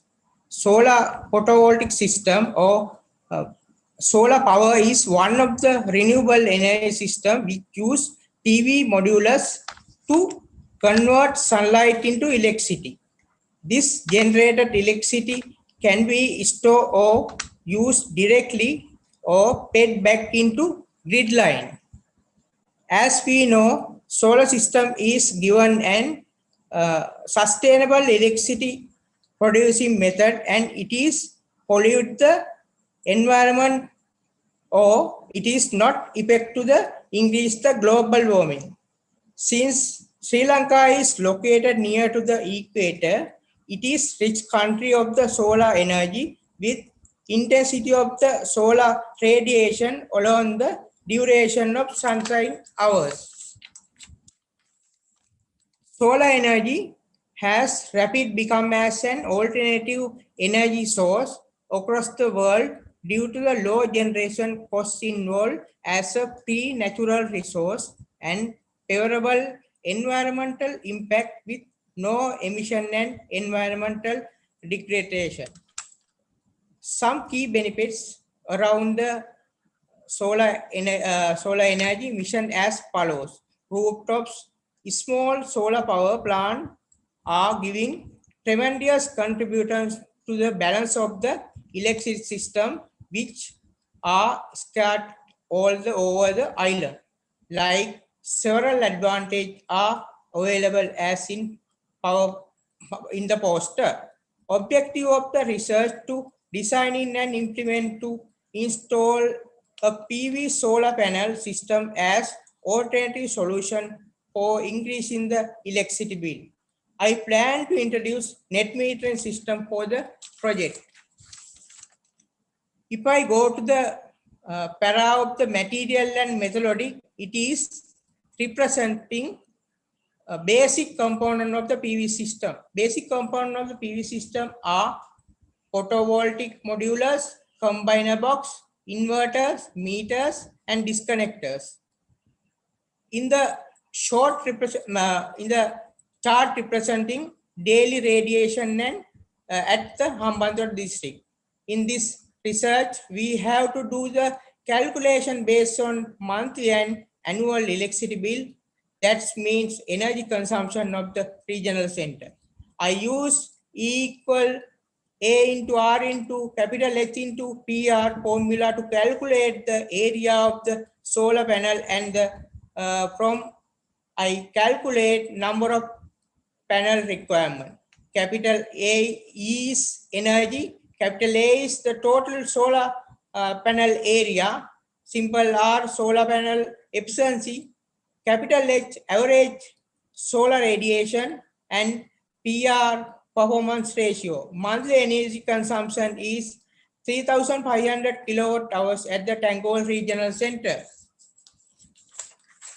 The size of the panel is 65 into 39 inches, and required number of panels is 117 with 250 watt.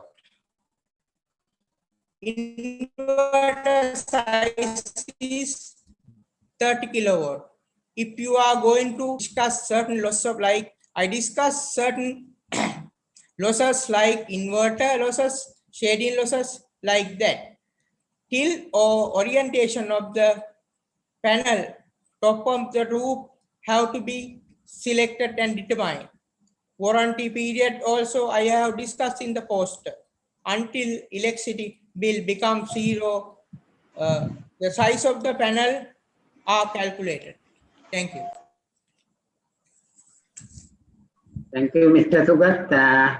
And the next presentation is the last presentation of the today's session. And it is on application of hard coast protective structures along the western and northwestern coast of Sri Lanka over past 15 years period. And it will be presented by EWHMRLCK Abekawan.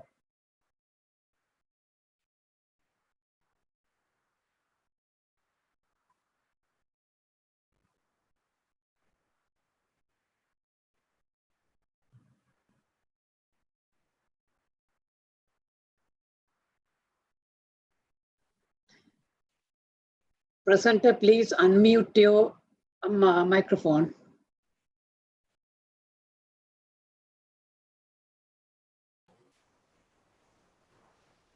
Good evening, everyone. I'm Lakshika Abekon from Uvavella University. Today, I'm looking forward to talking about application of hard coast protective structures along western and northwestern coast of Sri Lanka over past 15 years period. When considered about Sri Lanka, coastal erosion is a significant and continuing long-standing problem that arises due to both natural and anthropogenic phenomena. As precautions for this problem, different protective techniques have been used, mainly soft coastal protective techniques, hard coastal protective techniques, and allow shore to behave naturally without any constructive method. So the objective of this research was to determine the changes of applied hard coastal protective structures over the 15 years in western and northwestern coast of Sri Lanka. The methodology was consisted four major steps: study area, data collection, data processing, and data analyzing. For this study, I selected western and northwestern provincial coast of Sri Lanka, which associated with long, narrow, and open beaches, different ecosystems, and coastal barriers, including coastal structures. Then for data collection and processing, first collected the Google Earth high-resolution satellite images for the years 2005, 2009, 2014, and 2019 for extraction of coastal protective structures of offshore breakwaters, groins, revetments, and curves, and the length of structures or number of structures used for the data analysis, and it was done by Microsoft Excel software. In results, the application of breakwaters, groins, and revetments have been shown. At the end of the 2019, Puttalam district has vastly applied different hard structures than other districts as precautions for coastal changes. But all four districts have applied revetments extensively because revetments can guard the coverage area of coastline. In here, the highest application of revetments was done in Colombo district. According to the collected data, the fourth graph showed that Western province, which include Kalutara, Colombo, and Gampaha district, applied high amount of hard structures. So eventually, the study helps to reveal that the Western province has applied huge amount of protection structures to conserve the coastal zone, and these protection techniques mainly based on the utilization and alteration of the shoreline. Thank you.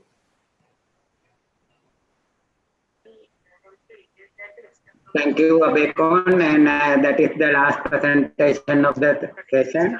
And directly we will move into the discussion, and I will open the session for discussion. And if you have any question, you can raise. Good evening, Dr. Jayasiri. No questions received through the Zoom chat group for the poster presenters. So we can give a chance for the audience for ask some questions from the poster presenters. Yeah, we can give chance first for the audience. Then after that, if you have received any question through via chat line, you can ask. I think Ms. Angelica will. Yeah.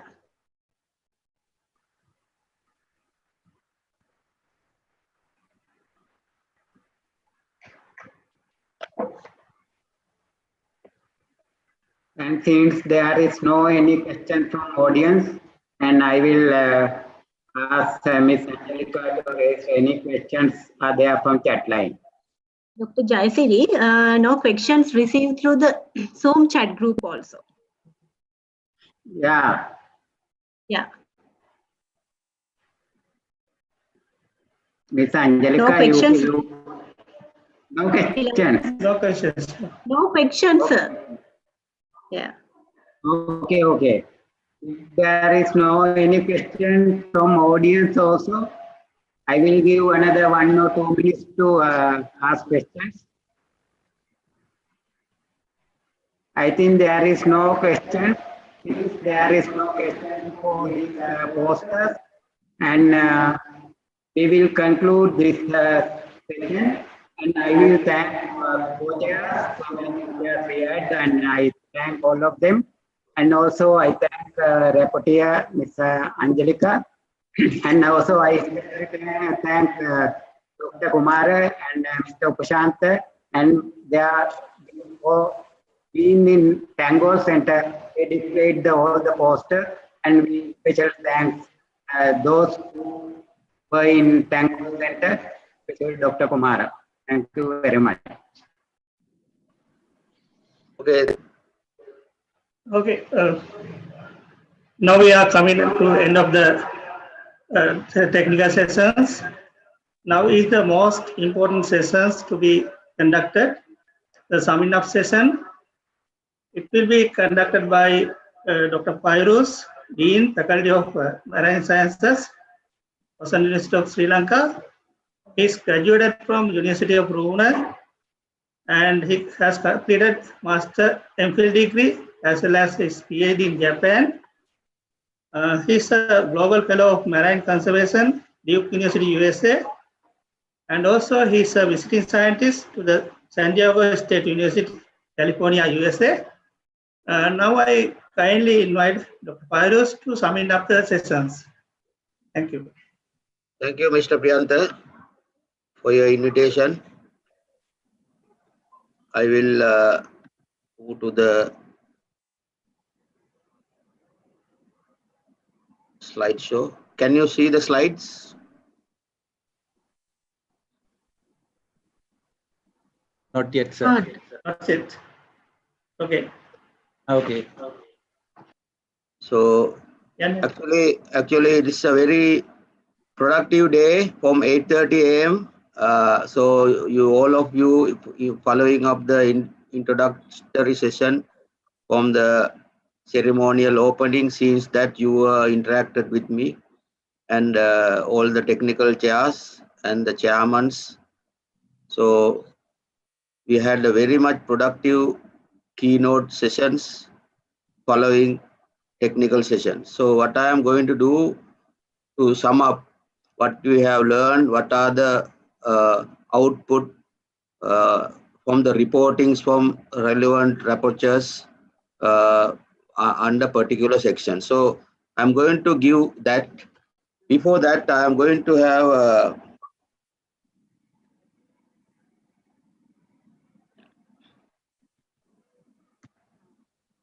I have a housekeeping notice before that, so that you should know we have announced for articles for the first journal volume for Ocean University of Sri Lanka. We have extended the deadline from 31st October to 31st November. So I am much encouraging for you to do the submissions. The details are here. There is a separate email. As editor of chief, I am also inviting you also to submit encouraging from this symposium submissions as well. So let's go to the summary. So what I have noted that session 1, fisheries and aquaculture, 8 presentations. Sessions 2, oceanography and hydrography, 6 presentations. Session 3, marine environmental management, 6 presentations. Session 4, socioeconomics and marketing, maritime transportation and logistics, 5 presentations. And marine engineering and technology, 3 presentations. Including that, we just finished 21 poster presentations successfully, and I'm going to move to the fisheries and aquaculture. I'm not going to read everything, but just want to snapshot some of the topics like export-oriented ornamental fish, aquatic plants, and it's like a commercial aspects, and also food development, and also some of the medical aspects like seafood, the productivity enhancement through prevention from diseases. So those are the highlights. And in addition to that, the technical session 2, oceanography and hydrography, there were topics related to ocean dynamics, especially from the Chinese delegates. They have shared very interesting models that we can use for Sri Lankan situations, and also some of the Sri Lankan dome data, and also some of the plume paper, and also some real-time forecasting system, air-sea interactions. with rare storm surge in Eastern Indian Ocean. So these are some of the highlights. So, and also then we move into the number 3 session, marine environmental management. In there, we have seen that some of the vital scientific knowledge was presented, and much important settings on the guidelines on policies for conservation and management, because that is one of the need for Sri Lanka as a small island. We have surrounded by ocean. So topics like plastic and oil-based marine pollutions were highlighted, nutrient loading and their impact and how that should be balanced, and microbial perspectives, how the field studies should be examples for following up. Those were highlighted. And the science-based information, great demand to understand the dynamics at different levels of these sessions will be of great validity on this regard. So, and then the socio-economics was a very high attention, and there were interesting papers such as shipwreck diving and economic importance, recreation valuation of beach park case studies, and application of socio-economic methods were discussed. And on the marine engineering technology, there were ongoing studies. Some of them were not finished, but however, there were some interesting findings. However, we couldn't get a very good interaction because these participants were on a cruise ship for another excursion. So therefore, there were like modeling and some of the energy harnessing and also performance investigation on battery technology were among these papers, which are the topics that we discussed. Along with that, there were poster sessions. There were interesting poster presentations, but so far it's very quick that we can get the summary. However, still our posters are on display, that you can still go to the poster sessions and just email if you have any questions. Then we will compile all this together to the poster sessions Q&A as well.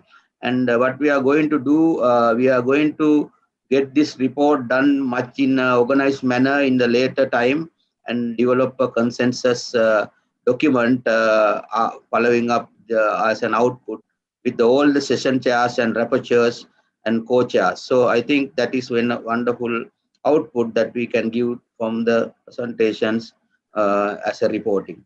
So that's it through that, and I am going to unshare my screen, and I would like to thank you for all of your attention and summary session, and thank you very much. I think the agenda says that now the symposium is formally will end from now. Thank you very much. Thank you. Thank you. Thank you, sir. Thank you. Thank you. Thank you very much. Wish you a pleasant evening. Thank you. Thank you. Thank you very much.